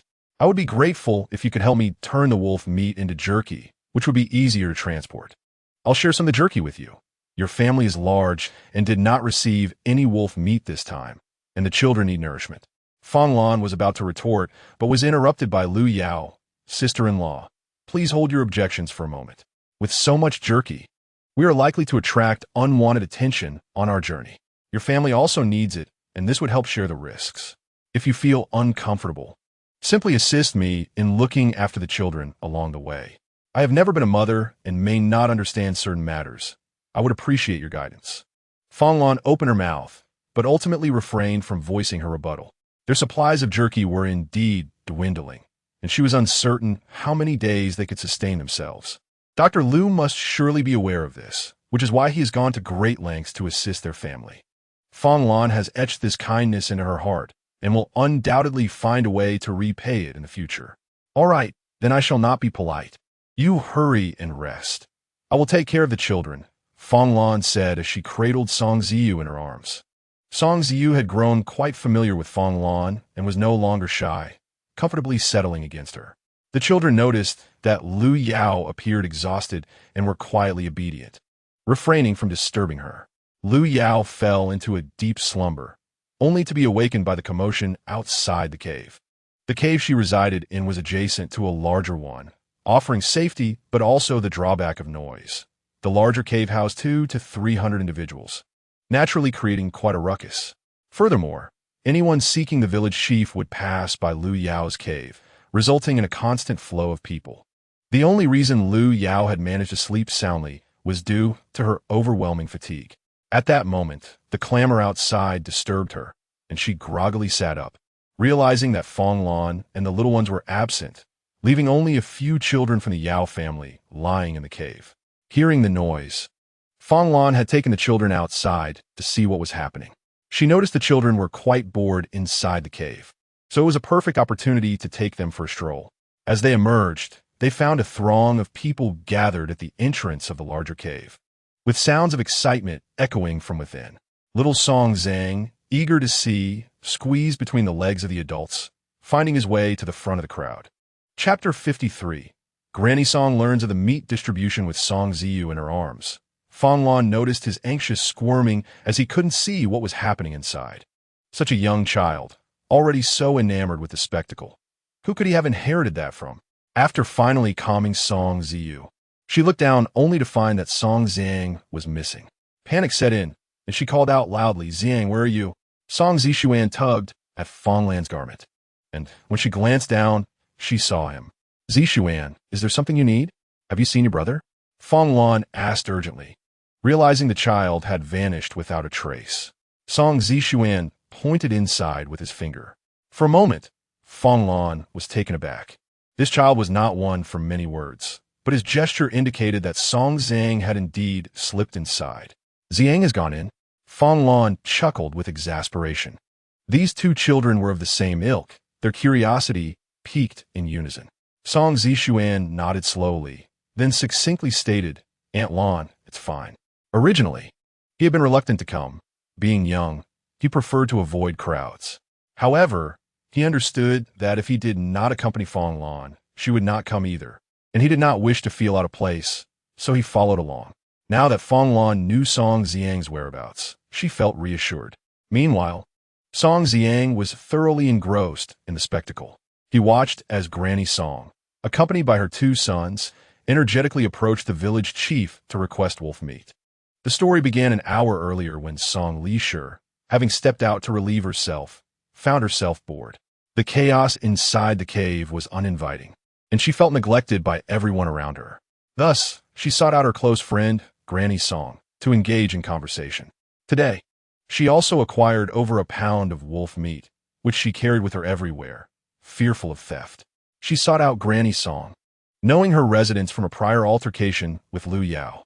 With small steps, she traversed the rocky cliff until she finally discovered Granny Song's cave. The injured within the cave had been taken away by their families, leaving only Granny Song's household. The corpses at the cave entrance had been transported to the woods by Song Hongxing's men, yet this matter remained unresolved. Thus, upon arriving at the cave, Song Lisher found Granny Song's family indulging in a deep slumber. With snow falling outside, travel was impractical, and staying in the cave seemed tedious. It was better to rest and conserve energy. "Older sister, are you there?" Song Lisher called out, peeking inside as she pressed against the stone wall. Noticing the silence, she raised her voice. Granny Song was lost in a delightful dream, envisioning Lu Yao submissively obeying her when she felt someone shaking her. She turned over, opening her eyes just a crack, and saw her husband nudging her. "What are you doing, dear?" "I was sleeping soundly." "You're disturbing my sweet dreams," she mumbled, intending to close her eyes again. Her husband kicked her leg, insisting, "Someone is calling for you outside." Granny Song, still dazed, sat up with tousled hair and sleep crusted at the corners of her eyes, appearing rather disheveled. She peeked outside but saw no one and called out, "Who is there? Who seeks me? Why the stealthy approach? Are you hiding something?" Upon hearing Granny Song's voice, Song Lisher quickly stepped out. "Older sister, it's me." Seeing Song Lisher, Granny Song hurriedly threw on a garment and emerged from her bedding. "What brings you here? Is it too crowded over there?" Granny Song asked as she slipped on her shoes. Upon approaching, she noticed the piece of meat in Song Lisher's hand. Although it was a meager amount, it astonished Granny Song. Could it be that Song Lisher's son had returned? After a moment of contemplation, Granny Song dismissed this thought, deeming it unlikely. "With so many people around, it's noisy and none of them are worth my attention. I thought I'd come to chat with you and alleviate my boredom." Song Lisha remarked, revealing a disdainful grin with her large yellowed teeth. Granny Song refrained from confronting her. She perceived Song Lisha as a pitiable figure and associated with her out of sympathy, despite their stark differences in character, behavior, and habits. Like-minded souls often find a way to resonate with one another. Granny Song glanced at the meat in Song Lisha's grasp and inquired, "Where did you procure this meat?" Song Lisha quickly chuckled and concealed the meat behind her back, wary of Granny Song. After all, why would they maintain a seemingly good relationship if, in times of trouble, Song Lisha sought help from the village head instead of Granny Song? Ultimately, their bond was merely superficial. "Older sister, don't you have any at home?" Song Lisha retorted, evading the question. Madame Song believed that Song Lisha was speaking ironically, and with a dismissive snort remarked, "Of course we have it. My second daughter-in-law insists on honoring me with that wolf leg we haven't even eaten yet, which is far larger than yours." Song Lisha scoffed internally, thinking, shameless. Clearly, she is throwing a tantrum to obtain it, yet she embellishes her own image. Nonetheless, Song Lisha feigned a smile of flattery and said, "Oh, dear elder sister, how fortunate you are, surrounded by children and grandchildren, and with such a dutiful daughter-in-law, unlike me, who has been cast aside by those ungrateful wretches, truly a solitary individual." As she spoke, a few tears fell from her eyes. Yet, upon realizing that their conversation had strayed, she collected her thoughts and was suddenly struck by the revelation that Madame Song's family had not received any wolf meat from the village. "Elder sister, what I inquired was whether your family received any wolf meat." Song Lisha emphasized the word "received" with particular weight. Madame Song, discerning the underlying implication, grasped Song Lisha's arm and exclaimed, "Sister, where is this wolf meat being distributed? Is it truly distributed? Indeed, your second daughter-in-law led a group last night to hunt over 90 wolves, all of which were brought back. Apart from those who participated in the hunt, each received one, and your daughter-in-law took 3, leaving a dozen or so to be divided among the villagers. You were unaware of this?" Song Lisha felt she had uncovered the truth. Given her understanding of Madame Song, she knew she would likely seek out the village leader to stir up trouble, so it was best for her to leave promptly. Glancing at Madame Song, her eyes darted around before she cheerfully said, "Elder sister, it just occurred to me that I left something in the great cave. I must hurry back to retrieve it. Please continue your rest. I shan't disturb you any longer." With that, Song Lisha extricated herself from Madame Song's grasp and, on tiptoe, hastily slipped away. Madame Song quickly turned and headed towards the cave. "Everyone get up. They are distributing meat, yet we haven't seen a single scrap. This is intolerable. Eldest third, rise at once. We must confront the village leader." Madame Song shouted as she flung back the covers of Song Hongshua and Song Hongchong. "Mother, please don't jump to conclusions. What if that widow is deliberately sowing discord? Have you forgotten the lesson from this morning? Do you still dare to stir up trouble?" Song Hongshua grumbled as he sat up. In response, Madame Song brandished a broom towards him. "Lazy fool, you've been lounging about. Get up and see what's happening." Song Hongshua, struck by Madame Song, could no longer sleep and had no choice but to rise. "Mother, we hardly ate anything this morning. Did not Lu give us a wolf leg? Could you make us some meat soup first? Once we are nourished, we'll have the strength to demand our share, right?" Song Hongchong coaxed, holding his stomach which growled in hunger. Old man Song chimed in sternly, "You control the household's provisions. We've finally found a place to rest and eat something warm, yet you fail to prepare a proper meal. Do you wish for the men in this house to starve? Hurry and cook. Stop seeking trouble every day. How many times must I tell you not to associate with that widow? If she dares to come near my home again, she will be driven away." Although Madame Song suspected that Song Lisha had not deceived her, she dared not contradict the head of the household and could only call upon her 2 daughters-in-law to assist with the cooking. Madame Song finally decided to take out the wolf leg that Lu Yao had given her to carve a piece of meat for soup. Little did she know that Lu Yao had already tampered with the wolf meat. In Chapter 54, title Madame Song is beaten. Madame Song directed her 2 daughters-in-law to boil water and prepare the meat soup and bake flatbreads. Although it was wolf meat and only a few taels in quantity, As it simmered, it released a tantalizing aroma.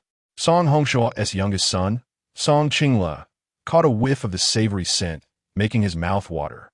He climbed next to Madame Song and said, "Grandma, you've worked so hard. When the meat is ready, make sure to enjoy a good portion.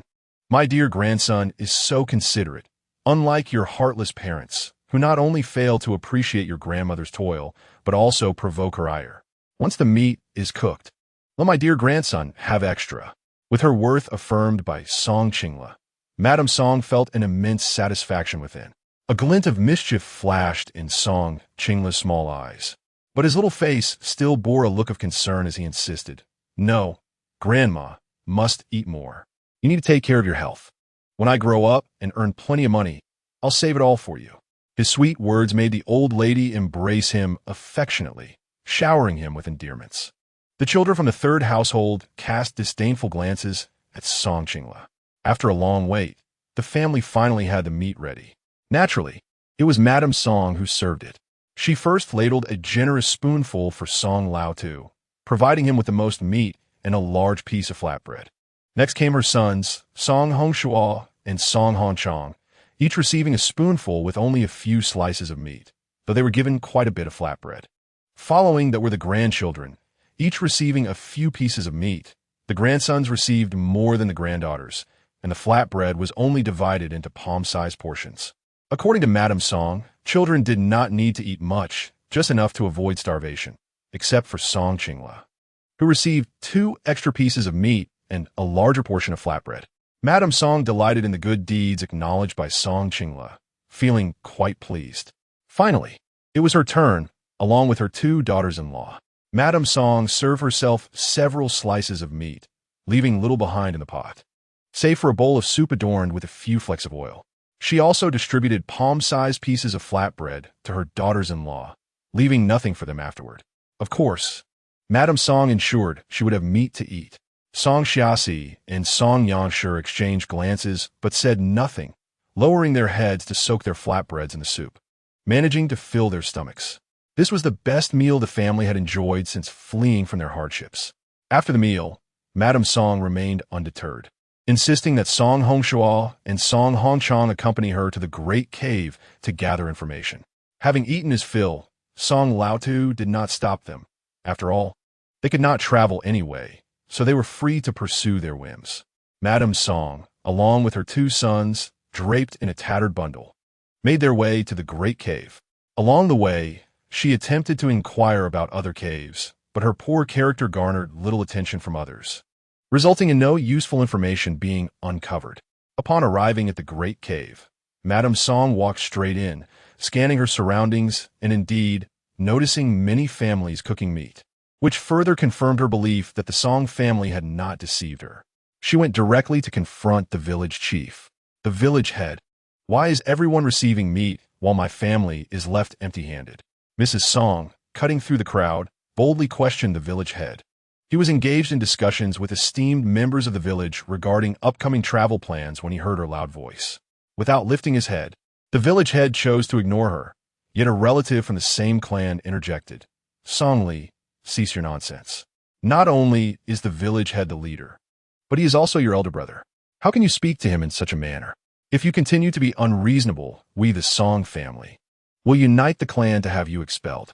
At once, Mrs. Song fell silent, her expression betraying a hint of fear, and she hurriedly pushed her eldest son, Song Hongshaw, to the forefront. "Eldest, you speak." She knew that if she continued, her justifications would soon turn to folly. In the presence of his elders, Song Hongshaw could only bow and acquiesce. He respectfully addressed, "Elder uncle, my mother is troubled because while others receive meat, we did not. She merely wishes to inquire about the situation. I hope you will not hold her actions against her." Only then did the village head raise his gaze to Song Hongshaw, saying, "Hongshaw, go back and relay a message to your father. If he cannot manage his wife properly, we shall remove your family from the clan registry. From then on, you shall have no ties with the Song family. As for the wolf meat you mentioned, you are well aware of your mother's actions, are you not? The people from Little Yang village approached me for justice. What do you expect me to do? I can only compensate them for your family's portion of the meat. This should suffice. Since your family is here, I need not make an extra trip. Prepare the silver to compensate them. Mrs. Song could no longer contain herself, yanking Song Hongshua behind her, ready to berate the village head as a scoundrel. However, seeing the clan members seated beside him, she restrained her outburst and instead retorted, "Village head, shouldn't you consult our family before making such decisions? Moreover, why should we be the ones to compensate?" This time, the village head did not respond. At the entrance of the cave, those awaiting compensation heard of Mrs. Song's arrival and rushed in, surrounding her and her son. "You old hag! You owe compensation for my husband's life, you murderer! Today, I shall confront you." A disheveled woman, tears and snot streaming down her face, lunged at Mrs. Song.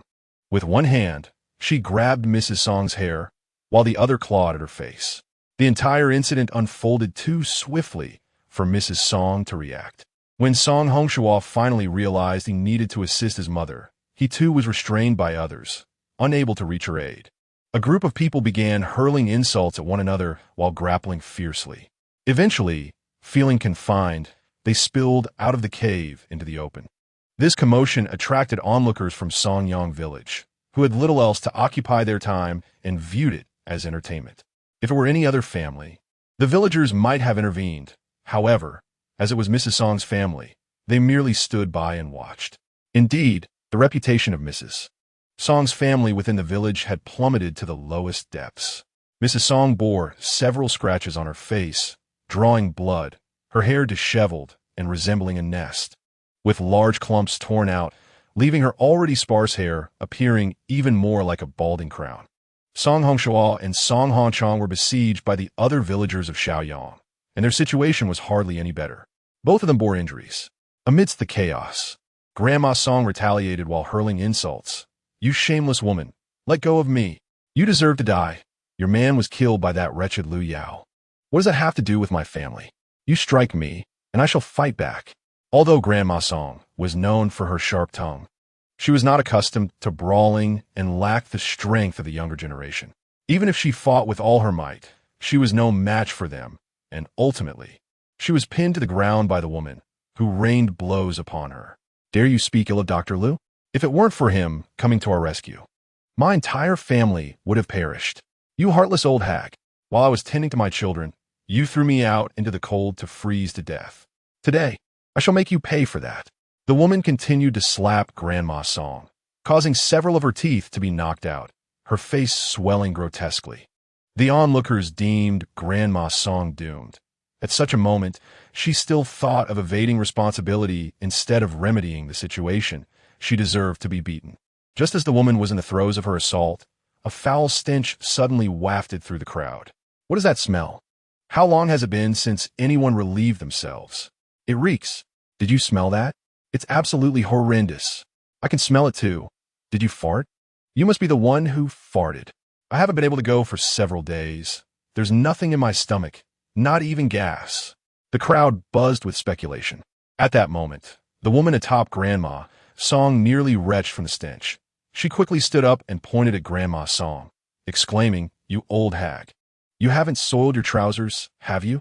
Grandma Song's already swollen face turned a ghastly shade of blue, then white, then red, as if she had entered a dying workshop.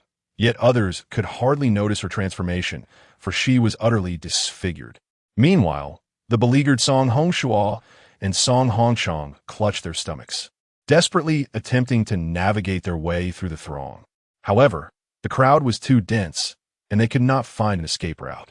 They jumped anxiously, one hand clutching their stomachs, the other covering their rears, their faces flushed with distress. "Make way, I need to go." Song Hongshua yelled frantically at those blocking his path. The crowd hastily covered their noses and parted, fearful of being soiled by his excrement. In a flash, Song Hongshua disappeared, with the sound of his hurried footsteps echoing behind him. As for Grandma Song, lying on the ground, she dared not rise. She had soiled herself and wished for nothing more than to vanish into the earth. The woman kicked at Grandma Song's legs, disdainfully remarking, "You old crone. Why now of all times? You choose this moment to relieve yourself? Truly, you have no sense of propriety. Hurry up and get up. Don't foul the air any further." Grandma Song longed to flee as well, but movement felt burdensome, and her stomach continued to gurgle ominously, as if another wave were approaching. She cast aside her shame and struggled to her feet, fleeing in a pitiful manner. The crowd erupted in laughter, pointing at her retreating figure. That morning, the Song family provided ample fodder for conversation, adding a touch of humor to the otherwise dreary path of fleeing disaster. Song Ziang giggled incessantly from within, until Song Posey fled and the crowd dispersed. Only then did Fong Lan notice the small figure of Song Zhang searching for them. Ziang, over here. Fong Lan bet gong, holding Song Ziyu in her arms. Song Zhang, with his short little legs, made his way towards them step by step. As he approached, Fong Lan reached out to grasp his tiny hand and smiled. You little one, so eager to witness the spectacle. Tell Annie Lan what you saw.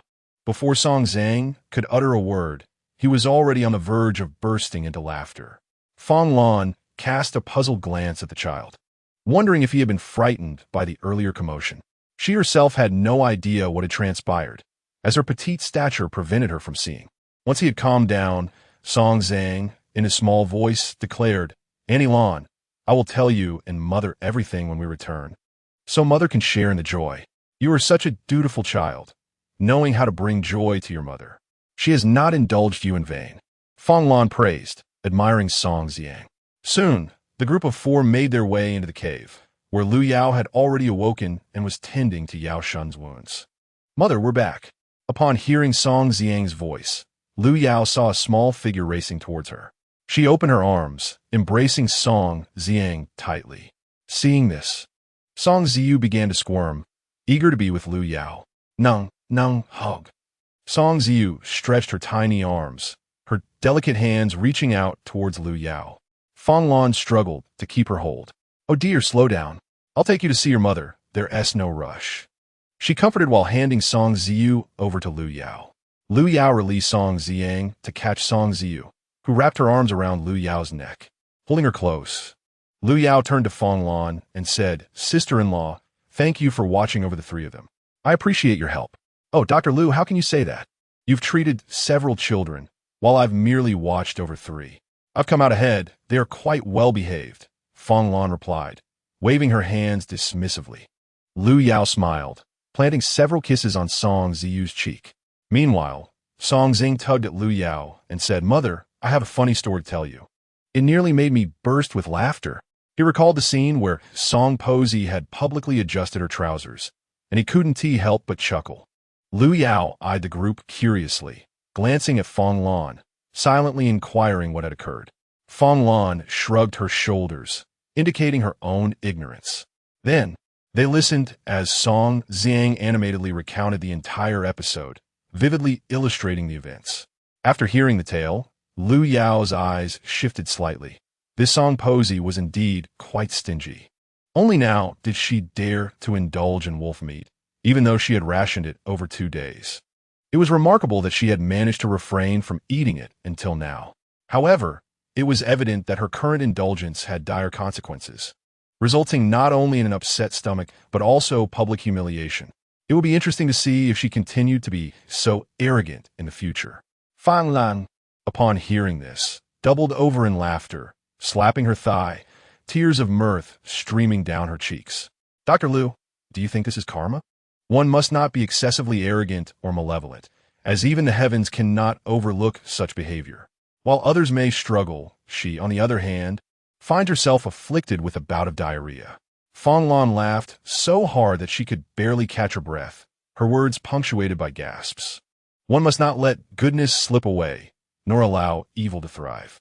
Saying, we must not emulate Grandma's song. We should take it as a point of shame. Do you understand? Although Song Zishuan found the situation amusing, he believed that maintaining decorum was paramount. Thus, despite his flushed cheeks, he managed to present an appropriately measured smile, while seizing the moment to impart a few lessons to his younger brother. Song Ziang nodded with a smile, declaring, Brother, I understand. I certainly do not wish to be like Grandma Song, despised by everyone, akin to a repugnant bug. With that, he pouted, lifted his chin, crossed his arms, and let out a huff. The bystanders could not help but chuckle at the sight. Fong Lan glanced at Song Zishuan, who stood beside her, and crouched down to say, Our Zishuan is truly remarkable, even assisting your mother in educating your brother. In the future, do share some wisdom with your brother Yao Cheng. He knows nothing and could certainly benefit from your insights. Fong Lan, in a moment of exasperation, tugged at her hair, prompting Song Zhang to giggle and ask, Aunt Lan, are you referring to bookishness? Fong Lan, delighted, approached Song Zhang, bending down to pinch his cheek playfully, exclaiming, indeed, it is bookishness. Our Zhang is wonderful. Knowing even more than Aunt Lan, Song Zhang proudly lifted his little head, beaming with delight. Chapter 56. The misfortune of Grandma Song's family as everyone engaged in their warm conversation. The voice of Yao Daqiang echoed from outside. I'm back. Yao Daqiang was assisted into the space by Yang Dajin and others. Upon hearing his voice, Fong Lan and Lu Yao hurried out of the cave to welcome him. Lu Yao immediately noticed that Yao Daqiang's leg was even more severely injured than before. If he did not rest properly, he might end up with a permanent disability. Fong Lan stepped forward to take Yao Daqiang from Yang Dajin's grasp. Thank you, Brother Dajin, for bringing me back. Come in and sit for a while. Yao Daqiang, beads of cold sweat on his forehead, suppressed the pain in his leg and smiled at Yang Dajin. Brother Yao, I want to sit. I need to check on my home. It's about time for dinner, and my wife should have prepared the meal by now. I want to impose any longer. Please rest, and I apologize for being a burden today. Yang Dajin admired Yao Daqiang's fortitude in enduring excruciating pain to make several trips. Most people would have succumbed to such agony long ago, yet Yao Daqiang persevered with grit. Very well, Brother Dajin, I won't keep you any longer. Do visit when you have the time. Yao Daqiang gestured as he watched Yang Dajin return to the adjacent cave. Lu Yao quickly approached to support Yao Daqiang from the other side, her brows knitted in concern. Brother Yao, you must not push yourself any further. If your leg does not receive proper care, it could lead to a disability, making it difficult for you to walk in the future. Dr. Lu, there was no other choice. We cannot simply stand by and watch so many suffer in the cold. One leg to save so many lives is a fair exchange. Yao Daqiang responded with a sense of resignation. Lu Yao found in Yao Daqiang a profound benevolence, coupled with a resolute character, which was a quality she deeply admired. Lu Yao said little, instead quietly retrieving the medicine from her space to replace the old for Yao Daqiang. She then used a wooden stick to stabilize the injured area. Once she finished her work, Yao Shun regained consciousness. Song Zishuan was the first to notice Yao Shun waking up. He tugged at Lu Yao, saying, Mother, Brother Shun is awake. Yao Shun was of a similar age to Lu Yao, yet she regarded herself as a doctor who sees no distinction between genders. She approached Yao Shun's side and naturally began to examine him, although she had changed the dressing half an hour prior. Lu Yao remained uneasy and felt the need to check him again, lacking the time and opportunity to transfer Yao Shun to her space for a thorough examination. She had to assess the severity of his condition based on his sensations. Previously, Yao Shun had been in a state of unconsciousness, occasionally waking up. But Lu Yao was never present to inquire about his physical feelings. Yao Shun, do you currently feel dizzy? Lu Yao asked while examining him. The young man, brimming with vitality, blushed under Lu Yao's touch and replied softly, not dizzy. Lu Yao, entirely oblivious to any impropriety, considered this a routine examination, having seen everything in her previous life. Thus, such a common checkup held no notion of modesty for her. Does this hurt? Is it a sharp pain or a dull ache? She gently pressed around Yao Shun's ribs, inquiring further. Yao Shun gasped sharply, cold sweat breaking out on his forehead. It hurts excruciatingly, he gritted out. Lu Yao then moved her hands to the other side and asked the same question. It hurts too. Yao Shun was already too pained to continue speaking. After completing her examination, she stood up and Fong Lan anxiously asked, Dr. Lu, is Shun all right? It's hard to say. I will need to treat him tonight, but it is best if no one is around. The presence of many people increases the likelihood of contamination, which could lead to Yao Shun's infection. Therefore, you all must keep your distance, Lu Yao replied, feeling the necessity to conduct a machine examination for reassurance. If surgery was required, she needed to act swiftly.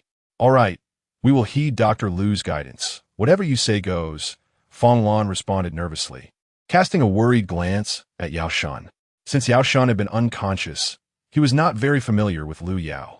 Observing this girl of similar age, yet already a highly skilled doctor, he suddenly felt that the years he had spent were in vain.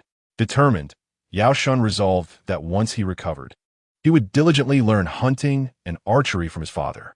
Unbeknownst to Lu Yao, she had unknowingly ignited a young man's fighting spirit. In stark contrast to the harmonious atmosphere surrounding Lu Yao, the cave of Song Posi's family was filled with discomfort. From the eldest to the youngest, none were in good health. All were experiencing varying degrees of diarrhea.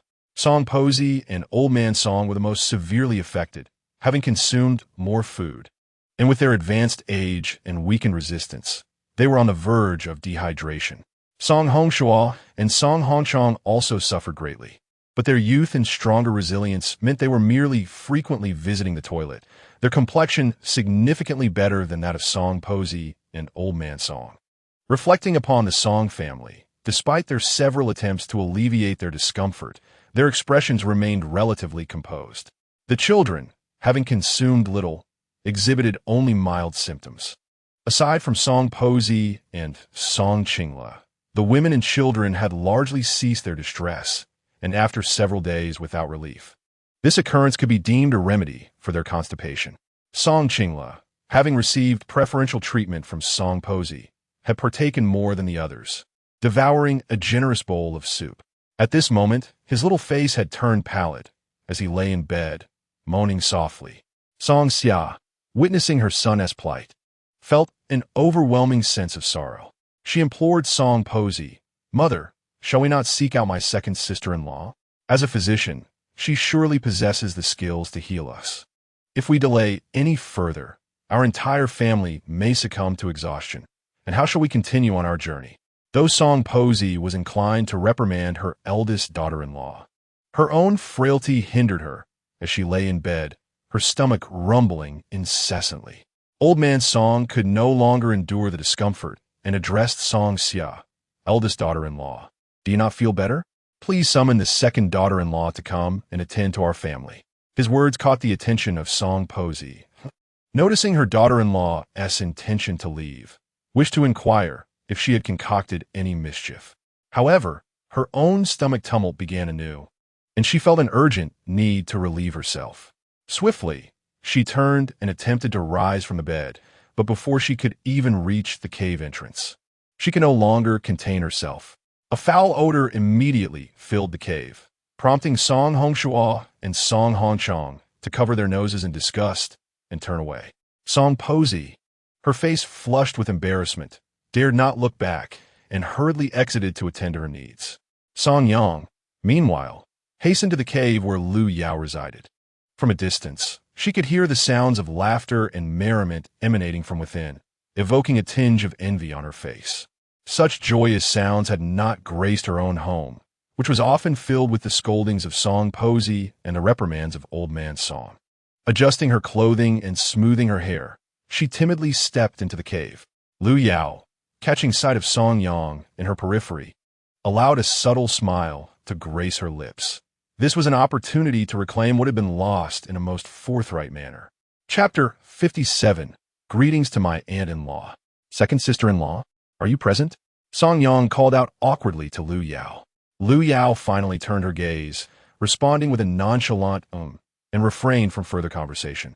Song Xia found herself at a loss for words. Lu Yao, bending down to play with Song Ziyu, engaged in light conversation with Fong Lan, while Yao Daqiang dealt with the few wolves outside the cave. Song Zishuan glanced at Song Xia. Although his time with the Song family had been brief, he recalled that she had not mistreated him. Thus, with courtesy, he greeted, "Good day, aunt-in-law." Lu Yao was taken aback by Song Zishuan's initiative to greet Song Xia, which also alleviated the awkwardness surrounding her.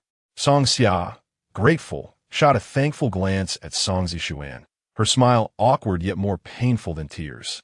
Although Lu Yao was unaware of the reasons behind Song Zishuan's actions, one thing was certain.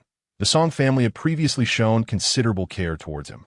His child, understanding the importance of gratitude, could not bear to put Song Xiashi in an awkward position. With this thought in mind, Lu Yao lifted Song Ziyu and addressed Song Xiashi.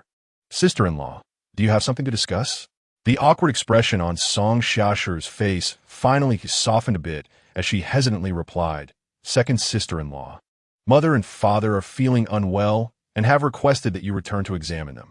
Observing the flush creeping onto Song Xiaoshi's face and her halting speech, Lu Yao discerned that she had been pressured by the Song family to come. With a calm demeanor, Lu Yao responded, "Sister-in-law, it is not that I refuse to go. Rather, you should first inform them of my consultation fees. If they're willing to cover the cost of my medicine and consultation, I shall agree to visit.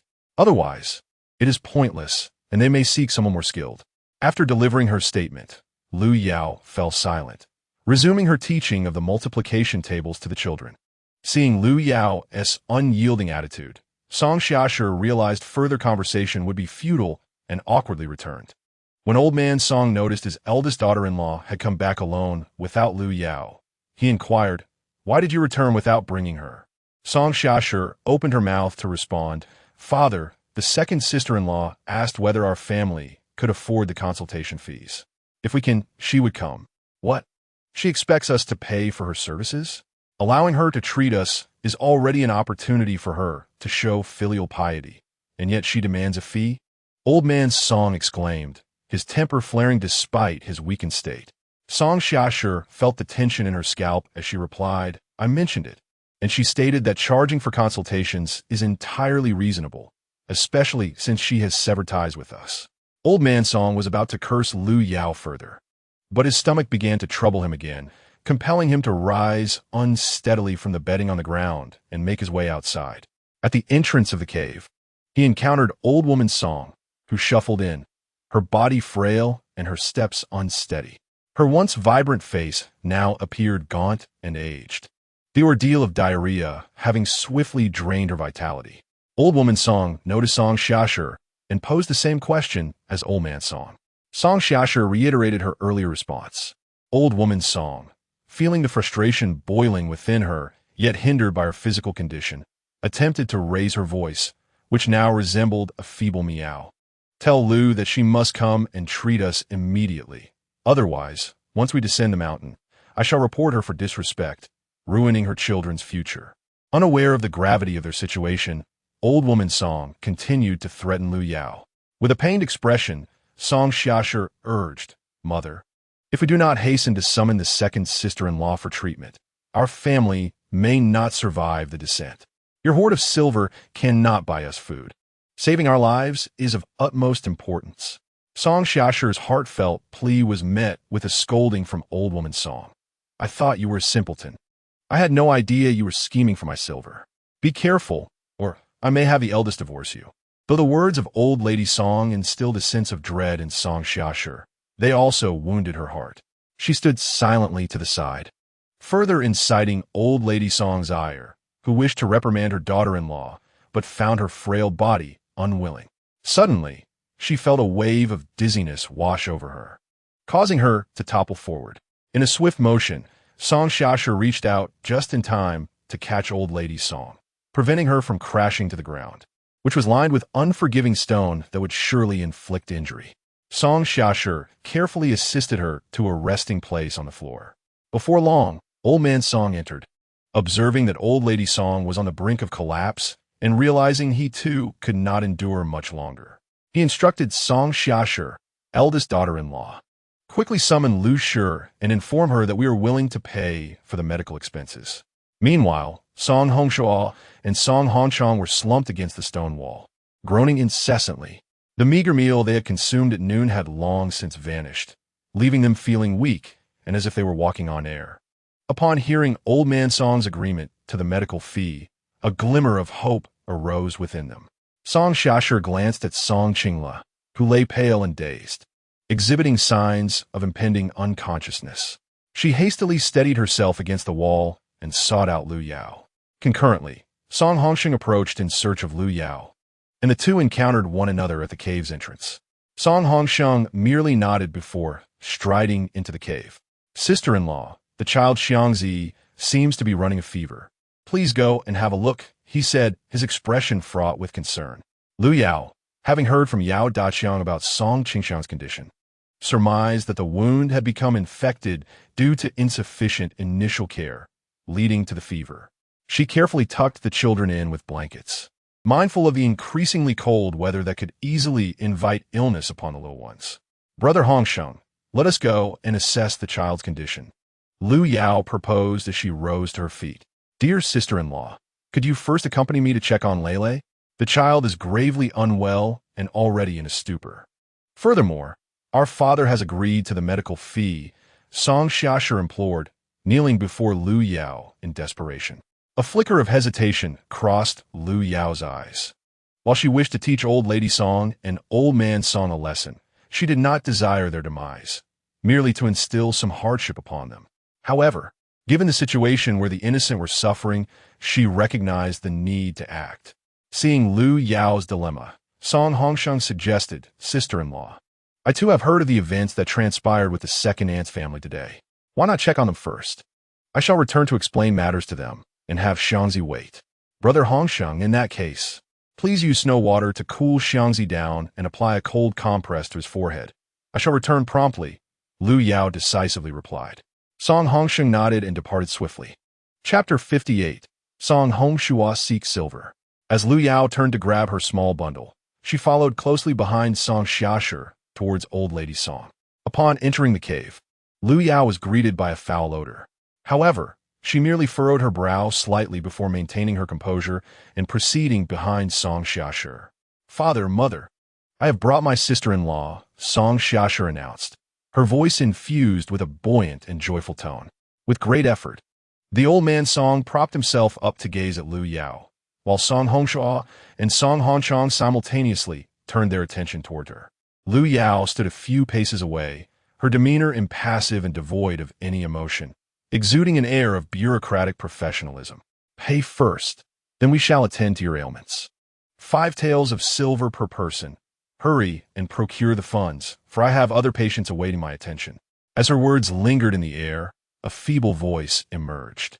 You wretched creature, are you a robber? This is nothing but blatant extortion. Upon discerning the source of the voice, Lu Yao realized it was the old woman's Song, weakly ensconced within her bedding.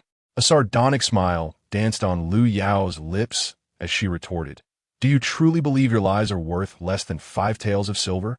Was it not you who once intended to sell my 3 children? Surely, you must have inquired about the market price. Moreover, consider this a ransom for your lives. The old woman, rendered speechless by fury, was eclipsed by the old man's Song, who implored, Daughter-in-law, I recognize your capabilities. How about this? Tend to our ailments first, and once we regain our strength, we shall promptly remit the payment. My wife is unable to rise, and we are uncertain where she has stashed the money. Unacceptable. If you have yet to reach a consensus, I shall take my leave. Should I return, the price will no longer be the same, Lu Yao declared, turning on her heel and striding towards the exit without an ounce of hesitation. Desperation clouded Song Hongshua's eyes as he beseeched his father, Father, please, let's part with the money. If this drags on, my brother and I shall perish. You and mother hoard such wealth, yet it cannot sustain you. Quickly, save us.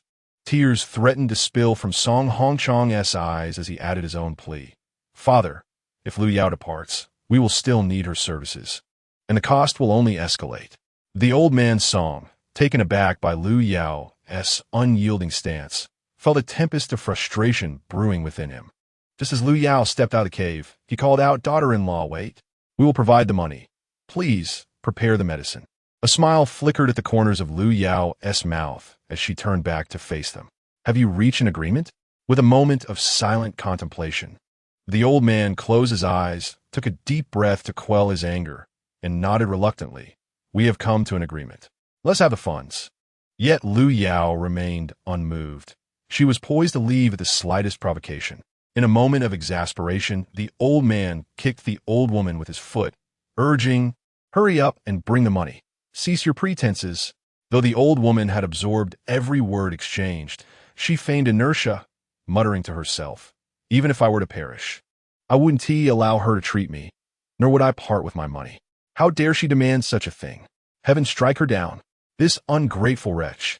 Had it not been for my second son's intervention, she would not be alive today. A true ingrate. Lu Yao, possessing keen hearing, discerned every softly spoken word within the confines of the cave. Lu Yao let out a cold snort and remarked, "This is not a matter of me refusing to treat you. Rather, it is your mother who has chosen to forsake her own life, dragging your entire family down with her into the abyss. At least you will have company in the afterlife. I must caution you, if by dawn you are still suffering from diarrhea, even the gods will find it difficult to save you." Upon hearing this, Song Hongsho mustered all his strength to crawl over to the old woman, pulling back her quilt and seizing the bundle she had never left her side. The old woman attempted to resist, but she lacked the strength to raise her arms, muttering curses under her breath. "You ungrateful wretch, are you trying to revolt? You're all ungrateful wretches. May heaven take you all away." Breathless, Song Hongshuo finally managed to open the bundle. Cold sweat trickled down his forehead as he struggled.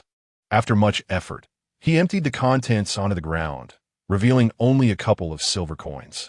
His strength was nearly depleted, and he turned to his wife, Song Xiashi, saying, "My dear, please help me find the money for our second sister-in-law. If mother refuses treatment, let us at least secure enough for father and ourselves." Determined, Song Hongshuo felt a surge of resolve, deeply saddened by the old woman's actions. Though Song Xiashi feared her mother-in-law, her concern for her youngest son outweighed her fear. A mother's instinct is unwavering throughout time. With newfound courage, she approached Song Hongshuo and began to search through the pile of clothing. Finally, she discovered 10 taels of silver sewn into the hem of one of the old woman's spring garments, the stitches so fine that they concealed the hidden wealth. Yet the weight had betrayed its location. After retrieving the silver, along with the earlier one tael, they had a total of 11 taels. Song Hongshuo presented the coins to Lu Yao, saying, "Sister-in-law, we have gathered 11 taels of silver. Please use this to treat father and me first. I will have my elder sister search for more." Song Hongchong, overhearing, became displeased and, appearing pale and weary, said, "Elder brother, as the ancients taught us, one should offer the pair first. Shouldn't you allow your younger brother to receive treatment first? Third brother, this silver was found by my wife and me. If you wish to be treated, let your wife assist you in your search. What I have is merely enough for father and me," Song Hongshuo replied, then turned to Lu Yao, urging, "Sister-in-law, please hurry. I am on the verge of another bout." Lu Yao had come solely to reclaim her rightful share of silver, and without hesitation, she promptly returned to retrieve the coins, appearing to place them in her satchel, but in truth, she stored them in her spatial pocket. Then, she produced a small vial of herbal pills, handing 2 to each of them. "This is the dosage for both of you, 2 pills each, 3 times a day. You will recover completely after finishing them." With trembling hands, Song Hongshuo accepted the pills, swiftly consuming 2 without hesitation, and did not forget to give 2 to the elder Song as well. Observing that both his brother and father had taken the medicine, and noting there were still extra, Song Hongchong implored, "Elder brother, please allow me to take 2 as well. I have sent my wife to search for silver, and I truly feel unwell." Seeing that Song Yansher was indeed still searching, Song Hongshuo poured out 2 pills for Song Hongchong. Song Hongchong hastily swallowed the pill, but its dryness caused him to choke, stretching his neck painfully as he struggled to force it down. At that moment, the frail Song Granny extended her bony hand, seeking her share, but Song Hongshuo turned his head away, feigning ignorance. In Chapter 59, I want you all to accompany my son in death. The old man of the Song family found himself in a precarious situation, akin to a clay idol crossing a river, unable to save himself. He also harbored resentment towards Song Granny, thus turning a blind eye to her pleas. Song Yansher had already rummaged through their bundle and found no silver. All the money had been taken by Song Xiashi. Yet, everyone knew that the Song family possessed more wealth than this. Where had the rest of the silver vanished? Lu Yao stood patiently by the side, waiting for Song Yansher to uncover some money, but as her patience waned, she turned to leave. Noticing Lu Yao's intention to depart, Song Hongchong quickly urged Song Yansher, "If there's nothing in the bundle, why not check on mother? She has a tendency to hide money on her person. See if there's anything on her." He then hastily addressed Lu Yao, "Sister-in-law, please wait. We have funds. I saw the second brother give mother a substantial amount. She has always been frugal, never spending it keeping it hidden on her. After saying this, Song Hongchong leaned against the stone wall, watching Lu Yao's retreating figure with longing. Lu Yao, her face betraying impatience, remarked, "Then do hurry. I'll grant you another 15 minutes. After that, I shall no longer wait." Meanwhile, Song Xiashi pleaded with Song Hongshuo, "Dear husband, our Lei is on the verge of unconsciousness. Could you administer some medicine to our son?" After taking the medicine, Song Hongshuo felt some relief in his stomach, yet his body remained devoid of strength. He attempted to push Song Xiashi away, but to no avail. With disdain, Song Hongshuo glared at Song Qingla and mused, "This is his retribution. Just moments ago, when I asked him to eat more meat, he acted like a hen protecting her chicks. Now, if he were to perish, I would not save him. Such an unfilial son. It would be as if I had never given him life." Understanding the futility of her pleas from the look in Song Hongshuo's eyes, Song Xiashi resolved to take a firmer approach. Summoning her courage, she pinned Song Hongshuo to the ground and reached into his bosom for the medicine bottle. Despite his weakened state, he was still a man, and her attempt to overpower him was fraught with danger. In a swift motion, Song Hongshuo seized Song Xiaxi's hand, using her own force to sit up, inadvertently toppling her. Seizing the opportunity, he clutched her hair fiercely, his heart filled with rage, gritting his teeth as he attempted to bash her head against the stone wall. Should her head strike the wall, death would be inevitable. The sharp edges of the stone were unforgiving, and in his fury, he summoned every ounce of remaining strength. At that critical moment, Lu Yao realized it was too late to intervene.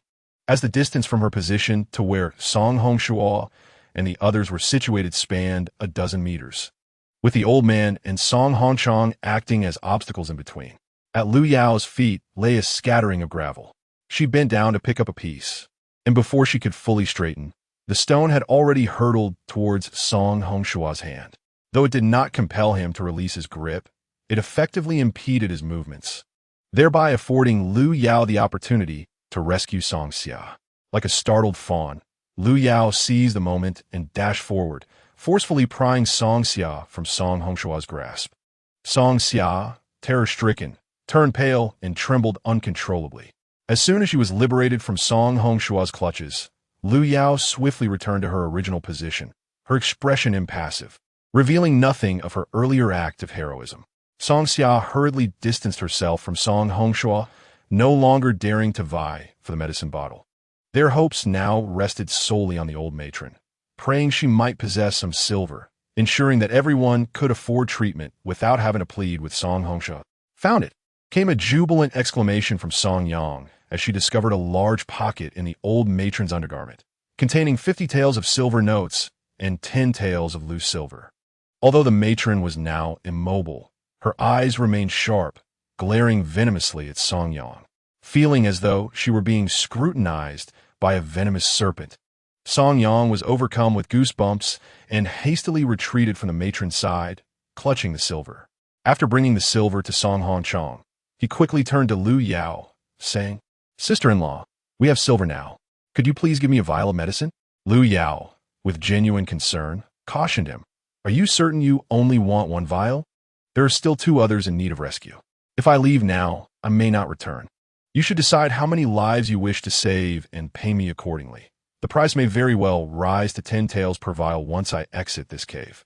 Song Xia interjected urgently, "Third brother, I implore you to spare some for my family's Lei. My Lei is in dire straits." Song Hongchong scoffed, "Elder sister, the child's own father has spoken. I cannot risk saving your child. However, I can save mother. I will offer 10 taels for a vial, rescuing both myself and mother." With that, Song Hongchong instructed Song Yang to hand over 10 taels to Lu Yao. In a straightforward exchange, Lu Yao accepted the 10 taels and retrieved a vial of medicine from her bundle, passing it to Song Yang. Song Xia, witnessing that no one in her family was willing to save her Lei, became frantic. She dashed to the cooking area, seized a cleaver, and stormed towards the resting individuals.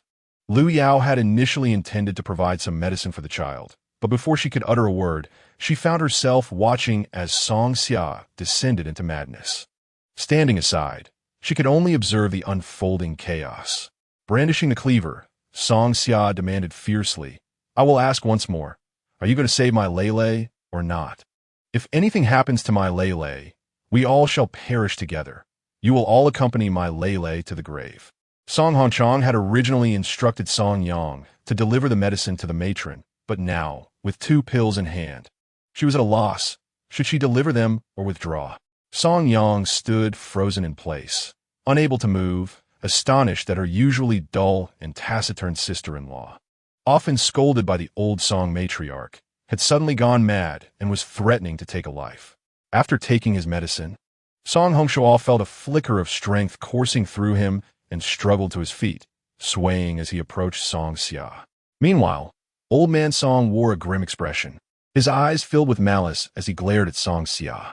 Song Hongchang, terrified, dared not utter a word. He knew he stood no chance against Song Xia and would only serve as cannon fodder.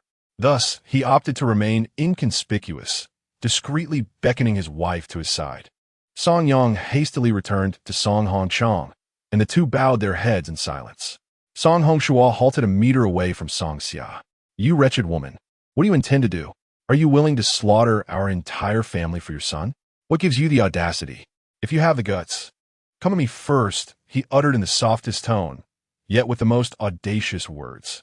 To his astonishment, as soon as his words fell, Song Xia lunged forward with a knife. Chapter 60. Blatant disdain. Song Hongshua felt a chill on the back of his hand, followed immediately by a piercing pain. In her frenzy, Song Xia stumbled over the bedding, causing the knife to slide off the back of Song Hongshua's hand and clatter to the ground.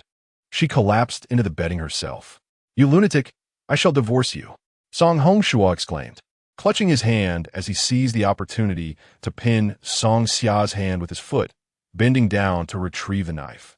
Lu Yao, witnessing Song Xia's failed attack, sighed inwardly. What a pity. She had hoped to see Song Hongshua bleed, but the conflict concluded so swiftly. Turning to Song Xia, Lu Yao offered, I have a vial of medicine specifically for children. You've earned 20 taels today, so consider this a complimentary gift. Take it for your son. After placing the medicine on the ground before Song Xia, she turned to leave. Song Xia's previously despondent eyes sparkled with newfound hope upon hearing Lu Yao's words. She scrambled to her feet, forcefully overturning Song Hongshua's foot from her hand.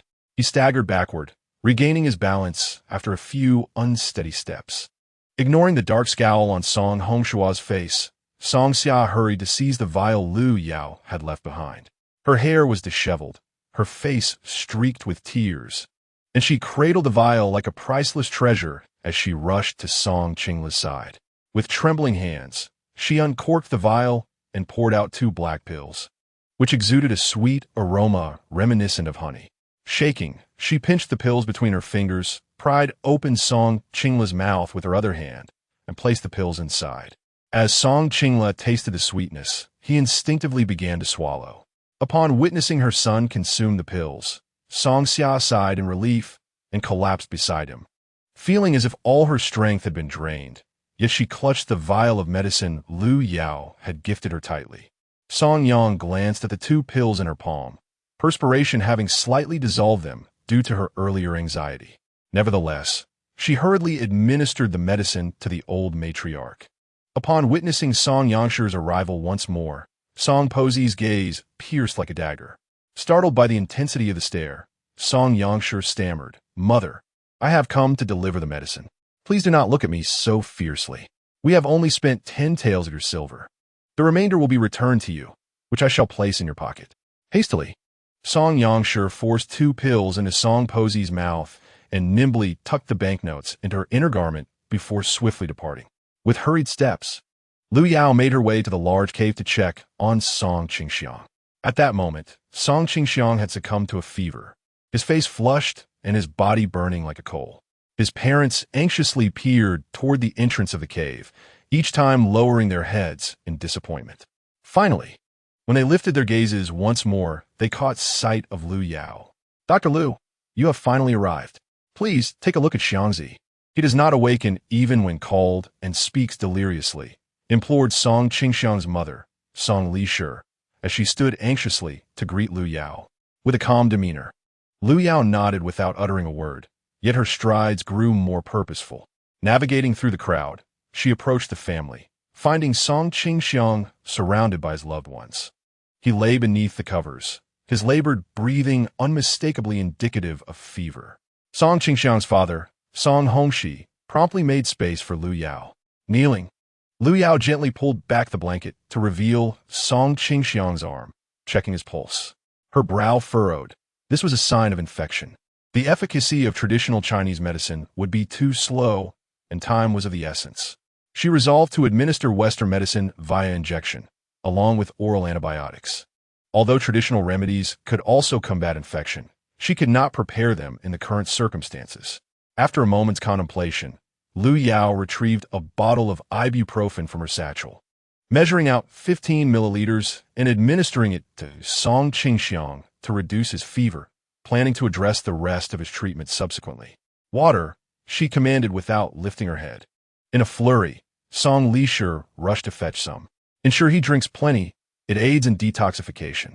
I will seek herbal remedies, but first, I must conduct a thorough examination. Everyone, turn around and shield him from prying eyes, Lu Yao instructed authoritatively, her tone leaving no room for dissent. Song Hongxi suspected Lu Yao wished to keep her medical knowledge concealed from others under the guise of an examination. He complied, guiding the family to form a protective circle around Song Qingxiang. Lu Yao swiftly produced a syringe and medication, expertly drawing the solution and administering the injection in a fluid motion. All done, she stated, adjusting Song Qingxiang's clothing as she addressed his family. Song Hongxi turned to observe his son, noting no immediate change, which left him puzzled but hesitant to voice any concerns.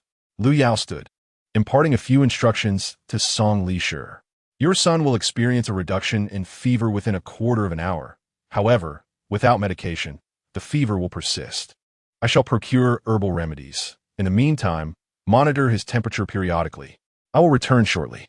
With that, she departed without a backward glance.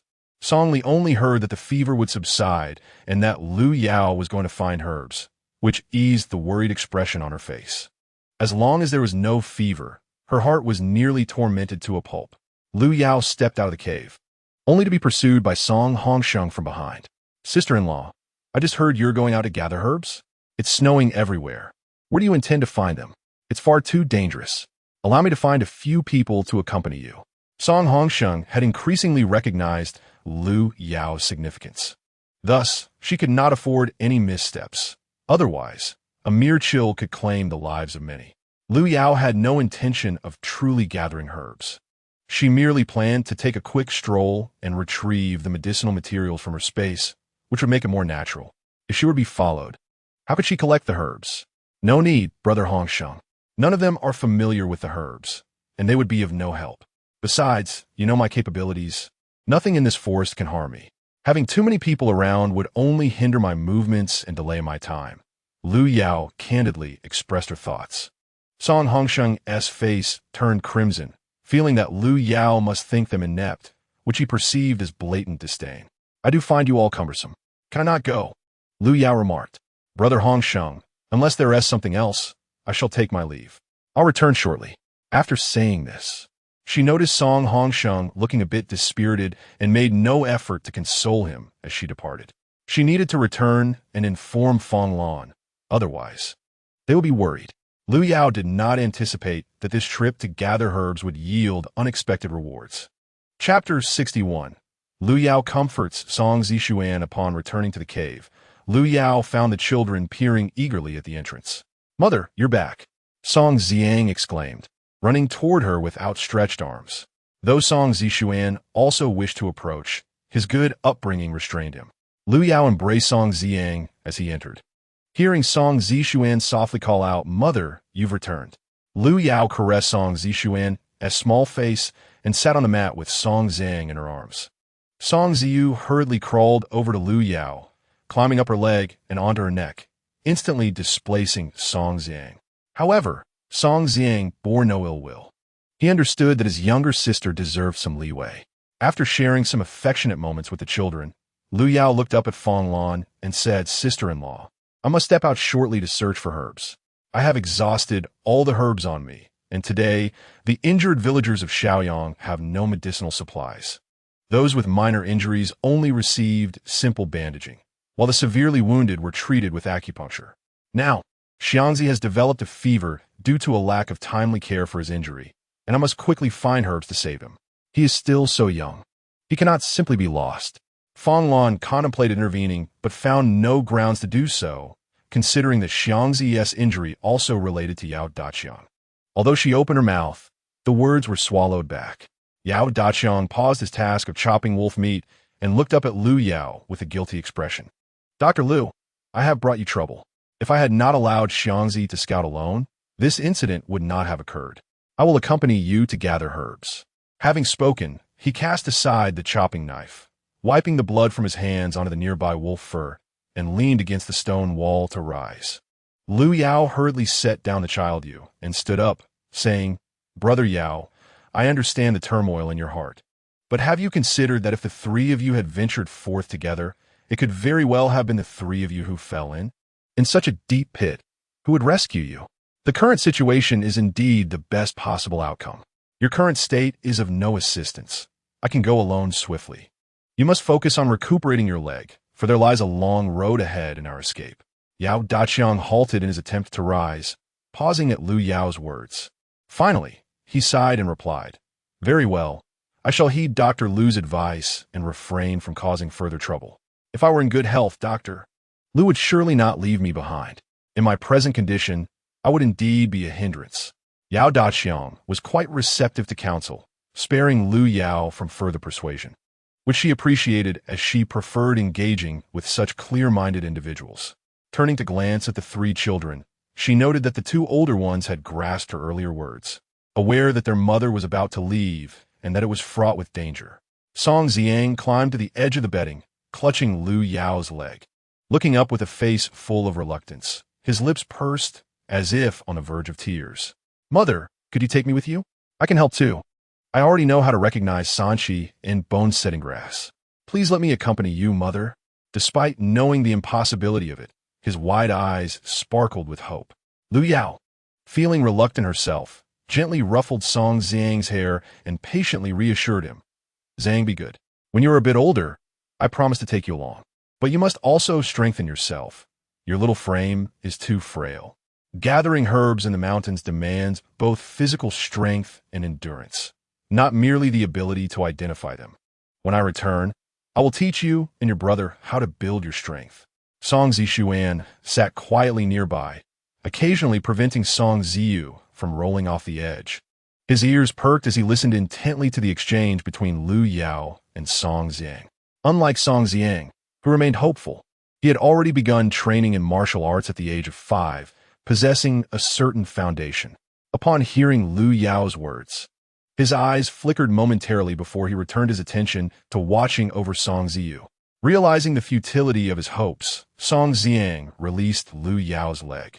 Sitting upright and adopting a serious demeanor, Mother, rest assured my brother and I will take good care of our sister. We will listen to Aunt Lan, so you need not worry. Please ensure your safe return. A wave of bittersweet emotion washed over Lu Yao. This child was so exceptionally well-behaved and understanding. Far beyond what was expected for his age, life had forced them into such maturity. She felt an urgent need to find a stable place for them, wishing to provide her children with a joyful childhood rather than the current existence filled with fear and the anxiety of being burdensome or abandoned. With her eyes glistening, she slightly raised her head and bit her lower lip. After a moment, she lowered her gaze to the three children, striving to muster a semblance of a smile. Children, Mother is leaving but will return shortly, bringing you some delicious treats. Upon hearing the delightful sounds of food, Song Ziyu, the glutton, was salivating profusely. With both hands propped on the bedding, she tilted her head back, her bright, glistening eyes wide open, and her small mouth continuously uttered so delicious, which elicited laughter from her two older brothers. Unable to resist, Lu Yao crouched down and gently kissed Song Ziyu before standing up. With a heavy heart, she turned away, resolutely striding out of the cave without looking back. Not far into her departure, Lu Yao sensed a pair of eyes watching her from behind. When she turned her head, she saw the small figure of Song Zishuan chasing after her. standing still as he gazed at her retreating silhouette. Lu Yao took a few steps back and softly embraced Song Zishuan, noticing his body stiffen momentarily before warm tears began to flow onto her neck. Releasing him, she observed Song Zishuan hurriedly wiping away his tears. Zishuan, if you wish to cry, then cry. There is no shame in it. Tears are one of the most profound ways for humans to express their emotions. We cry tears of joy, we weep in pain, and we shed tears when moved. During farewells, our unwillingness to part brings tears as well. No one will mock you for it. Rather, such expressions convey feelings that words cannot capture. You, dear child, bear too heavy a heart. I hope you can find joy. Though I may not know what you have endured, we must always look forward. Promise me to take good care of yourself, will you? Lu Yao's voice was gentle, gradually calming Song Zishuan's emotions. He nodded, then looked up and said, Mother, come back soon. I will take good care of the younger siblings. I will not let them fall into the hands of bad people again. Yes, I believe in you. Our Zishuan is the most obedient and understanding child, and a great helper to me. Lu Yao had always thought that Song Zishuan had forgotten the incident, but she realized that he had been carrying the weight of the last time Song Ziyang and Song Ziyu were taken away, feeling deeply guilty. However, this was something that required gradual understanding, not something that could be resolved in just a few words. Seeing the sky darkening, Lu Yao remembered she needed to check on Yao Shun that evening and could not afford to delay any longer. Zishuan quickly returned. Mother must go now. After saying this, she stood up, gently patted his shoulder, and turned him around, urging him to hurry inside. Once she saw him enter the cave, she strode away into the distance. Chapter 62. The legendary eight-leaf Lu Yao ventured alone into the wind and snow, swiftly disappearing into the dense forest. She retrieved a compass from her space. According to their escape route, she should head southeast. Thus, Lu Yao decided to scout the path, as she had come out for a purpose and hoped to gain something from the experience. As she hurried along, despite her body's frailty, she found herself stronger than many others. After all, the owner of this body had previously traveled far and wide with her father, performing for a living, so it took her several miles before she felt breathless. Lu Yao paused, slipping into her space. Having not bathed for several days, she took a hot shower and enjoyed a meal. After addressing her basic needs, she emerged once more to continue her journey. Fortunately, by this time, the snowfall outside had ceased. In the forest, the snow was unevenly distributed due to the sheltering trees. Some areas were thickly blanketed, while others were scarcely covered. Moreover, being deep in the mountains, the ground was interwoven with numerous vines and roots concealed beneath the snow. In the deeper snow, traversing was relatively easier, but in the shallower patches, one could easily stumble and fall. Lu Yao retrieved a mountaineering pole from the storage room on the third floor, significantly enhancing her pace. After approximately half an hour, fatigue began to set in, and she relied solely on her tenacity to persevere. She glanced at the compass in her hand, confirming she was still on the correct path, and continued onward for another quarter of an hour when suddenly, a precipice loomed ahead. Had Lu Yao not been cautious, she might have unwittingly stepped off the edge into the abyss. The entire forest was blanketed in white snow, interspersed with clusters of trees, creating a disorienting vista. From a distance, the dense thicket ahead appeared to be an impenetrable mass, obscuring the sheer drop. A cold sweat broke out on Lu Yao's brow as she barely managed to halt her advance. Peering down, she realized the depths were utterly concealed from view. It was evident that if she were to continue her journey the following day, she must circumvent this perilous sight. Lu Yao etched the surroundings into her memory, intending to inform Yao Daqiang to prevent any missteps during their navigation. Having surveyed the precipice, she found nothing particularly noteworthy and resolved to return, as her absence had already stretched too long, and her companions would soon grow concerned. Retracing her steps along the path she had come, Lu Yao had taken only a few paces when, without warning, she stepped into thin air. A gasp escaped her lips as she plummeted downward. Instinctively, her hands flailed, and her palm brushed against a vine. Grasping it with a swift motion, she managed to slow her descent, although the rough surface had already abraded her skin. A fiery sensation coursed through her palm, prompting a slight furrow of her brow, yet her grip did not waver. At last, she stabilized her body midair, one hand firmly clutching the vine, while the other retrieved a flashlight from her belongings. As the beam flickered to life, Lu Yao inhaled deeply, observing that the surrounding vines appeared like serpents hanging in the darkness, cascading downwards. Below lay a cavern, its floor comprised of unforgiving boulders. Had she fallen directly onto them, her life would have surely been forfeit. Clenching the flashlight between her teeth, she ascended the vine with her free hand. Like an agile monkey, she gradually descended until her feet met the solid rock, at which point she released her grip. Removing the flashlight from her mouth, she illuminated her surroundings, revealing an impenetrable darkness where one could not see one's hand before one's face. Yet, Lu Yao sensed a gentle breeze wafting through, one that bore a hint of spring warmth rather than the biting chill of winter. Following the direction of the wind, she ventured along the stone wall, navigating the rugged terrain composed of massive boulders interspersed with gaps. Caution was imperative with each step. After a quarter of an hour, Lu Yao finally arrived at the mouth of the cave.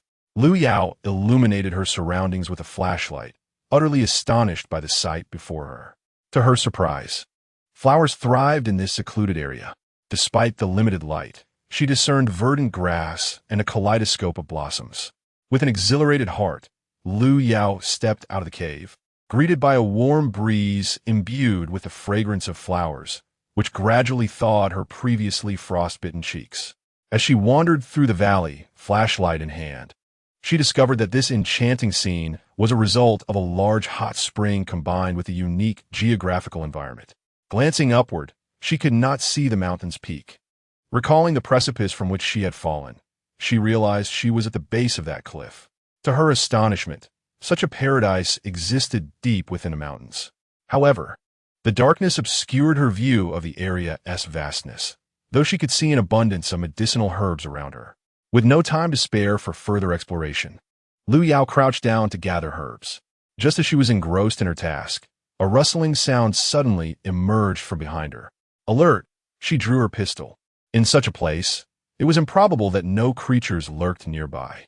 Earlier, in her haste, she had neglected a thorough investigation, but now, upon hearing the noise, her senses were heightened. She swept her flashlight across the underbrush and spotted something swiftly moving in the grass about 10 meters away. Swallowing hard, Lu Yao firmly gripped her flashlight with one hand while her other hovered over the trigger, ready to fire at the slightest hint of danger. However, the sound abruptly ceased. Having shifted direction toward her left, she directed the flashlight to the left, noting that about 30 meters away lay a sheer cliff, standing at the heart of the valley. She relaxed only when the noise receded into the distance. Nevertheless, she had no intention of pursuing whatever creature it was. Nighttime in the wilderness harbored countless dangers, and she was unfamiliar with her surroundings, making rash actions unwise. Sensing the threat had passed, Lu Yao resumed her herb gathering, quickly finishing the 3-7 plants before her, collecting 5 or 6 specimens, along with 2 white peonies. After depleting the herbs from that spot, she moved to a new location and discovered perilla and windbreak, the latter being a perennial plant. It seemed that this place had never been disturbed by human hands, resulting in a rich abundance of herbs, some of which were quite aged. Suddenly, Lu Yao's eyes sparkled as she beheld ginseng, an 8-leaf variety. This specimen boasted 2 tiers of leaves on its main stem, also known as 2-layered, with each tier sporting 4 forks, collectively termed 4-leaf. The rare occurrence of such ginseng required not only time, but also the right environment and a stroke of fortune. Lu Yao was immensely astonished. Never had she imagined encountering the legendary 8-leaf ginseng in her lifetime. It was rumored that such plants possessed spiritual essence, and she wondered about the truth of these tales. Moreover, it was said that mystical entities were invariably guarded by toxic creatures. Reflecting on the rustling sound she had heard earlier, could have been a guardian of this ginseng? Had it been on the hunt? However, to excavate the ginseng completely, Lu Yao would need at least 2 hours. She sensed that a battle was imminent that night. Chapter 63. Lu Yao encounters peril. Lu Yao could no longer afford to think too much. Recalling her grandfather's teachings, She knew that such spiritual entities must first be tied with a red string. After rummaging through her space for quite some time, she finally found a set of red autumn clothing, a gift from her mother during her coming-of-age year, which she had never had the chance to wear before it vanished. With a sigh, Lu Yao tore a strip from the top and tied it around the ginseng's leaves before retrieving her tools to begin the excavation. Just as she started, she heard a rustling sound rapidly approaching her. Lu Yao quickly straightened up and shone her flashlight into the thicket. This time, the proximity allowed her to discern the creature before her, a 3-meter-long snake, as thick as an arm, adorned in a colorful pattern, swiftly slithering towards her while flicking its tongue. A chill of sweat broke out over Lu Yao, yet she remained composed. Drawing her pistol, she aimed directly at the snake's head and fired. The sound reverberated through the empty valley without disturbing any other creatures. Lu Yao paid little mind to the unusual silence, her focus unwavering on the serpent. To her astonishment, the snake evaded her shot. Rising its upper body, it locked eyes with her from a distance. Changing to a silenced pistol, she fired again, this time inflicting significant injury upon the serpent, though not delivering a fatal blow. The snake turned to flee, but Lu Yao could not allow it to escape. Such creatures bore grudges, and sparing it would certainly invite retribution under the cover of night.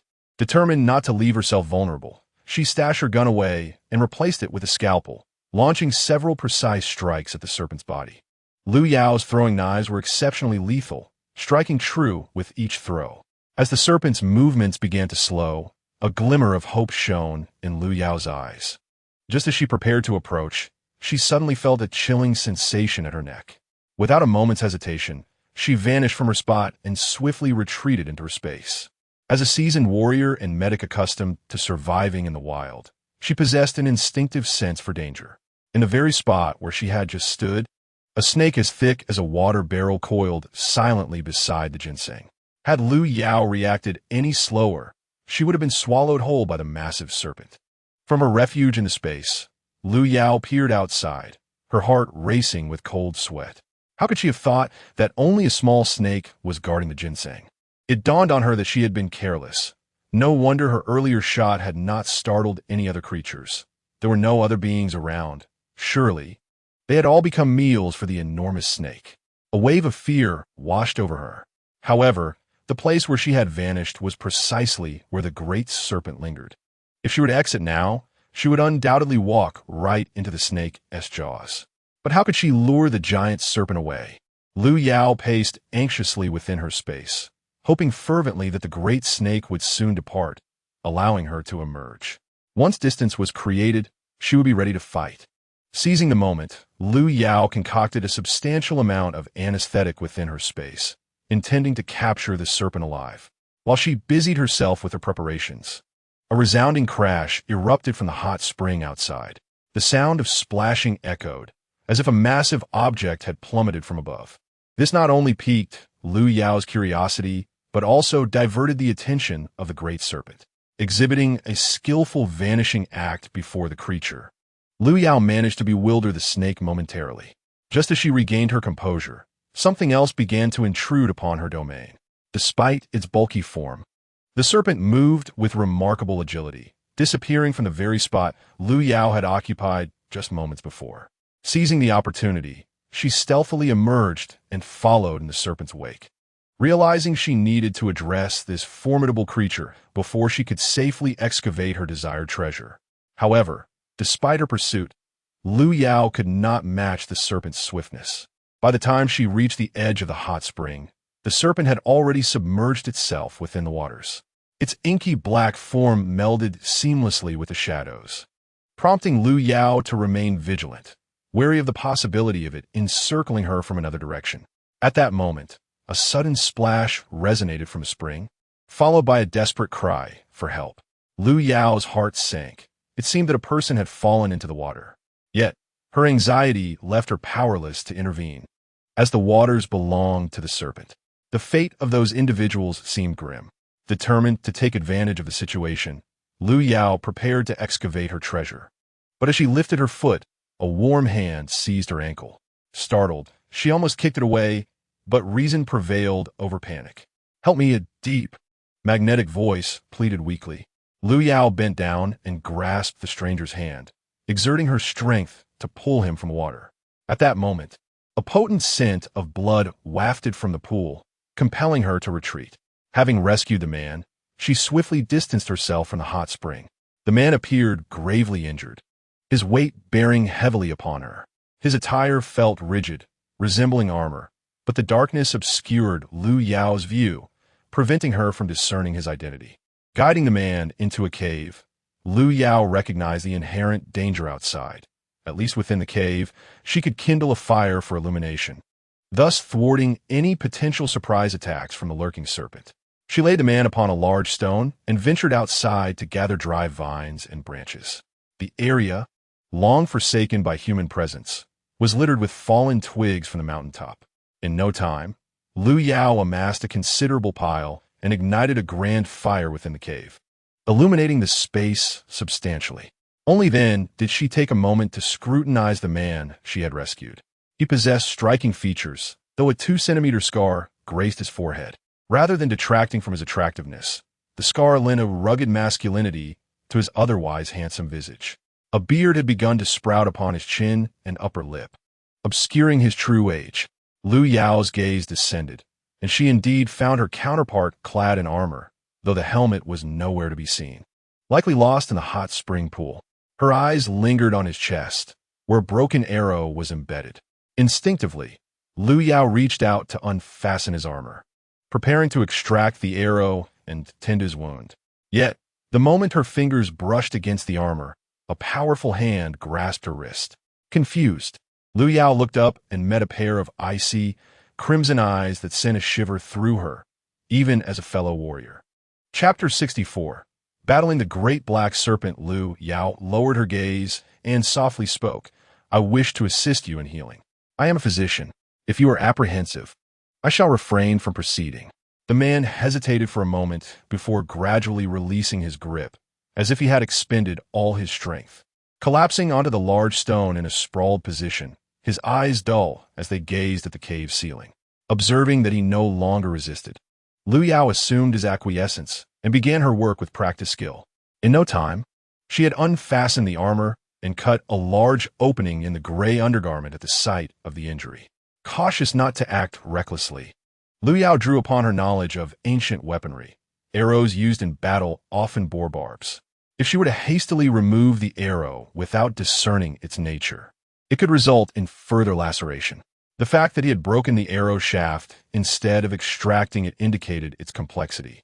Using her forceps, she pried open the wound and discovered 2 hard objects at the top of the arrowhead. These must be the barbs. Fortunately, the arrow had not pierced his heart. Otherwise, he would likely have succumbed by now. Bear with me. I must extract the arrow. The arrow you suffered from is barbed, necessitating an incision to remove the arrowhead before suturing. I wonder if you can endure this? Lu Yao informed him of her findings and the treatment plan. The man merely grunted in response, offering no further words. Although Lu Yao had anesthetics in her possession, she deemed it unwise to use them, as this man appeared formidable, and she couldn't afford to reveal her resources. As soon as he finished speaking, Lu Yao utilized a sterilized scalpel to open the wound. Remarkably, the man did not flinch, though the tightness of his clenched fists betrayed his emotions. Observing his capacity for pain, Lu Yao, in her role as a physician, offered a kind reassurance. Endure a little longer. It will soon be over. After a quarter of an hour's effort, she successfully extracted the arrowhead and immediately set about suturing the wound with prepared thread. Throughout the process, the man remained silent. Yet the cold sweat on his brow and the prominent veins on his temples revealed his struggle to endure. Lu Yao was deeply impressed by his tenacity. As a soldier herself, she recognized the exceptional prowess of the man before her. Consequently, she hastened her movements. Once the suturing was completed, Lu Yao wrapped the wound with cloth strips, gently wiping the sweat from his forehead. Just as she finished tidying up her instruments, she was suddenly lifted into the air, cradled in the man's arms as he retreated a full yard. Momentarily bewildered, Lu Yao wondered what his intentions were, but soon became clear to her. Due to the pervasive scent of blood and the nauseating odor in the air, although Lu Yao could not discern clearly, She sensed that the great serpent was not far from the two of them. She couldn't help but glance at the man, wondering how he possessed such keen vision. While she relied solely on her sense of smell and intuition to gauge the serpent's position, it seemed as though he could see the creature with clarity. Before Lu Yao could voice her curiosity, a wave of repulsive, fishy wind surged towards them. The man swiftly embraced Lu Yao's waist and leaped to a distance of about 2 zhang. If the first time had taken her by surprise, this time she distinctly felt him lifting her into the air as they moved. Lu Yao's perception of reality was once again upended. Could it be that such lightness and movement truly existed in this world?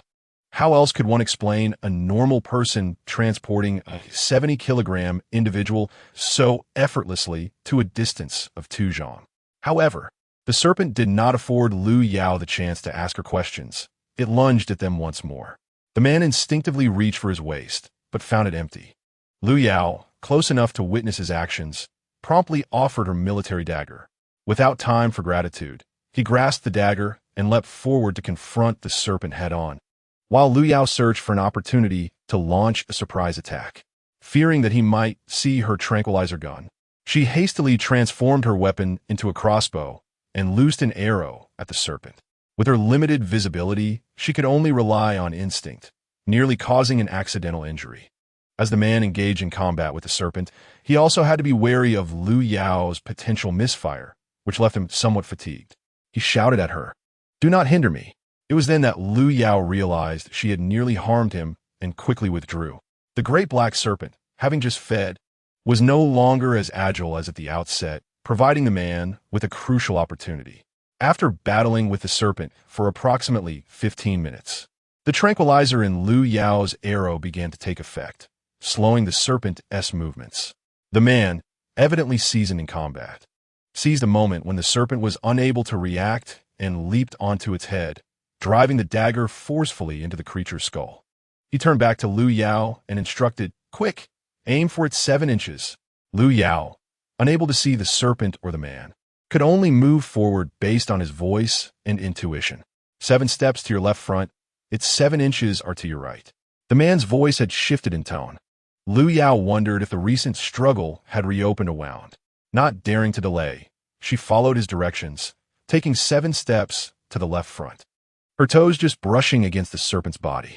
The serpent, stung by the pain, thrashed violently, yet the man held its head firmly in place. Its tail writhed incessantly, nearly flinging Lu Yao off balance.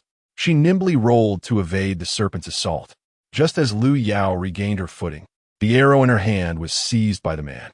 She heard a squelching sound, indicating that he had successfully embedded the arrow into the serpent's flesh. Immediately after, there was a thud, the sound of the man collapsing. Lu Yao hurriedly groped her way towards him, calling out, "Hey, what happened to you?" But there was no response. It seemed he had succumbed to unconsciousness. Lu Yao finally dared to illuminate the surroundings with her flashlight. The scene before her rendered her momentarily speechless. On the ground lay a massive black serpent, stretching several meters in length, its belly swollen and motionless, with Lu Yao's dagger and arrow embedded in its head and neck. To ensure her peace of mind, Lu Yao proceeded to eviscerate the serpent, from which several corpses, enveloped in a viscous layer, tumbled out. Having witnessed death numerous times, Lu Yao felt no fear. She extracted the serpent's gallbladder with her dagger, preserving it within her spatial storage, before attending to the unconscious man. She observed that his wounds had opened, his chest stained with crimson. Lu Yao rewrapped his injuries, this time sprinkling hemostatic powder over the wounds. As she dressed him, her gaze inadvertently fell upon a badge hanging from his waist, inscribed with the character for Jing.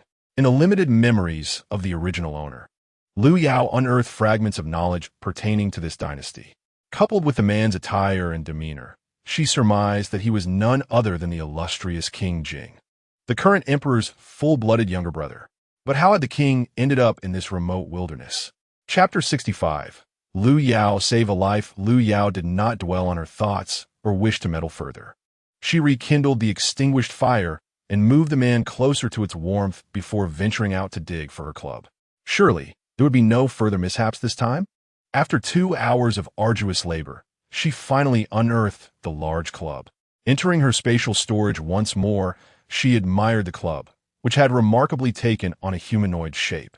Likely crafted over millennia. Lu Yao kissed the ginseng with excitement, imagining her grandfather's reaction, which might well induce a spike in his blood pressure. Once she steadied her emotions, she emerged from her spatial realm. Glancing at the time, she cursed under her breath. She needed to hurry back. She wondered if Xiangzi had begun to feel the heat by now. Yet, her gaze returned to the man before her. Should she take him along, or leave him behind? Would abandoning him here pose a danger? Lu Yao found herself in a quandary. She looked at the massive serpent on the ground, contemplating dragging it away. It could yield a substantial amount of meat, enough to feed everyone at least once. As she weighed her options between the serpent and the man, and considered the towering cliff before her, she realized that transporting all these items would pose a significant challenge. Ultimately, Lu Yao decided against taking anything. After all, she had already bandaged the man. If fate favored him, he would likely survive, especially given his martial prowess. With her mind made up, she strode decisively towards the entrance of the cave from which she had come. Passing by the man, she glanced down and fortuitously overheard him mumbling, "Drive out the barbarians. Swear to defend the nation. As a son of Dongshin, I shall not yield. Do not stop me, do not stop me." Lu Yao's resolve wavered. She looked up at the dark ceiling of the cave, her sense of duty compelling her not to abandon a patriot in such dire straits. Without hesitation, she hoisted him onto her back and began the arduous journey toward the exit. As she approached the cave entrance, Lu Yao utilized a rope from her spatial realm to secure the man onto her back. After tightening the bindings, she grasped a vine hanging above and pulled down with considerable force. It held firm enough. As long as it did not snap midair, they would avoid a catastrophic fall. After much effort and 3/4 of an hour, Lu Yao finally reached the summit. Exhausted, she leaned back against the man, panting heavily. Looking down, she observed the opening from which she had fallen, its size reminiscent of the great serpent that resided there. However, due to the winter season, the serpent had not emerged for some time, allowing the entrance to become overgrown with weeds and vines, shrouded beneath a blanket of snow, which had caused Lu Yao to miss her footing. After resting for a while, she untied the rope from her body. The most arduous part was complete. Now, it was merely a matter of transporting the man back to the cave, a task significantly simpler than the ascent. Lu Yao cut several vines and roughly fashioned a makeshift stretcher, tossing the man onto it and pulling it along as she walked. Following the compass's direction, she trekked northwest for an hour before finally spotting the cave. However, upon glancing back at the unconscious figure on the stretcher, she noticed that his attire was rather conspicuous, prompting her to remove it. Without hesitation, Lu Yao roughly stripped the armor from him, retrieved a bedsheet from her spatial realm, and tore off a piece to wrap the armor, tucking it away for later when he would awaken. At the cave's entrance stood an anxious figure pacing back and forth, glancing into the distance as if the darkness would alleviate his unease. As Lu Yao's silhouette gradually emerged at the cave mouth, a voice called out urgently, "Dr. Lu, you have finally returned." Upon lifting her gaze, Lu Yao saw Song Hongxi waiting for her. A sense of foreboding washed over her. Could it be that Song Qingxiang had begun to fever again? She hurriedly pulled the stretcher forward. "Is Xiangzi experiencing fever again?" she inquired as she drew closer. Song Hongxi's brow furrowed deeply, and he nodded. "Dr. Lu, Xiangzi has developed a fever again. We have been trying to cool him down, but his temperature refuses to drop." Lu Yao glanced back once more, then directed her attention to her own cave. "You should return and move Xiangzi into my cave. There are too many people on your side, and the air is stagnant, which could exacerbate his condition." "All right, I will go fetch Xiangzi right away," Song Hongxi replied as he stepped back inside, the urgency evident in his voice. Lu Yao hastened to bring the man into the cave. At this hour, everyone was deep in slumber, having not rested well over the past few days and thus slept soundly. She pulled the man inside without anyone noticing and covered him with a blanket, which she had retrieved from her spatial realm, as there were no extra blankets available here. Just as she settled the man, Song Hongxi and his wife arrived with Song Qingxiang. "Shoo!" Lu Yao quickly hushed the couple. Song Hongxi immediately fell silent as his wife whispered, "Dr. Lu, Please take a look at Xiangzi. I implore you to save him. Lu Yao gestured toward the ground, indicating for Song Hongxi to lay the patient down. She then crouched beside Song Qingxiang, feeling his pulse, her expression growing increasingly grave. In her mind, she had already formulated a prescription, realizing that a combination of traditional and Western medicine was imperative. The concoction included 9 grams each of Qianghua, Fanfeng, and Sangju, 3 grams of Xixin, and 7 grams each of Chuanxiong, Baiji, Shengdi Huang, Huanqin, and Ganshao to be administered hot for sweating. Lu Yao released her hold and retrieved a packet of medicine from her bundle, handing it to Song Hongxi. Take this medicine and prepare it, reducing 3 bowls of water to 1, and bring it over while it's still warm. All right, I shall do so, Song Hongxi replied, taking the packet. But it was swiftly snatched away by his wife, Song Lisher. Your hands are too clumsy. How could you prepare medicine? I will handle it. You stay here with Xiangzi. Cradling the medicine as if it were a precious treasure, Song Lisher hurried towards their cave. Lu Yao observed Song Hongxi's hesitance and advised him. You should return as well. Your presence here is of no assistance. This cave is small, and too many people are not conducive. You need not worry about Xiangzi. Just rest and come back at dawn to take him home. After a moment of indecision, Song Hongxi ultimately acquiesced to Lu Yao's counsel, glancing back several times as he made his way back to the cave. Once Lu Yao had sent Song Qingxiang's parents away, she quickly retrieved a syringe from her supplies to administer an injection to him. Since Song Lisher was already preparing medicine, Lu Yao could not give Song Qingxiang ibuprofen to reduce his fever. She had to rely on physical methods instead. After a flurry of activity, she glanced at Yao Shan, noting his restless sleep, undoubtedly disturbed by the pain he felt. Lu Yao lit a calming incense in the corner, and after a quarter of an hour, the occupants of the cave fell into a deeper slumber, including Fong Lan, who had shown signs of waking but now drifted back into a profound sleep. Lu Yao looked at Fong Lan's 3 children. Their little heads nestled together in peaceful sleep, and a gentle smile graced her face. Chapter 66. Lu Yao performed surgery at that moment. Song Lisher entered, holding a bowl of dark medicinal liquid. Dr. Lu, the medicine is ready, she said softly. Lu Yao stood, approached Song Qingxiang, and accepted the bowl from Song Lisher. Sister-in-law, you should rest. I can manage here. I have specialized tools for administering medicine. You need to ensure you don't exhaust yourself, or else there will be no one to care for Xiangzi. As she set the bowl on a nearby stone, she continued, Please take care of yourself. Song Lisher felt a twinge of concern, but recognizing that Lu Yao was personally overseeing things, she refrained from arguing. She glanced at Xiangzi, sensing he might be recovering from a fever, and realized once again that Dr. Lu possessed the means to help.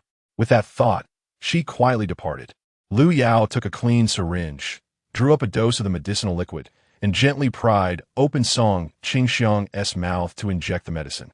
Due to his fever, he was parched, and as the liquid flowed into his mouth, he instinctively began to swallow. However, the bitter taste caused him to grimace. Yet Lu Yao continued to administer the medicine undeterred. A bowl of medicinal concoction was administered in 5 or 6 intervals, with not a single drop wasted, prompting Lu Yao to silently commend herself. She subsequently transported Song Qingxiang and Yao Shan into her space, placing Song Qingxiang on the first floor to inhale calming incense, ensuring he could rest adequately. Yao Shan was taken to the second floor for examination. After a thorough assessment, Lu Yao discovered that although Yao Shan's ribs were fractured, fortunately, they had not pierced any internal organs. However, surgical intervention was necessary to realign the broken ribs. Glancing at the clock on the wall, Lu Yao noted it was 4 in the morning. The surgery would require at least 2 hours, and time was of the essence. Exiting the space alone, she observed that the individuals in the cave were still sound asleep, and she stepped outside. In the blink of an eye, Lu Yao entered the dense forest before slipping back into her space, ensuring that when others awoke the next day, she would not encounter anyone upon her emergence. Once inside the space, Lu Yao commenced preparations for the surgery, sterilizing, administering anesthesia, and arranging the necessary instruments. As she had no assistance, everything had to be within her reach. With all preparations complete, Lu Yao took a deep breath and began the operation. Yao Shun, under full anesthesia, was completely unconscious. An hour and 50 minutes later, Lu Yao concluded the surgery, utterly exhausted after another night devoid of sleep. She made her way to the first floor to check on Song Qingxiang, finding that his fever had broken and his breathing was steady, which relieved her. This hurdle had been successfully navigated. She hastily extracted both individuals from the space. Voices were already emerging from the cave. Where has she gone? I just dozed for a moment. Can Dr. Lu manage 2 patients alone? This is truly infuriating. As Lu Yao approached, she overheard Song Lishi's anxious voice. Calm down, sister. Dr. Lu must have taken them for treatment. They won't be lost. Fong Lan attempted to reassure Song Lishi, though her tone betrayed a hint of urgency. Sister-in-law, I'm back. Lu Yao's clear voice interrupted their conversation. Song Lishi rushed out to meet her, only to find Lu Yao alone, with no one else in tow. Immediately, she grasped Lu Yao's arm and inquired, Dr. Lu, where's my Xiangzi? Both Song Qingxiang and Yao Shun had fevers last night, and I have moved them out. They are fine now, so there is no need for concern, Lu Yao succinctly explained, urging Song Lishi to call for help. All right, I will fetch his father immediately. Song Lishi hurriedly dashed out of the cave.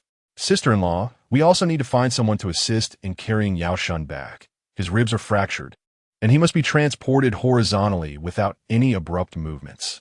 I have just performed treatment, so we will need 2 people to carry him. Understood, I will go fetch assistance. Fong Lan replied, quickly heading towards the nearby larger cave.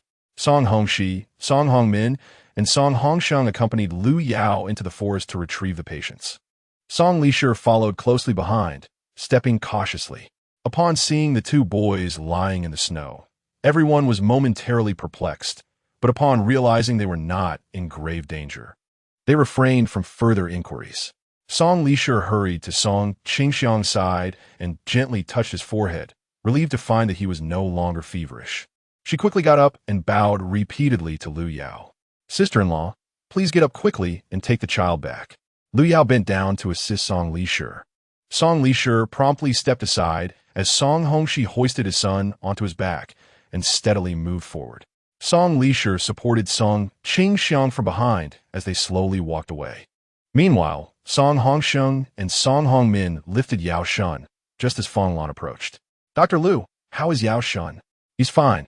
He just needs to recuperate. In time, he will be no different from others. He has a solid constitution and will recover easily, so there is no need for concern.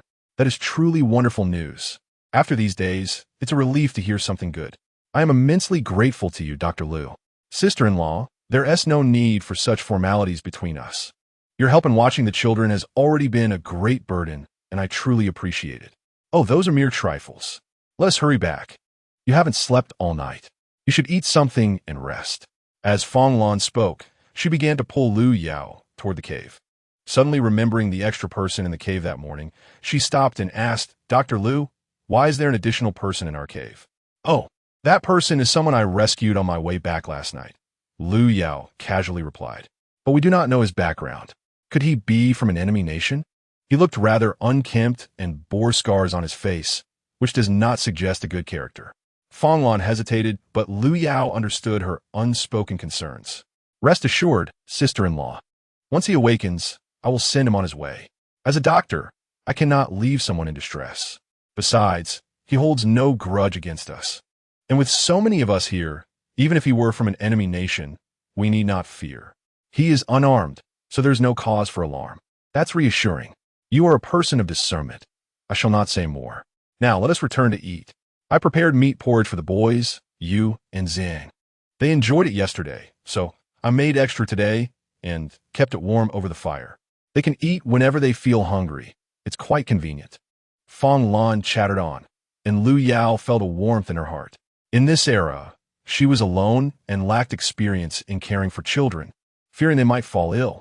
Fortunately, she had encountered Fong Lan. Sister-in-law, I cannot thank you enough. Your thoughtfulness is remarkable. No wonder the children are so fond of you. They know who truly cares for them. I have heard about your situation. You are still a young lady with no experience in looking after children, and it has been a struggle for you. From now on, I will take charge of the children. I have raised 4 and have ample experience, so you need not worry. As Fong Lan sighed in sympathy for Lu Yao, she comforted her not to be anxious. As they conversed, they arrived at the cave. Lu Yao immediately spotted the person she had rescued, surrounded by Song Zishuan and Song Ziang. Chapter 67. Song Zishuan's inner turmoil. Lu Yao rushed over, but perhaps due to their engrossed attention, they failed to notice her approaching from behind. Brother, as I observed this, Song Ziang was abruptly silenced by Song Zishuan, who covered his mouth. Ziang, do not speak recklessly. We do not know him, understood? Song Zishuan whispered with a serious tone. Although Song Zhang was perplexed as to why they would pretend not to know someone they clearly recognized, he decided to heed his brother's words, acknowledging, I understand, brother. Upon lifting his gaze, Song Zhang noticed Lu Yao standing behind Song Zishuan. Uncertain whether Lu Yao had heard his earlier remark, he felt a twinge of trepidation and looked towards Song Zishuan for reassurance. Hearing Song Ziang call for their mother, Song Zishuan quickly turned, relieved to see Lu Yao's gaze fixated on the man before them. He silently exhaled, confident that their mother had not overheard their conversation. Her attention was directed towards Uncle Jing, indicating that she had not caught wind of their exchange. Mother, you have returned. Although Song Zishuan felt this way, a hint of guilt lingered within him, for he harbored secrets from their mother. He knew he was not behaving like a good child, yet he was determined not to involve her in his quest for vengeance until he was capable of handling it alone, sparing her from any repercussions. Lu Yao, maintaining her gentle demeanor, crouched down and inquired, What are you two looking at? I could hear you whispering from afar. What secrets are you sharing? Finally reassured by her words, Song Zishuan felt a weight lift from his chest. Indeed, their mother had not overheard their conversation. Noticing both children relax simultaneously, a fleeting glimmer of disappointment crossed Lu Yao's eyes. It seemed they had yet to fully accept her.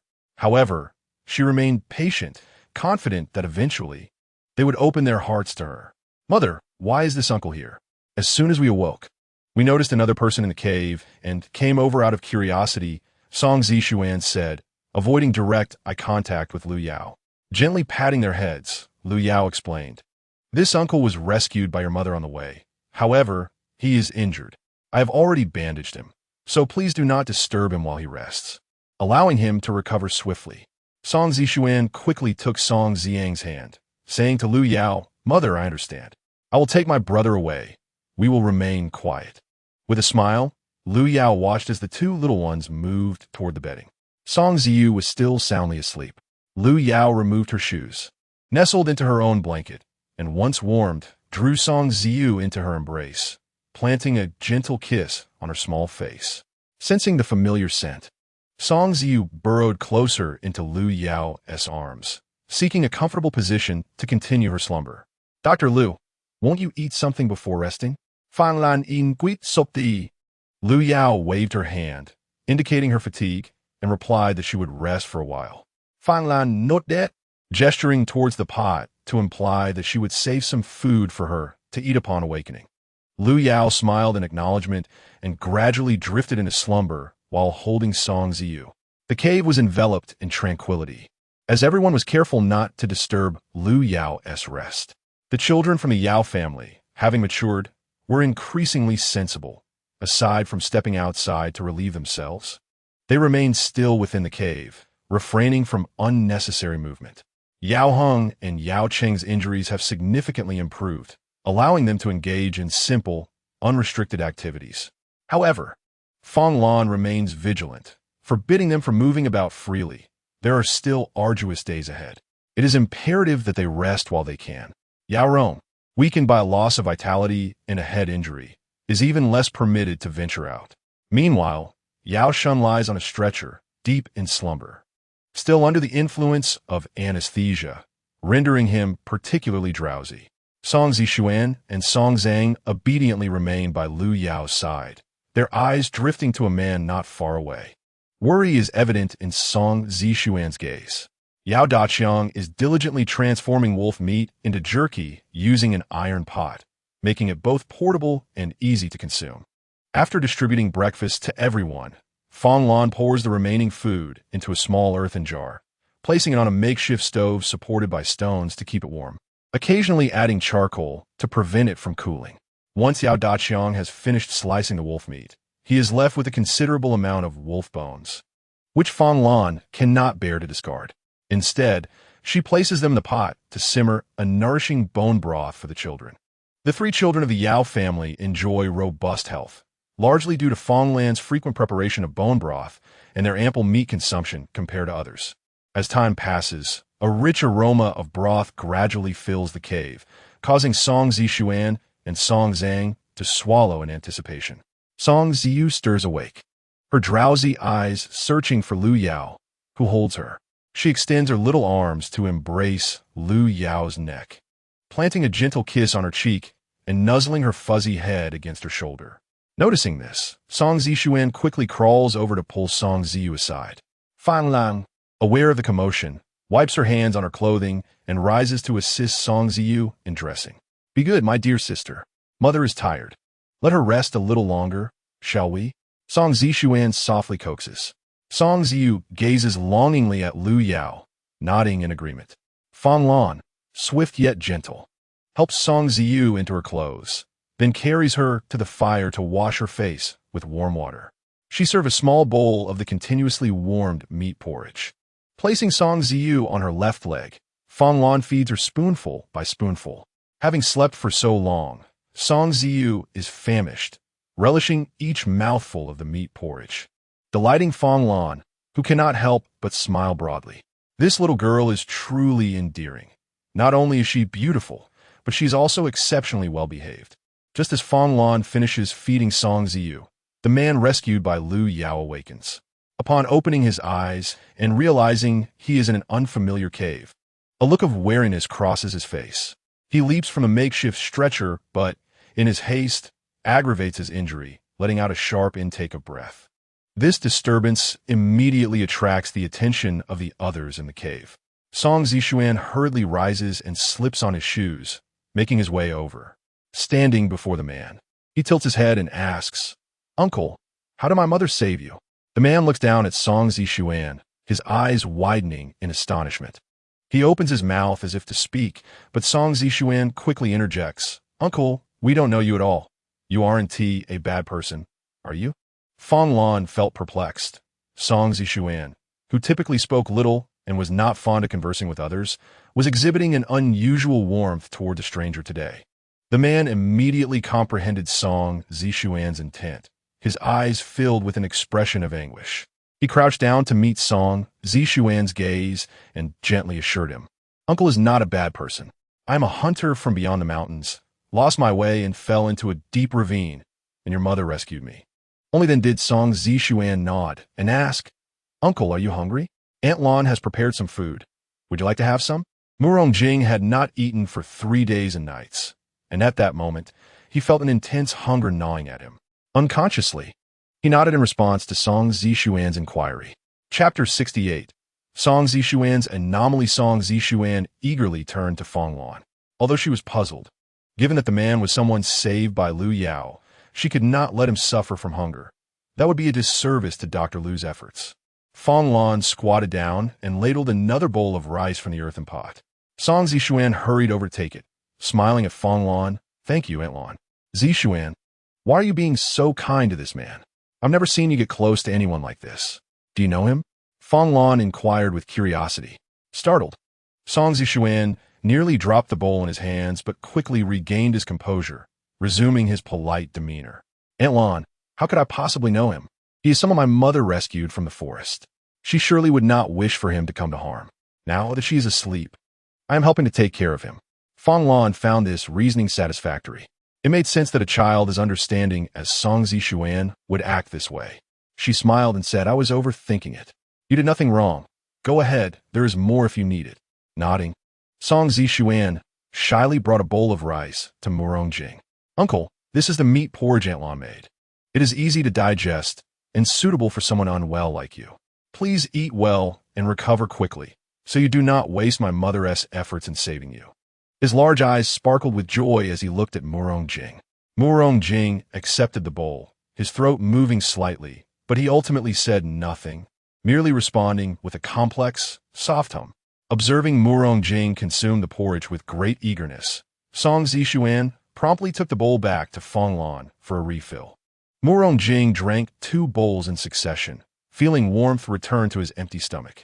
As Song Zishuan helped Murong Jing sit on a nearby stone, he noticed that Murong Jing was only clad in a thin garment. He quickly gathered the blanket that had fallen from the stretcher and approached Murong Jing. However, being so small, he was nearly obscured by the blanket as he stumbled towards him.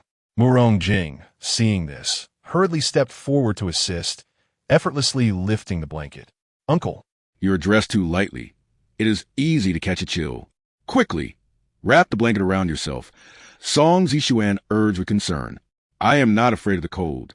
"See, my hands are still warm," Murong Jing replied, grasping Song Zishuan's small hand as large one. Their hands clasped tightly, and an unusual emotion flickered in their eyes. Yao Daqiang observed Murong Jing and felt that the man possessed an aura akin to that of a king of beasts, exuding a natural nobility. As I observed Murong Jing seated there, the temperature in the surrounding air seemed to drop several degrees.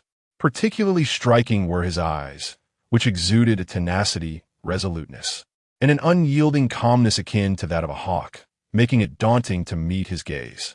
Yao Daqiang was diligently engaged in his task, meticulously transforming the 3 wolves, along with the 1 wolf that Lu Yao already possessed, into jerky, resulting in a total of 4. The aroma of the jerky permeated every crevice of the cave. Song Xiang, with his short legs, clumsily maneuvered across the bedding to reach Yao Daqiang, his tiny nostrils flaring as he inhaled the enticing scent of the jerky. "Xiang, are you tempted? Here, take these and share with your brother. The freshly made jerky is the most delectable," Yao Daqiang said with a hearty smile. Observing Song Xiang's eager demeanor, Song Xiang hesitated, knowing well that the jerky was a vital food supply for their group and could not be consumed carelessly. Therefore, he cautiously snatched 3 strips of meat with his small hands and, revealing a toothy grin, said, "Uncle Yao, I'll take 2 to taste and satisfy my craving. The rest is needed for our provisions." With that, he turned and dashed off to share with Song Zishuan and Murong Jing. Fong Lan called after him, "Slow down. Don't trip." Song Xiang turned back with a beaming smile. The commotion stirred Lu Yao from her slumber. She was a light sleeper, her thoughts lingering on a large serpent in the valley, which looked remarkably nourishing. One could only wonder how many fine delicacies it had consumed in these deep mountains to grow so formidable.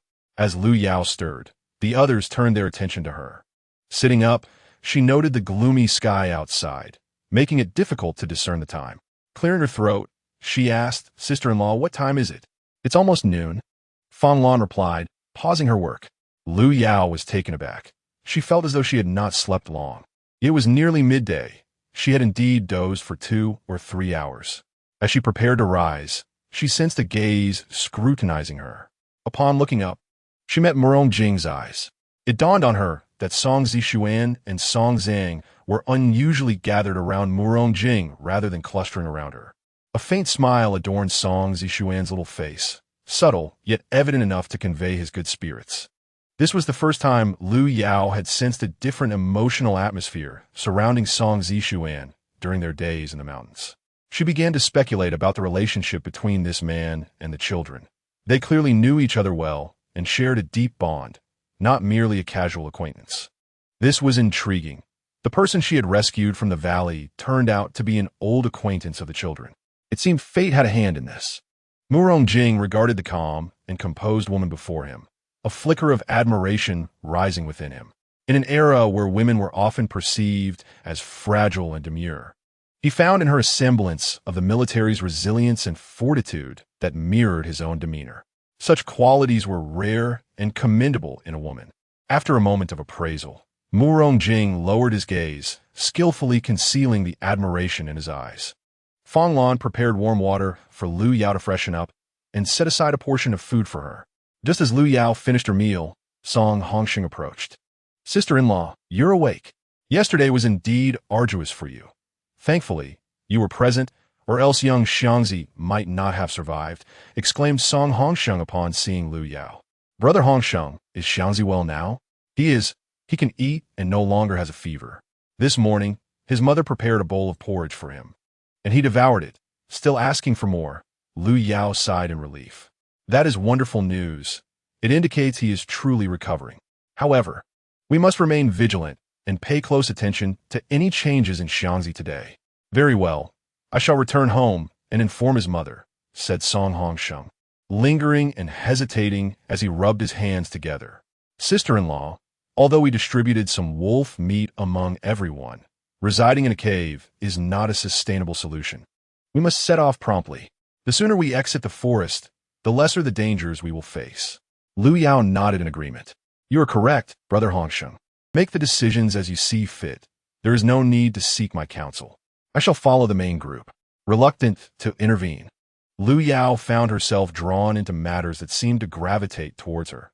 Perhaps it was true that those capable bore the greater burdens. Chapter 69. In search of the valley's exit, sister-in-law. While you were absent yesterday, we held a meeting, and everyone unanimously agreed to elect me as the next village chief. Henceforth, I shall be the leader of Songyang village.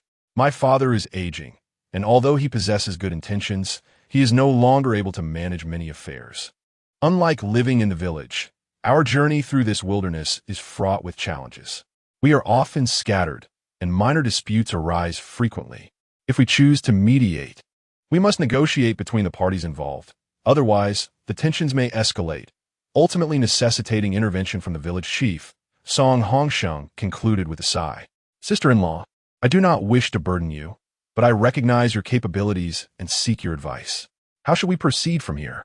With so many individuals from Xiaoyang village injured, having rescued them, we cannot simply disregard their plight. Though flattered by Song Hongsheng's praise, Lu Yao was not one to be swayed by mere flattery. After a moment of contemplation, she replied, Brother Hongsheng, it is not that I am unwilling to assist, as a woman with limited experience. I fear my suggestions may not be well received. I believe you should engage in further discussions with the old village chief to gather his insights. By the way, are the individuals from Xiaoyang village looking to integrate into Songyang village, or will they elect a new chief? 1/3 of the Xiaoyang villagers remain with us, while 2/3 have relocated to the new cave. However, those who have stayed wish to integrate into Songyang village. Song Hongsheng relayed the information he had gathered the previous night. Brother Hongsheng, should you decide to continue your journey tomorrow, I have a suggestion, Lu Yao said, as a thought occurred to her. Song Hongsheng's face brightened. Please, sister-in-law, share your thoughts. I recommend that today, the villagers of Songyang quickly gather vines to construct stretchers or hand-drawn carts. Most of the individuals from Xiaoyang village who remain are injured. Once they integrate into Songyang village, they will become our villagers. As the newly appointed village chief, you cannot abandon your new villagers. It is essential that the residents of Songyang village lend their assistance, and having such practical tools will undoubtedly alleviate their burdens. Lu Yao articulated thoughtfully. Moreover, there is no necessity for the current members of the patrol team to be so numerous. A reduction by half would suffice. The threats we face now primarily emanate from the mountains and forests. Even if every villager were a member of the patrol, we would still be powerless against sudden disasters. Those who are cut from the team could serve as volunteers. However, this volunteer work should not be unpaid, for no one is inclined to perform altruistic deeds without compensation. The patrol team must also bear costs, as such remuneration would invigorate everyone's efforts. Lu Yao expressed this at length, while Song Hongsheng listened attentively, comprehending her intent. Yet, he pondered, where would the funds for such compensation come from? Little sister, I understand your concerns, but we lack the resources for such remuneration. It is a struggle for everyone to merely sustain themselves, to avoid starvation and emerge for the forest alive. No family can spare surplus grain for rewards, Song Hongsheng lamented. Lu Yao, filled with a sense of helplessness, replied, Brother Hongsheng, yesterday while I was gathering herbs, I entered a valley and rescued a person. That individual killed a large black snake, which I estimate weighs at least 800 pounds. If we can retrieve that snake, it should suffice as compensation. Upon hearing this, Song Hongsheng's eyes widened in alarm. Sister, are you all right? Were you injured? Was the person who killed the snake the man with a large beard? He had noticed an additional individual in the cave, but had not yet had the opportunity to inquire about Lu Yao. Her mention of the man made it clear. Lu Yao nodded and glanced at Murong Jing. From her vantage point, the dim light rendered him disheveled and indeed bearded. By the way, Brother Hong Sheng, it was so dark yesterday that I inadvertently fell into the valley from the mountaintop and did not locate the entrance. I propose that I lead everyone to the valley to explore. There's a hot spring there, and the valley is as warm as spring. If we can find the entrance, we could take refuge there for a time. It is abundant in wild vegetables and fruits, and there is also a vast cave. Lu Yao recounted all that she had observed that evening. Song Hong Sheng, momentarily stunned by this unexpected revelation, finally responded, "Sister, is what you say true? I shall immediately organize a group to accompany you to investigate." "Very well," Lu Yao replied softly, observing Song Hong Sheng almost tripping over himself in his excitement as he hurriedly straightened up and jogged towards the neighboring cave. Murong Jing, possessing keen hearing, had followed the conversation closely. As Lu Yao entered, he slowly rose and addressed her. "Dr. Lu, I would like to accompany you." Murong Jing's tall stature accentuait Lu Yao's petite frame. She glanced at his attire and turned to Yao Daqiang, saying, "Brother Yao, do you happen to have any spare clothing? Might you lend it to this gentleman? I am called Murong Jing," he interjected, taking the opportunity to introduce himself. Lu Yao eyed him with skepticism, her gaze reflecting disbelief. Yet she refrained from further comment, directing her request to Yao Daqiang. "Please lend him something to wear." Fang Lan promptly stood, declaring, "I have a new coat I made for Brother Yao that hasn't been worn much. I shall gift it to this young gentleman." Murong Jing's deep voice resonated. "Thank you, sister. I will return it to Brother Yao."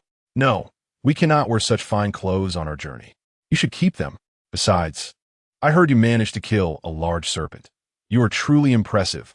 Fang Lan expressed her genuine admiration. However, Lu Yao responded, "Sister-in-law, let us be clear. Since I have taken your clothes, I shall give you these wolf pelts in return. You can fashion them into garments for the children. I have never had a mother since childhood and lack the skills in needlework. It would be a waste for me to keep them. That is unacceptable. Those few wolf pelts cannot possibly exchange for my 3 garments.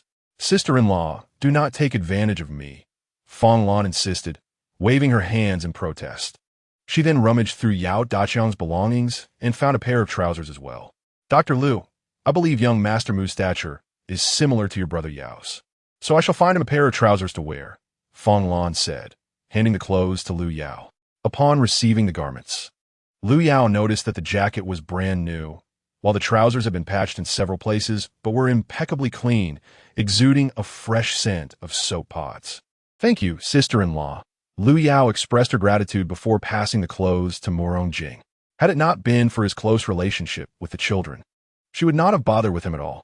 Just as Murong Jing finished changing, Song Hongsheng arrived with a dozen others. "Sister-in-law, we have located the individuals. When shall we depart?" Song Hongsheng inquired, his face alight with excitement. "We shall leave immediately," Lu Yao replied, eager not to delay any longer. Longing to exit the forest promptly, she glanced at the 3 children, prompting Fang Lan to assure her, "You go about your business. I will watch over the children." "Thank you, sister-in-law. Upon my return, I will bring you some snake meat," Lu Yao said with a faint smile. "That would be wonderful. It has been ages since I last had it." "The soup is simply exquisite," Fang Lan replied with a grin. Lu Yao chose not to say anything further and turned to leave with Song Hongsheng, while Murong Jing hurriedly caught up to her, walking alongside her. Chapter 70. Entering the valley, due to the absence of snowfall throughout the day, everyone swiftly located the traces left by Lu Yao upon her return. Following the trail, they journeyed southeast. It took them an hour to reach the entrance of the cave where Lu Yao had fallen. Murong Jing stood beside her, casting a glance at the deep opening, a shadow of doubt flickering in his eyes. How had this frail woman managed to ascend from such a profound chasm? Lu Yao soon provided clarity. "Brother Hongsheng, there are many vines inside the cave. We shall descend using these vines. The ground below is composed of interlocking boulders, so everyone must be cautious upon landing to avoid injury," Lu Yao instructed meticulously. The dozen men Song Hongsheng had gathered all bore long knives, their faces alight with excitement and eagerness. Having heard Lu Yao's descriptions of the unique environment, they were filled with curiosity ready to embark on the adventure. Sister-in-law, fear not. We will be careful. Shall we descend now? Song Hongsheng asked, glancing at the sky. Lu Yao nodded gently and said, I will descend first, and you should follow me at a distance. It is imperative to maintain a safe space between us and avoid using the same vine simultaneously. If the vine cannot withstand our combined weight, it could lead to dire consequences. This cavern appears to be around 6 or 7 zhang high, so keep that in mind. After speaking, Lu Yao reached out to the cave's entrance and easily grasped a vine. She glanced at Murong Jing and advised, Young Master Murong, given your injuries, it will be prudent for you to remain above and wait for us. Should you faint again, I would have to carry you back up, which would be quite arduous. Murong Jing's expression darkened, a layer of frost settling upon his countenance as he pressed his lips together in silence. Without further ado, Lu Yao seized a vine and leapt down. Drawing from her previous experience, she landed smoothly. As soon as Lu Yao touched the ground, shadows descended from above, accompanied by voices calling out, Dr. Lu, where are you? Have you reached the bottom yet? As the bright light from outside was replaced by darkness, their eyes had yet to adjust, leaving them reliant on sound to navigate the obscurity. Lu Yao, having acclimatized to the dimness, could discern their figures and assumed the role of a guide. Do not rush, you are almost there. Take your time and release the vine only when you feel the ground beneath your feet. I can see you clearly, she shouted upwards. At that moment, a figure emerged from the crowd like a child sliding down a slide, swiftly landing before Lu Yao. Her astonished gaze met a pair of eyes that sparkled like stars, with a hint of disdain and pride reflected in them. Do not inquire how Lu Yao could see so well. It was evident that the individual had nearly placed their face before hers intentionally. I am not a feeble man. Do not underestimate a warrior, Murong Jing murmured before striding forward. As Lu Yao opened her mouth to caution him, she suddenly remembered his internal strength, which allowed him to see in the dark. She lowered her hand and continued to direct those descending from above. After considerable effort, everyone finally made it down. Fortunately, they had all brought fire starters with them. And now Lu Yao ignited one to lead the way, feeling far more familiar with the path than she had the previous day. As Lu Yao guided the group out of the cave, they were all taken aback by the sight before them. Not only was the environment warm and spring-like, filled with edible wild vegetables and fruits, but the presence of a large black snake on the ground was even more astonishing. Lu Yao had indeed spoken the truth. All of this was real. Song Hongsheng stood in shock, unable to close his mouth, and after a while stammered, Sister-in-law, did this? Did that young master kill it? Lu Yao nodded. Her curiosity piqued. She had previously extracted several corpses from the serpent's belly, yet now they were nowhere to be found. Approaching the massive serpent, she circled it, but saw nothing amiss. Looking up, she scanned the area and noticed Murong Jing's silhouette flicker at the valley's end. Narrowing her eyes, she wondered if he had taken them away. Song Hongsheng and the other 10 or so companions were captivated by the enormous black snake, surrounding it and exclaiming in astonishment. As the darkness of the previous night had obscured Lu Yao's view of the valley's entirety, she now finally beheld its expanse. This valley, approximately spanning over 2,000 square kilometers, exhibited a slender north-south orientation, with a hot spring pool nestled against the eastern rock wall. Last night, Murong Jing and his companions had descended from that very side. Had they fallen elsewhere, they would undoubtedly have met a grim fate. However, the situation was not much improved, as apart from Murong Jing, the others had succumbed to the belly of a serpent. Lu Yao surveyed the valley and spotted an abundance of medicinal herbs, prompting her to hastily gather them. Should they discover an entrance and a larger group arrive, many of these herbs would surely be damaged. Therefore, Lu Yao prioritized collecting the herbs that were above ground, leaving those that required uprooting for later. Finally, Song Hongsheng and the others recalled the purpose of their expedition. Sister, we must quickly locate the entrance to this valley. The daylight is waning, Song Hongsheng remarked, approaching Lu Yao as she harvested herbs. Lu Yao, having tied her collected herbs with a slender vine, stood and replied, Brother Hongsheng, this valley is not vast. Let us split up and search along the cliffside for any concealed entrances. However, we must caution everyone to remain vigilant. as I fear there may be other unknown dangers lurking within. Understood. I shall disperse the group immediately to conduct our search. Song Hongsheng responded before hurrying back to gather everyone and assign tasks. Lu Yao paused her work and joined the others in the search. Scattering from both sides of a large cave entrance they had entered, with each person responsible for a 20-meter stretch. Lu Yao made her way toward the spot where Murong Jing had vanished. She had distinctly seen his shadow, yet he was now nowhere to be found. Suddenly, a startled exclamation erupted from her left rear. She swiftly turned to investigate. The source of the outcry came from Yang Dajin's search area, where he had parted the hanging green vines with his long blade, revealing a large snake shed clinging to the stone wall. Startled, he could not help but cry out. "Dajin, are you all right?" Song Hongsheng called out to Yang Dajin, who stood frozen in place. "I'm fine. I discovered a large snake shed and was taken aback." "Everyone, be cautious," Yang Dajin replied, reminding the others to remain alert. Lu Yao halted her steps and promptly retraced her path. Snake sheds were indeed medicinal materials, and such a large one was too valuable to overlook. Chapter 71. Discovering the entrance, Lu Yao approached Yang Dajin, using her own blade to sever the surrounding vines. And indeed, a massive snake shed was revealed. "Dr. Lu, are you intending to take the shed? I've heard that snake sheds can also be used in medicine," Yang Dajin inquired uncertainly. Lu Yao nodded gently, affirming, "Indeed, the snake shed is a medicinal ingredient." "Allow me to assist you," Yang Dajin offered, and soon both were diligently working together. In no time, they had cleared away most of the vines clinging to the stone wall, fully exposing the enormous snake shed. The mere sight of it sent chills down Yang Dajin's spine, and he marveled at the bravery required to confront such a formidable serpent.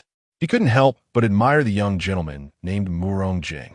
"I can manage the rest myself," Lu Yao observed as the snake's shed skin ascended vertically, realizing that to detach it completely, she would need to utilize the nearby vines to climb. With a swift motion, she brandished her large blade behind her and took several steps back, then sprinted forward, seizing a vine she had set her sights on. In a few agile movements, she ascended several meters high. Her demeanor was both elegant and formidable, evoking excitement in Yang Dajin, who reflected inwardly, "Indeed, Dr. Lu possesses remarkable skills." Yang Dajin did not retreat, but instead raised his gaze towards Lu Yao, apprehensive that she might encounter an unforeseen mishap, in which case he would be ready to assist.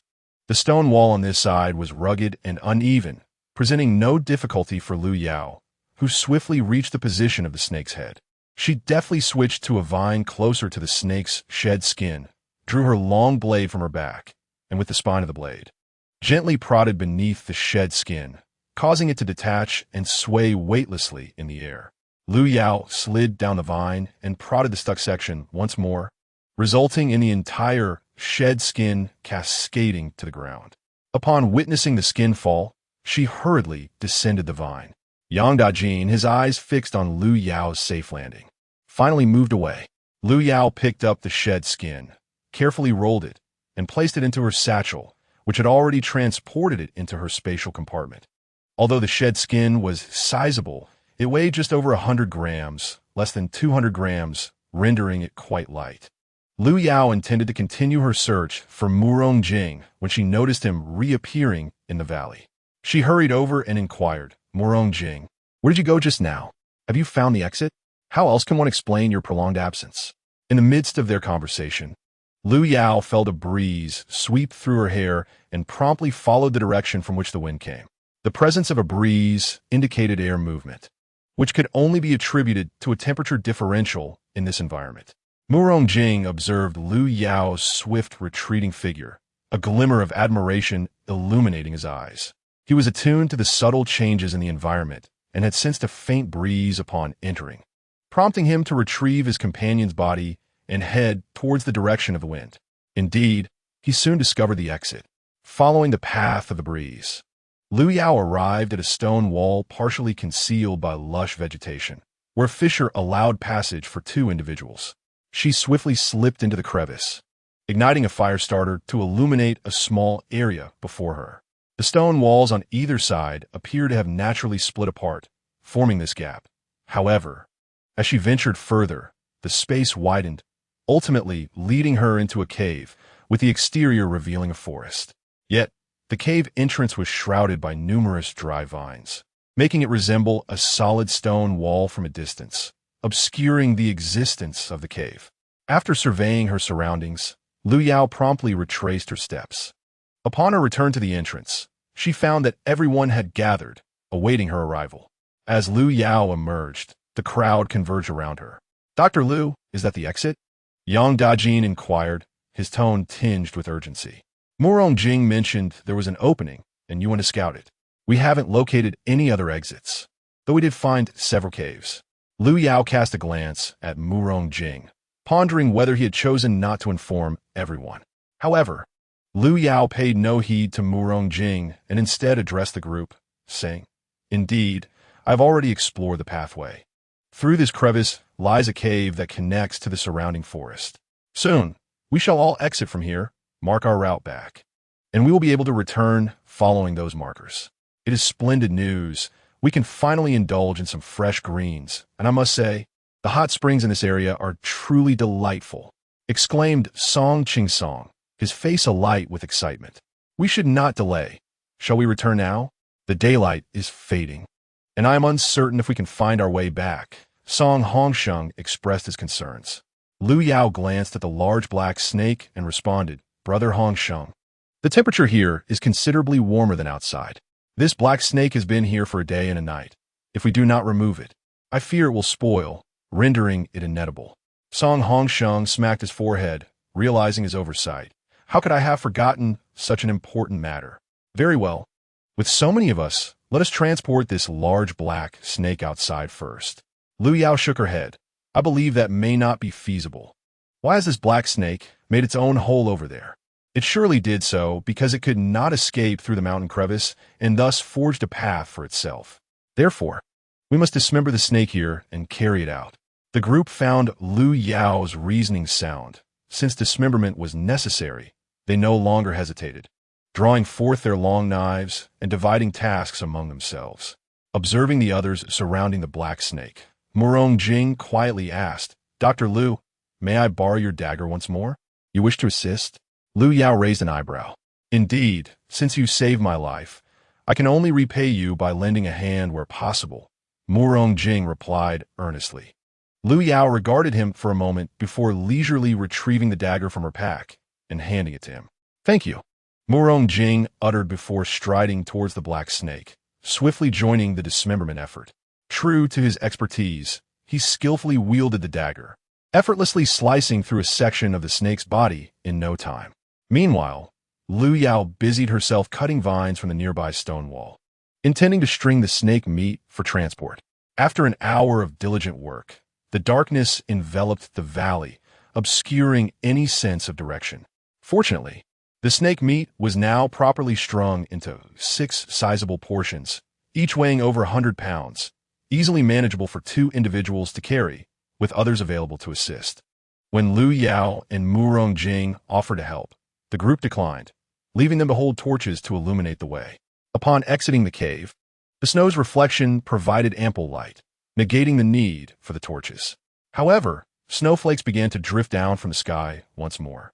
To facilitate navigation the following day, Lu Yao and Murong Jing diligently marked trees along their route. Meanwhile, Lu Yao discreetly produced a compass, leading the way ahead.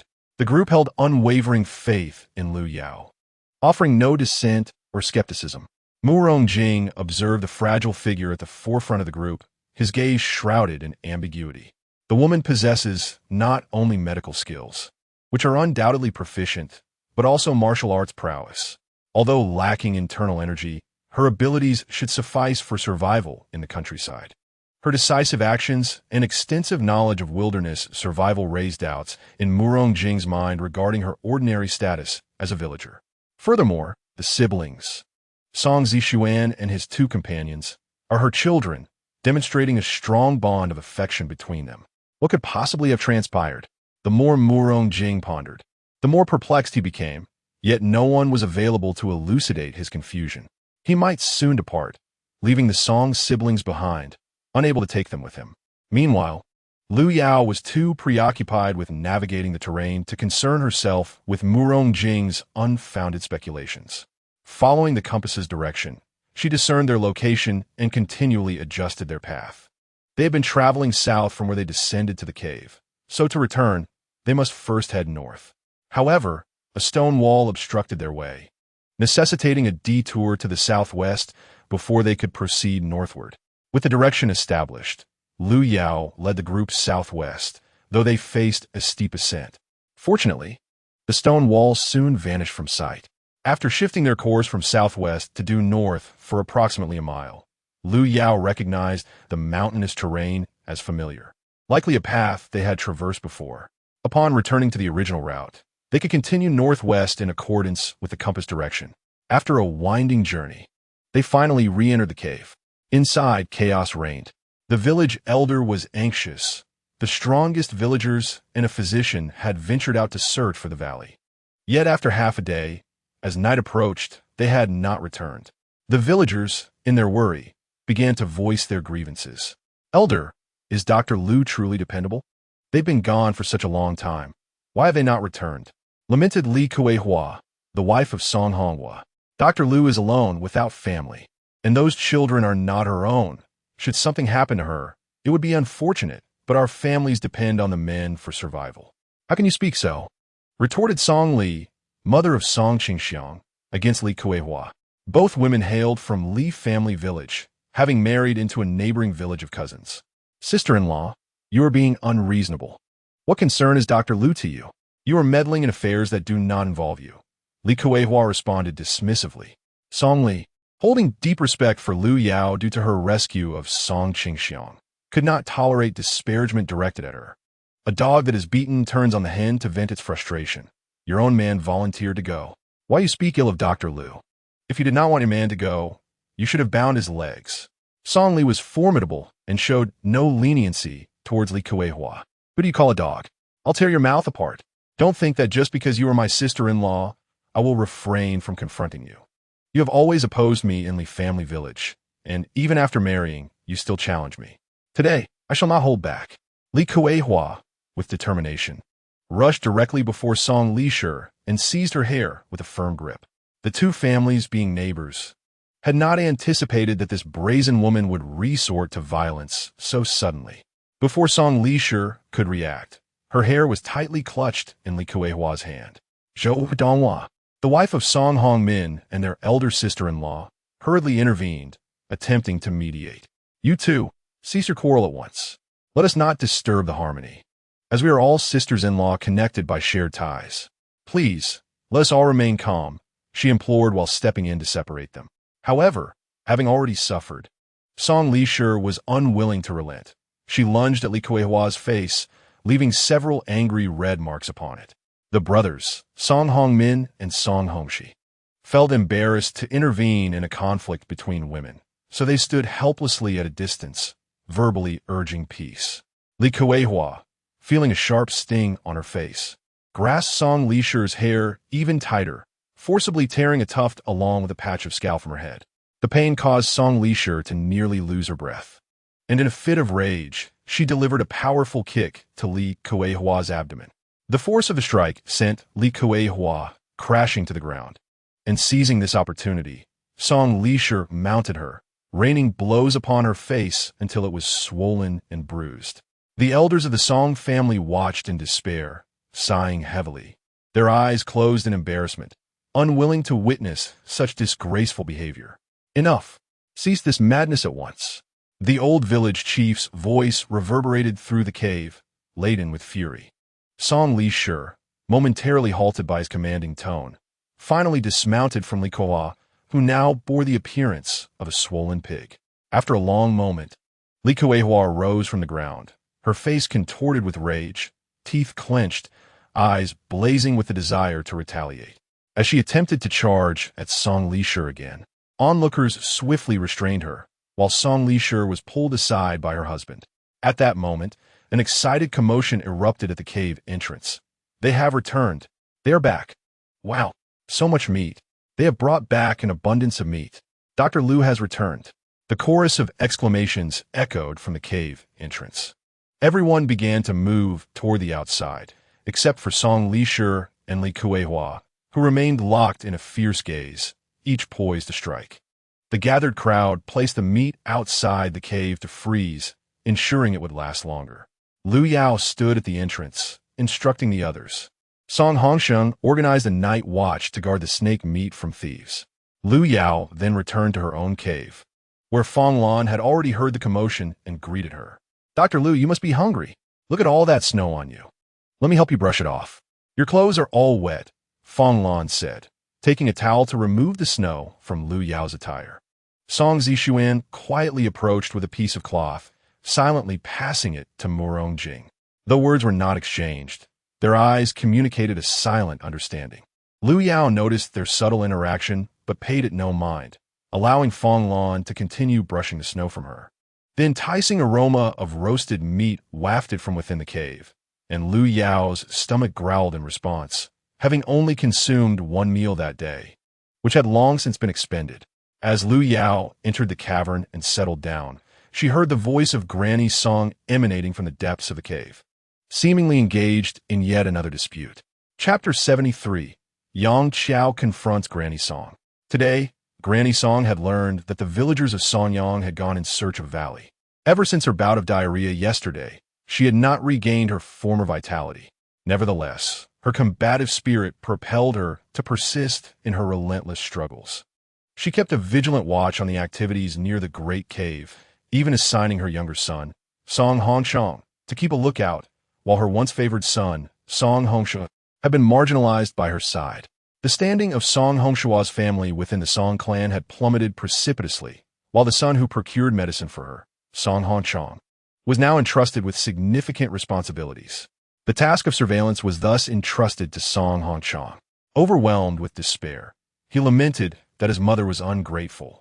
He longed to remain nestled in bed, as the frigid weather threatened to freeze one's ears off, yet his mother assigned him this arduous chore.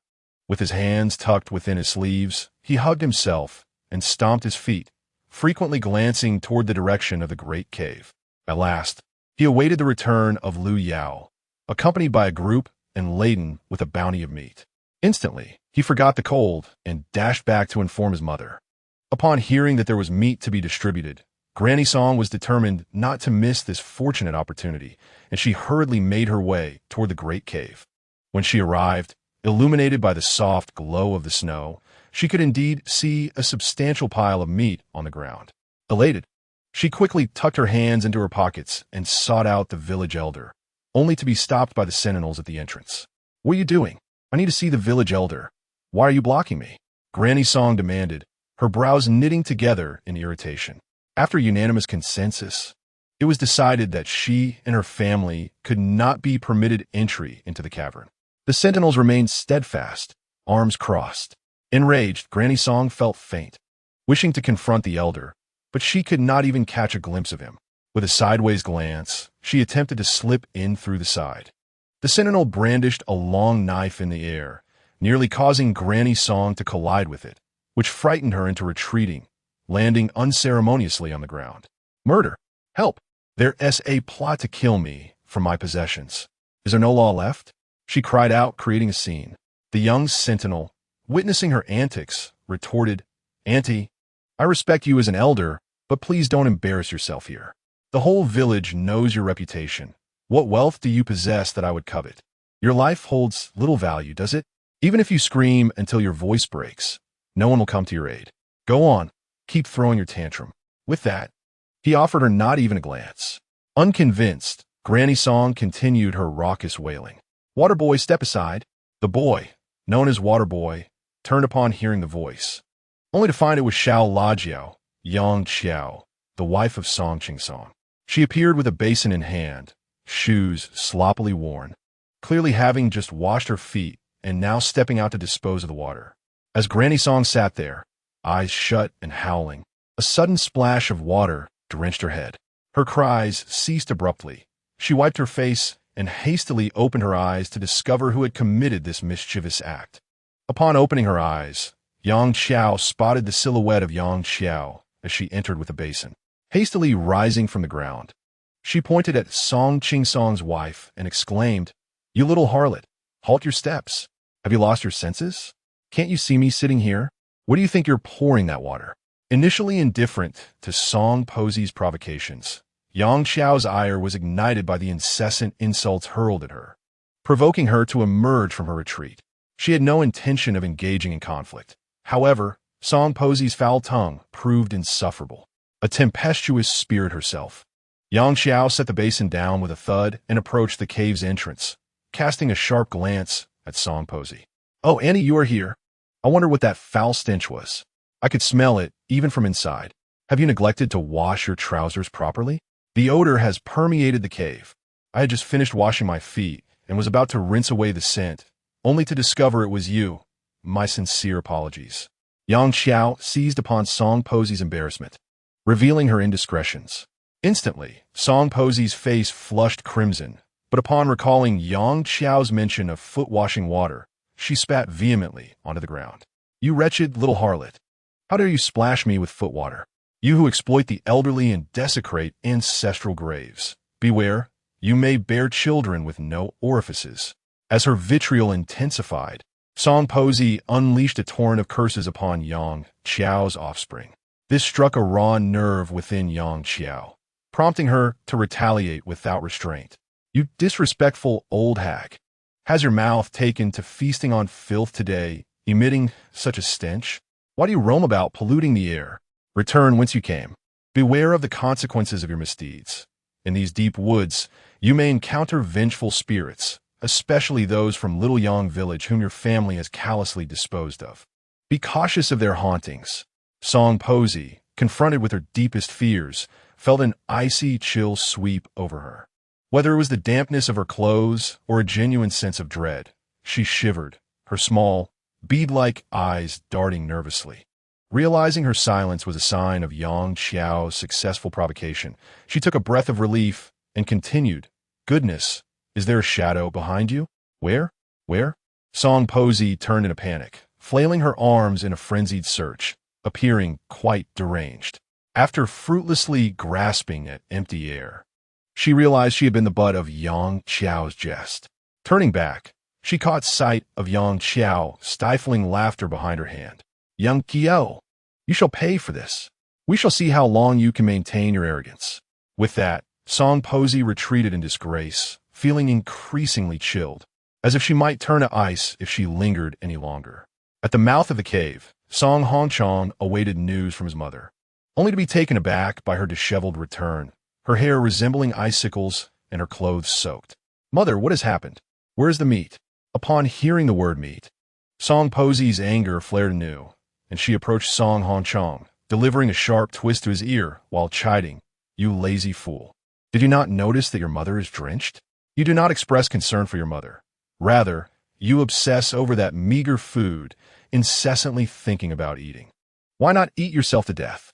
You're all a bunch of ingrates." After scolding, Song Posy finally released her grip and, like a gust of wind, darted into the cave. Song Hongchong, pinched by his mother, dared not utter a word. Tears streamed down his face as he silently lamented her retreating figure, thinking it was deserved. After enduring hardship outside, she would return to vent her frustrations on her own family. However, he remained silent, trailing behind her into the cave, fully aware that the meat would surely remain out of reach for his family. Chapter 74. Song Posy falls ill after Lu Yao and Murong Jing finished their dinner. Fong Lan began to busy herself with rearranging the cave, as the increase in inhabitants necessitated a new configuration. During the day, Fong Lan had gathered numerous vines in the forest, tidying up their previous living space by covering the ground with them and laying down blankets on top. This arrangement not only offered comfort, but also maintained cleanliness. That evening, she prepared a sleeping area next to Yao Shun, ensuring enough space for two, placing Murong Jing and Yao Daqiang together to share a snug fit. The interior space was reserved for the women and children to sleep. Once Fong Lan had organized the sleeping arrangements, she turned to Lu Yao and said, "Dr. Lu, it is time to rest. You have not had proper rest these past few days, and tonight you can finally enjoy a good night's sleep." Lu Yao felt somewhat fatigued, but not particularly drowsy. After Song Posy left, the surrounding cave fell into a serene silence, and gradually, Everyone drifted off to sleep. The night passed without incident, and by dawn, the sky unexpectedly cleared. After days of snowfall, the sudden sunshine uplifted everyone's spirits. Hong Sheng rose early, rousing each villager from Songyang village and notifying them to gather at the entrance of the great cave. Upon reaching Song Posey's cave, he found no signs of movement inside. Upon entering, he saw the family fast asleep. "Second uncle, wake up!" Hong Sheng called loudly from a short distance away. Song Liz Hong startled awake, sitting up abruptly. "Oh, it's you, Hong Sheng. Why are you shouting so loudly? Is the sky falling? You nearly frightened me to death." He grumbled before attempting to return to sleep. "Second uncle, we're having a meeting. Your family needs to send a representative to the square at the cave entrance. We will be departing shortly.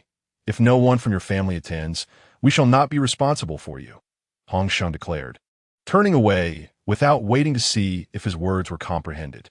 Only then did Song Lijong's mind clear, and as he prepared to respond, he realized that Hong Sheng had already vanished from the cave. That rascal, running off so quickly. What is he, a glutton? Song Liz Hong grumbled as he spat toward the cave entrance and then kicked the sleeping Song Posey beside him, but she remained unresponsive. He kicked her again, exclaiming, "You old hag, the sun is already high in the sky. Why aren't you up yet?" Song Posey groaned softly in response, her voice tinged with discomfort. Assuming she was merely being obstinate, Song Liz Hong continued to kick her, but her groans grew louder. It was only then that he realized something was amiss. Song Posey appeared to be ill. Old Song hastily rose to his feet and bellowed at Song Hong Shua and Song Hong Chong. "You two good-for-nothings.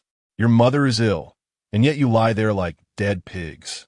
Startled by Old Song's shout, Song Hong Chong sat up, still dazed, his eyes half open. Upon hearing that their mother was unwell, Song Hong Chong merely turned over and continued to slumber, not even lifting his head. Since Old Song's wife had grown cold towards their eldest son, Song Hong Shua had distanced himself from her, and she had reciprocated with a frosty demeanor.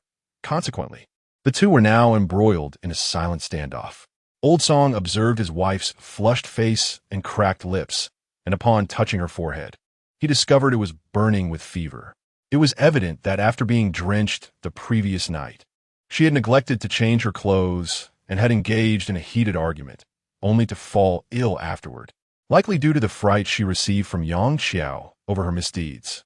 Hastily donning his clothes, Old Song approached Song Hong Chong and delivered a sharp slap to his head. "What are you still dawdling for? Your mother is burning up. I warn you both, if anything happens to her, you two will be out on your ears, and you shan't receive a single penny of her possessions." Old Song, despite his own ailments, lacked the strength to deliver a more forceful reprimand. Song Hong Chong scrambled out of bed, and both daughters-in-law soon followed suit. The eldest daughter-in-law nudged Song Hong Shua, who reluctantly sat up and sluggishly dressed himself. With everyone now awake, Old Song began to exercise his authority as the head of the family, issuing commands to his sons and daughters-in-law. "Eldest, you represent our family at the cave's entrance for the meeting. Second, go fetch your second sister-in-law to attend your mother. Eldest daughter-in-law, prepare breakfast. Second daughter-in-law, care for your mother-in-law." At that moment, Old Song's logic appeared remarkably clear. After putting on their shoes, Song Hong Shua and Song Hong Chong stepped outside, scooping up handfuls of snow to splash on their faces, considering it a makeshift wash, despite the remnants of sleep still clinging to their eyes. They both headed towards the great cave. A large crowd had already gathered at the entrance of the cave. Song Hong Shua made a beeline for the throng, while Song Hong Chong veered off towards the cave where Lu Yao resided in search of her. However, he was met with disappointment, for the cave contained only a few men and several children. Fong Lan and Lu Yao were nowhere to be found. Yao Daqiang, in the midst of packing his belongings, turned at the sound of someone entering and, upon seeing Song Hong Chong, asked coolly, "What brings you here?" Aware of Yao Daqiang's disdain for his family, Song Hong Chong hesitated, responding, "Brother Yao, I am looking for my second sister-in-law. Do you know where she has gone?" Upon hearing that he was searching for Lu Yao, Yao Daqiang's expression turned icy, and he slowly faced Song Hong Chong, saying, "What do you want with Dr. Lu? Are you intending to coerce her with filial piety again? I have already heard that, Doctor. Lu has severed ties with your family. If you dare to entangle her further, beware of my blade." As he spoke, Yao Daqiang picked up his large knife from beside the stone wall, pointing it threateningly at Song Hongchang. Pale with fear, Song Hongchang felt his legs tremble slightly, and with his hands flailing in front of him, he hurriedly declared, No, Brother Yao, you misunderstand. I am here to ask my second sister-in-law to attend to my mother. We will pay the consultation fee. We will not force her. Please, lower your weapon, and let us speak amicably. Humph, cowardly wretches. Should I discover that you dare to bully Dr. Liu again, do not blame me for taking action. Dr. Liu is my savior. Even if it costs me my life, I will ensure your entire family meets their end. Yao Daqiang declared with a cold snort. Song Hongchang, witnessing Yao Daqiang brandish his weapon, hastily ingratiated himself. I would never dream of bullying my second sister-in-law. I hold her in the utmost respect. It is my mother who constantly harasses her. If you were to confront someone, let it be my mother, and spare the innocent. Yao Daqiang chose to disregard Song Hongchang, continuing to limp as he packed his belongings. Murong Jing observed the unfolding drama with a flicker of confusion in his heart. Although Dr. Liu is a woman and appears delicate, how could this honest fellow possibly torment her? Murong Jing remained skeptical, opting to remain silent as he sat beside Song Zishuan, becoming an invisible onlooker. Unable to return without finding Liu Yao, Song Hongchang's eyes darted, pondering that she might have gone to a meeting. He ceased his entanglement with Yao Daqiang and hastily ran towards the entrance of the neighboring cave in search of Liu Yao. As soon as Song Hongchang emerged from the cave, he caught the attention of a figure lurking 30 meters away. The individual was ragged, eyes glinting with malice, with frostbite on their hands and feet, emanating a foul odor. Chapter 75. The most hidden elder Song Hongchang approached the crowd, but could not spot Liu Yao. Instead, he heard the voice of Song Hongchang resonating from within the throng. Rising on his toes, he finally glimpsed Liu Yao at the forefront of the gathering. He pushed his way towards her, stepping on one person's foot and bumping into another's arm, earning scornful remarks from the villagers about his eagerness to reincarnate. With a smiling countenance, Song Hongchang finally squeezed his way next to Liu Yao. Although Liu Yao heard the ruckus from the crowd, she refrained from turning around, deeming it irrelevant to her. However, Fong Lan, standing beside her, glanced back and caught sight of the approaching Song Hongchang. Fong Lan nudged Liu Yao's arm and whispered, Dr. Liu, is that the third son of the Song family? Only then did Liu Yao turn her head for a fleeting glance, responding with a neutral nod. Yes, it is him. Why do I see him pushing through the crowd towards us? Do you think he is here for you?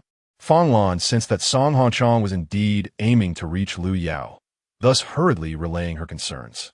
Pay him no mind, Liu Yao replied with an unperturbed tone. Just as Liu Yao finished her sentence, she sensed someone drawing near her, instinctively shifting to the side. As she moved, Song Hongchang quickly interjected, second sister-in-law. It is no easy task to find you. Our mother is ill, and father has sent me to request your presence to attend to her. At this, Liu Yao cast an impassive glance at Song Hongchang before turning her face away once more. Let me correct two of your misconceptions. First, I am not your second sister-in-law. Second, that is your mother, not mine. Lastly, do you possess any silver? Liu Yao noted that Song Hongchang's demeanor was quite respectful, employing honorifics that left little room for reproach. After all, as long as there was silver, who would refuse to treat a patient? Though the silver may not be of immediate use, once they arrive at their new abode, it will be necessary to spend liberally to establish a home. She is determined to earn as much as possible. There is no need to be at odds with money. Is it still 5 taels? Song Hongchang was taken aback that Liu Yao actually acknowledged him. He excitedly replied without paying heed to her mention of first or second, as these details were inconsequential. Liu Yao nodded, recognizing his potential for growth.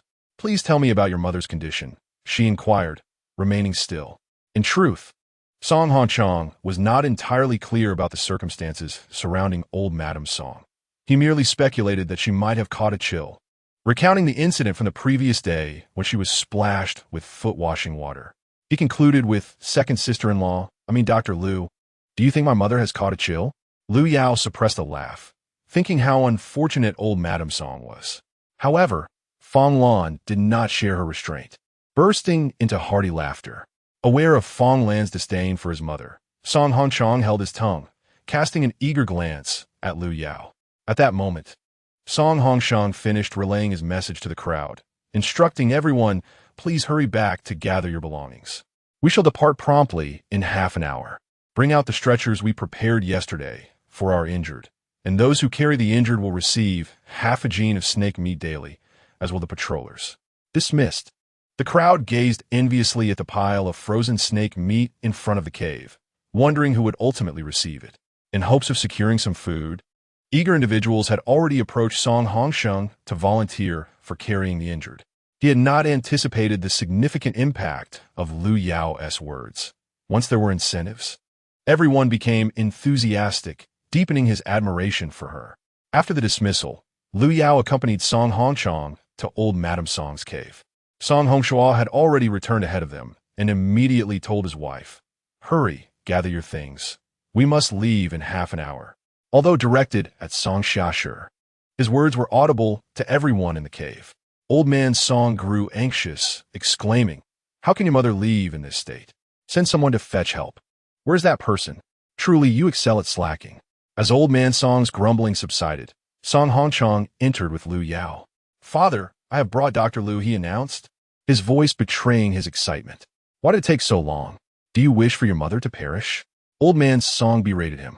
Initially filled with joy and anticipating praise from his father, Song Hongchong was taken aback by the scolding, leaving him with mixed emotions as he turned to his wife and child, ignoring old man Song. Seeing his son turn away, old man Song felt his pride wounded and was about to unleash another tirade when Lu Yao interjected, are you here for treatment or not? I am quite busy and have no time for your family squabbles. If you wish for treatment, bring money. I have a multitude of tasks awaiting me. Old man Song glared at Lu Yao with his murky eyes, retorting, do you require payment to treat your mother-in-law? Can you not show a modicum of filial piety?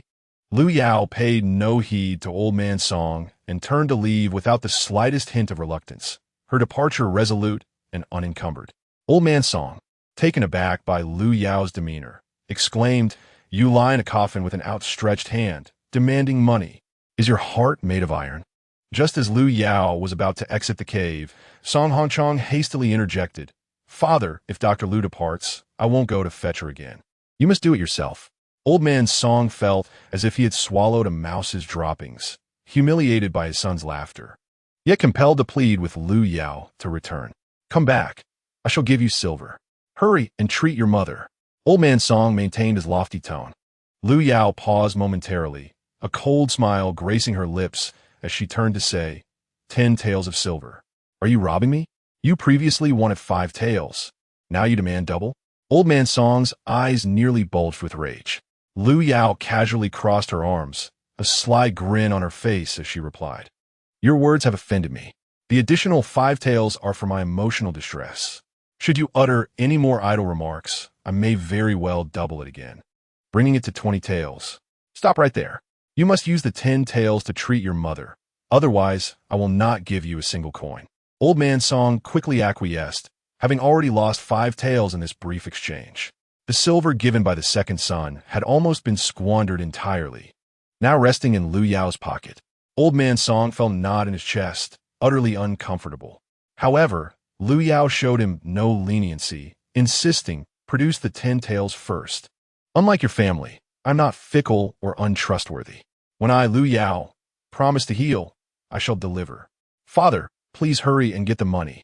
Look at how your mother is suffering. We must depart soon, and we haven't even packed our belongings.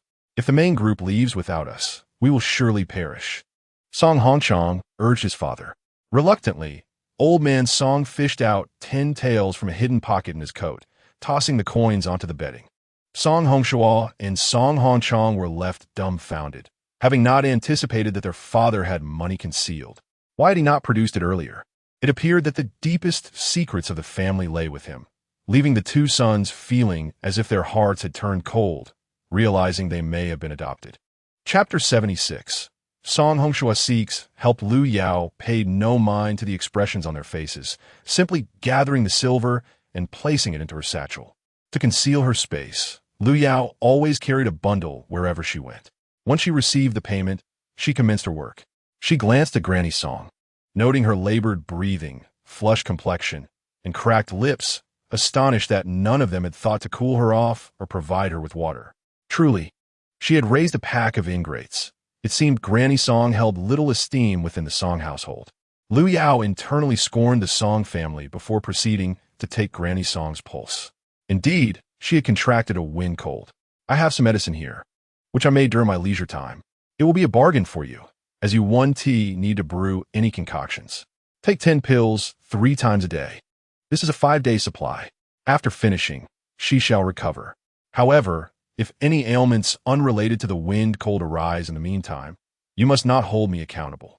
Lu Yao made sure to clarify this in advance, knowing Granny Song's dramatic tendencies might lead to further complications. Old Song wore an expression of cold indifference, choosing not to engage in conversation. However, Song Hongchong, eager to appease, forced a smile and said, "Dr. Lu, we understand. Thank you for your trouble." Old Song, observing the sycophantic behavior of his third son, felt a surge of irritation and shot a fierce glare at Song Hongchong. The latter, abashed, lowered his head, avoiding Old Song's gaze. After Dr. Lu departed, a quarrel ensued within the Song family over who would carry Old Song's wife. "Eldest, you will carry your mother, while the rest of you quickly pack your belongings," Old Song commanded decisively. Song Hongshua, with a dismissive pout, replied, "Father, I still need to carry my beloved Lele.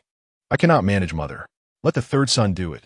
Immediately, Song Hongchong retorted, "Eldest brother, are you disregarding father's orders?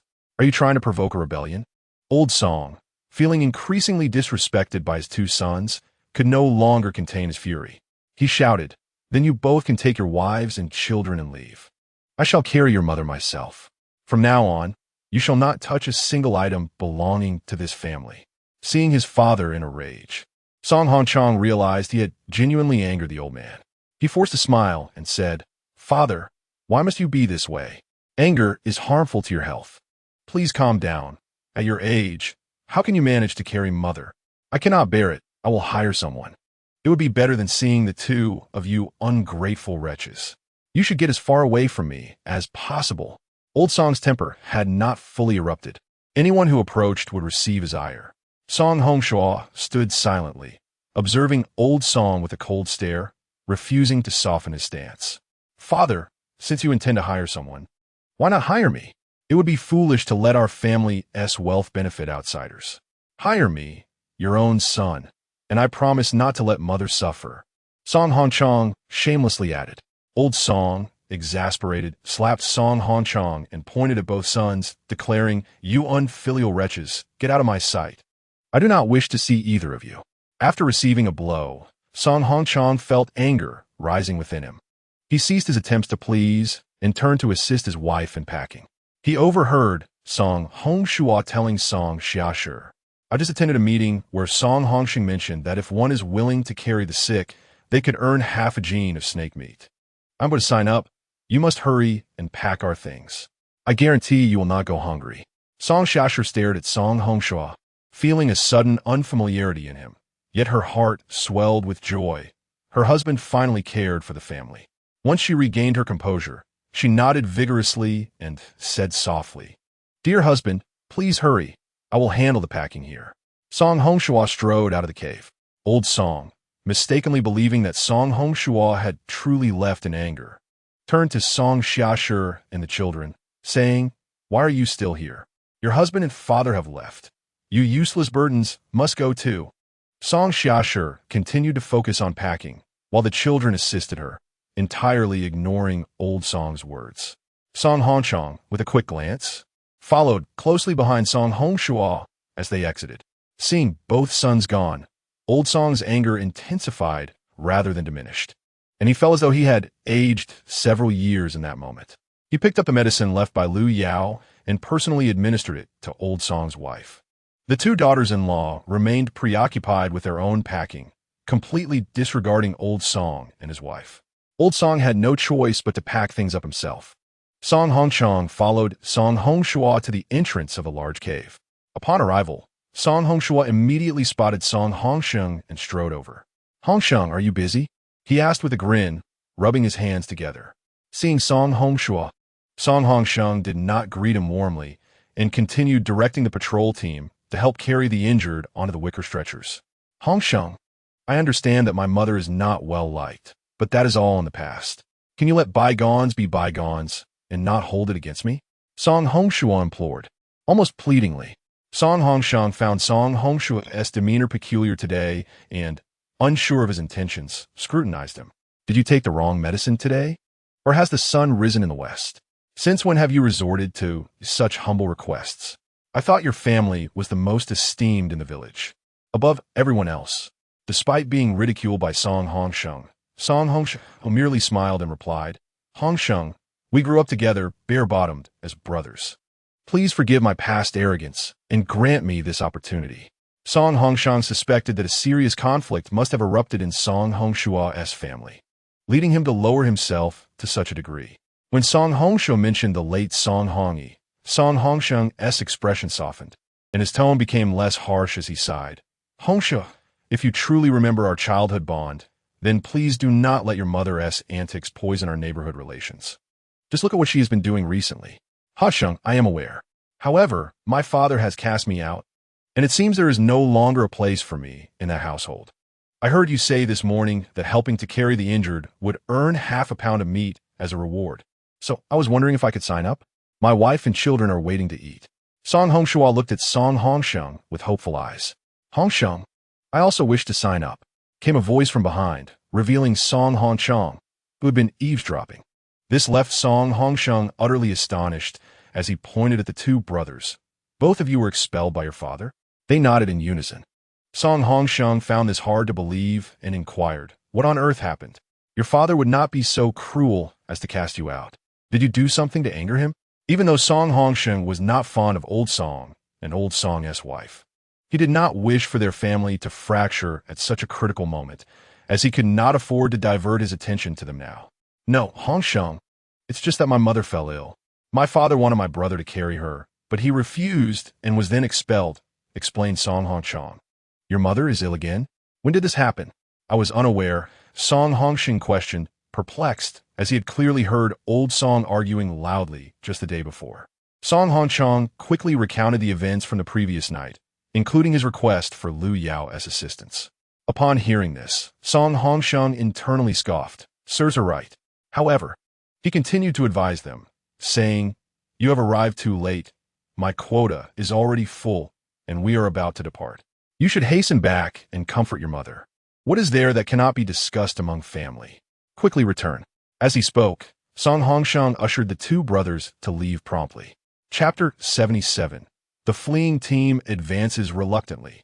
Song Hongshua and Song Hongsheng returned, finding their elder father still laboriously packing their belongings, though he had never engaged in such domestic tasks before, making him quite clumsy at it. After consuming her medicine, Song Posey fell into a deep slumber, yet her fever had considerably subsided. Upon seeing his two sons return in a dejected state, Song Laotu did not inquire about their whereabouts, but instead continued to gather their bedding. Song Hongsheng quickly approached, forcing a smile and saying, Father, please take a rest. Allow my wife to handle the packing. Soon, I shall carry mother. I just learned that Brother Hongsheng said we must depart imminently, and those over there are already prepared to leave. Hearing this, Song Laotu lacked the heart to express his anger and permitted Song Hongsheng and his wife to busy themselves. Song Hongshua timidly stepped forward, voice low and hesitant. Father, I will carry mother. We shall take turns. Seeing his sons voluntarily lower their heads, Song Laotu felt a sense of relief wash over him, and he no longer maintained a stern demeanor. He descended the steps and said, Very well, you may manage as you wish. Indeed, Song Hongshua quickly replied. Meanwhile, in the cave where Lu Yao resided, Fan Lan had efficiently packed everything, including Lu Yao's belongings. Lu Yao's small cart was once again put to use, while Yao Daqiang had fashioned a petite version for Fan Lan, perfectly suited for carrying Yao Rong and their luggage. Murong Jing observed the peculiar hand-pulled cart with unyielding curiosity. Having lived in the Northwest for many years, he was well acquainted with the tools used during winter there, yet he had never encountered such a vehicle designed for traversing snowy terrain. At that moment, Song Zishuan had not yet been placed into the small cart by his mother. Standing beside Murong Jing and whispering, "Uncle Jing, are you particularly curious about this cart?" Murong Jing glanced down at Song Zishuan and asked, "Is this cart effective in the snow?" "It is indeed. Mother has used this cart to carry us 3 siblings along the mountain paths for a considerable time. Otherwise, it would have been nearly impossible for her to manage us alone," Song Zishuan replied without hesitation, expressing his admiration. Murong Jing observed as Lu Yao began to load the cart with their belongings, followed by blankets and then people. Surrounding the small cart were pots and pans. Noticing that Lu Yao carried only a small, bulging bundle, Fong Lan took a final glance around the cave to ensure nothing was left behind before approaching the cart. Grasping the straps and asking Lu Yao, "Shall we depart?" Lu Yao softly affirmed. As she bent to pull the cart, a large hand seized the straps from her, accompanied by a deep male voice from above. "Let me help. You take a rest." Upon raising her gaze, Lu Yao saw Murong Jing holding the straps. While inside the cart, Song Xiang clapped his hands joyfully, exclaiming, "Hooray! Uncle Jing is pulling us. How delightful! You little rascal, does having your mother pull you humiliate you? Why are you not delighted?" Lu Yao shot a glance at Song Xiang. Song Xiang quickly said, "Mother, please do not misunderstand. My joy stems from the fact that you can finally take a rest. I truly feel for you."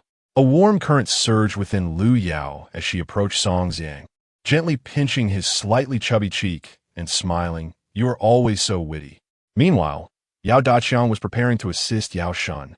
At that moment, Yang Dajin arrived and directly addressed Yao Daqiang, "Brother Yao, allow me to help Shunzi.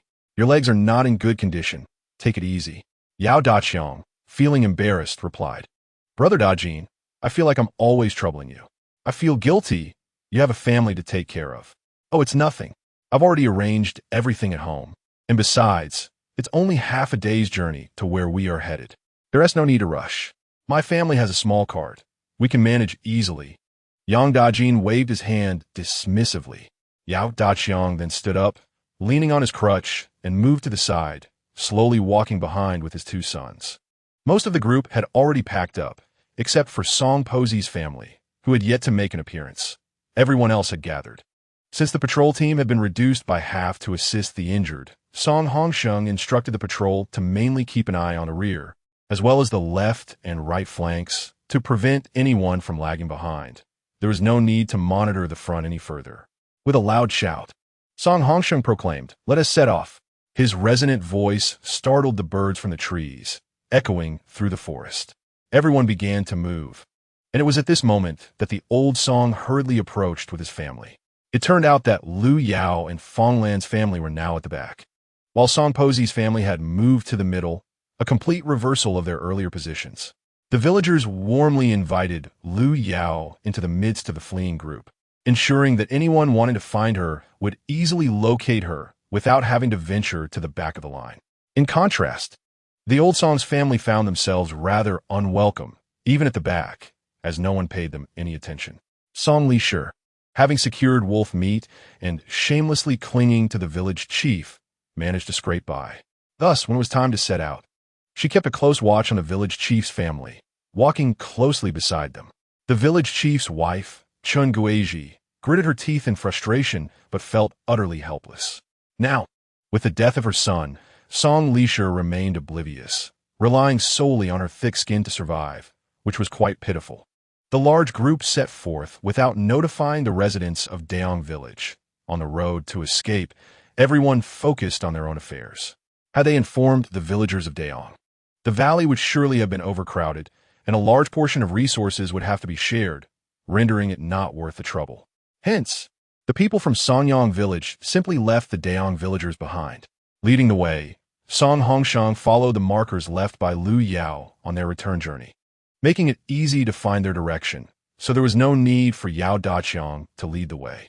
Shortly after the departure of Songyang village, a disheveled figure appeared at the mouth of the cave, clad in wolf skin, missing an arm and an ear, holding a long knife, gazing ominously at the retreating forms of Songyang village. Once the villagers were out of sight, he began to quietly follow their trail from a distance. Today is a splendid sunny day, and coupled with the satisfactory provisions we have recently enjoyed, the mood of the travelers is transformed into one of unparalleled exuberance. Moreover, the destination is a place abundant with wild vegetables, which heightens everyone's anticipation. Even with the ailing among them, the pace of the fleeing group remains unhurried. In the span of an hour, they have already traversed half the distance. Meanwhile, the residents of Daeong village, who had been left behind, resolved to continue their journey. Given the rare sunny weather, some wished to avoid lingering in the forest any longer, hoping to escape its confines soon. However, the sentiments within Daeong village were divided. Some were eager to press on, while others voiced concerns about the possibility of another snowfall, rendering them unable to find shelter in the caves, risking their lives to the cold. Ultimately, the matter was deferred to the village chief of Daeong. Chief, the weather is perfectly clear. Should we not hasten our journey? We have lingered here for several days and have already traveled for some time. If we take advantage of this favorable weather, we should be able to exit the forest in a few days, shouldn't we? Yang Jiqiang represented those advocating for progress. The chief cast a glance at the fine weather, but found himself in a quandary. Jiqiang, it's not that I am unwilling to depart, but within this forest, we lack a proper sense of direction. What if we inadvertently head the wrong way? We might find ourselves hopelessly lost. Yang defusigit in resignation. But we cannot remain cooped up here indefinitely, can we? Our provisions are running low. If we continue to linger, I fear we may face dire consequences. Yang Jiqiang expressed his concerns candidly. Yang Difu was acutely aware of the peril of starvation and, after careful consideration, suggested, let us consult the chief of Songyang village. It would be prudent to travel alongside them. They have hunters who can guide us safely out of the forest. What do you think? That sounds agreeable. As long as we can set off today, Yang Jiqiang declared, turning to rejoin his family without taking the initiative to seek out the people of Songyang village. Yang Difu had no choice but to select a few of his nephews to accompany him to the cave where the residents of Songyang village were staying to inquire about their situation. The heavy snowfall had obscured the tracks they had previously followed, and retracing their steps would rely solely on memory. Fortunately, several young men had sharp recollections, and after considerable effort, they finally located the territory of Songyang village. However, the sight that greeted them was startling. Yang Mingjian, Yang Difu's eldest nephew, exclaimed in alarm. Where have the people of Songyang village gone? Have they already departed? Yang Mingxin, the chief's son, replied, cousin, we are too late. The people of Songyang village left without informing us. Are we doomed to perish in this forest? Though young, Yang Mingxin had overheard the earlier conversation between his father and Yang Jiqiang, and he was now filled with trepidation at the thought of navigating the forest without the guidance of Songyang village. Tears welled in his eyes. After regaining his composure, Yang Mingjian reassured him, do not fear, Mingxin. I believe the people of Songyang village could not have departed long ago. It snowed yesterday, and they would not have been able to leave then. If they did set off, it would have been today. We can follow their tracks and surely find them. Yang Mingxin found great wisdom in the words of his elder cousin and ceased his tears, wiping his face as he said, elder cousin, shall we hasten back to inform my father? If we delay, we might miss the people from Songyang village. Indeed, let us return, Yang Mingjian responded, leading the group back along the path they came. Upon their swift return to Daeong village, those who had been eagerly awaiting news, particularly Yang Jiqiang, promptly approached the village chief. Uncle, we just visited the cave where the people from Songyang village were staying. They have already departed. However, it appears they must have left only today. If we set out now, we can still catch up with them. Yang Mingjian called out before even entering the cave. The nearby villagers, hearing his voice, felt a sense of urgency, realizing that without the guidance of the Songyang villagers, their chances of navigating through the forest were virtually nil. As Yang Jiqiang entered the cave and heard the commotion outside, he decided not to linger and instead turned back to gather his family and pursue the people from Songyang village. In the innermost part of the cave, Yang Difu could not discern the details of the disturbance, but the chaos at the entrance suggested troubling news. Yang Mingxin hurried into the cave, stumbling as he made his way to his father's side. Father, it's bad news. The people from Songyang village have already left. We saw no one when we arrived. He gasped. The village chief momentarily felt a surge of panic before swiftly issuing commands. Mingjian, Mingxin, Mingkong, you three must hurry to each cave and inform everyone to gather their belongings. We shall depart within half an hour. If anyone delays, we shall not wait for them. Understood, uncle, replied Yang Mingjian and Yang Mingkong, promptly separating to carry out their tasks. Yang Mingxin dashed to the front to begin the notifications. In the cave where Yang Jiqiang resided, preparations were already underway. Upon his return, he had relayed the news to those within, prompting them to act more swiftly than others. By the time they finished packing, the other caves were only halfway through their preparations. The village chief's home was also in disarray, as the hurried packing led many to voice their grievances. Those from Sanyang village are truly ungrateful, abandoning us from Daong village. One lamented, I suspected from the start that they were not genuinely assisting us. They must have been aiming for the wolf pack all along. While our two villages faced injury and fright, they whisked the wolves away, leaving us empty-handed. Now that they have gained the advantage, they will surely abandon us to pursue their own path. Just wait until we catch up. I will demand an explanation from their village chief. Our own chief is far too timid. Yang Di Fu, oblivious to the murmurs directed at him, continued to sneeze incessantly, leading his wife to believe he had caught a chill. Half an hour later, all of Daong village had assembled, with a few members from Shaoyang village joining them. The residents of Shaoyang village had become familiar with the people of Daong village over the past few days and were preparing to integrate with them. Standing amidst the crowd, the village chief proclaimed, we shall first head to the cave where the people from Sanyang village resided, seeking any traces they may have left behind. Let us depart at once, striving to catch up with the people from Sanyang village before nightfall. The village chief addressed Song Mingjian and Song Mingxin, saying, you two have already taken a journey. Now, lead the way ahead to save everyone some time. Elated by the responsibility of guiding the group, Song Mingjian and Song Mingxin proudly positioned themselves at the forefront of the procession. Li Mingxin, brimming with confidence, declared, now, everyone, follow us, brothers. We have scouted the path and know where to go. So, keep up.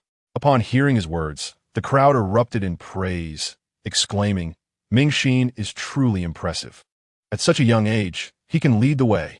If we manage to catch up to the people of Sanyang village, the credit will be all yours, brothers. The compliments filled Song Mingxin with delight, prompting him to walk even more confidently ahead. By the time the residents of Daong village reached the area where the people of Sanyang village had previously resided, a quarter of an hour had passed. Although the inhabitants of Daong village were aware that the folks of Sanyang village had outpaced them, seeing it with their own eyes incited exclamations of frustration. Those scoundrels! If we catch up to them, we will surely teach them a lesson. Are they leading us to our doom? Some urged, enough with the complaints. Let's focus on tracking the departure of Sanyang village and pursue them without wasting time on irrelevant emotions. Yang Jiqiang believed these individuals were lacking in clarity. Instead of contemplating their survival, they were still grumbling, and soon darkness would descend. His commanding voice silenced some, while Yang Mingxin and Yang Mingjian took the initiative to seek out the trail of Sanyang village, with Yang Jiqiang joining them in their quest. Chapter 79, Savages? As the endeavor of Sanyang village was a collective effort, their trail was relatively clear, easily discernible right from the mouth of the cave. The group wasted little time as they resumed their pursuit of the people from Sanyang village. Meanwhile, the inhabitants of Sanyang village were nearing the entrance of a valley. At the rear, the Song grandmother's family, lacking weaving tools, had the two brothers alternating in carrying her, resulting in their slower pace. Initially ahead of the patrol team, they gradually fell behind. Without the protection of the patrol, they felt relatively safe, remaining close enough to see the main group ahead. The Song family, weakened by illness, had yet to fully recover. As the others were eager to hasten their journey, their pace was naturally quicker than usual. In contrast, the Song family lagged significantly in both physical condition and equipment, making it impossible for them to keep up. A distant pursuer, akin to a venomous serpent, fixated on the Song family. When Song Hongshua and Song Hongchong switched places again, the individual charged at the Song family like a famished wolf. Hearing the commotion, the Song family turned to see the assailant had already reached behind them. The belongings of the Song family were held by the two daughters-in-law, and the intruder bypassed them, heading straight for Song Xiashi and Song Yangshi, brandishing a long knife aloft. The suddenness of this scene left the Song family paralyzed with shock, and when Song Hongxue finally reacted, he cried out desperately, "Help! We are being robbed!" In the forest, echoes reverberated as the patrol team immediately caught wind of Song Hongxue's cries for help. Though the distance was no more than several meters, the dense trees obscured their view, creating an illusion of vastness. Initially reluctant to intervene, the patrol's concern heightened upon hearing the word robbery. Was there someone else lurking in the woods besides them? After a brief discussion, they hastily made their way towards the Song family. However, the assailant was quick and had a singular focus on the wolf leg clutched by Song Xiashi. With disheveled hair and a filthy appearance, he barely resembled a human. He approached and delivered a brutal kick to Song Xiashi, who collapsed in pain, her belongings scattering across the ground. The thief seized the wolf leg and vanished into the depths of the forest in no time. By the time the patrol team arrived, the skirmish had already concluded. What transpired here? What are you all shouting about? Where is he? Song Song, unable to spot the culprit, suspected the Song family was up to their usual antics. Over there, he fled in that direction, looking like a wild man with hair unkempt and clad in wolf skins. Song Hongxue stammered while pointing towards the escape route. Examining the traces left behind, Song Song confirmed that Song Hongxue spoke the truth. However, with the enigmatic nature of the assailant, they could not recklessly pursue him. Casting a glance at the fallen Song Xiashi, he advised Song Lihua, "Uncle, if your family wishes to avoid further troubles, you must stay with the group and not wander off. There are dangers lurking in every corner of the forest, and if you lag behind, we cannot ensure your safety." With that, Song Song led his team away, feeling compelled to report this incident to the village chief, Song Hongsheng. Meanwhile, the elder was still in a state of panic, urging his son and daughter-in-law, "Hurry and keep up with the front line." Thankfully, that beast did not harm anyone. Otherwise, our family would be in even deeper trouble. Song Hongxue and Song Hongchong needed no prompting from the elder. They had already quickened their pace to catch up with the patrol. Eventually, the group entered the protective circle of the patrol, sighing in relief. Song Song sensed that they would soon reach their destination, deciding to relay the incident to Song Hongsheng once they arrived. Indeed, after another quarter of an hour, the pace of the front line began to slow. As the newly appointed village chief, Song Hongsheng led the way, guiding everyone to the entrance of the valley. Upon arrival, the crowd gazed curiously at the stone wall entwined with vines, their expressions filled with confusion. When Song Hongsheng lifted the vines with his long knife, a dark cavern was revealed behind them. The crowd erupted into cheers. "We have arrived. We have finally made it." This wave of joy swiftly spread through the ranks, reaching those at the back who were unaware of the developments.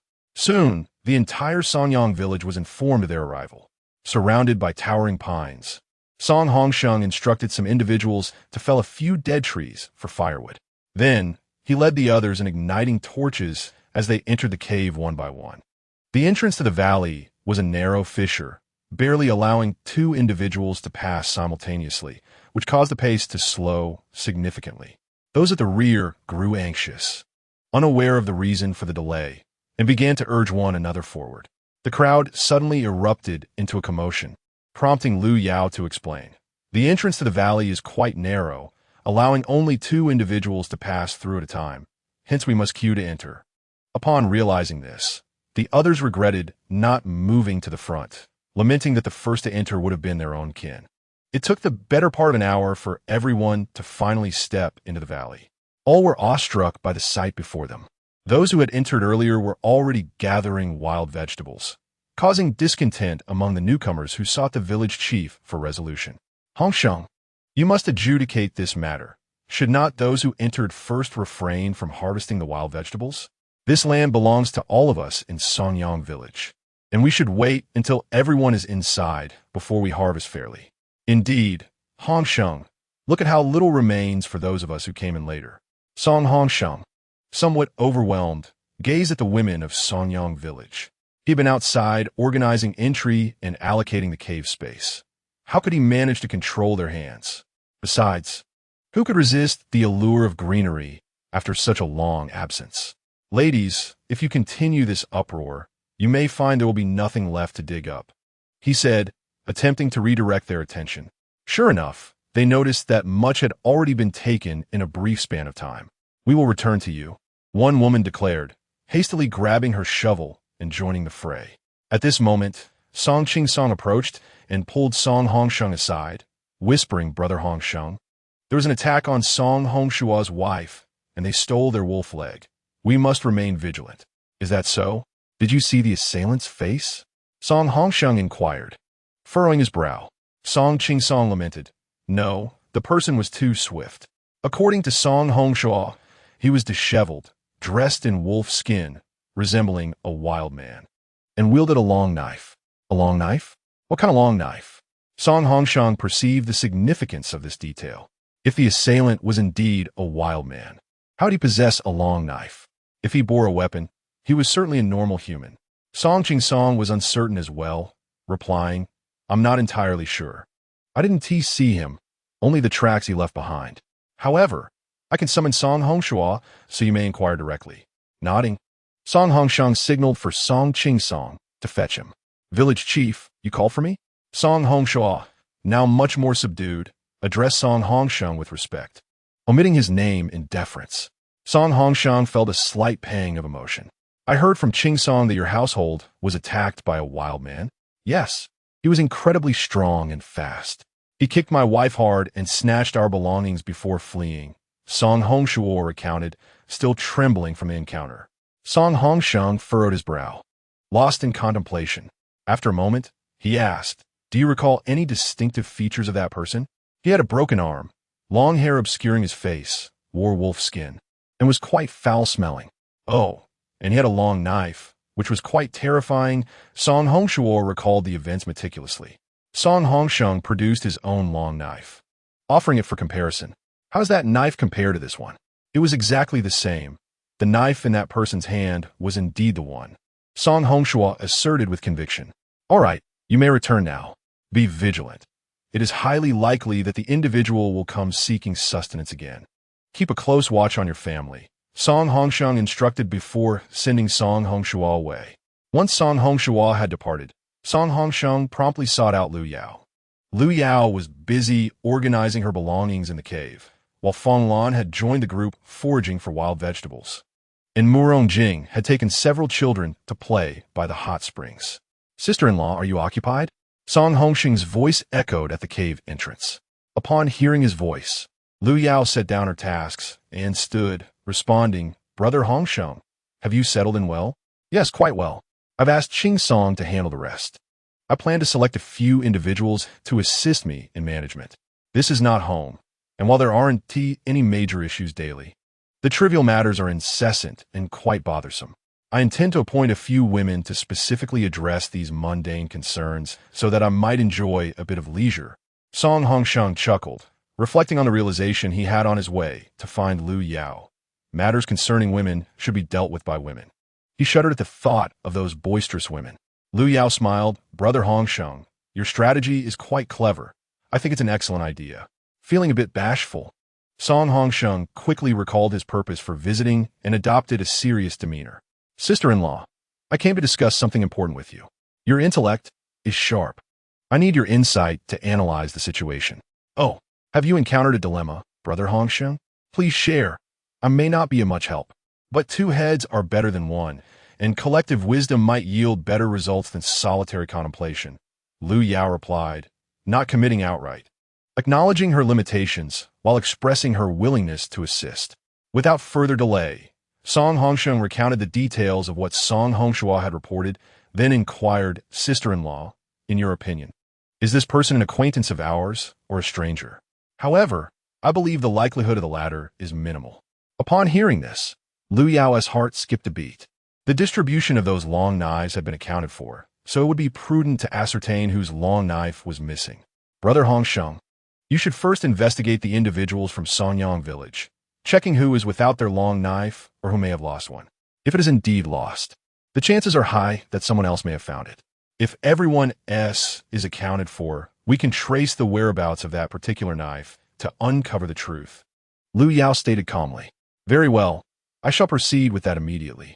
I feel that as long as this individual remains unresolved, he poses a lurking threat, one we must always remain cautious of.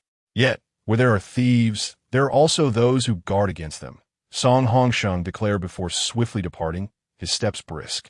Lu Yao, now devoid of the inclination to work, sat on the half-prepared bedding, her gaze fixed vacantly upon a section of the stone wall. Meanwhile, her mind traversed through all possible scenarios. Although she wasn't too familiar with everyone who received a knife, she had some recollections. However, as days had passed, those impressions had grown somewhat hazy. It seemed she would have to wait for Song Hongsheng to relay the findings before making any judgments. Though she felt an inexplicable sense of unease within, she stepped out of the cave with the intention of locating a few children. However, as she surveyed the open space in the valley, she was met with a sea of people. Children frolicked exuberantly on the grass, while the adults remained indifferent, seemingly unconcerned about their antics. This made it quite challenging for Lu Yao to find the 3 children. After scanning the area without success, she decided to search for Murong Jing instead. To her relief, he stood out prominently due to his height. Following his figure, she soon spotted the 3 children. Song Ziyu was perched upon Murong Jing's shoulders, while Song Zhang sat by the hot spring, splashing about barefoot. Song Zishuan stood quietly beside Murong Jing, wearing a paternal smile as he watched his younger siblings.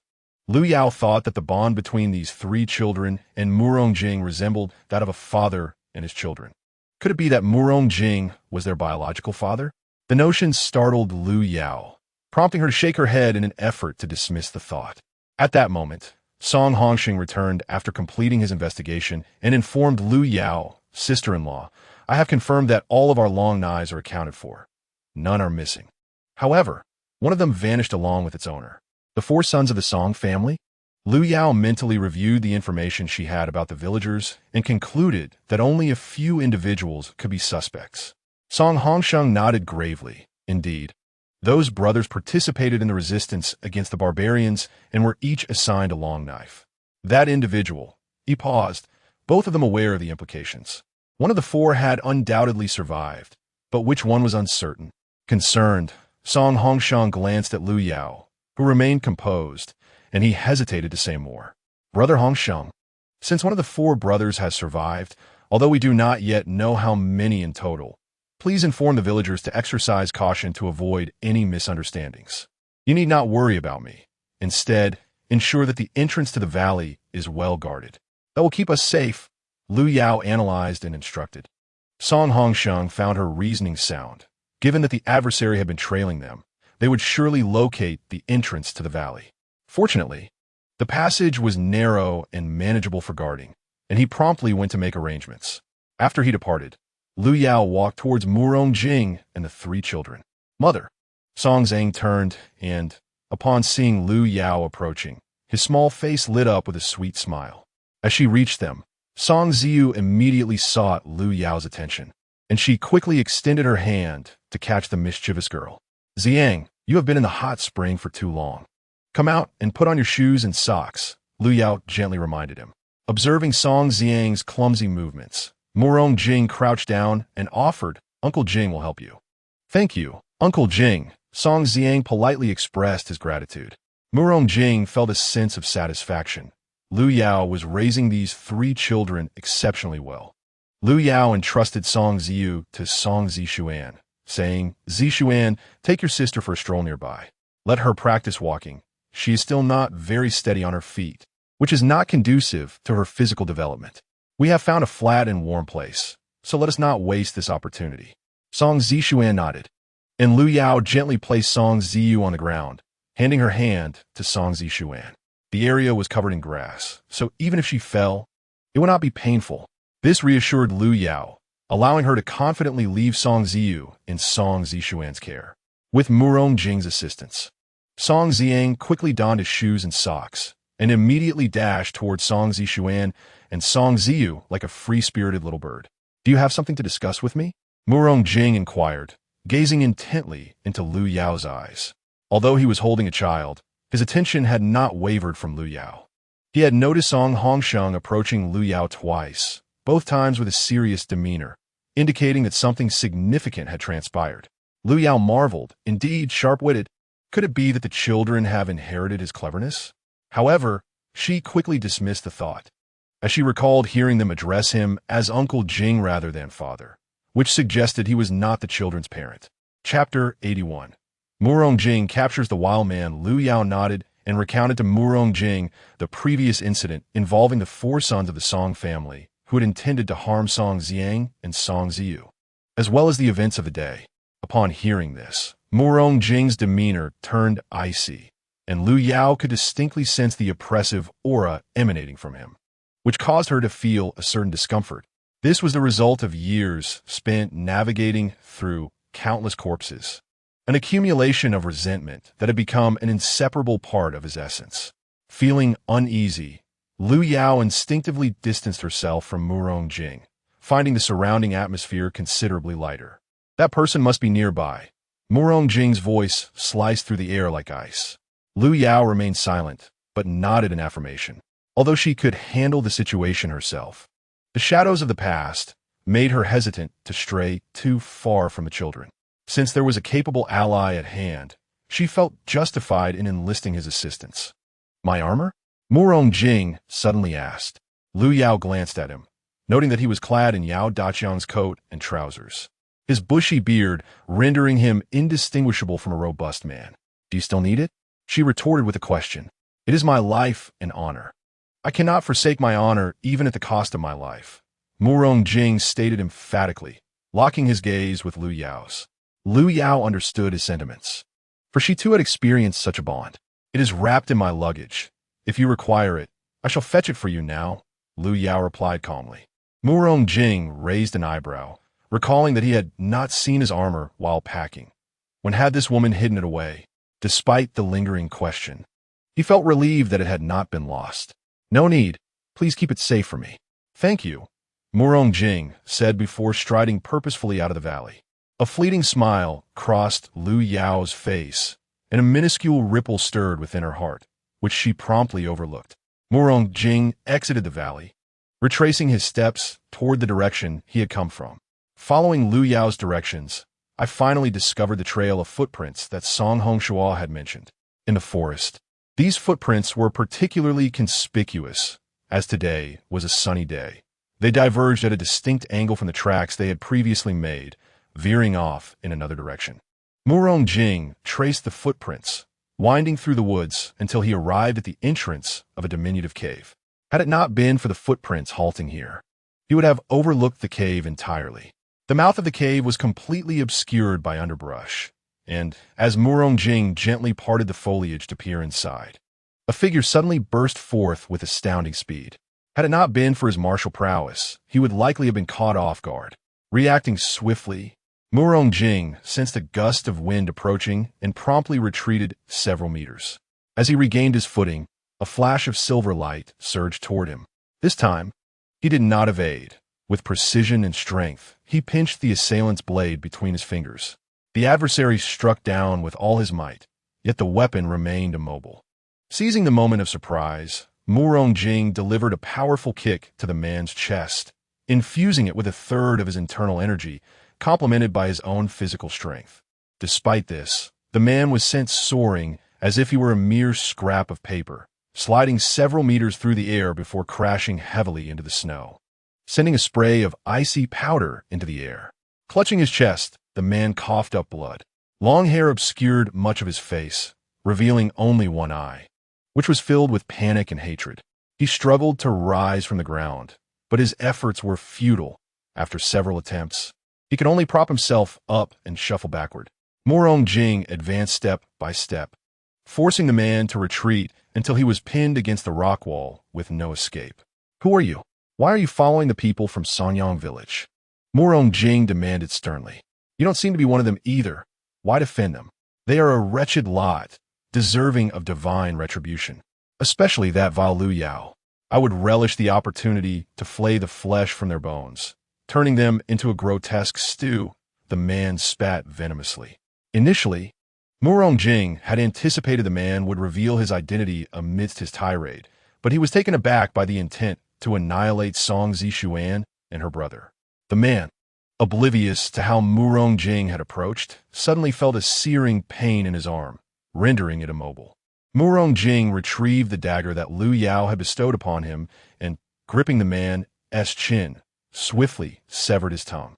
A horrifying scream echoed through the woods, followed by the man losing consciousness. Murong Jing cast him aside, seizing his legs and letting his upper body fall into the snow, his head striking the ground.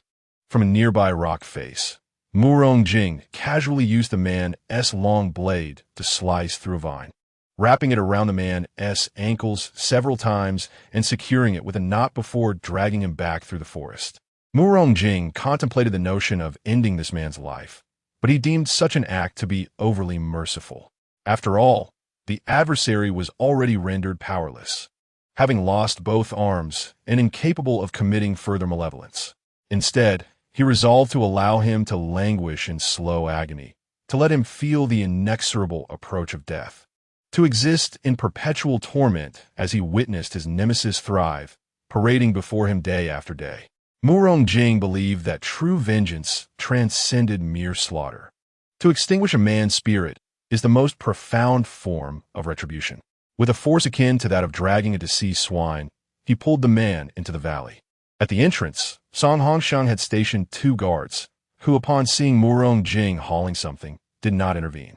The villagers were already aware that Lu Yao had rescued someone. Thus, the patrolling officers recognized Murong Jing. As he passed by the guards, they suddenly realized that the burden he carried was, in fact, a person. Despite their overwhelming curiosity and bewilderment, the guards remained at their posts, mouths agape, as they observed Murong Jing's retreating figure. The news of Murong Jing returning with a captive swiftly spread throughout the modest valley. Villagers from Songyang gathered to witness the spectacle, encircling Murong Jing and the man, as it was not yet mealtime, and they found amusement in the unfolding drama. Among the crowd, some bold individuals crouched down to touzle the man's hair, eager to ascertain his identity. When a man's full visage was revealed, one onlooker was so startled that he collapsed to the ground, exclaiming, "Good heavens! A ghost!" The sight was indeed ghastly. One side of the man's face was a grotesque mass of flesh and blood, evidently torn apart by some brutal force. The blood had dried, adhering to his skin in deep, ominous grooves, rendering him a horrifying spectacle. Those of a more timid disposition quickly shielded their eyes in fear. Lu Yao, cradling Song Ziyu, squeezed through the throng. Upon catching a glimpse of the man, she hastily covered Song Ziyu's eyes and turned to extricate herself from the crowd. She feared that the sight might leave a lasting impression on the child. However, in that fleeting moment, she recognized the man's features, despite the disfigurement. The countenance of the second son of the Song family, Song Qinghe, was indelibly etched in her memory.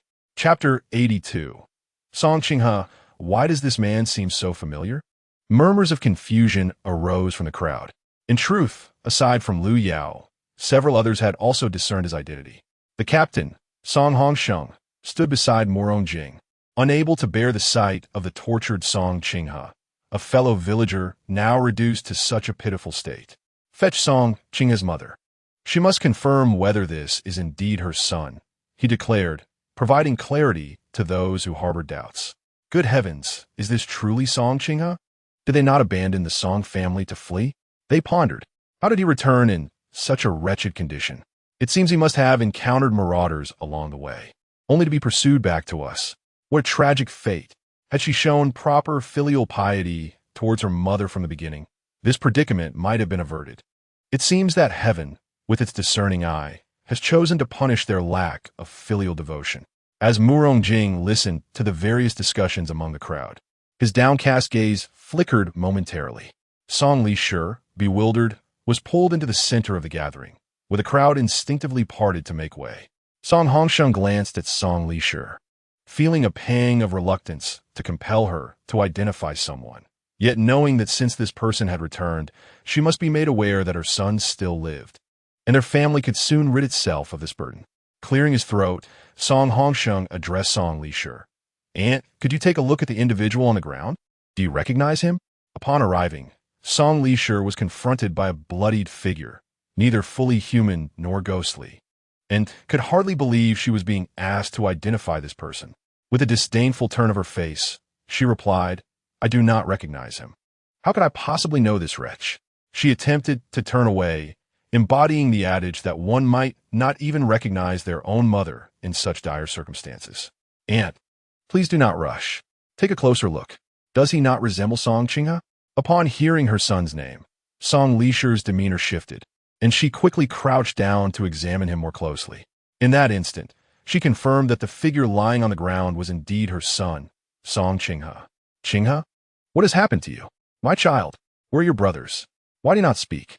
After calling out for a while with no response, she realized that Song Chingha was still in a state of unconsciousness. Overwhelmed by the stench emanating from him, she disregarded it and collapsed beside him, weeping uncontrollably. Though many in the crowd felt resentment towards Song Chingha for abandoning his mother to survive alone, they could not help but feel pity for him now that he had fallen to such a woeful state. "Aunt, you should take your son back and clean him up. It is not appropriate for him to lie here any longer. You will need him as support in the future," a woman advised, unable to bear the sight any longer. It was then that Song Lisher became aware of the foul odor clinging to her son. Looking up imploringly at Song Ching Song, she pleaded, "Ching Song, could you assist me in moving your second brother to the edge of that pool? They say the water there is warm, which would save me the trouble of heating water." Before Song Ching Song could respond, others began to object, saying to Song Lisher, "And if you place him by the pool, how will others use that water? If there are any unclean elements on your son, will we not all be in danger? Quickly fetch a basin of water and clean him here. It is getting dark, and we must not delay." Feeling somewhat swayed, Song Ching Song said to Song Lisher, "Aunt, I will go fetch a basin of water. You can clean Chingha here, and I will help carry him into the cave later." Without waiting for her reply, he turned and walked away. As others grew weary of the commotion and gradually departed, only a few children remained, curiously surrounding Song Chingha, tugging at the wolf fur draped around him. Despite their playful antics, they were scolded and shooed away by Song Li, yet their laughter only intensified as they drew closer. Song Ching Song fetched water and placed it beside Song Li, suggesting she find a towel. In the cave where Lu Yao resided, there were around 20 to 30 individuals. Although this cave was fewer in number compared to previous ones, it was notably spacious, with two seemingly separate chambers that were interconnected, accommodating up to 500 or 600 people. Everyone settled into their designated spots and began to unroll their bedding. Meanwhile, Lu Yao ventured into the valley to gather herbs. Many had been trampled underfoot, as the villagers indiscriminately walked over what they regarded as mere weeds. Following the edge of the cliff, she collected several balsam plants, known for their sulfur content, effective in repelling venomous snakes and insects. After returning, Lu Yao crushed the plants to extract their juice, sprinkling it around her family's living quarters. With a small amount remaining, she decided to offer it to Song Hongsheng's family. "Brother Hongsheng, people from Daong village are approaching. What should we do? I hear a commotion outside, and it seems many voices belong to them. They will soon discover our location," she reported as the guard arrived to relay the situation. Song Hongsheng glanced at Lu Yao, who displayed no visible emotion. They understood that it would be futile to obstruct the Daong villagers since the valley was unclaimed territory accessible to all. After contemplating the matter, he stated, "If the Daong villagers come in, do not hinder them. Our village will not relinquish the caves. If they wish to stay, they must find their own means." "Understood," she replied before departing briskly. Lu Yao remained silent, observing the entrance of the valley, yet inwardly commended the resourcefulness of the Daong villagers for sending someone to scout the movements of Songyang village. If the weather remained clear today, and snow fell tomorrow covering their tracks, the Daong villagers would surely lose their way in the woods. It seemed that henceforth, shaking off the Daong villagers would be an impossibility. Without revealing himself, Song Hongsheng returned to his wife after bidding farewell to Lu Yao. The dim light within the valley descended earlier than outside. The villagers of Songyang had already ignited a fire. illuminating the cave interiors with flickering glimmers as they gathered dry branches scattered across the ground. Outside the valley, the Daong villagers halted at the cliff's edge. Village chief, why have we stopped? It's dark now. If we don't locate Songyang village soon, we'll have to sleep in the snow. One villager exclaimed. Yes, village chief. We must hurry. We can still walk, but we cannot sleep out in the snow. The village chief turned, raising his voice to the assembled villagers. Everyone remained calm and orderly. The trail of Songyang villagers has vanished here. Let us wait for a moment. Yang Jiqiang, who had been at the forefront of the group, hurried to investigate upon hearing the chief's words. It became evident that the village chief had spoken the truth. Indeed, the residents of Songyang village had vanished from this location. However, behind this cliff, was it possible they had passed through the wall? Chapter 83. Misunderstanding. Yang Jiqiang approached the cliff face, which was draped in thick vines. Murong Jing was the last person to have traversed this path, and upon entering, he had meticulously rearranged the vines to resemble their original state, rendering it nearly impossible to discern any signs of passage from the outside. Yet, the snow beneath had been trampled into slush, revealing the evidence of their presence. Yang Ziqiang, undeterred, picked up a branch and prodded behind the vines. However, his forceful thrust caused him to lose balance and tumble forward, colliding with the suspended vines. Despite their nature, these vines, aged and robust, left his face stinging from the impact. Yet, a surge of exhilaration ignited in his eyes as he forcefully pushed aside the vines. Uncovering the secret behind them, he turned back to the crowd, exclaiming with fervor, "There is a cave behind this. The people of Songyang village must have passed through here." Upon finishing his proclamation, Yang Jiqiang pushed through the vines and entered the cave. The crowd, having heard his shout, followed suit, with his family trailing closely behind. As others observed Yang Jiqiang and his family entering without re-emerging, they cautiously ventured past the vines as well. Thus, the residents of Daong village had truly discovered the entrance to the valley. Inside the cave, Yang Jiqiang did not encounter the people of Songyang village, but he sensed a wave of warmth emanating from deeper within. Following this warmth, he eventually reached a guarded entryway. The duty personnel, having received instructions from Song Hongsheng, did not impede his passage and treated him as if he were invisible. Yang Jiqiang, upon spotting the villagers of Songyang, was filled with excitement and attempted to greet them, only to be met with indifference. His temper flared, and he confronted two individuals angrily. "You people from Songyang village are truly despicable. Do you intend to abandon our entire village? Do you know what this is called? It is termed murder. Who has committed murder against you? Fleeing from famine is a matter of survival. Why do you persistently follow us like a shadow? Is it not because you lack the capability? If you are incapable, then remain silent and spare us your foul rhetoric." Song Qinghu, being young and hot-tempered, could not tolerate the disparagement of their village and retorted immediately. Young Ziqiang, humiliated by a mere youth, instinctively sought to reprimand him. Noticing the impending slap, Song Qinghu, who was armed, instinctively raised his knife to defend himself. Yang Jiqiang's hand struck the blade with full force, resulting in a grievous injury that split his palm to the bone. "Ah!" Yang Jiqiang cried out in pain, clutching his injured hand and bending over. His family, witnessing the altercation, reacted with indignation.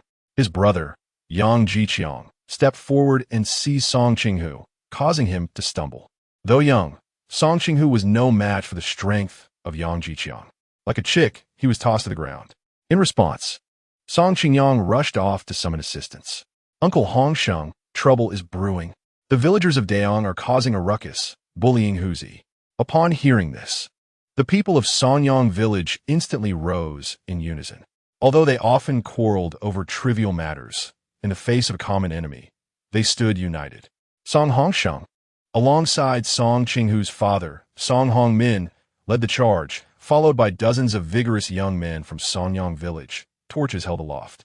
Upon reaching the entrance, they witnessed Yang Jiqiang mercilessly pummeling Song Qinghu, who had lost his long knife on the ground. "Stop this at once!" Song Hongsheng bellowed, fury surging within him. The audacity of the Daong villagers was beyond comprehension. He had already allowed them into the valley, yet they still dared to assault his nephew. Young Zikang, engrossed in his assault, failed to notice the cold steel of a blade pressed against his neck until it was too late. Trembling, he looked up through the flickering firelight to see the menacing countenance of Song Hongsheng, which was rendered all the more terrifying by the shadows. Yang Zikang stepped away from Song Qinghu, who was quickly helped by his father, Song Hongmin. Qinghu's face was swollen like a dumpling, and two of his teeth were missing. The throng gathered at the valley's entrance prevented any further entry from the Daong villagers, leading to a chorus of complaints from those left outside. What is happening? Why aren't we moving? There's SAQ behind us. What on earth is going on up front? The sun is setting, and the children are starving.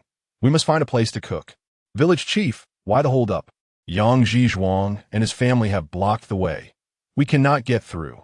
This news spread through Daong village like wildfire, and the villagers vented their frustrations on Yang Zhizhuang's family. Meanwhile, Yang Zhizhuang and his family, who were standing their ground against Songyang village, were not faring much better. Blood flowed freely from Yang Zhizhuang's hand, and his wife rummaged through their belongings to find a piece of cloth to bandage it. But the wound was too deep to staunch the bleeding. Not far away, Yang Zikang found himself surrounded by the villagers of Songyang. What are you planning to do? Please, don't act recklessly. Fear gripped Yang Zikang as he noticed that some villagers were armed with long knives, their eyes blazing with wrath, seemingly ready to devour him whole. What do you think we're doing? Do you even have the audacity to ask? They retorted. When you bullied a mere child, did you ever reflect on your actions? You beast, I will not let you live. Song Hongmin entrusted Song Qinghu to his mother, Zhou Donghua, and lunged at Yang Zikang. His fists, imbued with pent-up rage, struck Yang Zikang's face with the force of a tempest. Though Yang Zikang instinctively attempted to retaliate, the sight of the agitated villagers surrounding him forced him to redirect his hands to shield his head instead. Fueled by the anguish of witnessing his son so brutally harmed, Song Hongmin's fury intensified, and his blows landed with unrelenting ferocity. When he finally ceased his onslaught, Yang Zikang lay crumpled on the ground, unable to rise for quite some time. At this moment, the village head of Daong village, Yang Difu, finally managed to push his way through. Upon witnessing the fallen Yang brothers on the ground and the predatory expressions of the villagers from Songyang, he was perplexed by the unfolding events. Was it possible that the inhabitants of Songyang village had barred entry to those from Daong village, leading to this confrontation? Yang Difu pressed forward, glanced at the Yang brothers, and addressed the villagers of Songyang, saying, "What is the meaning of this? Why must you resort to violence? This is not your territory. The people of Daong village have every right to enter. Must you be so tyrannical?" Song Qingyang, a duty officer, was well aware of the instructions given by Song Hongsheng, having been the one to report the matter. Stepping forward, he engaged Yang Difu in a debate. "Do not slander my uncle Hongsheng with baseless accusations. We were aware of your village's arrival even before you reached the cave entrance, and I duly informed Uncle Hongsheng. He expressly stated that we should not obstruct the people of Daong village. It is your villagers who have acted with unreasonable arrogance, seeking confrontation, and even assaulted our duty personnel. What a disgraceful village head you are. No wonder your villagers mirror your behavior. Truly, a crooked beam leads to a warped structure." With one hand on his hip, Song Qingyang articulated the sequence of events clearly, exposing the misunderstanding. Realizing his error, Yang Difu's demeanor shifted, and he donned a conciliatory smile. This is indeed a miscommunication. Now that the misunderstanding has been clarified, may we allow the people of Daong village to enter promptly? The crowd behind is beginning to grumble, and I fear a stampede may ensue. After speaking at length and receiving no response, Yang Difu's smile began to falter. Song Hongsheng, not wishing to escalate tensions between the two villages, decided to let the matter rest, having already avenged the grievances. "We shall depart. The people of Daong village may enter as they please. However, should you provoke further discord, do not expect us to be courteous." With that warning, Song Hongsheng and his group departed, abandoning their posts and taking Song Qingyang with them. The notion of duty seemed futile now, with the arrival of Daong villagers. Tranquility was unlikely to prevail. Yang Difu, bowing in apology to the retreating figures of Songyang, turned to confront the Yang brothers, his anger boiling over. What are you two thinking? Do you wish to remain trapped in this forest? How dare you offend the people of Songyang? If your family seeks destruction, do not drag the rest of our village down with you. Clear the path. Do you not hear the uproar behind us? Young Defu spot. His disdain for the brothers palpable. He had always held a grudge against them, and today, seeing them bested by the villagers of Songyang brought him a sense of vindication. The pain etched across Yang Jiqiang's face was evident, yet his eyes brimmed with malice. You people from Songyang, wait for me. If I do not avenge this wrong, I shall no longer bear the surname Yang. He silently vowed, casting a glance at his fallen brother nearby, his hatred for Songyang intensifying further. With the Yang family obstructing the entrance, the villagers of Daong quickly made their way into the valley. By the time they entered, darkness had enveloped the surroundings, rendering the interior of the valley nearly invisible. Consequently, their astonishment was muted. They merely felt the warmth returning to their frostbitten bodies after escaping the biting cold outside. Most of the villagers from Songyang were gathered at the entrance of the cave where Song Hongsheng resided, eagerly awaiting their share of the rewards. Thank you all for your hard work today. As previously agreed, this pile of meat is considered communal property of our village, to be distributed as a reward for those who have contributed. Today marks the first distribution, and everyone has performed admirably. I will now call out names. Those whose names I mention should come forward to collect half a pound of meat, Song Hongsheng declared, his demeanor calm and his voice resonant. It's true. We really can receive meat. I thought the village chief was merely deceiving us into working for nothing. One villager exclaimed in surprise. Are you foolish? How could that be a deception? Only someone as dim-witted as you would believe the village chief would attempt such a transparent ruse, another replied, sparking laughter among the crowd. The laughter was good-natured, fostering a harmonious atmosphere, emblematic of the villagers' innocent camaraderie. Quiet down, please. Song Ching Song, Song Hongsheng interjected, restoring order before proceeding to call out names. Song Ching Song was the first to be summoned, and his wife excitedly nudged him forward, propelling him from the crowd. Oh! The crowd erupted in cheers, casting envious glances at Song Ching Song. Slightly embarrassed by his wife's rough shove, he was reassured by Song Hongsheng's jovial tone. You're here to collect your reward. There's no need for embarrassment. Hurry up, I need to eat after this. I've spent the entire day managing village affairs, and I'm positively famished. All right, I'm coming. With that encouragement, Song Ching Song strode forward to receive his half-pound of snake meat, its glistening white surface glistening in the firelight, nearly causing onlookers to drool. Ching Song, could you save me some soup? A bystander jested as he returned. Yankiao spot blai fully. Bah, look at the size of your face. If you want soup, you better work diligently tomorrow. Perhaps by evening you'll have something warm to drink. The man, undeterred by Yang Xiao's retort, chuckled, Sister-in-law, you're quite stingy. Tomorrow, when I make snake meat soup, I'll invite you over. I'll be waiting, but I've never seen your family eat meat. Yang Xiao quipped, snatching the meat from Song Ching Song's hands with delight as she returned to their dwelling. With Song Ching Song leading the way, the subsequent distribution of meat went smoothly, and soon dozens of pounds of snake meat had been allocated. Those fortunate enough to receive meat beamed with joy, while those left empty-handed gazed longingly, vowing to rise early and work hard the next day. Before long, the fragrant aroma of meat soup wafted from the caves where the villagers of Songyang resided, filling the entire valley. Others, subjected to the tantalizing scent, found themselves in a state of torment, swallowing repeatedly in anticipation. Additionally, Song Hongsheng set aside 10 pounds of snake meat to gift to Lu Yao. Sister-in-law, are you enjoying your meal? He inquired as he entered with the meat, noticing that Lu Yao and Fong Lan were already dining. Brother Hongsheng, you haven't eaten yet? Why not join us here? Lu Yao replied, standing with her bowl in hand. Song Hongsheng waved his hand and said, No, your sister-in-law has already prepared dinner, so I must return. This is a gift of 10 pounds of snake meat for you. Technically, the entire snake should belong to Mu Jing. Since you all are willing to share it as a reward, it would be remiss not to let you have a taste. This 10 pounds is merely a small offering for your enjoyment, so let everyone have a share. After finishing his words, Song Hongsheng placed the snake meat on the roe deer skin they had laid on the ground. Brother Hongsheng, thank you very much. This will be a delightful treat for the children, Lu Yao replied without hesitation, accepting the gift.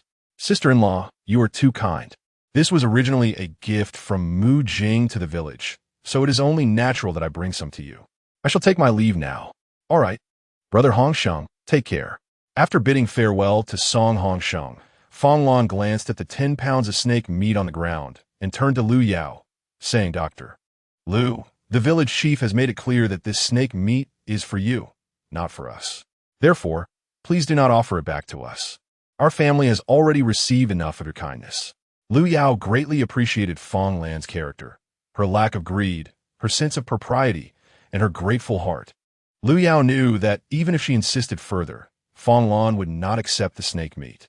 She could only wait until morning when they would share it during the meal, at which point Fong Lan would likely say nothing more. Chapter 85. Lu Yao seeks a teacher for the children after finishing her dinner. Lu Yao wrapped a pound of jerky in a bundle and set out to visit the old village chief's family. She arrived at the cavern that connected to the mountain, where most of the villagers of Sonyang lived, and the air was not particularly pleasant. After inquiring among the villagers, she located the Song Lizhong family not far from the cave entrance, just a 5 or 6 meter walk away. Uncle, Brother Hongsheng, Aunt, are you all still having dinner? Lu Yao greeted them one by one as she stood beside the village chief's home, taking down the bundle from her arm. Oh, sister-in-law, what brings you here? Song Hongsheng asked, somewhat surprised. He had just delivered meat to Lu Yao, and now she had come back. There must be something on her mind. The niece has arrived. Kulme, sit down. Have you eaten yet? The old village chief inquired with a warm smile, his face radiating kindness. Lu Yao found a stone nearby to sit on, resting the bundle on her lap. Uncle, I have already eaten. I came to discuss something with Hongwen. You all continue your meal. I am in no hurry. We could talk later. Upon hearing that she was looking for him, Song Hongwen quickly set down his bowl and chopsticks, a little flustered. Sister-in-law, I have finished eating. Please, feel free to speak. Song Hongwen's mother, Chun, chuckled and said, Sister-in-law, Hongwen is a bit shy. He often immerses himself in his studies. I fear he is becoming quite the bookworm, lacking the social graces to communicate effectively. Please do not take offense. Though Chen's words seemed critical, her eyes sparkled with affection. Aunt, Hongwen is the only scholar in our village.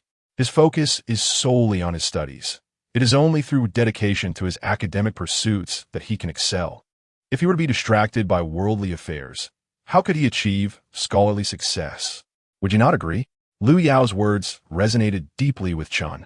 With a smile, Chun replied, You certainly know how to express yourself, sister-in-law. What is it you wish to discuss with Hongwen? Though it was said that as long as it was within his capability, his aunt would certainly assist him. For anything beyond his means, one should not hold it against him. Aunt, rest assured, the matter I wish to entrust to Brother Hongwen is precisely his area of expertise. Even my 2 children could benefit from his guidance. I would like Brother Hongwen to help enlighten them, and in exchange, I can offer you this meat jerky as a form of tuition. Would that be acceptable? Lu Yao slowly expressed her intentions. This decision was one she had contemplated for several days, for the arduous journey of fleeing from disaster was long, and the children's education could not be neglected. Furthermore, it would help them cultivate focus and resilience in the face of adversity. Upon hearing this, Song Hongwen felt a wave of relief wash over him. He had truly feared that Lu Yao's request would be beyond his capabilities, which would have been quite embarrassing. Niece-in-law, mentioning tuition feels quite distant. Throughout this journey, you have assisted your uncle and Brother Hongsheng with numerous troubles. Our family is well aware of this. Moreover, Hongwen is merely a student. Having him enlighten the children would allow him to revisit his own studies without much trouble. There is no need for your tuition. Please do not bring this up again, or I might have to throw you out. Chun sure feigned annoyance. With no other choice, Lu Yao replied, Aunt, I shall refrain from mentioning the tuition. This is some jerky that Brother Yao has prepared for me. We, the ladies, have small appetites and cannot finish it all. I brought some for you to taste, and for the children to snack on. Surely, you would not refuse this? As she spoke, Lu Yao opened her bundle, revealing the vibrant jerky inside. Just then, Song Hongsheng and the others had finished their meal, and the pot was free, allowing her to pour all the jerky into it. "Oh, child, why are you so sincere?" "Well, since it's for your nephew and niece, I cannot say much. Just this once, but you must not bring anything to our home again," Chen Shi remarked, noticing the fine jerky in the pot. Consideration for her grandchildren prevented her from saying more. Lu Yao tidied her belongings and heard Song Hongwen say, "Sister-in-law, please bring Zixuan and Ziang tomorrow. I will teach them to read during the day." "Very well. I appreciate Brother Hongwen's assistance. I shall take my leave now," Lu Yao replied. Qian Shui, Song Hongxing's wife, stood to escort Lu Yao out of the cave. Upon returning to her own cave, she found Fong Lan washing the children's feet. With Fong Lan's presence, Lu Yao felt considerably more at ease in caring for the children. The chaos that once overwhelmed her had dissipated. In her previous life, she had not had the chance to bear children before her untimely death, leaving her with no one to share her thoughts with. Despite her fondness for children, she was fortunate that the heavens had bestowed upon her 3 adorable little ones. When Murong Jing saw Lu Yao return, he approached her and whispered, "I wish to speak with you privately." Lu Yao raised an eyebrow and glanced at the 3 children sitting obediently in a row. Even the youngest, Song Ziyu, had rolled up her pants to reveal her smooth little feet, waiting for Fong Lan to wash them. A smile involuntarily graced Lu Yao's face, one she was unaware of. Murong Jing followed her gaze, a faint smile appearing on his lips as he turned and walked outside the cave. Lu Yao quickly followed, and the two made their way toward the valley. Suddenly emerging from the valley, a gust of cold air struck Lu Yao's face, causing her to shiver involuntarily. In contrast, Murong Jing appeared unfazed, perhaps a testament to the benefits of inner protection. As she observed him continuing forward, Lu Yao spoke up. Only then did Murong Jing stop and turn around. Outside, the white snow illuminated the surroundings, casting a brighter light than that within the valley. Murong Jing gazed at the petite woman before him, momentarily at a loss for words. After a brief pause, he finally said, "Dr. Lu, I am deeply grateful for your life-saving assistance. Your kindness shall not go unacknowledged. I recognize you as a wise and courageous woman, and I hold great admiration for you. I hope that destiny will allow us to meet again in the future." "Are you leaving?" Lu Yao asked in surprise. "Indeed, I have not disclosed my identity to you, nor have you inquired. I believe you may have pieced together some clues," Murong Jing replied, his eyes bright as he regarded Lu Yao. Lu Yao nodded. "If my assumptions are correct, you are the renowned King Jing, the invincible god of war, the emperor's full-blooded younger brother. Am I right?" This information had come from the original owner of her body, who had traveled extensively with her father, along with her own observations and deductions. "I never anticipated you to be so astute. You are entirely correct. I am indeed King Jing. However, as for being the invincible god of war, let's set that aside," Murong Jing said, a rare hint of self-mockery gracing his features. Lu Yao could perhaps comprehend Murong Jing's sentiments at that moment. If he were truly as formidable as the legend suggested, he would not have been pursued into the woods, only to be fortuitously rescued by her. There must be unseen complexities at play. "Your Highness, the King Jing, though I am merely a humble villager, I have heard of your esteemed reputation. Perhaps you have encountered challenges unknown to the public, leading to your current predicament. However, I firmly believe that with your capabilities, you will rise again, vanquishing your enemies utterly. You are a deity in the hearts of the people. Should you fall, what hope would remain for them?" Lu Yao's words resonated deeply with Murong Jing, offering both understanding and encouragement. In this extraordinary moment, she illuminated a path of hope for him, a warm current flowing gently through his chest. Murong Jing looked at Lu Yao with a complex expression. This woman was indeed the most extraordinary he had ever encountered. Chapter 86. Murong Jing's departure. Lu Yao and Murong Jing exchanged glances for a moment before she suddenly felt a wave of shyness wash over her, her cheeks flushing as she quickly turned her head away. Murong Jing chuckled softly. "You truly are a remarkable woman, and you have taught the children exceptionally well. I gather those 3 are not your own?" Lu Yao graciously nodded in affirmation. It was evident to anyone that a woman of her young age could not possibly have birthed such older children. They are not my biological children, yet they are indeed mine in spirit. I am now their only remaining kin. Their father perished on the battlefield, leaving behind only a letter, after which the children and I were cast out by his parents. As she spoke, Lu Yao observed Murong Jing's expression, hopeful that he might shed light on the children's origins. Upon hearing that the father of the children had perished in battle, Murong Jing's expression immediately darkened, as if recalling a painful memory. A wave of pent-up fury surged within him, and Lu Yao was taken aback by how her mere words had triggered such a reaction in the man before her. She hastily added, "Your Highness, if there is nothing further, I shall take my leave. It has been difficult to find time to be with the children today." After speaking, she turned to depart. "Dr. Lu, since the father of the children died for our Dongxin kingdom, they are orphans of martyrs. I hope you will care for them as they grow. If the war ends and I am still alive, I shall repay your kindness in saving my life." Murong Jing's hoarse voice echoed behind her. Lu Yao felt a sudden stir in her heart at his words, her eyes moistening. This was the soldier's sense of duty, as long as the nation remained unsettled. They could not relinquish their responsibilities.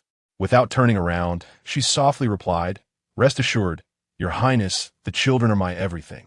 In this world, we are each other's kin, and none shall sever our bond. I will teach them skills and raise them well.